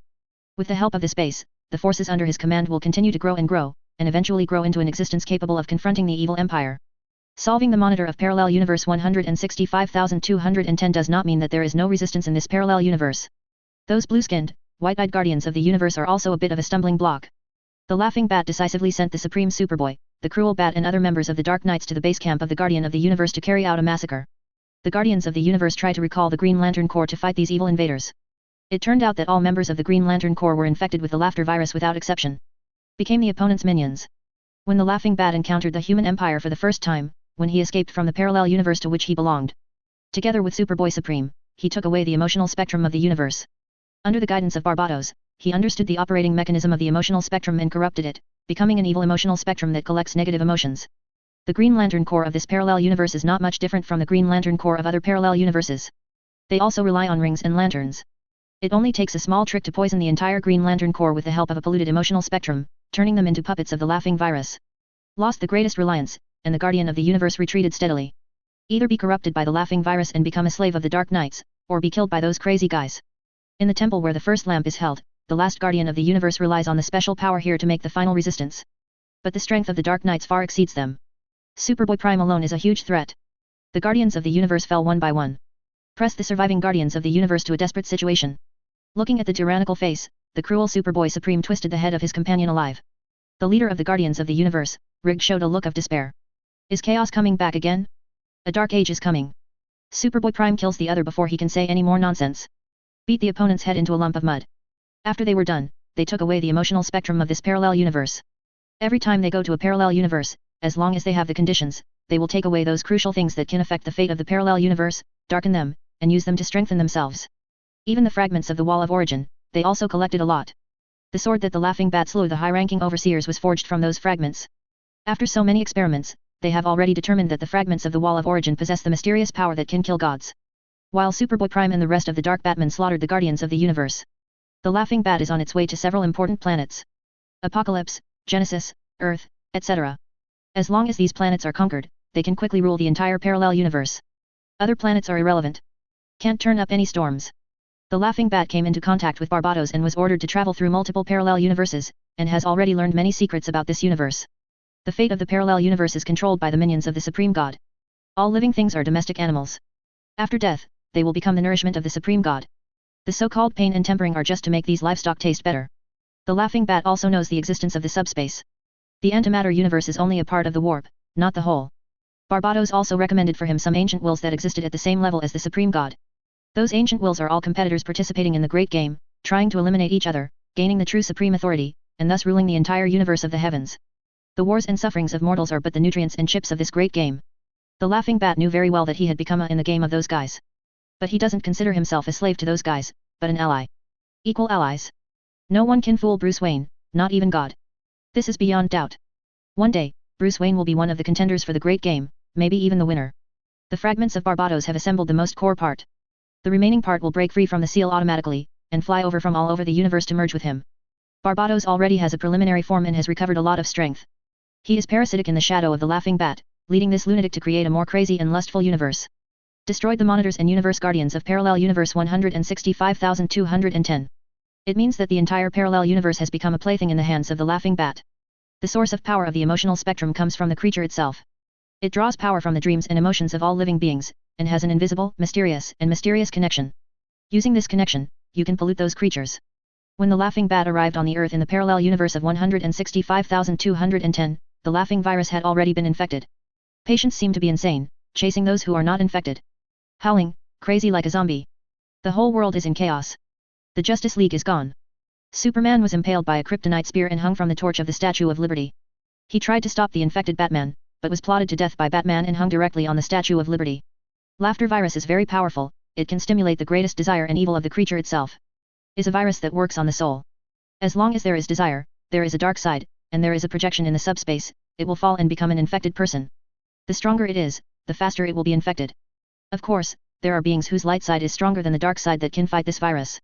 Such as Superman, or some heroes who do not seek reputation.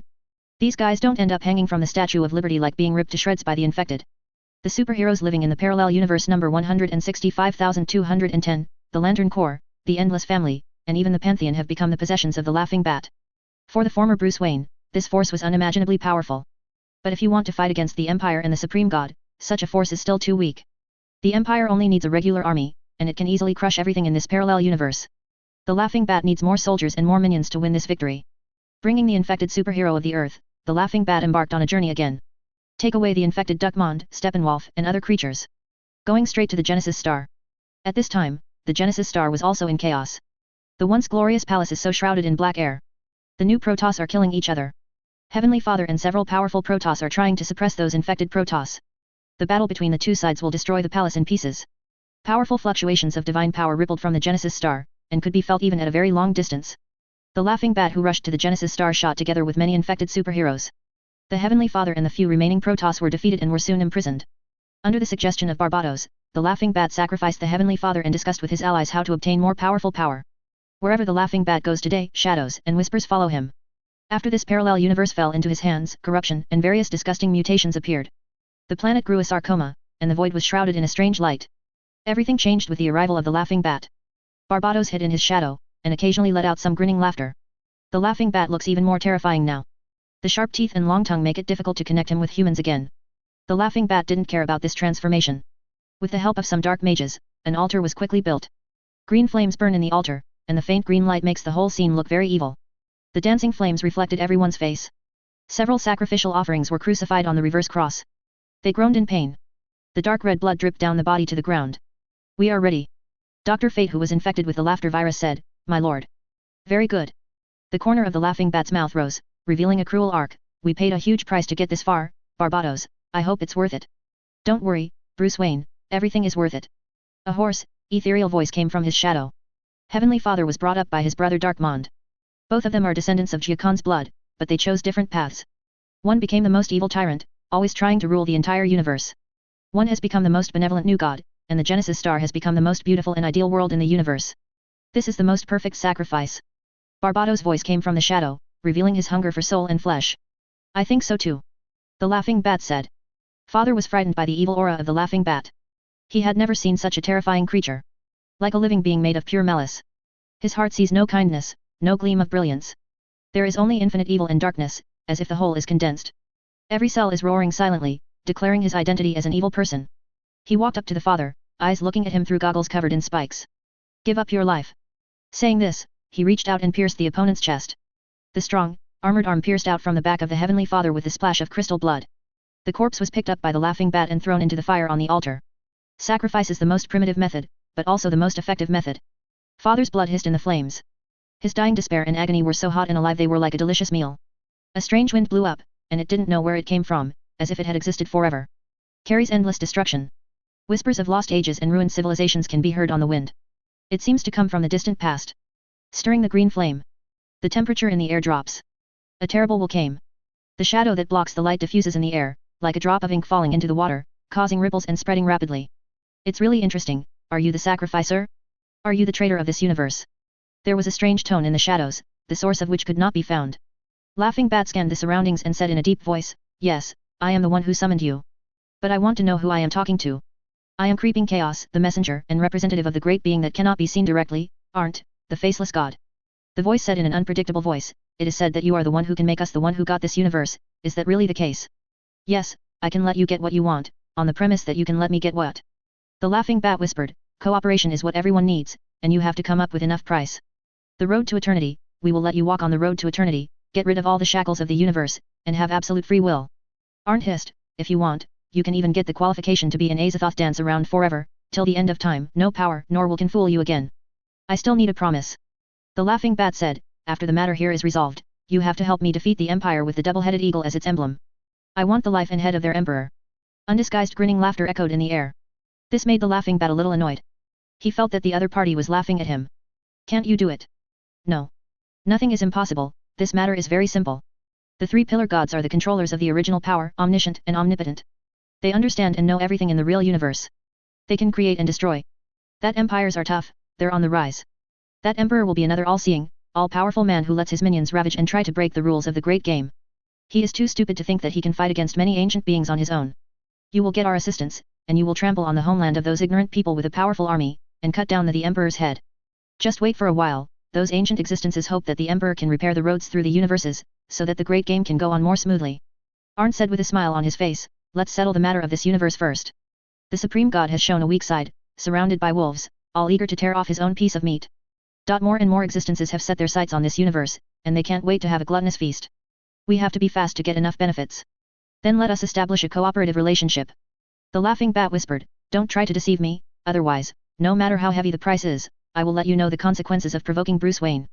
We will never violate the agreement and the rules. Arndt said, if you make the right choice, you will have a place in the eternal pantheon. Arndt's words set off a biting cold wind. The terrible malice contained in it is like the complete death of the good in the world. Supernatural shadows disappear.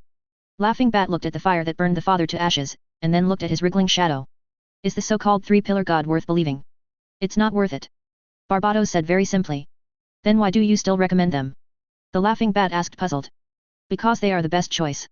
Those who have revenge for all things have suffered a big loss at the hands of the Empire. There has been hatred between the two parties.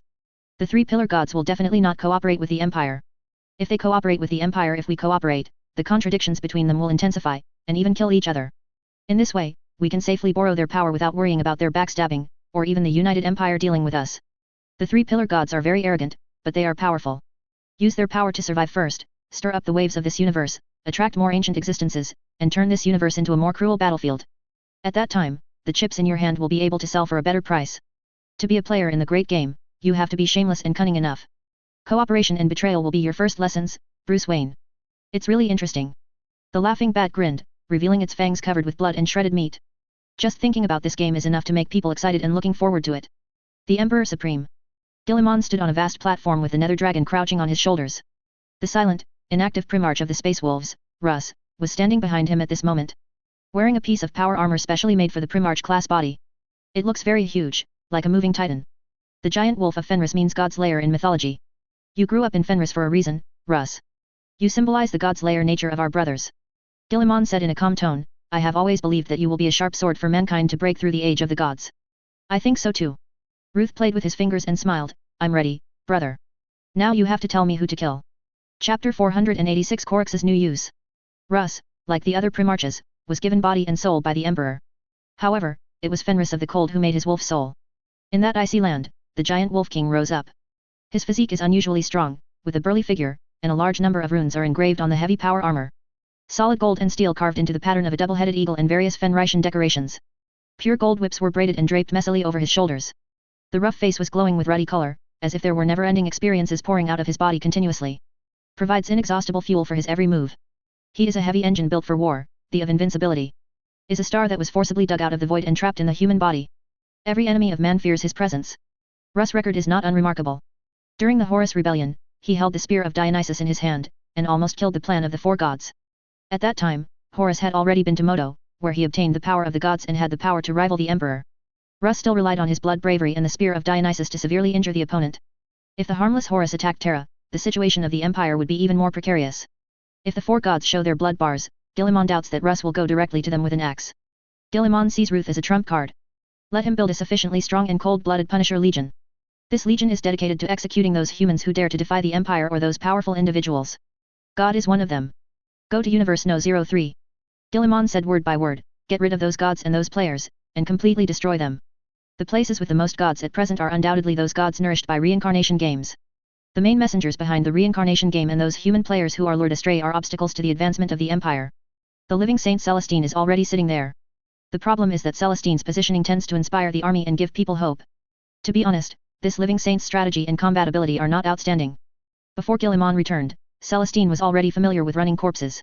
Died too many times. Running dead has become a habit. Even if she has been strengthened to a certain extent, it is still a little bit reluctant to let her be in charge of the entire universe. Need a little strong support. Universe 03 is the perfect whetstone for Ruth's Punisher Legion. Russ' reputation for devastation in the Great Crusade is widespread. Wherever the Wolf King goes, there are only ruins after destruction. Plunder everything, not a blade of grass grows.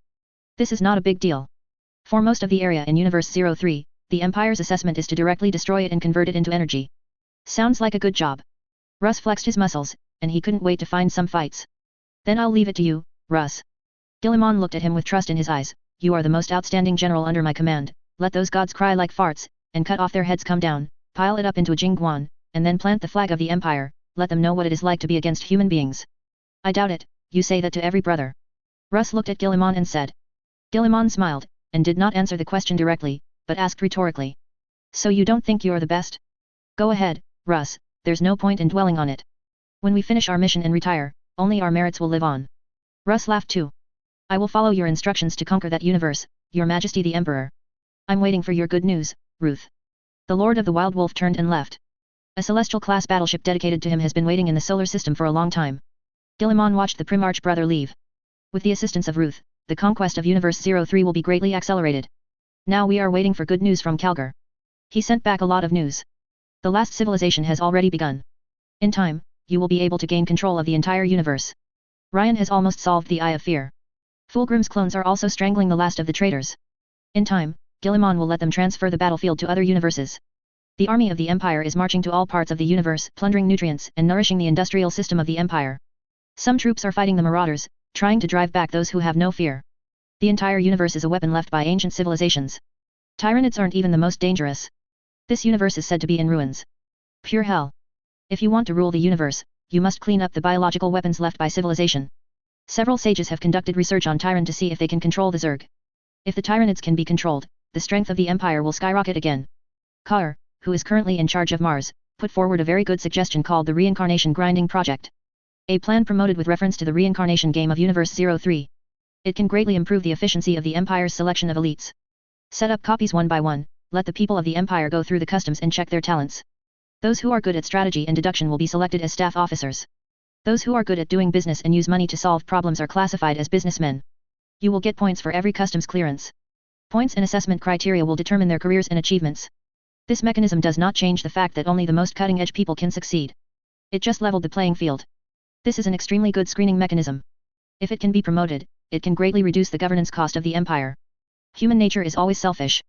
Even with the deterrence of the Tribunal and the Assassin Court, some people will still take risks and use various crooked methods to obtain resources. The reincarnation game is extremely cruel, but there are still merits. Each universe has its own merits. Although the Empire is powerful, it cannot be arrogant and underestimate the wisdom of the enemy. That would be a big loss. Learning their strengths from the enemy and discarding their dross is the correct path. Only by continuous learning can one grow up and become the most powerful force in the universe. Staying stagnant and complacent is the biggest flaw of civilization. Witnessing the transport ship carrying Russ heading out of the solar system, Guilliman sent someone to find Korux. The other party has been in charge of the subspace intelligence network. So far, this matter has been completed in 7s and 80s. It's time to give him other tasks. Chapter 487 The Return of Malkador, for subscription. The galaxy burns. Father and son draw their swords against each other. Brothers kill each other. The great dream is thus broken. Every warrior who realizes this is heartbroken. The Astartes who devoted themselves to the Great Crusade all dreamed of following the Emperor and building a great country. Dream of building a galaxy empire belonging to mankind. This dream was destroyed by the inferiority of human beings. Horus abandoned mankind and fell into the arms of evil gods. Arrogant to declare war on his father. Trying to drag human beings into a dark abyss where there will never be light. The Istvan galaxy has carried too much sorrow and sorrow of the Salamander Legion. Lost too many brothers. So much so that the entire beach was covered with piles of corpses. Nocturne son of Prometheus will never compromise. For their souls are made of the fire of Nocturne, forged and formed on the blacksmith's anvil. No force can completely destroy it. They must be reassembled in the fire and return again. With the fire of revenge, vent the anger in your heart to those powerful enemies. When Tulsa woke up, he saw the fiery flames burning the sky and the earth. Everywhere is red. Even the space has been burned like a piece of iron, burning red. Everywhere you can see is flames. The sinister laughter of the gods echoed in his ears, mocking the weakness and humbleness of mortals. Countless screams came from the sea of flames. In the sea of fire burned the wreckage of his companions. He was in an isolated island in a sea of fire. The tumbling heat wave distorted the line of sight, and the smoke and dust caused by the fire sea were visible to the naked eye, just floating in the air. There are weapons on the black reef and a huge jar with a double-headed eagle. Scattered memories emerge. He remembered that he should have died when the sons of Horus attacked the moon. Why is he still here? Is the war lost? Has human being become the slave and plaything of the gods? Is this the sea of fire where he is doomed to suffer forever? No. Tulsa grabbed the weapon and roared towards the sky. Don't think that a son of Prometheus will surrender at your feet, dark gods, even if this is hell, I will go out. His voice echoed in the flames. The wild laughter of the gods was as usual. There is a breeze in the roiling heat wave, how incongruous it is with this terrible flame hell. There was a call in the wind. A commanding voice sent him through the dreadful sea of flames to bring back the jar bearing the emblem of the golden double-headed eagle. Tulsa looked at the jar. It was clean and shiny, and it was in the shape of a cylinder. In addition to the golden double-headed eagle, it also had the emblem of the genetic church of the moon. Is it the original mother? Tulsa subconsciously recognized the identity of the jar. It was the original mother copy that he and the Night Guard, Shar Oken, Father of Steel, Velant, Iron Warrior, Branton and others captured. The original mother is very mysterious and powerful. Its origin can be traced back to the dark age of technology. The Emperor created the 20 Primarches from the Primordial Mother and some dragons from the Nether and knowledge of the Warp. And based on the 20 Primarches, 20 legions of space fighters were created. During the Horus Rebellion, the sons of Horus invaded the moon and defeated the lunar gene church. At that time, a gene which took away the original mother from the treasure house of Wanchi according to the request of the gene mother, and sent a distress signal to the void. The cruiser USS Sisyphum where Tulsa is located received this distress signal. The solar system at that time was the worst. Horus did not know what evil means he used, and tore a terrible rift near Terra. Unthinkably fleets of fleets crossed the void defenses of the solar system and appeared near the orbit of Terra. All kinds of news made everyone on the Sisyphum panic and uneasy. The rebels came to Terra with overwhelming force, leaving nothing to chance. Everyone was caught off guard by this. The void is burning, planets are being shattered. Endless terror, death, and atrocities hang over the land of human origin. The grinning laughter of the gods resounded throughout the galaxy, cheering for the drama he directed. The Sisyphium was battered, and its hull was nearly torn apart after breaking away from the battlefield of the Jupiter line. Even the best Mechanic sage cannot repair it. Sharokin and others finally chose to respond to the distress signal of the genetic witch. They went to the moon and took the Prime Mother from the hands of the sons of Horus. Tulsa did not see the end of the operation. His last memory is of endless pain. The pain of being burned by the flames. The temperature of the flame mixed with huge materials is so high that it can melt everything. In order to take away the original mother, he chose to trek in the sea of fire. Lian fused his armor with his flesh and blood, and even burned his flesh and blood, and he could see the white bones. The pain of being burned by the flames made Tulsa feel a trace of fear in her heart. He will die, like the corpses in the flames. But in the next second, his sense of mission and pride made him take the first step. It is the duty of each salamander to bear what no one else can. Stand where others fall, and when they flinch, keep marching toward the flames. He picked up the weapon, carried the pot on his back, and walked towards the flames. The sky burns and the earth melts. Atomic flames sear his armor and flesh. Radioactive fire ripped through his helmet, licking his face. The burning pain came from the bone, like torture. His skin was scorched by the heat, peeling away at the weakest point of his skull. Every time he took a step, the pain would run down his bones and into his spine. Unimaginable pain filled his brain like glass, and his body seemed to be on fire. Tulsa is very firm. Step by step. Let your body be engulfed by flames. The dark skin fell off, and the flesh and blood splashed in the surrounding storm, like cinders popped out of the furnace. The grinning laughter of the gods echoed in his ears. They promise eternal happiness to Tulsa. As long as he is willing to give up and lie down, there will be no more pain. And just give up, what a simple and happy thing. Tulsa was unwavering. The sons of Prometheus were born bathed in flames, and pain was the hammer with which they were beaten. They don't give in to pain, they just conquer it. Tulsa has nothing to fear. The flames made him fall down again and again, but he stood up again and again while roaring. The shiny jar became heavier and heavier, making his steps more and more faltering. Every step forward was so difficult and painful. The raging and scorching flames gave him the illusion of returning to Nocturne. I don't know how long it has passed. Tulsa is still in pain without surrender. He, as always, crossed the flames. The grinning laughter of the gods turned into an angry roar. It was deafening, causing the entire subspace to set off turbulent waves. So much desperation and misery they've inflicted on the damned wretch. Why can he persist? Why can he still go on like this step by step? Tulsa stepped out, and a gust of cool wind blew in front of him, causing his charred flesh and blood to burst like a dry shell. He saw the endless grasslands and the mountains stretching to the end of the sky. After looking around for a week, I found myself standing on a high mountain. The forest is as verdant as precious jade and is boundless, blown by the wind, undulating like the waves of the sea. Flocks of birds fly across the sky, enjoying the freedom and fresh air. Turning his head, he saw that the sea of fire and that was raging just now was gone. There are only endless green grasslands and forests. Congratulations, Tulsa. A voice came, your courage and persistence are impressive. Those terrible fires will burn the unsteady to ashes, but you are so strong. You have won victory in this trial, the wrath of the gods is their impotence, and they should never underestimate the courage and conviction of men. Tulsa followed the sound and looked over. An old man in a robe was holding a scepter decorated with a double-headed eagle on the top. He stood there, his robes covering his face. This is a creature living in conspiracy and trickery. By Space Marine standards, the old man was too thin. He hunched over, as if standing here had exhausted all his strength. Who are you? Tulsa didn't take it lightly because of the opponent's thinness. Bugs can also bring down tigers. Arrogance is the companion of death. Tulsa's lips squirmed slightly. Don't you know me? The old man raised his head and looked at the son of Prometheus. Seeing the other person's face, Tulsa subconsciously took 2 steps back. He opened his mouth. Then his face became sad. Are you dead too? Lord Regent. It seems that we have failed. Tulsa had the honor to go to Terra with her Primarch, Fukin. At that time, Horus had not yet become the War Master. The War Council still holds all power in the nascent empire. As regent, Malkador is responsible for raising resources for the expedition and establishing all the rules and regulations of the new empire. When Fukin came to Terra, he was received by Malkador as a Primarch. Tulsa was also able to meet the second in command of the empire. An extremely important advisor and assistant to the emperor. Emperor, Prime Minister, Malkador, Marshal of the Forbidden Army, Valder are also known as the Big Three of the Empire. Their power is the highest in the Empire. Even the original body, in a sense, is in their inferior position. Only the Primarch controls the army, which makes the world look like the Primarch is the most powerful existence under the Emperor. Tulsa knew she was dead. Even if he was born on Nocturne, he couldn't have survived the flames. The Empire's second-in-command like Malkador appeared here. Apart from the failure of the Battle of Terra, Tulsa can no longer find any reason. The sanctuary has been breached and the Empire is over. The only thing they can do is revenge. Malkador smiled and shook his head. We have not lost, nor have we won. The Emperor has not completed his vision, and the Four have not gotten what they wanted. There is an impasse among themselves. Then why are you here, my lord? Tulsa asked. I'm dead. When Malkador said this, he showed a trace of fatigue. The Battle of Terra drained the last drop of blood, and I died in that battle. My master spent 10,000. I collected most of my soul fragments from the subspace in 2009. In order to gain enough time and prevent the Lord of Darkness from coming, he gathered all his forces and slammed into the Four Gods to ensure that they would not be able to interfere with the Empire in a short time. He handed us all over to 13 before finally leaving. My duty now is to help those lost souls go back. The war is not over yet, and we still have unfulfilled responsibilities. Number 13? The Primarch of the Ultramarines Legion? Robert Guilliman. Tulsa knows all the warbands well, and is naturally familiar with the Primarches. You can no longer call number 13 like that. Malkador said, number 13 is the new Lord of Humanity, the new ruler of the Empire, and the person you will be loyal to. What the happened? Tulsa looked blank, with endless confusion in his eyes. When you return to the real universe, you will understand everything. Malkador said, hurry up and go back, the great battle is about to start, and the lost heroes will return.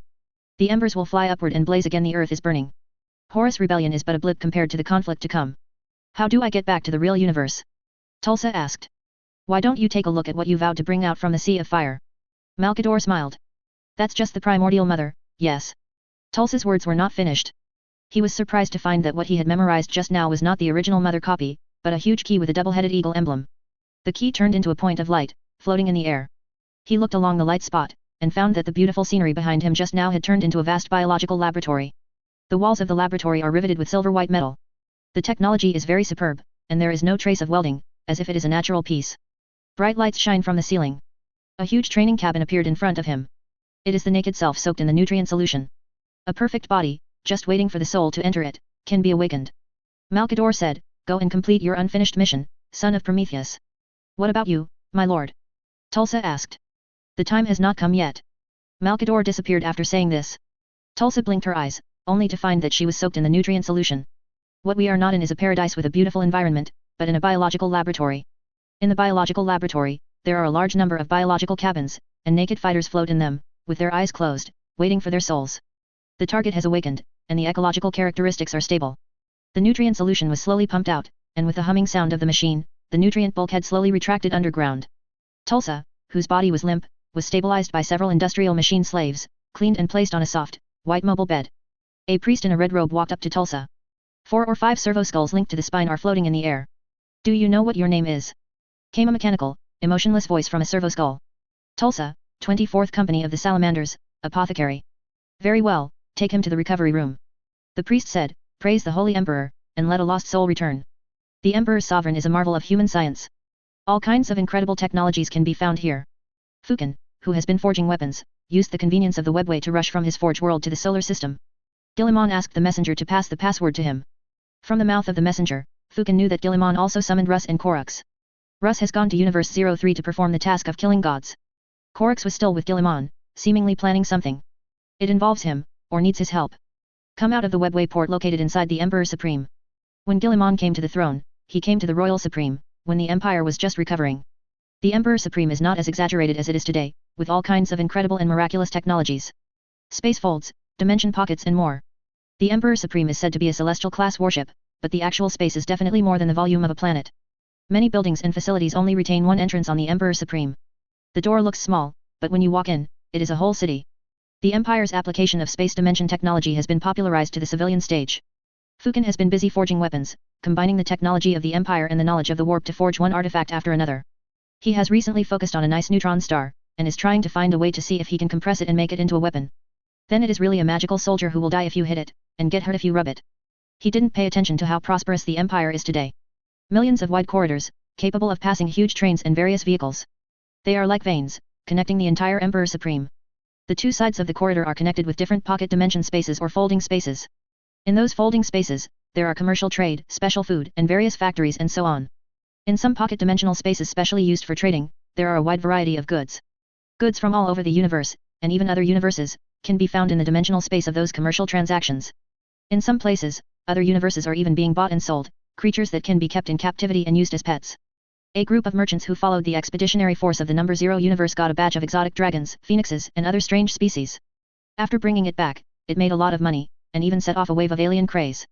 Many adventurers, like cowboys, try their best to go to another world to see if they can rise up. Such a prosperity, even Fukin has never been able to imagine. If it was during the Great Expedition, who would have believed that there would be such a prosperous age? Even the evil who claims to be able to see the future would never have guessed that the achievements of human beings would be so terrifying. Fukin concealed his shocked expression in front of the messengers, and followed them out of the complicated corridor to meet his brother. When Vulcan saw Guilliman, he was staying in the study with Korux, discussing certain things in front of several cosmic projections. Fingers slide those cosmic projections, as if a creation unimaginable by mortals is playing with the universe. Plus. Your Majesty. Vulcan said respectfully. Guilliman nodded. Here you come. My brother. Chapter 488 Vulcan's soldiers forced Nurgle's garden, subscribe. The device hums continuously. Echoed in the large study. The holographic image is very clear and lifelike. It seems to be scaled down. Glow shines on the two noble faces. Although the two faces are different, they are equally noble. They are the creators of empires. Led by the Emperor, they recreate the glory of humanity in a galaxy of darkness, aliens, and evil. Now, they are discussing how to expand this great cause even bigger. I came here as soon as I got your news. Vulcan said, is there something important? Do you have to send an envoy to let me come here? Fukin answered while examining the image in front of the two. With a Primarch level mind, he easily parsed the marking runes and abstract data flowing in the holographic projection. Can understand those runes and marked data in an instant. Fukin has also been enhanced. As the Primarch, he has the authority to use the most advanced technologies to enhance himself. Guilliman didn't mind this at all. The stronger Vulcan is, the more useful he is. Guilliman turned his eyes away from those shining images and looked at Fukin. Those eyes were already filled with brilliance, just like the sun. Anyone who meets Guilliman's eyes will feel the pressure. He is more and more like a god. Even Fukin is hard to see directly. It takes hard work to keep myself from kneeling in front of my former brothers. In the past few days, I have been discussing with Korux about our enemies. In the exploration of multiple universes, we have found traces of those evil gods. Guilliman slid his hand into the air, and those images floated in front of him. Many cosmic projections have red outlines, which means that those universes have been invaded by evil gods. There are so-called order and chaos in many universes, that is, gods are dividing camps and fighting with each other. This method greatly facilitates their harvesting, and even forms periodic changes to dig out more fruits. Of course, both chaos and order are meaningless to the Empire. They are our enemies and the targets we must destroy. The problem is that in order to completely defeat the gods of chaos, at this stage, we still need the help of some gods on the order side. After defeating those evil gods of chaos, we will launch a liquidation against the remaining gods and find a way to deprive them of their status, let them become mortals. Or even execute them, so that they can no longer interfere with the progress of human civilization. Guilliman came out. I got off topic a bit, I didn't come here to discuss this issue with you. But I have benefited a lot. Fukin said, Your Majesty, your wisdom is always amazing. I don't dare to take such a compliment. Do you know the gods of the Eldar? Fukin nodded. With the help of the Eldar and the Wardens, the Empire has established a complete history from the ancient times to the present. The Eldar have their own pantheon. In the war records of the old sages and the necrophobia, we can see traces of the activities of these gods. It is said that they were created by the Old Ones. It can also be said that they are another reflection of the Old Ones. The belief in the gods of the Eldar race runs through the history of the Elder Race Empire. Their deaths also heralded the fall of the Eldar Empire. When Slaanesh woke up, not only created the Eye of Terror, but also destroyed the Eldar pantheon. Most of the gods of the Eldar died at the first cry of Slaanesh, but there are still a few of them alive. Selego, who is currently leading the Eldar, is a member of the Eldar pantheon. Guilliman after a pause, he reached out and clicked in the air, opening an interface. In order to obtain the knowledge left by the old sage, I promised Selego to rescue the goddess of life of the Eldar who was taken away by the Lord of Plague. Now, it is almost time for this promise to be fulfilled. But this goddess of life is in the domain of the Lord of Plague. If you want to save this goddess of life, you must go deep into the territory of this evil god. Even if the existence of the other party is just a reflection of this universe, it also has unimaginable power. If you want to defeat a chaos god with brute force, you don't even have to think about it. In order to be able to fulfill this promise, I can only take some abnormal measures and summon you, just to make the rescue plan more smooth. What can I do for you? Said Fukin. I have never tried the power of the weapons I forged. If you command me, even the gods of chaos, I will draw my sword against them. Fukin, I feel much more at ease when I hear your words. With the support of the two of you, the plan will be able to proceed smoothly. Guilliman said, a troop of heroic spirits and returnees has been prepared. Ready. But they still lack a commander who dares to declare war on the gods. After thinking about it and searching around, I have to admit that I think you are the best candidate for this position. What about Korux? Fukin looked at the Raven Guard Primarch with a face as pale as snow and dark hair. We have no way to completely break through the territory of the God of Plague, and the Goddess of Life of the Eldar has been placed in the core area of Nurgle's domain. That old, moss-covered old house. Korux came out and said, the probability of saving the Goddess of Life of the Spirit race in a frontal battle is infinitely close to zero. The only way we can do this is to raid. You lead the Legion to launch a frontal attack, the more violent the better, to attract the attention of the demons, and I will be responsible for sneaking in and looking for the trapped spirit Goddess of Life. Would that be too dangerous? Vulcan frowned and said, if you fail to come out, it will be a big blow to us. It's not a good deal to find a brother of a foreign race. Korux walked up to Fukin. Don't worry, brother. Your Majesty and I have gone through detailed planning and calculations. Some demons have provided us with information. Of course, some of these information must be wrong, but it is enough to let us know the situation in Nurgle's domain. Armed with this understanding, I will dive into the heart of Nurgle's realm and free the Eldar Goddess of Life. What's more, with so many traitors born among humans, those demons in Nurgle's domain will naturally choose to betray for their own desires. Some low-level demons have been persuaded, and we promise them a large number of aliens' flesh and soul in exchange for their help at critical moments. What a crazy plan. Fukin said, we are going to a realm of chaos gods to grab things and cooperate with demons. We have no choice, and this is also a kind of temptation, a kind of training. Guilliman said, we always have to face those guys. Chapter 489 The Age of Miracles, Seeking Subscription. Hearing what Guilliman said, Vulcan no longer objected. He can also see his brother's ultimate goal. Regardless of how many universes the Empire has conquered and waged colonial wars against. These are secondary. A powerful empire is a means, not an end. The duel between humans and the gods of chaos is what Guilliman, the Holy Emperor, needs to focus on the most. Everything planned so far has been aimed at weakening chaos and strengthening the Empire. For the failure of the final battle, leave a way out. This is a war that concerns all human beings. It's just that the level of the outbreak is different, and many people don't feel much about it. They are mere cogs in this gigantic war machine, not knowing the end of the machine. The war against Nurgle, the god of plague, was firstly to rescue the goddess of life of the spirit race, and secondly to test the strength of the chaos gods in this universe. For a long time, facing the gods of chaos, the human empire has been in a passive defensive state. Demons and traitors are maintaining an aggressive offensive, constantly looting the territory of the empire. As long as the empire can repel them, it will be considered a victory. As a result, the empire slowly embarked on a path of decline. The empire's active attack will be a huge change in the game between humans and gods. Holding the initiative in your own hands is the key to victory on the battlefield. It cannot always be that demons invade humans. That is too passive, consumes a lot of resources, and sooner or later it will collapse. Only by reversing the defensive can we win. Let the inanimate know that not only the warp can push forward, but humans can invade their worlds too. The invasion of Nurgle Garden is an important historic event. Before the Emperor left, he also launched an attack on the realm of the gods. But in essence, it was still just a subspace war. Instead of the war of the real universe against the subspace. Before Fukin arrived, Guilliman and Korux had already made detailed plans. Vulcan led an expeditionary army and heroic spirits to launch a frontal offensive on Nurgle's domain. Korux led an elite force straight into the core area. Burn Nurgle's old house to save the imprisoned Eldar Goddess of Life. Vulcan read their plans. After confirming some mission details, he printed his biological seal on the action plan. A strategic plan signed by the Holy Emperor and the two Primarches was thus born. Guilliman's execution ability is extremely terrifying. After confirming that there is no problem, began to promote this strategic plan. A letter of order was sent from his study, and the communication department handed it over to the various imperial orders, allowing them to act according to their own orders and prepare for this expedition. Some orders were sent to Titan. There is the home world of the Grey Knights. The Grey Knights are the pillars against the demons. If you want to attack Nurgle's garden, you cannot succeed without the rich experience of the Grey Knights. It is also easy for the Empire to fall into a disadvantaged situation. For this plan, Guilliman recalled most of the Grey Knight Masters to ensure the strength of the human army and ensure the safety of this mission. Some orders were also sent to the planet Luna, which is the moon. The moon is home to the monastery of the Silent Sisters, in addition to the genetic sect, which is slowly recovering. During the Dark Ages, Sister Silence once left Terra to fight in other galaxies.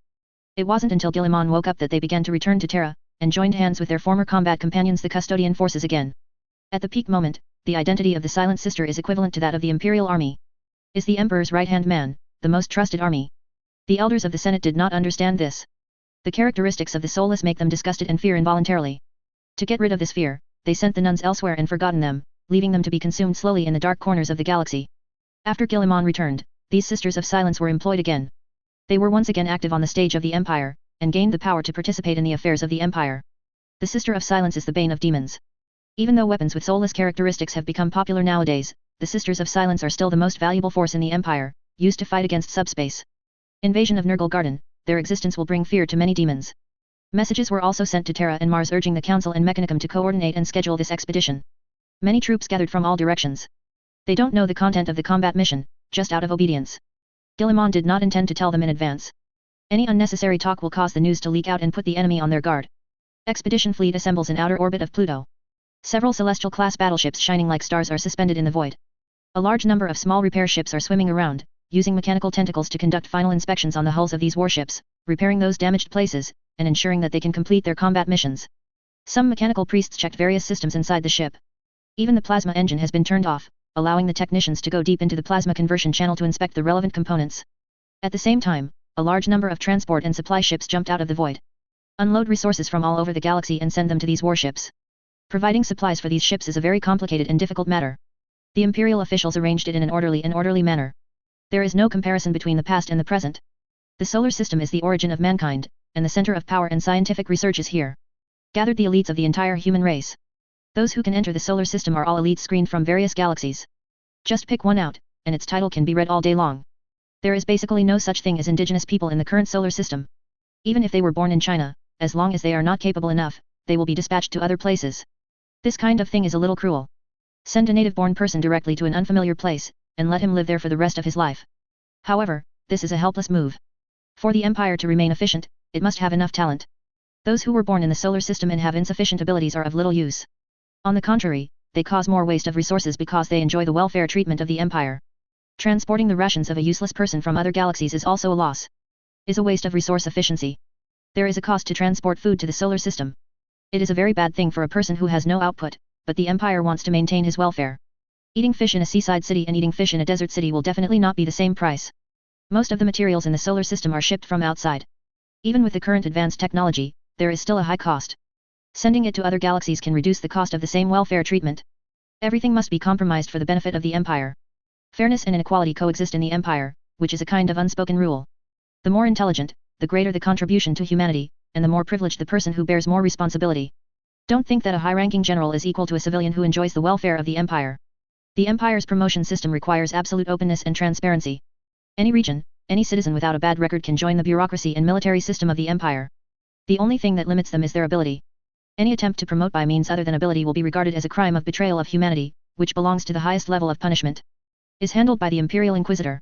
Once it is confirmed that there is any fraudulent behavior, the end is either a punishment camp, or the lobotomy is used as a slave labor. This impersonal system keeps the Empire stable.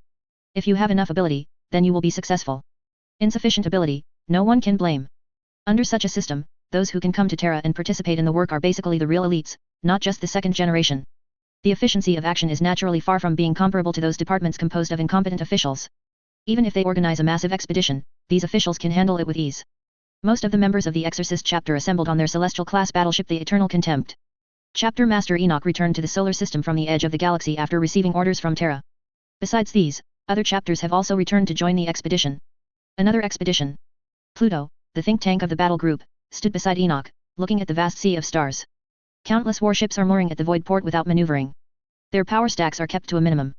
Just to ensure the energy needs of the ecosystem. Like a sleeping monster, crouching in the void, waiting to be awakened. In today's general situation, expeditions appear every day. There are as many heroes as there are stars in the sky, and it is difficult to remember all the names. I hope this is an important battle. The exorcists and others compared with the brothers, they are a little unknown. Enoch said with a slightly regretful tone in his heavy armor. This is the most glorious era, every moment there are heroes rising, gaining fame and honor on the battlefield. Leave their names and statues in Terra's Heroes Square. Enoch was eager for that too. The Exorcist chapter has participated in quite a few battles so far, but their achievements are not enough compared to other chapters. Their current main task is still to defend the galaxy and solve the subspace invasion incidents on some planets with weak barriers. In the past, being able to repel a subspace invasion would definitely be something worth publicizing and remembering. But now, repelling the inanimate from the warp isn't even worthy of the Empire's attention. The invasion of the living ones has been defined by the bureaucrats of the Empire as a trivial matter at the level of the previous Hive Rebellion. It is too difficult for the Exorcist chapter to obtain the qualification to enter Terra Heroes Square by virtue of strangling and invading the real universe.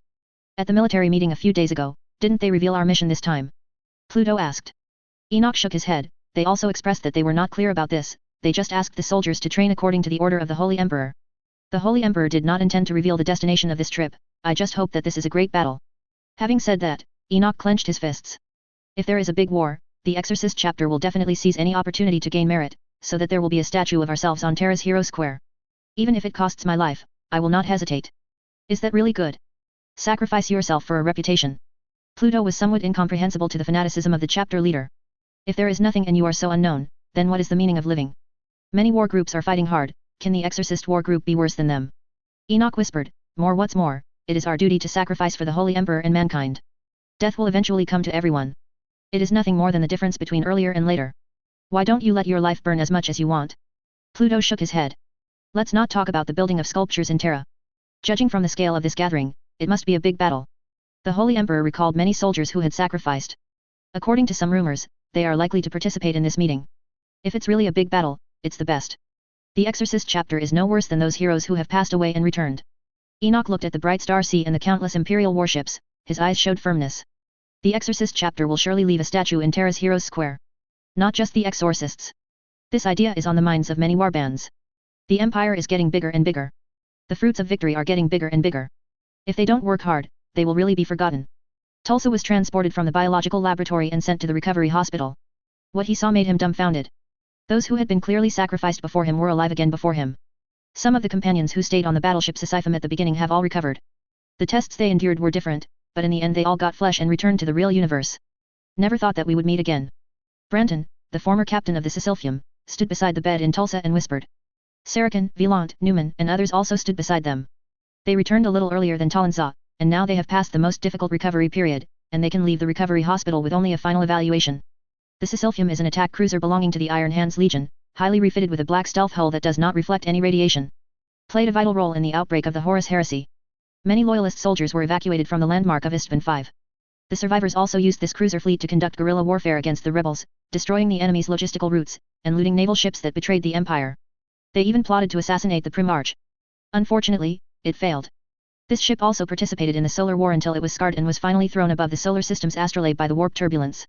The final outcome is that in order to protect the original mother, Vielant let Sharajan hide behind an abandoned coaling station, drove the warship into the void, and lured away all the enemies. Tulsa didn't know what happened after his sacrifice. Shalujan and others told him. After experiencing so much, now that they can meet again, each of them is so excited that it is difficult to calm down. Recover as soon as possible, then we can fight side by side again. Newman said, don't worry about the fact that we belong to different legions. The previous legion organization has been disrupted. We returnees can only choose new ones. Warband, or form a warband yourself, Terra will assist us. The legion organization has been broken up? Can we only join new combat teams? Tulsa looked confused. He had just woken up not long ago, and he didn't know much about the changes in the Empire. Yes, I will tell you the details after you are discharged from the hospital. The restructuring of the Legion is not something that can be explained clearly in a few words. We need to start with the siege of Terra and the division and army building led by Guilliman after he became the regency of the Empire to explain this clearly. For several days, Shalujan and others were communicating with Tulsa about the current situation of the Empire. Hearing that most of them are named and surnamed, many fighters from the 30K Horus Rebellion have returned and have been received by the Holy Emperor. He was also shocked. What Prime Minister Mikado said was not a lie. An unprecedented war will break out. These people are all coming back to fulfill unfinished missions. That's not the most shocking thing about Tulsa.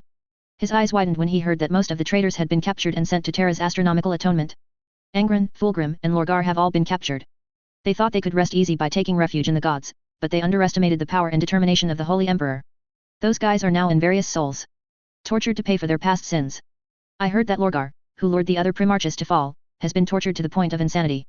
He has always wanted the returning warriors to admit that he wrote the holy word, but no one supported his statement, which made him suffer a lot. Blow, now it's a bit stupid. Tulsa felt like it was all a dream. Is the gods weaving, to deceive his vision? This illusion is so real that there is no flaw in it. But those deeds are still too unbelievable. If he hadn't been able to stand up and walk, he went to the balcony to see the magnificent astronomical torch building, and he couldn't believe that all of this was real. During the recovery process, he was shocked again and again. Sigh at the achievements of the Empire today. When he just thought he could adapt to this era of frequent miracles, Sharokan and others always brought stories that made him dumbfounded again. When he recovered and was able to leave the hospital, an unexpected piece of news came to him, and the nerves that thought they could bear all this after the baptism of these few days became unimaginably excited again, leaving him dumbfounded and trembling with excitement. Just after he was discharged from the hospital, he saw Fukin, who was appointed as the head of the expeditionary force, appear on the Imperial Daily. The streets and alleys are the projection of this Primarch. Is this true? Tulsa's voice was a little trembling. The Fire Dragon Lord has also returned. Yes, we have never dared to tell you this, just because we were afraid that you would be too excited. Sharokan said. My God. Tulsa said, tears streaming down his face, his words trembling uncontrollably. When the moon died in battle, he knew the last news about the Fire Dragon Lord, that is, Vulcan's body was sent back to Nocturne. Fukin is now reappearing again, just like during the Great Expedition, leading an army of unimaginable scale, preparing to launch an expedition. I have to see him. Tulsa whispered. Sorry, I can't fight with you. He needs his own son. I don't suggest you do that. Sharokin said, the Primarch is no longer the former Lord of Legion. Chapter 490 The End of 10,000 Years of Enmity, Subscription Required. Shalujan's words stunned Tulsa for a moment. How is it possible? Fukin will always be the Primarch of the Salamander Legion, and no one can separate us. No, Tulsa, times have changed. The era of Legion no longer exists. Newman said, the Primarches have all returned, serving as the commanders of the Empire or governing important departments. But they have no longer the Lord of the Legion, the gene seed has been disrupted, and all warriors owe their allegiance to the Empire, not to individuals. Why is that? Tulsa asked in disbelief. For the sake of mankind, for the Emperor's dream, and for the absolute authority of the Holy Emperor. Human beings must never have any form of civil strife and turmoil, do you understand? The old era has passed, and we all have to look forward. Shalujan's words are very subtle. Tulsa is not all one-minded fools. The fire of Nocturne not only gave him a strong body, but also gave him the ability to penetrate the essence of everything. The Primarches who control the Legion are warlords. Even if they have no intention of rebellion, the power of the Empire will be complicated, and bureaucrats in many galaxies will stand in line. We didn't go to see Lord Ferris either. Volanter said with a hint of bitterness in his tone, when they knew that he had returned from the resurrection, they couldn't hide their excitement. We had thought about going to see him and returning to him. But he rejected us and sent a proclamation to Terra telling us that the time of the Legion is past. He is no longer our father and we are no longer his sons, but only the Holy Emperor subjects of the human race. Ferris was killed by Fulgrim during the Battle of Istvan V and had his head chopped off. That was an unimaginable blow to the many soldiers of the Iron Hands Legion. Every warrior of the Iron Hands was indignant because of the loss of the Primarch, and once fell into a nightmare. After escaping from Istvan V, they launched a frantic counterattack, attacking traitors again and again, wanting to avenge the Primarch. When they learned that Ferris had returned and assumed important positions in the Empire, they were ecstatic. Some returning Iron Hands soldiers were so excited that they fainted. Ferris flatly rejected all the heir's requests. Swear that he will never be the leader of the Iron Hands again, nor will he continue to lead the Iron Hands warriors in any name. The excited soldiers were poured cold water. Some visionary fighters can easily see what it's all about. The pain caused by the Horus Rebellion cost the entire race. Emperor also left the humans he loved. The return of the Primarches and their resumption of control over the Legion formed from their gene seed is a great threat. It is a very helpless thing to take the initiative to cut off your former heir. When he heard the news for the first time, Tulsa, who was too excited to control his emotions, calmed down. He looked at Newman, Brandan, Sharokin, and others, looked at the expressions on their faces, and knew that they were not deceiving himself. The era when the Primarches took their descendants on an expedition in the starry sky and dominated the galaxy has passed. Tulsa closed her eyes. This news brought him an unimaginable blow. But he quickly accepted it. From the standpoint of the Empire and mankind, such a change is not a bad thing. Alas, everything has changed. Tulsa whispered, with a hint of reluctance and trepidation for the new era in her tone. This is not a bad thing. Newman said comfortingly, those Primarches are still fighting side by side with us, it's just a different way, there is no need to feel sad about such a thing. Perhaps. Tulsa looked at the vivid Vulcan projection not far away, and said in a low voice, now, let's talk about reorganizing our own battle group. Realizing that the Primarch really won't fight with them again in the name of Salamander. Tulsa quickly adjusted her mood, at least on the surface, she couldn't see any sadness. Newman and Sharokin and others also understood.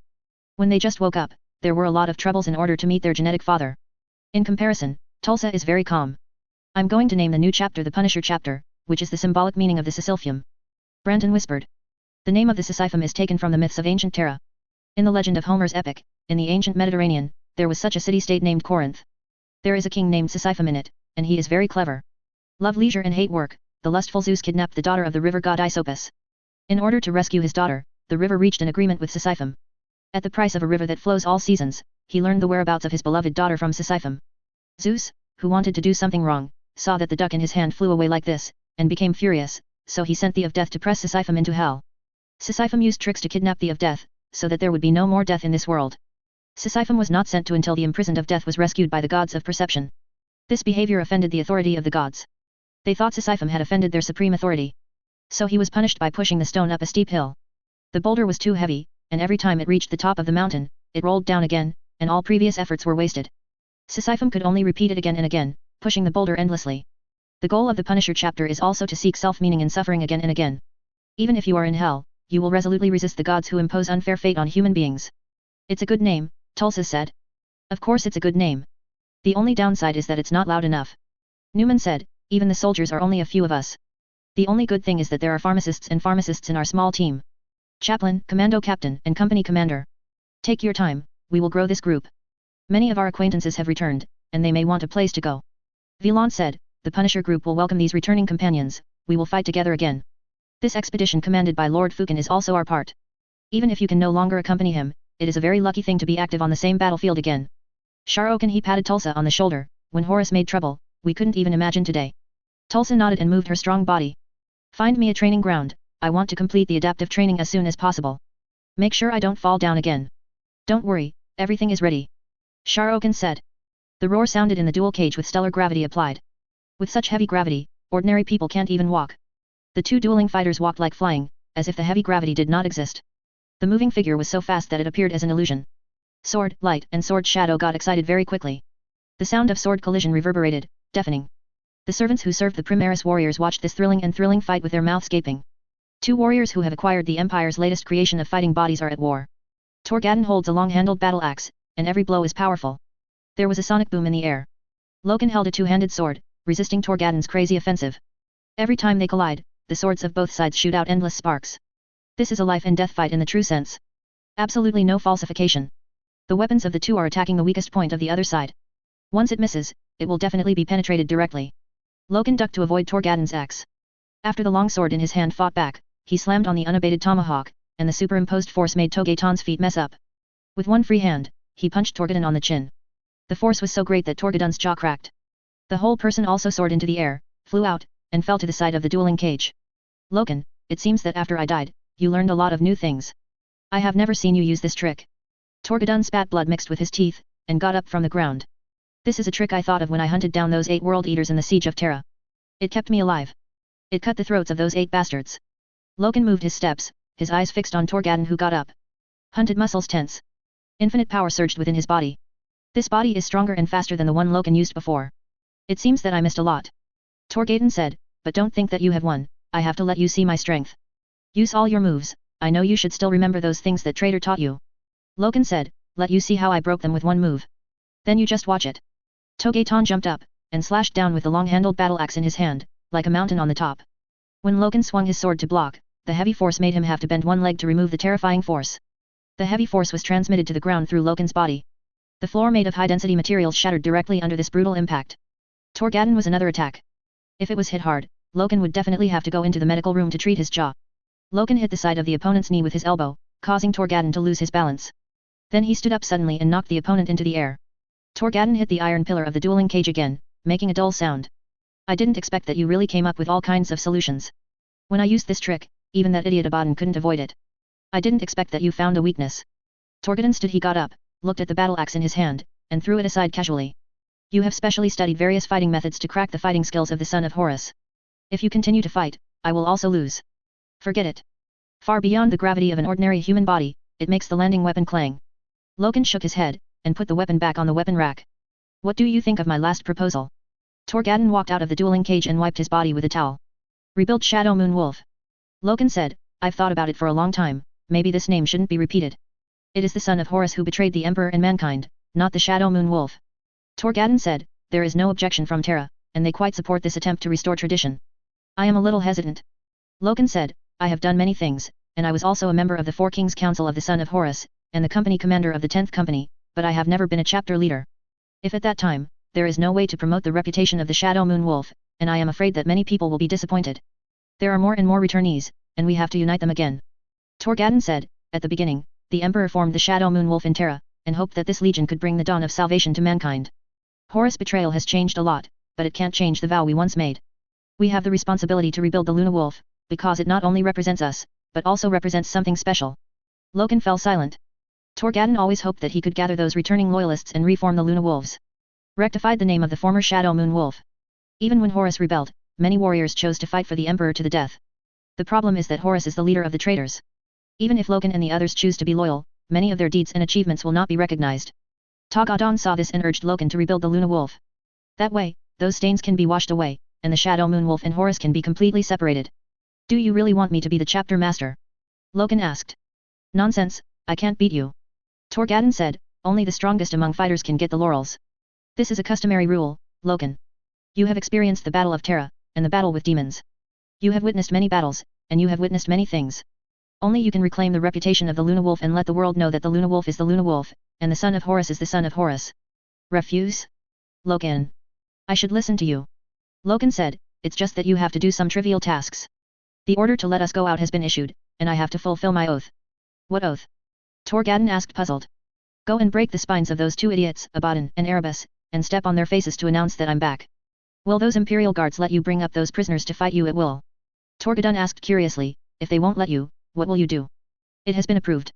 Loken said, but they also have a requirement, that is, the entire Empire must witness this duel. We all have stronger bodies, and it is certain that we have defeated those two traitors. In addition, the Imperial army will also control it. If I can defeat Erebus and Abaddon, they will do nothing. As long as I show the slightest sign of losing, they will secretly manipulate and ensure that they lose to me. What do they mean by that? The crusade is about to begin, and the officials of Terra may want to cheer up those soldiers with a duel victory. The Dark War Master's spine is broken in public is better than a dry speech. It sounds interesting. If you fight Abaddon, I will challenge Erebus. Torgadden also showed an expression of interest. Next time, when I just woke up and visited the Apostle of Atonement, I made an oath that I would personally break their spines and knock out their dog teeth. Loken said in a low voice, I will borrow from him. I missed it, why didn't I expect to do this?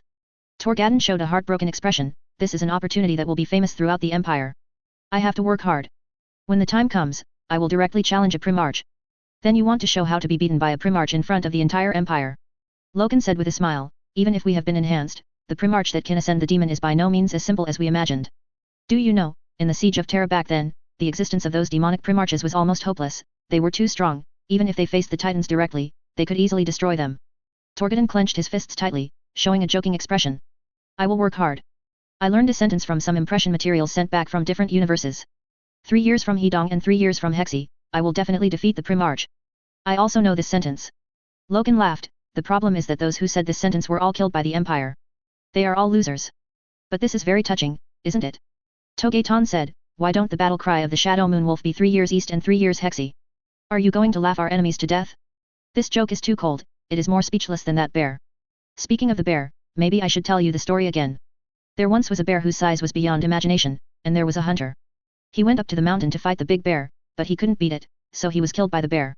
Togeton beamed with joy, and talked about his best story with great interest. Loken pounced on him directly, knocked him down before he could say the next word, and shouted. Are you a demon? Did fate send you to torture me? Ha ha ha. Torgadden laughed. After a while, Loken was also infected, and laughed too. Preparations for the expedition fleet are proceeding quickly. A large number of armies gathered from all over the galaxy. Of course the news of this expedition is not the most popular in the Empire. The most popular news is a duel personally promoted by Terra officials. The grievances between the dueling parties have continued since the Great Crusade to the present. The duel also became the flag sacrifice ceremony of this grand expedition commanded by Vulcan. Chapter 491 Beating Erebus Violently, subscribe. The news of the duel spread to every corner of the solar system, and even spread to other places through the developed communication network. Caused huge waves. Many people came here for this duel. Even the assembled army is looking forward to this morale-boosting duel. Who would give up such fun? How exciting it is to ravage a war master chosen by the 4 gods. The kind of pleasure is very similar to the pleasure of patting the and turning around after enjoying the little succubus. It is also a great deterrent to chaos traitors lurking within the Empire. Anyone who wants to betray humanity and the Empire will end up like this. Not only have to be tortured, but also humiliated again and again. In the true sense, you can't live, you can't die. The time for the final is set before the expedition fleet sets sail. This day is coming soon. A huge suspended dual platform was built at an extremely fast speed with the help of followers of the Martian Mechanikus. It is very wide and can accommodate a large number of people to watch the duel. There are also countless cherubs and servo skulls that broadcast the grand duel, as well as various equipment specially used for high-definition broadcasts. Ensure that those who fail to buy tickets can also holographic projection or virtual imaging, and experience this duel up close. Waiting until the day of the finals, the bowl-shaped auditorium was even more full of people. In order to warm up, the organizer also thoughtfully prepared several other programs to supplement the duration.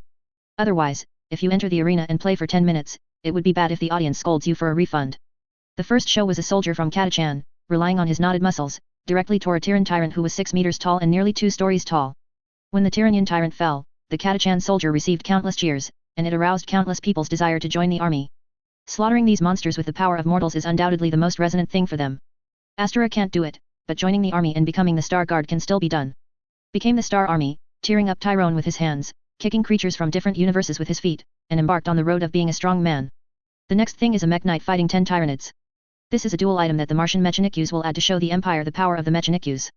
Mecha Knight killed those giant Tyranid beasts in a snappy manner. He lifted up a giant Tyrannosaurus, walked around the duel field, and finally blasted its head off with a melta cannon to complete the final kill. This move is extremely handsome. The audience, who were already cheering and blushing, screamed even harder. The drivers of the Titan Legion and the knights all showed pride. This is their strength. In the name of the Holy Emperor, nothing is their match. In addition to this, there are several duels to kill aliens. Those sent are all representatives of various forces. Displays all kinds of fancy weapons and killing process. Wait until an Anglican priest held a scepter, shouted a eulogy, and directly smashed the head of a light-emitting alien captured from another universe. The two duels with the highest cheers in this duel also kicked off as the finale. Betrayed Wrath and the survivors of the Siege of Terra launched an offensive against the Dark War Master blessed by the Chaos Gods. What an exciting thing this is! Loken walked out from the gate on one side of the duel arena, and the atmosphere on the arena was extremely warm. When the host read out the title of the Shadow Moon Wolf, the cheers from the audience were deafening. People roared his name and made the emblem of the Aquila on their chests with their hands. The air resounded with choirs singing hymns to the Holy Emperor and Emperor. They are looking forward to the end of this grievance. The strength of human beings makes them feel proud. What could be more exciting than the return of the once desperate martyrs to defeat the traitors? Looking at the cheering crowd, Loken finally understood why the Imperial Army would rather give up their honor as soldiers to ensure victory in this duel. Because the gamble is not only his honor, but the morale of the entire human race, and even the belief of all human beings. This duel conveys a lot. The rise of the human empire, the struggle of mankind, and some more important things. Trampling the CO election of the four gods, in a sense, is also a means of declaring war on the four gods. Defeat them symbolically. Humiliation of those traitors in the duel field can promote people's sense of identity with the regime of the empire and the collective of mankind. The traitors of chaos have tortured many loyalists in this way, and now the Imperium of Man is retaliating with blood. Loken stood in the center of the field and stretched his muscles. The armor's servos groaned almost inaudibly as he moved. After the servants conducted a final inspection for him, they turned and left. The door on the other side of the duel field was opened. It was Loken's first opponent, Erebus. Chains that depict countless complicated runes are bound to Erebus' body. In addition to these chains, there are various restraint devices on his body. It was like a wild beast being imprisoned, pulled up by the Forbidden Army. Constantly growling and making various roaring sounds. His eyes were wide open, as if he couldn't believe that the Empire would use such methods to torture himself. Erebus looked extremely embarrassed. Not to mention ragged clothes. I don't know from which corner of Gata those forbidden soldiers found an old battle armor from the Great Expedition period for Erebus to wear. Of course the brush is quite clean. Also thoughtfully made a mark of a chaotic 8-pointed star. Erebus, who was being dragged, kept roaring. He could already foresee his own sad fate. Being stepped on by Loken, it became a stepping stone for his strong return. Mean and shameless. Erebus's only comment on this duel is this. This is an unfair duel. Loken was wearing the latest model of power armor, and the space was distorted in the slightly rippling light. And his is just a normal set of Great Crusade power armor. The gap between the two is like holding a spear against a Lemon Russ heavy tank. He would rather die quickly than suffer such disgrace. Yet under Guilliman's orders, they couldn't even die. Pharmacists on call at any time, as long as they find any suicidal tendencies in them, they will immediately intervene, releasing nanomolecular robots to repair them. Even if you cut yourself into 18 pieces, those can easily repair it. Then put the story of his suicide in the introduction before the cage. Let these God-chosen who once galloped the galaxy, made countless humans fear, and regarded them as nightmares lose face, and become the laughing stock of those mortals time and time again. Their prestige, the fear they once created, is gone. Now they are no different from poor clowns. If anything, they haven't gotten a big red nose yet. Under the leadership of that beast Guilliman, the human empire has become increasingly shameless. Tulsa, Shalujan, and others also stood on the audience stage. Naturally, they would not miss this duel of grievances and enmity that spanned tens of thousands of years. The crimes committed by rebels such as Erebus are too numerous to list. Saracen and Tulsa are all survivors of the Battle of Istvan V. They witnessed how those traitors slaughtered those loyalists, and they also saw with their own eyes the cruel torture of those captured loyalists. After Sharokin and others fled the Istvan galaxy on the Sisyphum, they launched a guerrilla war again. During that time, they witnessed too many terrible things. Naturally, when raiding the enemy, some captured combat brothers were found. But the ending of many battle brothers is very sad. Reduced as a sparring slave, beheaded in the arena, and then hung in the corridor as a trophy warrior. Become a sacrifice to the gods, have their throats slit, and be tied to a rack to die. Even some battle brothers were tortured to the point of insanity. Shalujan and others can only endure the grief and show the Emperor's mercy to those fighting brothers. The crimes committed by Abaddon, Erebus, and others cannot be repaid no matter what method is used. Even if they are tortured and humiliated and become the eternal laughing stock of the human race, that is the retribution they deserve. Amid the deafening cheers and insults from the audience, Erebus was dragged into the arena. Loken stretched his muscles and casually picked a warhammer from the floating weapon rack. He put the visor on, revealing that resolute face. I'll smash every bone in you, Erebus. Loken. Erebus roared, you know this is an unequal battle, where about your warrior soul? Do you think it makes sense to humiliate me with such an unfair duel? Soul of a warrior. Loken showed a bright smile, you are not a warrior, you are just a vile beast. The soul of a warrior is used for duels with those noble people, you are not worthy, Erebus. You have become despicable, Loken. Erebus said through gritted teeth, you think we have betrayed humans, so what does Guilliman say? Look at him now, what is the difference between him and a god? What is the difference between you and us? It is nothing more than that we believe in the 4 gods, while you worship the 5th god. You have burned the foundation of mankind. Loken's tone became indifferent again. Horus and the 4 gods smashed the dreams of mankind to pieces, and His Majesty gave us a new one. The gods will be high above, overlooking all living beings, and destroying mankind. Treat life and death as a game, but His Majesty will not. Erebus, hurry up and choose your weapon. Don't try to shake my mind with words. I have seen your despicable lies countless times. Erebus had a gloomy face, his face was very scary. In addition to the distortion formed after receiving the blessings of the 4 gods, there are also some injuries left during the Great Rebellion. At the beginning, he blamed Horus for the loss of the battle, but Horus directly cut off half of his face. In another battle later, he was stopped by Chorix and severely beaten. If Lorgar and Kurtz hadn't arrived, he might have been torn apart alive by the Raven Lord. Those twisted, ferocious, centipede-like scars on the face are enough to scare mortals into nightmares every night. He picked out a long sword. Erebus's swordsmanship is very powerful. During the Great Crusade, he was on par with Lucius, Sigismund, and other masters. The chains and restraints on his body were opened, and Erebus felt the surging power return to his body again. A deep roar sounded, and the huge body moved. The speed is extremely fast. Blessed by the gods and gifted by the Emperor, Erebus has power beyond the reach of mortals. Loken also moved. Warhammer and longsword collided with great speed. Sparks burst forth with every sound of steel hitting. 2 tireless and skilled bodies fought on the dueling field. Loken didn't use his full strength at the beginning, he was learning to use this powerful body in the fight of life and death. In all fairness, this new body possesses infinite power. Far beyond Loken's imagination. No matter how he sways, he will never feel the slightest tiredness. I always feel that I have endless power. Every cell is venting infinite energy, allowing him to keep fighting. The fighting calmed down the cheering people for a short time. Many returning fighters stopped shouting, but calmly watched the duel between the 2 sides, learned from it, and thought about how to make moves if they were on top. Every move of Erebus is extremely vicious, wanting Loken's life. Korokan can always deal with it easily. The weapons of both sides bit together. Hammer to sword, sword to hammer. Erebus tried his best to overwhelm Loken, but his expression was relaxed from beginning to end. It's as if the other person is just using it as a whetstone. In no rush to defeat him. Gasps came from Erebus's visor. He was panting heavily, and the genetically enhanced muscle bundles and the armored artificial muscle bundles worked together, but still couldn't make Loken move an inch. As soon as Loken exerted force suddenly, he was forced to stagger back. This is a huge flaw, if the other side pushes, he loses. Loken did not do that.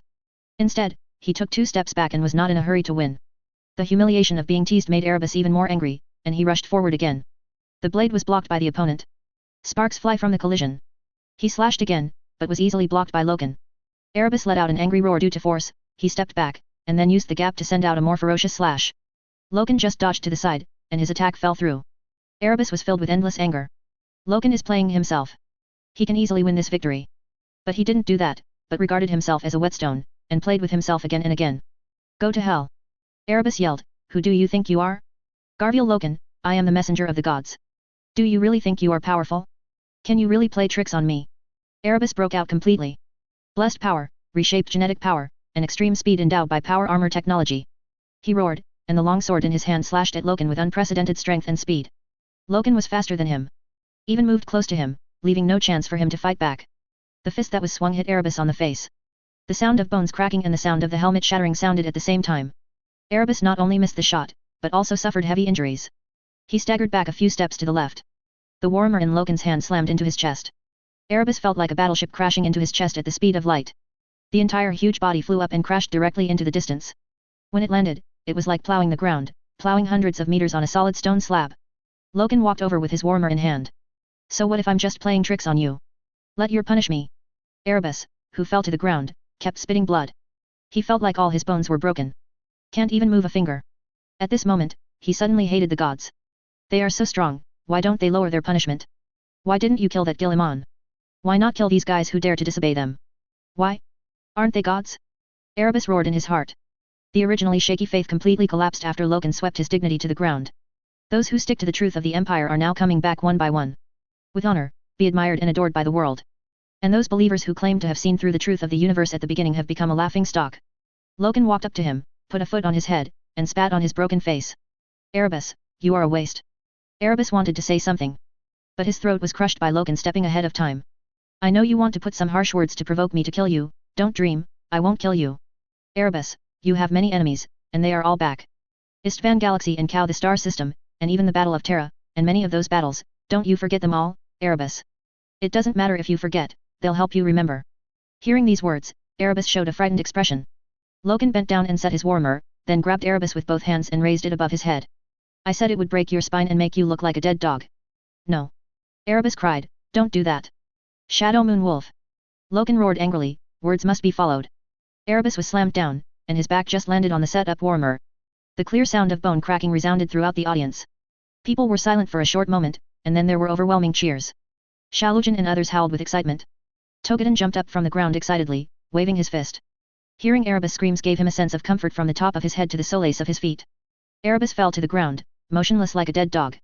2 servo skulls flew over, stretched out mechanical prosthetic limbs and dragged it out of the arena. The Imperial guards were waiting at the entrance, ready to perform some simple treatment on Erebus to avoid death. Next. Loken raised his warhammer and roared loudly to the cheering crowd, next.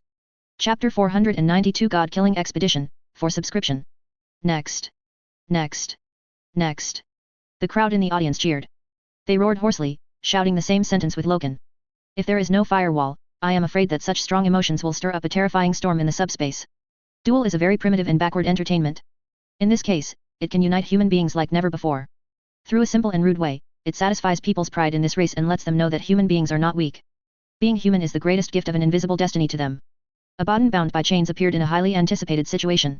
When he enters, the voice reaches a crescendo, then eerily quiets down. All eyes are on this traitor. Chief of the Sons of Horus, the Great Marauder, the successor of Horus, the leader of the Black Legion, and the War Master elected by the Chaos Gods. Every title is disgusting and hated. The people just watched the great traitor being dragged up, staring at each other with as much resentment as their eyes could express. Abaddon was once the most serious threat to the Imperium of man. The degree of danger is even higher than that of Tyranids, Necrons, green-skinned orcs, etc. Anyone in the Empire knows this terrible guy. He planned one dark expedition after another, broke the Cadia fortress, and only one step away sent the Empire and mankind to the road of destruction. During the Horus Rebellion, Istvan, Moto, Betagarman and other major events all had him. It was even more active in the Battle of Terra. Attack the Pluto star domain, capture the moon, and lead the ground war against Terra. Many heroes died tragically in the hands of Abaddon and became ghosts under his sword. More than 1,000 years after Horus failed, he brutally killed the aged Sigismund. After that, many heroes fell under his sword one after another. Under the Primarch of Demons, Abaddon is the one that the Empire wants to kill the most. The disgust of the people of the Empire towards this traitor is beyond words. If eyes could kill, Abaddon might have already been cut into countless pieces. The guards dragged him up, very roughly, like pulling a wild animal. While pulling, he also drove away with a long halberd. No matter how Abaddon resisted, roaring would be useless. The Forbidden Army who has completed the implantation of the heart of the Empire has a power far exceeding that of Abaddon. Abaddon still has various confinement devices on his body, it is impossible to resist the brutal power of these forbidden troops.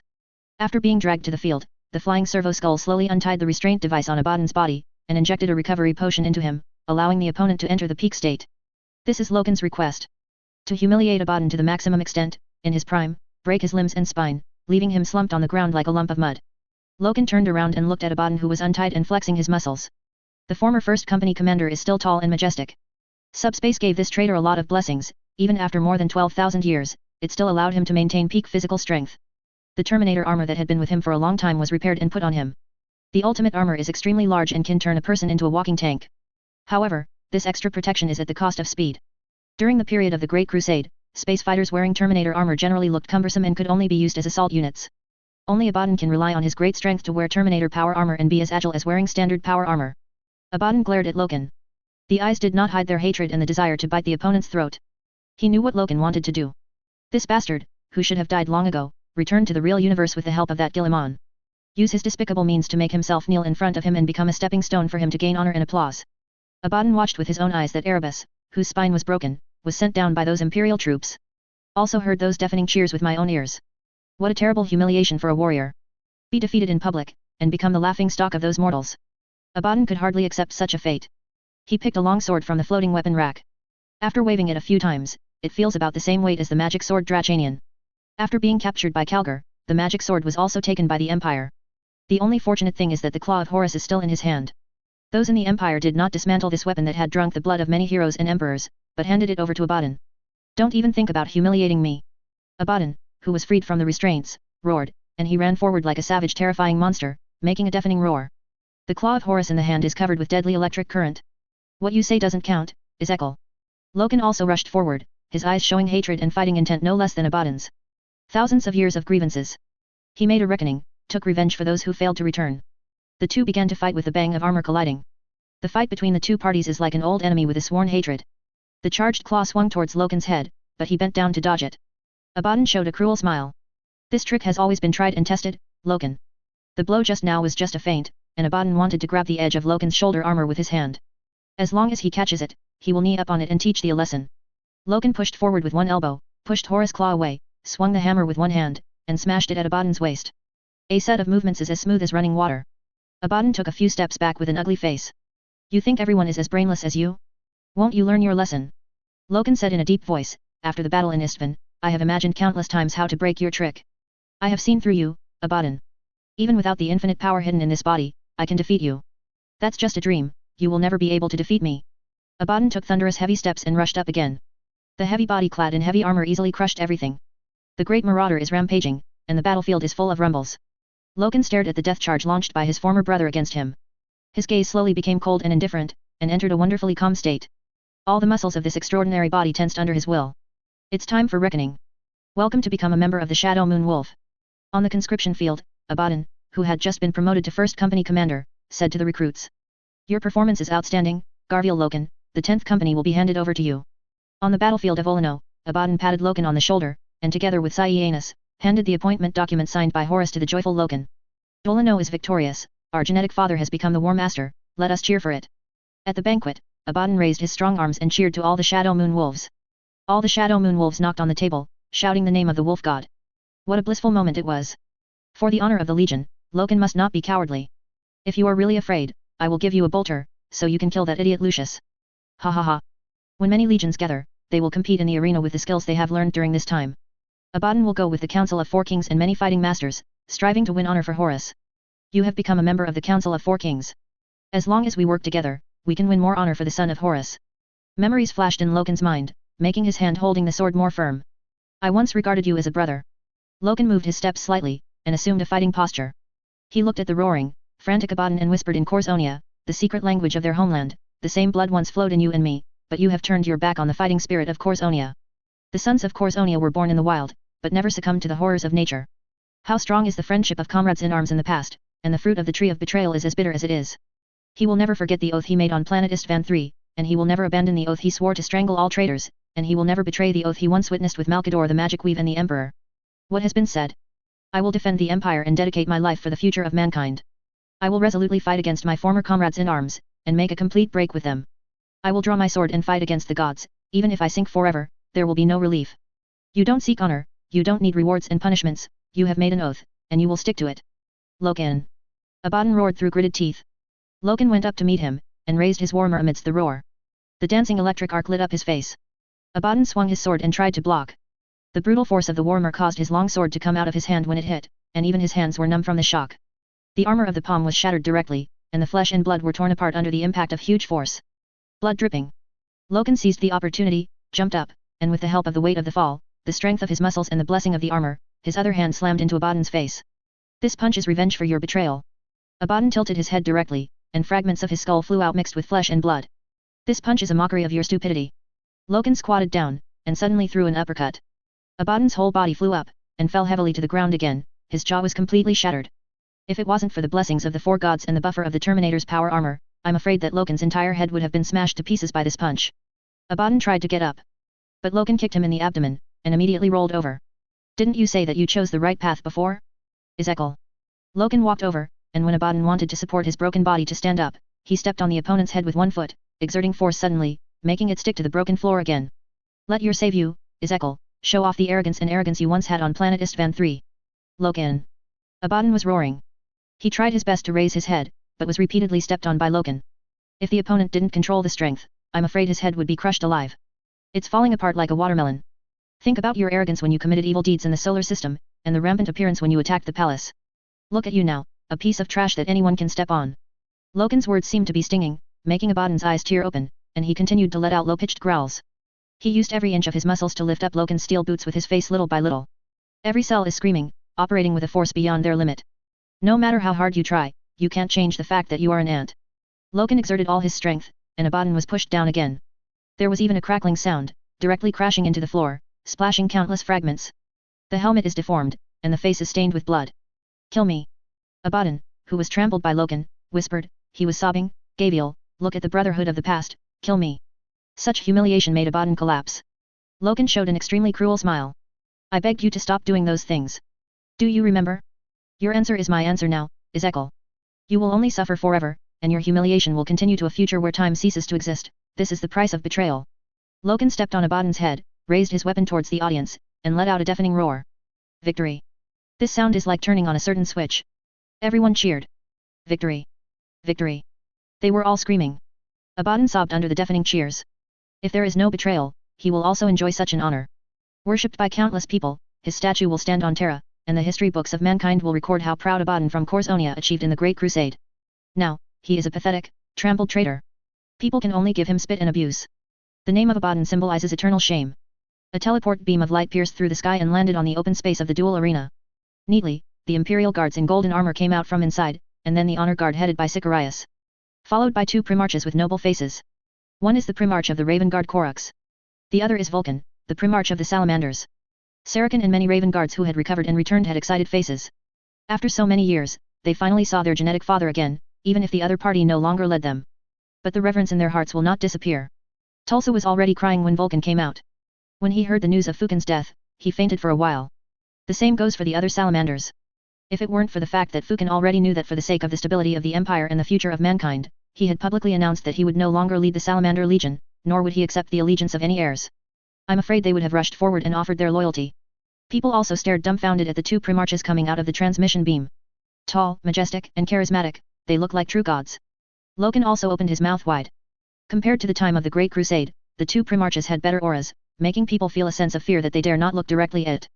He was a little apprehensive, not knowing that this duel would attract the attention of the primarch. However, the person who came out next surprised everyone and Loken even more. The beam of light suddenly expanded, as if a giant was about to come from the other side, and the passage was too narrow. The teleportation light beam became brighter and brighter, making it difficult to see directly, and then dimmed, revealing a stalwart giant. The visitor did not wear a helmet, but only wore an exquisite laurel crown on his forehead.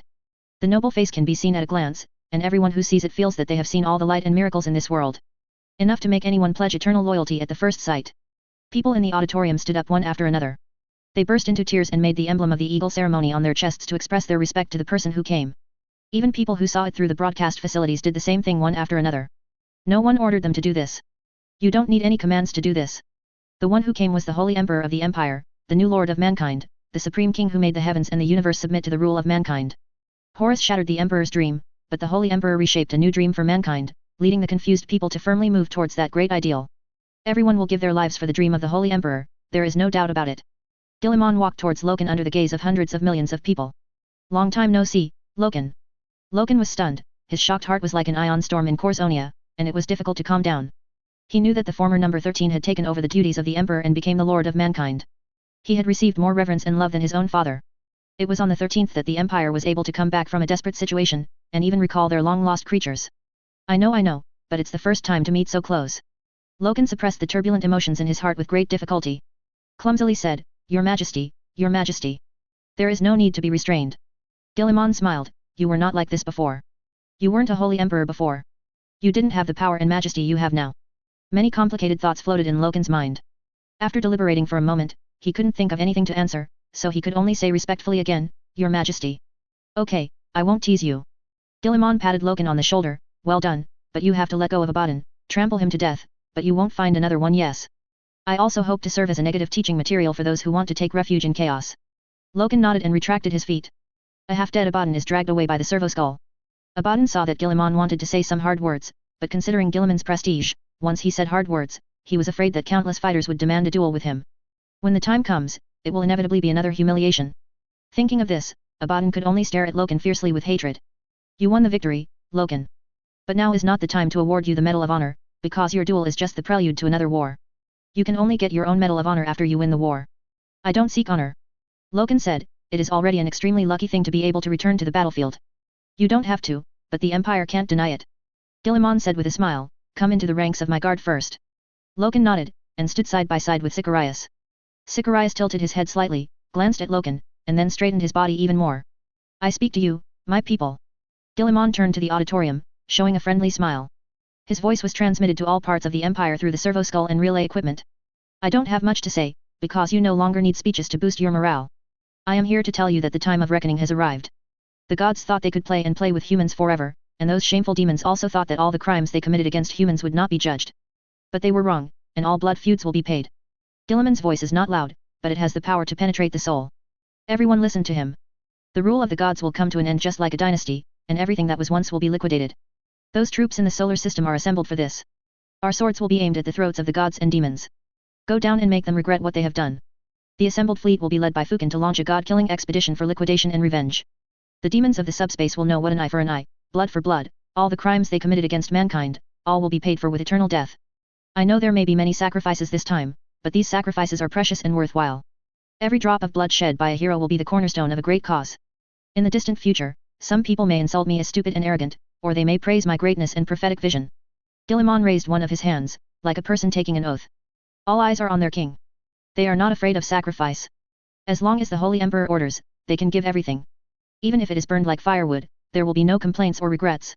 Guilliman looked around the crowd, his voice gradually became louder, and finally turned into a roar. Humanity will declare war on the gods of chaos, we will declare death to those damned demons, and we will overthrow the palaces of the gods.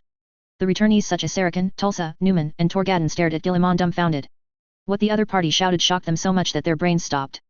Loken, who was the closest, couldn't even say a word. He has witnessed the horrors of the warp. Knows the horror of the chaos gods. And now, Guilliman dared to launch a god-killing expedition to confront them openly. The many demon primarchs and traitors of the Atonement astronomical torch all screamed and slammed into the barrier of the cage frantically. Guilliman's arrogance was beyond their imagination. Declare war on the immortal gods, is he mad? Countless soldiers, civilians, followers of Mechanikus, knights, etc., all fell into a brief silence. Unimaginable blood flowed in their veins. For the Holy Emperor, for mankind. I don't know who shouted the first sentence. Then there was an overwhelming shout, enough to shake the earth. The soldiers on the battleship also cheered. They are full of blood, and their hearts are full of fire. Even if you die in battle immediately, you won't have the slightest regret. Loken, Saracen, and other returnees couldn't help shouting. Guilliman watched the cheering crowd and said the last sentence, pushing the atmosphere to its climax. Bring me back victory, warriors. Chapter 493 The Chaotic Domain of Nurgle, subscription required. 1 2 3. She picked up a fly and counted it. Reached out and brushed away the hair covered with creamy green slime. Showing an eye full of whites. The other eye was covered in a rotting, bloated growth. The mucus-filled throat made a muffled sound. Somewhat hoarse and creamy. But she counted very carefully, picked up a fly and counted one, and gently placed them on a petal with a yellow smell next to it. Carefully put away the picked-up flies. She fiddled with the rotten mire with her pus-filled hands, and fished out a bloated fly. That fly looked like it would explode with a snap if it was pinched lightly. 4, 5, 6, 7. On the count of 7, she smiled. Numbers have magical powers. 7 is the most perfect number. Represents completion and ending, as well as concept and power. This number has power. Because it is the great holy number. The woman is very happy. She did one more thing to please her other grandfather. That fat man, the ruler of pleasure, Nurgle in the Mist, will definitely reward her. Nurgle is the most merciful and fraternal. No matter how small life is, he will treat it equally. Never skimp on your rewards and gifts. Nurgle is the greatest existence. He is the founder of the threefold way. The triple way represents death, decay, and rebirth. Represents eternity of life. Every life accepted by Nurgle will gain eternal life. You're doing these nonsensical things again. A man walks up. He saw the woman pulling the flies out of the bubbling mud, and said. While speaking, he also coughed and spit out a big mouthful of green phlegm. There are many maggots crawling in the phlegm. This is meaningful. The woman stood up and said, 7 is the holy number of my grandfather, and it is his will to save these lives. Any tiny life should be favored by my grandfather. This is the triple way. The woman stood up, took 2 steps, and her lower body felt tearing pain. Tried walking a few more steps and it became more painful. Walk with a limp. But soon, the woman got used to the pain. Pain is Nurgle's gift. Only pain can make a living being realize that he is truly alive. Nurgle bestowed pain, and took pity on the pain of those creatures, and gave them the ability to endure pain. The woman didn't care about the pain just now, but showed a happy expression instead. She turned to look at her ass. The man also came over. He could clearly see a big opening in the woman's buttocks. A mouth dripping with green slime grew out of it. Bursts of rancid breath spurted from the yellowed fangs. Look, my benevolent grandfather rewarded me for my good deed just now. The woman stroked the mouth full of fangs happily. I have an extra mouth, so I can eat faster. Look at how beautiful it is, yellow fangs, a tongue full of mucus, and a tangy aroma. Grandfather really spoils you. The man said in an envious tone, let's go, we have to go back to the village, something bad happened. The witch asked everyone to go back. What happened? The woman's eyes full of whites showed curiosity. The son of the Corpse King is coming, and has sworn to destroy the garden of the loving father and bring every world back under their servitude. Hearing the man's words, the woman who was happy because she got a gift just now showed a frightened expression. That's really a terrible thing, aren't those guys willing to let us go? The man shook his head, his sticky hair swaying with his movements. Those paranoid lunatics always think that the path they choose is the right one, so how could they let us go? Alas! The woman said sadly, in this dark and cruel universe, only the way of the grandfather can promote the harmony of the universe. Other existences are too dark and cruel, and the corpse worshipper is the most terrifying and cruel of them all. Why can't those people see this clearly? When they worshipped the corpse emperor, they were full of pain.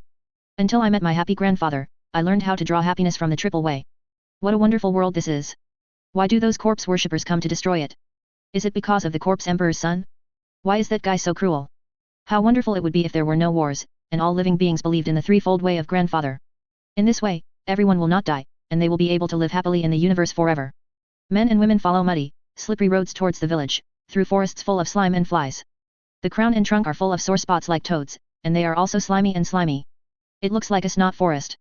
The giant fungus twisted its happy body, and the face on the mushroom umbrella showed a joyful expression. They watched the passing of the two. Birds covered with boils sang among the trees. Flies circled the pair, in and out of their bursting sores. Those tiny maggots wriggled out from their mouths, noses and wounds, praising the loving father's broad mind. Why can't those worshippers of the corpse emperor feel the charm of decay? The universe will be destroyed one day, and only the eternal loving father can protect everything in the world and maintain the balance of entropy. The woman's soft palate was a little rotten, and she looked a little clumsy while walking and talking, and it sounded like a leak. The man wiped the sticky substance on his face. That thing is like glue, and it also pulls out silk threads. No one knows why. They don't understand the secrets of how this world works, and they think they can change everything. The corpse king, the skull demon, the joy demon, and the cunning ghost are all equally disgusting. They know nothing about the truth and will follow destroyed by the destruction of the universe. Only the benevolent grandfather who is in charge of the threefold way can continue to exist. No matter how many times those ignorant humans come, we will defeat them, just like defeating the skull demon, the joy demon, like the minions of the cunning, the followers of a loving father always win. They walked through the forest, wading through the mire-like swamps, and finally returned to their village. A rotten, slimy mossy, slippery house. People who have received the gift of a loving father are surrounding an old man, shouting to fight for the loving father. We will not yield to the dead worshippers, the loving father will surely win. Defend our homeland and never let corpse worshippers into our world. We will never give up even if we resist to the last person. The villagers were all very excited. The news that the corpse worshippers were about to launch an attack made them very angry, and they had to unite and resist until the last moment. Quiet. A god whisperer who could hear Nurgle's whispers stepped onto the slimy platform. The villagers fell silent, and so did the men and women. They looked at the god whisperer with eyes that could see things, waiting for the other party's order. I've got the oracle. The god whisperer shouted, her head shaking like jelly following the sound. The loving father needs every one of his people, including us. The breakthrough chosen by the enemy is likely to be our world. For this reason, we must be prepared to hold the corpse worshippers and prevent them from breaking into the garden. Besides that, the god whisperer clapped his hands, and a few guards in armor and holding rusty weapons dragged up a thing that had been beaten into shape. We still need to execute some traitors, they are still eager to return to the arms of the corpse worshipper. This guy was secretly performing a ceremony to worship the corpse emperor's son, and was caught on the spot. This is the most shameless betrayal of a loving father, cannot be tolerated. Lies. The thing that was almost beaten into mud made a painful voice, it is deceiving you, the empire is our destination, don't be deceived by them. Profane words. The god whisperer roared in a weird voice, this is blasphemy. Put him to death, chop up this traitor, throw him to the flies, and let those great messengers have a feast. Kill him. Kill him. Whoever betrays a loving father will die. The villagers made hoarse voices from their throats filled with sticky phlegm. Their excited emotions made the rotting flesh on their faces shake like jelly. Several people came up and chopped the inhuman shape to pieces with rusty weapons in their hands, splashing slime everywhere. With a final scream of pain, the traitor fell silent again. This is the price of betraying a loving father. The god whisperer roared, even being killed by a corpse worshipper is infinitely better than betrayal. The villagers cheered. The god whisperer nodded in satisfaction, just about to say something to boost morale. There was a booming sound. The weird, strangely radiant sky was opened with a crack. A roaring sound rang out, shaking the air. Wonderful singing came from the other side of the chasm. People looked up to the sky in surprise. The dark, star-studded night sky appeared in people's eyes. From the rift emerged a gigantic warship bearing the ghastly mark of the corpse worshipper. Those smaller ships flew out of the battleships in groups. They are not pretty, not rotten and bloated, and not silky slime. Especially when they bear the insignia of the corpse worshippers. The enemy is coming, for the sake of the loving father. The god whisperer shouted, take up our weapons and drive the corpse worshippers out of their homes. A torpedo fell from the sky, and the booming explosion set off a mountain-like flame, and the huge shock wave completely destroyed the house full of slime. The villagers were also blown up, and even smashed to pieces. Screams came from the mouths of the villagers who were not killed. The woman was dragged by the man and hid in a strong cellar. The bottom of the cellar is covered in sewage and slime. And wriggling fungi. They hid inside, their bodies shaking. Corpse worshippers are horrible. The ground continues to shake. The pain screams of the villagers before they were killed and the frantic voices of the corpse worshippers echoed. Men and women dare not even make a sound. The body full of abscesses and growths trembled. He didn't dare to move a step, for fear of being discovered by the corpse worshippers. The Great Father did not care for them. Heavy footsteps sounded, and the cellar door was opened. A corpse worshipper wearing heavy armor and holding a gun appeared at the door. He saw men and women. No! Screamed the desperate man and threw himself on him. The woman also followed. In the name of a loving father, they must kill this corpse worshipper to survive. This place is disgusting. Loken, who had just stepped out of the teleportation beam, made a vulgar but true evaluation of the place where he descended. Boundless and desolate wilderness that stretches as far as the eye can see. The billowing yellow fog entrenched on the ground and the thick moisture suspended in the air greatly hindered visibility and affected the accuracy of orbital bombing. Loken tasted the local air through the external sensors of his helmet. The pungent smell of filth and carrion made his stomach queasy. The atmosphere has been thoroughly polluted by corrupt substances, and the ground beneath him is slowly rotting away. The garden of the plague god is like this. Torgadon stood beside Loken. Not long after he got down, his armor was covered with mud and slime. Behind them is a returning Shadow Moon Wolf team. Subspace is idealistic, a world of will. You can't win with real technology alone. The fact that the returnees were able to return to this incident has already demonstrated their perseverance and tenacity. It is most appropriate to entrust them with the invasion of half illusory, half real realms. They marched forward, and one by one they felled the screaming, rotting corpses. The explosive bombs specially restrained these creatures with subspace power easily shredded them. Loken showed no mercy to those monsters. It can also be said that there will not be any returnees. Having experienced so much, their aversion to the gods can be said to be beyond words. Where this team walked, what remained were basically wreckage and broken arms. Nurgle's disciples have incredible vitality. Even if they were blown into several pieces, some Nurgle believers were still crawling hard while dripping pus. Many returnees, like Loken, are gathering to attack deeper. Their speed is very fast, quickly harvesting the enemy, and clearing out an area for follow-up troops to enter. In the teleportation flash, the statue of the Holy Emperor was placed in the clearing that was confirmed safe. The Anglican choir sings under the leadership of the High Priest or War Apostle. Their voices are magical, making the rotting creatures scream in agony. A faint halo flows from the sculpture of the Holy Emperor in the facility of the lighthouse, healing the wounds of this planet. The rotting ground turned to yellow sand, and the power of Nurgle was driven out. The rules of the universe filled the vacancy after the power of Nurgle faded, turning the rotten ground into yellow sand. Loken was walking in a rotting village. After the previous battle, he had realized that these rotting corpses were actually very weak. They are just the mothers that bred junior Nurgle demons, and they don't have much strength. There is no need to waste precious bombs on those guys. He just took a sword and used it to harvest carrion. Loken and the others easily eliminated all the carrion corpses in the village, and he found a cellar. When Loken kicked open the door full of mold, a foul smell came from inside. It was full of sticky green liquid, hiding two rotting corpses, a man and a woman. When they saw Loken, they screamed and rushed up. The foul-smelling liquid splashed and stirred with their movements, emitting a more terrifying smell. Loken easily chopped off their heads. The two carrion corpses were separated like that, floating in the mucus. Loken also saw a mouth full of fangs on the female carrion's butt, emitting a visible yellow stench. He pulled the trigger decisively, smashing the guy's body to pieces. It's so disgusting. After dealing with the rotting corpses in the cellar, Loken walked back to the ground. After confirming safety, the pastors of the choir came over. They carried the sculptures of the Holy Emperor in the lighthouse facilities, with pious expressions and full of faith. As they chanted, the foul-smelling slime turned to clear water, and the rotting trees and houses burned in holy fire, and finally turned to ashes. The sticky and rancid air became fresh, and a gust of clean wind blew by. The slave workers of the mechanic order built various facilities on the sandy soil, strengthened the subspace barrier here, and established expedition outposts. They installed a protective net around the outpost, and densely packed laser beams were intertwined.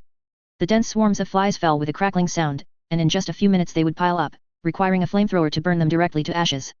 Flies are Nurgle's best messengers, carrying the most terrible plagues and germs. As long as a normal person is stung, the consequences are unimaginable, and may even become a breeding ground for flies. The experience of the Empire is very rich. Have a way to restrain the swarm of Nurgle flies. As soon as they get together, an airburst bomb will be released, shattering them alive. If the number is scarce, it will be handed over to Nanolaser Network to solve. Make sure that no flies fly into the outpost, and any mosquitoes that can spread the plague. The first transport ship broke away from the fleet in the sky and descended to the ground. A large number of soldiers and heavy vehicles came down from the hatch. They chanted their home battle cry and prayers to the Holy Emperor. The giant Titan is also unchained and moves in this decaying world. The pilot drives the Titan cannon. The cannon is shining brightly. Destroy those rotten, wriggling eyeballs, tentacles, and all kinds of indescribable weird things. The realm of Nurgle is very huge and has no end. There are countless demons and believers belonging to the god of plague living in it. Every world shaped into the gardens of Nurgle is pulled into the realm of Nurgle.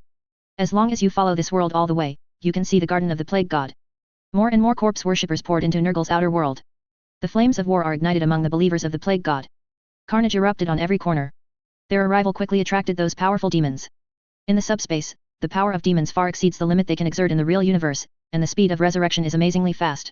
Chapter 494. This is the treatment only for acquaintances, seeking subscription. Unclean creatures stand in the muddy swamp. Stretches to the end of the sky. Shrouded in yellow mist, looming. Occasionally, mountains of debris can be seen piled up together, all covered with green slimy moss. Countless worlds covered by death and plague constitute such a huge domain. Maggots devour everything in the real universe and transform it into deformed wreckage. All in the realm of Nurgle is a dark vision of the desecration of life. All glory is gone, all hope is dead. Even time loses its original value and function in such a field. Countless pain and wailing resounded through every corner of this muddy world. In human ears, those voices are telling the despair and pain that can never be relieved. Of course, in the ears of those Nurgle believers, those voices were full of joy, all singing praises to the great loving Father who gave them eternal life. It was always dark, and the sky that never changed was divided into two halves. On one side is a dark sky filled with yellow mist. On the other side is the sky with divine light. The two represent different wills and also represent different camps. Nurgle calls his enemies evil corpse worshippers. The Empire called the enemy the minions of the plague evil god. Unholy voices praising the Lord of Corruption echoed in the air against the religious hymns sung with abandon by the priests in the choir. Faith brings the power to fight evil gods. The selected priests are very pious, and these guys even stamp themselves with ideological stamps many times to ensure that there will be no thought of betrayal. They dedicated themselves to the divine light, the all-knowing and all-powerful Emperor of the Empire. Pious beliefs, coupled with the blessing of the lighthouse device, make their beliefs extraordinarily powerful. Even in the domain of Nurgle, they can fight against those weird whispers and evil. The scale of the gods-laying expedition is very large. The armies mobilized are innumerable. In addition, there are also heroic warriors who have completed the latest training and were armed not long ago. Guilliman handpicked them. Now it's time to show off their training results. Fukin's methods are very fierce. He led the heroic legion and the imperial army to launch a spearhead offensive to the Nurgle domain, with the goal directed at the core. The Empire seized the bridgehead at an extremely fast speed, and with the help of the bridgehead, continued to penetrate into the chaos domain of Nurgle. The flames of war spread in a very short period of time. The army was divided into several branches, each attacking from different directions. Forcing many plague monsters to appear on the stage one after another, they tried their best to turn the tide, stop the advance of human beings, and prevent the situation from further deteriorating. If it deteriorates further, it is very likely that other evil gods will see an opportunity. Will also attack the realm of Nurgle from different directions. To attack on all sides, this is a sign of doom. The Chaos Gods briefly reached an agreement to withdraw their troops from the eternal battlefield and work together to destroy the human empire first. But before the Emperor left, he shattered this plan with a blow with all his strength. In addition, Guilliman swept all directions, and Abaddon and many demon primarchs were defeated, making them completely lost the means to interfere in the real universe. If you want to re-intervene in the real universe, you must either destroy the barrier between reality and illusion, or re-support the spokesperson. However, before they could make a decision, Guilliman reversed the long-standing disadvantage of human beings and directly challenged Nurgle, one of the evil gods of chaos. The situation suddenly became a little subtle. The other evil gods have to consider whether to continue to abide by the alliance treaty, or to backstab. There can be only one universe controlled by the evil who has reached the multi-level level. Chaos God's influence is very extensive. Weaker, maybe just know their names. These names usually appear in the form of fairy tales, novels, and movies. There is no way to control such weak effects. Unless these universes are as crazy as the Eldar, let those names germinate like seeds, grow, and eventually attract attention. Those who are stronger have their spokespersons. Spokespersons will try their best to promote their names and taboos, let more creatures sink into desires, establish religions or various organizations, and finally drag the entire universe into the abyss. Alliance and backstab only depends on the size of the interests. The contradiction between the four gods is much greater than the contradiction with humans. They were able to join forces purely because humans were in the way. The struggle on the eternal battlefield has existed for an unknown number of years. For the portal that can connect the heavens and the universe, the four gods fought back and forth, but they never came to a conclusion. When the universe is destroyed, the portals disappear, and they may be temporarily quiet. But when the universe is reborn again, the wheel of fate turns, and those powerful civilizations rebuild their roads again, and build the mysterious portal that can connect the universe, they will appear again, defeating the Emperor according to the routine that has been repeated many times. Huang, and then fell into a melee again. Often Fufu doesn't know how many reincarnations there are. But no evil has ever really won. According to the previous storyline, Guilliman will not become the Emperor of the Empire, and the Emperor will not choose to end himself, but will become a God Emperor step by step. The loyal primarchs will return one by one after being lost for thousands of years, and follow the Emperor to declare war on the gods again. That war will not only affect the Milky Way, but will create a large rift across the entire universe, bringing everything to an end. Wait until the last planet is devoured. The universe will begin to reincarnate again. Except for multi-level, omniscient, and omnipotent existence, all living beings will reincarnate, destroy with the destruction of the universe, and enter a new round of evolution. The gods have existed for far longer than the imagination of the world. Maybe even demons don't understand those evil gods. Whether to betray one's allies depends entirely on interests. They have witnessed too many cosmic reincarnations, and for them, the entire universe of the heavens is a game. In some cases, it is inappropriate to describe evil gods with evil. A person has been trapped in a certain day. After killing someone, just sleep and reset the time, and that person will reappear. Will that person still feel guilty about committing murder? Anyway, it will return to its original state the next day. The same is true for the chaos gods. No matter how many terrible things they have committed to this universe, when the universe resets its reincarnation and undergoes evolution, those creatures will appear again. How could they care about those lives? This time the story has changed in the eyes of the gods. It can even be described as when the universe evolved, it was irradiated by nuclear radiation, and suddenly there was a large mutation, and it became completely different from what it was before. The cause and effect of this universe is like a big net. As long as a little bit is touched, it will cause a chain reaction like a butterfly flapping its wings. The battle for the eternal battlefield is very likely to be decided in this life. Whoever wins the portal may completely change the evolution process of the universe. In other words, there will be no next chance. Backstabbing Nurgle and letting humans drive out their competitors is definitely a good choice for the other three. As a multi-level evil god, Nurgle's true power is unimaginable. But in this universe, Nurgle's power is just a colony, not the overall power. Doesn't look very powerful. At least not to the point where it is easy to crush the imperial invaders. The sun never sets, no matter how strong the empire is, it still has to suffer from the natives.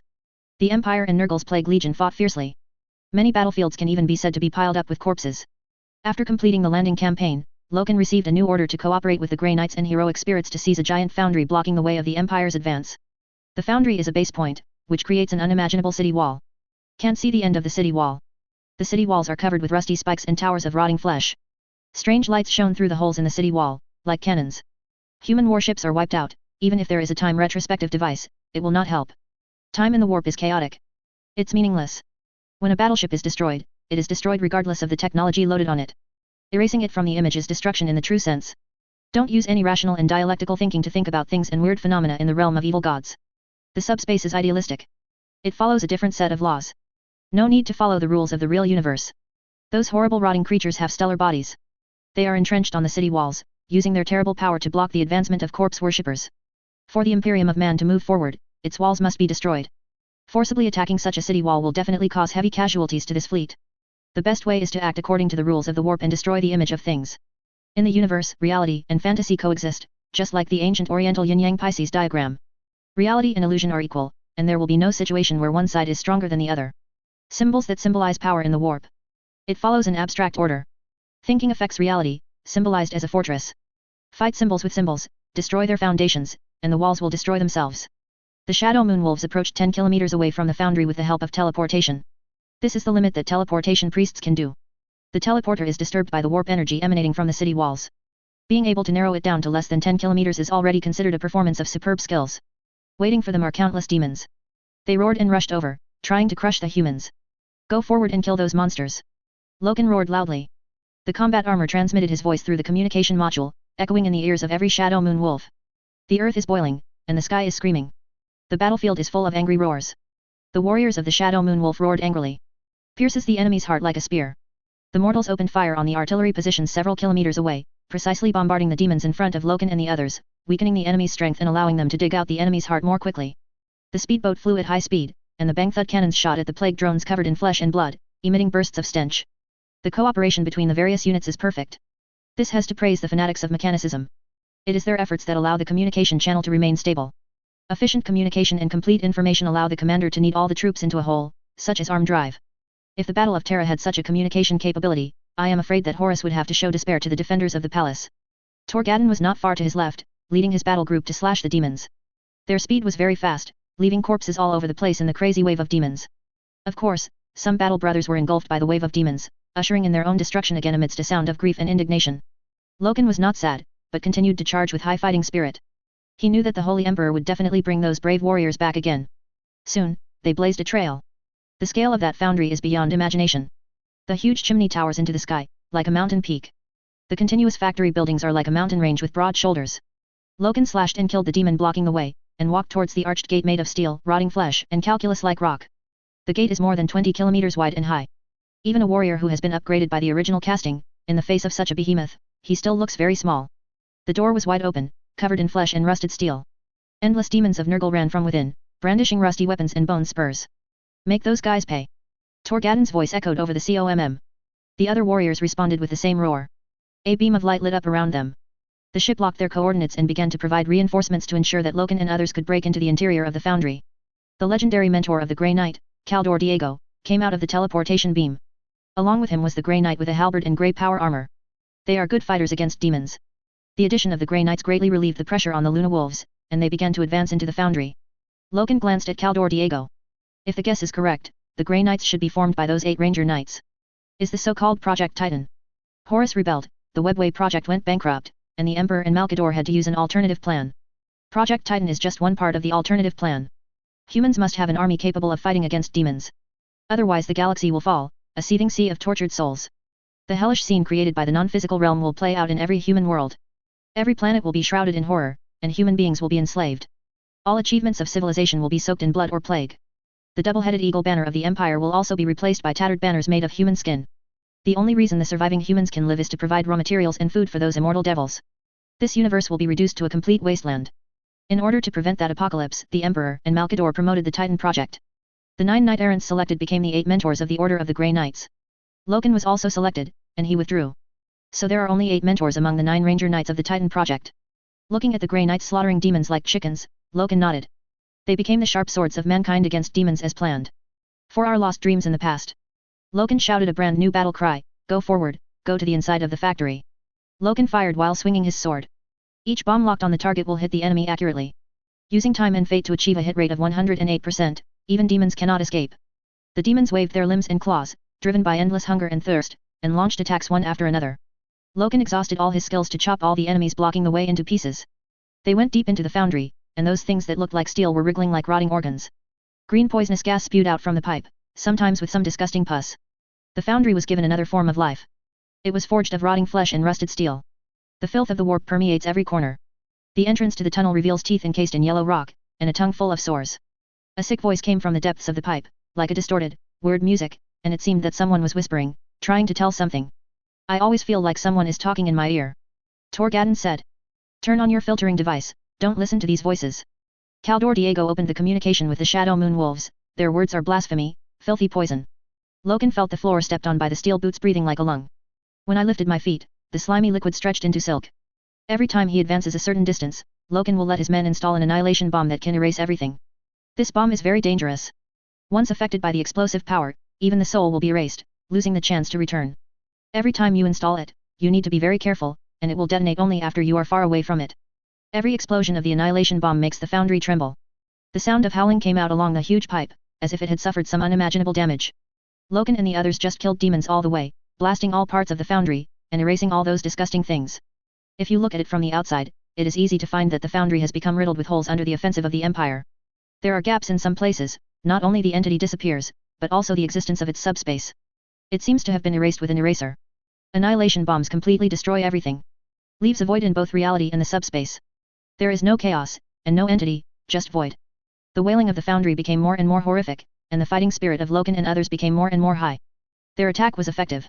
In order to destroy the foundry more efficiently, Loken and Caldor Diego reached a consensus to divide troops to different passages, speed up the destruction of its nodes, and completely destroy the foundry.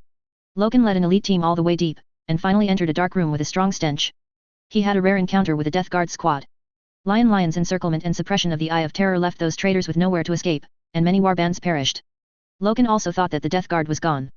Who would have thought that they would still meet here? After knocking down several Death Guard fighters, a tall figure came from the darkness.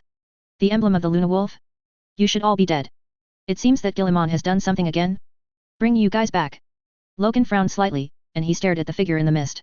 Being able to recognize the emblem and call out the Shadow Moon Wolf should be an acquaintance from the time of the Great Crusade. The figure came out of the mist, revealing its entire face. The bloated body was covered with a moldy power armor that was dripping with pus. Disgusting rotting flesh spills from corroded cracks. There is also a sharp horn on the head, and there is no helmet. Bloated, rotting face in plain sight. Loken searched his own memory, and only then did he superimpose the monster in front of him with the image of someone from the past. He asked tentatively. Is that Typhus? It seems that he is still an acquaintance. It was Typhus who came. When he was besieging the 500 worlds, he said a few words about Mortarion, who wanted to decide the outcome with Chagatai. As a result, Mortarion chopped off his head with a scythe. The soul was also detained by the other party and imprisoned in a bottle. Go with Mortarion's adoptive father to be punished. But it just kept him alive. Mortarion was defeated by Chagatai and was imprisoned in a cage and brought back to Terra. Typhons escaped, although he lost his flesh and blood. But by the gift of his loving father, he was reshaped in the Garden of Nurgle and even gained some enhancements. Report your name, Shadow Moon Wolf, maybe I will show you some kindness because of my acquaintance. Typhon said, looking at the shadow moon wolves in front of him. They were all wearing helmets, which Typhus naturally couldn't recognize. Only from their emblem can they recognize that this is the shadow moon wolf from 10,000 years ago. You don't need to know. Loken swung the sword in his hand, shaking off the rotten meat and rotten blood on it. He also places the bolter on the magnetic lock at his waist, draws the other sword and activates it. What's the point of following that idiot Guilliman? Typhon's used a huge scythe like Mortarion, and with his huge and cumbersome bloated body, when holding the scythe, he felt extremely oppressive. Only a great loving father can give you the detachment and future you want. Using the tone of the other party, Loken said mockingly, why don't you join the Empire again, only the great holy emperor can give you the detachment and future you want. This made Typhons look annoyed, you will soon learn the price of rejection, fool. No one can challenge the triple way. I always felt that there is something missing in Terra now. Loken said mockingly, now I finally know that it is you that is missing, Typhus. Your scream must be very beautiful. The emperor applied to let you stay next door to Mortarion, this is the treatment only acquaintances have. Just imagine, you spent so much time and energy trying to enter the solar system in Terra. Now as long as you enter the cage obediently, it will come true. What a disgusting idiot. If you refuse the kindness of your father, go to death. Typhus ran over, waving the sickle that was contaminated with countless plagues in the cauldron of Nurgle, as long as he drew a small wounds, those blights could kill a mighty warrior instantly. I hope you have this strength. Loken waved his twin swords covered with deadly arcs to meet him. Chapter 495 Where is the light? Seeking subscription. Typhus as the first captain of the Death Guard. Natural strength cannot be underestimated. During the Great Expedition, it was considered the first echelon of many legions. Is as famous as Abaddon, Sigismund, and others. The first captain during the Great Crusade will basically only belong to the most trusted warrior of the Primarch. This requires their strategies and skills to be top-notch. Otherwise, the first company commander is too weak, and it is easy to lower the evaluation in the communication with other legions. The huge, filth-covered war scythe streaked through the air, becoming an unstoppable bladed phantom. Sharp, sickle blade with evil blessings covered with miserable green light. The force field blessed by the god of plague can help Typhon's scythe cut through steel or all creations with ease. After awakening in Nurgle's garden, Typhus's strength, agility, and even various physical qualities have been enhanced. The attack is faster and more powerful, and it can withstand more damage. The giant scythe was resisted by Loken's twin swords. The force fields collided with each other, making a terrible sound. The huge force formed a shock wave, forcing both parties away. Surrender. Typhus charged again, waving his scythe. Humanity's victory is short-lived, destined to be swallowed by the storms of the warp. Join us, eternal death and rebirth await, Father Nurgle is generous. You may find your place in the garden, and be blessed there, without him having to suffer injury or loss, and the happy man may live forever in the filth of holiness. Don't think that everyone is as unclear as you. Loken swung his two swords and launched a fierce offensive again. This body forged by the most advanced technology of the Empire endowed him with infinite strength. Every blow felt to Typhus like a mountain hitting his scythe. Every collision is sparks flying. Typhon's bulky body also retreated step by step. He was simply powerless against such a brutal confrontation. Several other Death Guards saw that Typhus was at a disadvantage, and wanted to find an opportunity to help. Other primordial warriors raised their bolt guns in the distance and started shooting at the Death Guards. A Death Guard was hit by several explosive bombs in a row, his head was blown off like an overcooked pustule, and he fell down. Another had a broken leg, green goo oozing from the wound. Loken chopped off his head with a subsequent sword strike. Your opponent is me. Typhons growled, he swung his war scythe and slashed at Loken's head, but was blocked by another sword. Typhons had to force the opponent's long sword away before another blow came, and stepped back. Today is your end. Loken's words were full of cold killing intent, it's time to pay the blood debt. The clash of blades and sickles was deafening. Typhons has been blessed by the god of plague, and at this time he is standing in the domain of Nurgle, with a steady stream of power supporting him in the battle with Loken. Loken relied on the heart of the Empire and the blessing of the Holy Emperor as well as his superb skills to fight. Both bodies contain the power to destroy all living beings. Every collision is a catharsis of absolute power, like an avalanche or a volcanic eruption. The two had confronted each other during the Great Crusade. Ever the friendliest opponent. Horus, who has not yet fallen, has a super high diplomatic talent, and can always handle the relationship between him and his brothers with ease. The relationship between the Death Guard and the Luna Wolves is not bad. Like other legions, every time they reunite, they will discuss and communicate. The exchange of skills between you and me at that time is completely different from the current death fight that broke out in the depths of the Foundry. Both sides are full of murderous intent, just want to drive each other to death. Typhons is surrounded by primitive energy, and his sickle guides the most essential force in the universe. Every blow contains evil power enough to cut through time and space. The malicious flames in the eyes make it impossible to look directly at it. Loken was not afraid, nor flinched at all. He has the conditions to defeat Typhons, the only thing he needs is that he is calm enough to wait for the opponent to show his flaws. The aftermath visible to the naked eye was released from their confrontation. The filth of the warp recoiled with thunder from the blade blessed by the Holy Emperor, and the disgusting warp decorations twisted. It is said that these two swords were forged by the factory controlled by Vulcan, endowed with the power of the spirit world, and have the ability to cut lifelines. This is a sharp weapon only found in mythology. Relying on the various abilities bestowed by the heart of the Empire, Loken maintained the offensive of the two swords with ease. Time pauses, space shrinks, and teleportation, these abilities are used as if they don't need money. Typhons escaped those mortal attacks by virtue of the blessing of the Plague Father and the blessing of this special field. Blocking the blade again and again with the monstrous scythe. Sputtering sparks ignited the tattered human skin tapestries, the artwork created with unknown liquids, and the soft and slimy faces embedded in the walls. Where they fought, flames rose. Within minutes, the entire room was on fire. Typhons looked distressed, those flames originating from Guilliman suppressed him. On the other hand, Loken became more and more courageous as he fought more and more. He swung the two swords in his hands impeccably, and if he had the opportunity, he would stab another sharp blow to kill him. Loken imagined the enemies he might face during the Battle of Terra. Every traitor was regarded by him as an imaginary enemy. He carefully figured out the opponent's fighting style, and found a way to crack it. As the first company commander of the Death Guard, it is naturally impossible for Loken to forget him. He instigated a series of violent blows, and the flying blade was extremely light, splitting the structure of time and space, causing a short-lived annihilation. Typhons used the scythe in his hand to block. He is bulky and bloated. But one force can reduce 10 meetings, relying on brutal strength is enough to make up for these shortcomings. Whenever he fell into a disadvantageous situation and could not stop the continuous sword movement, Typhus would swing his sickle to force Loken back. When he swung his scythe again, Loken caught Typhus opening. The sword in his hand pierced into the opponent's body with all his strength, and a strong shock wave erupted. The power attached to the sword and the blessing Typhus received exploded. Let the flames become more fierce. Typhons wanted to swing his scythe to force Loken back, but was blocked by the opponent with another sword. The sword that pierced into his body also pierced into his armor bit by bit in the opponent's rock-solid hand. Pierced the swollen armor, pierced the flesh that had been blessed by the Father. Typhus looked down in disbelief at the weapon piercing his stomach.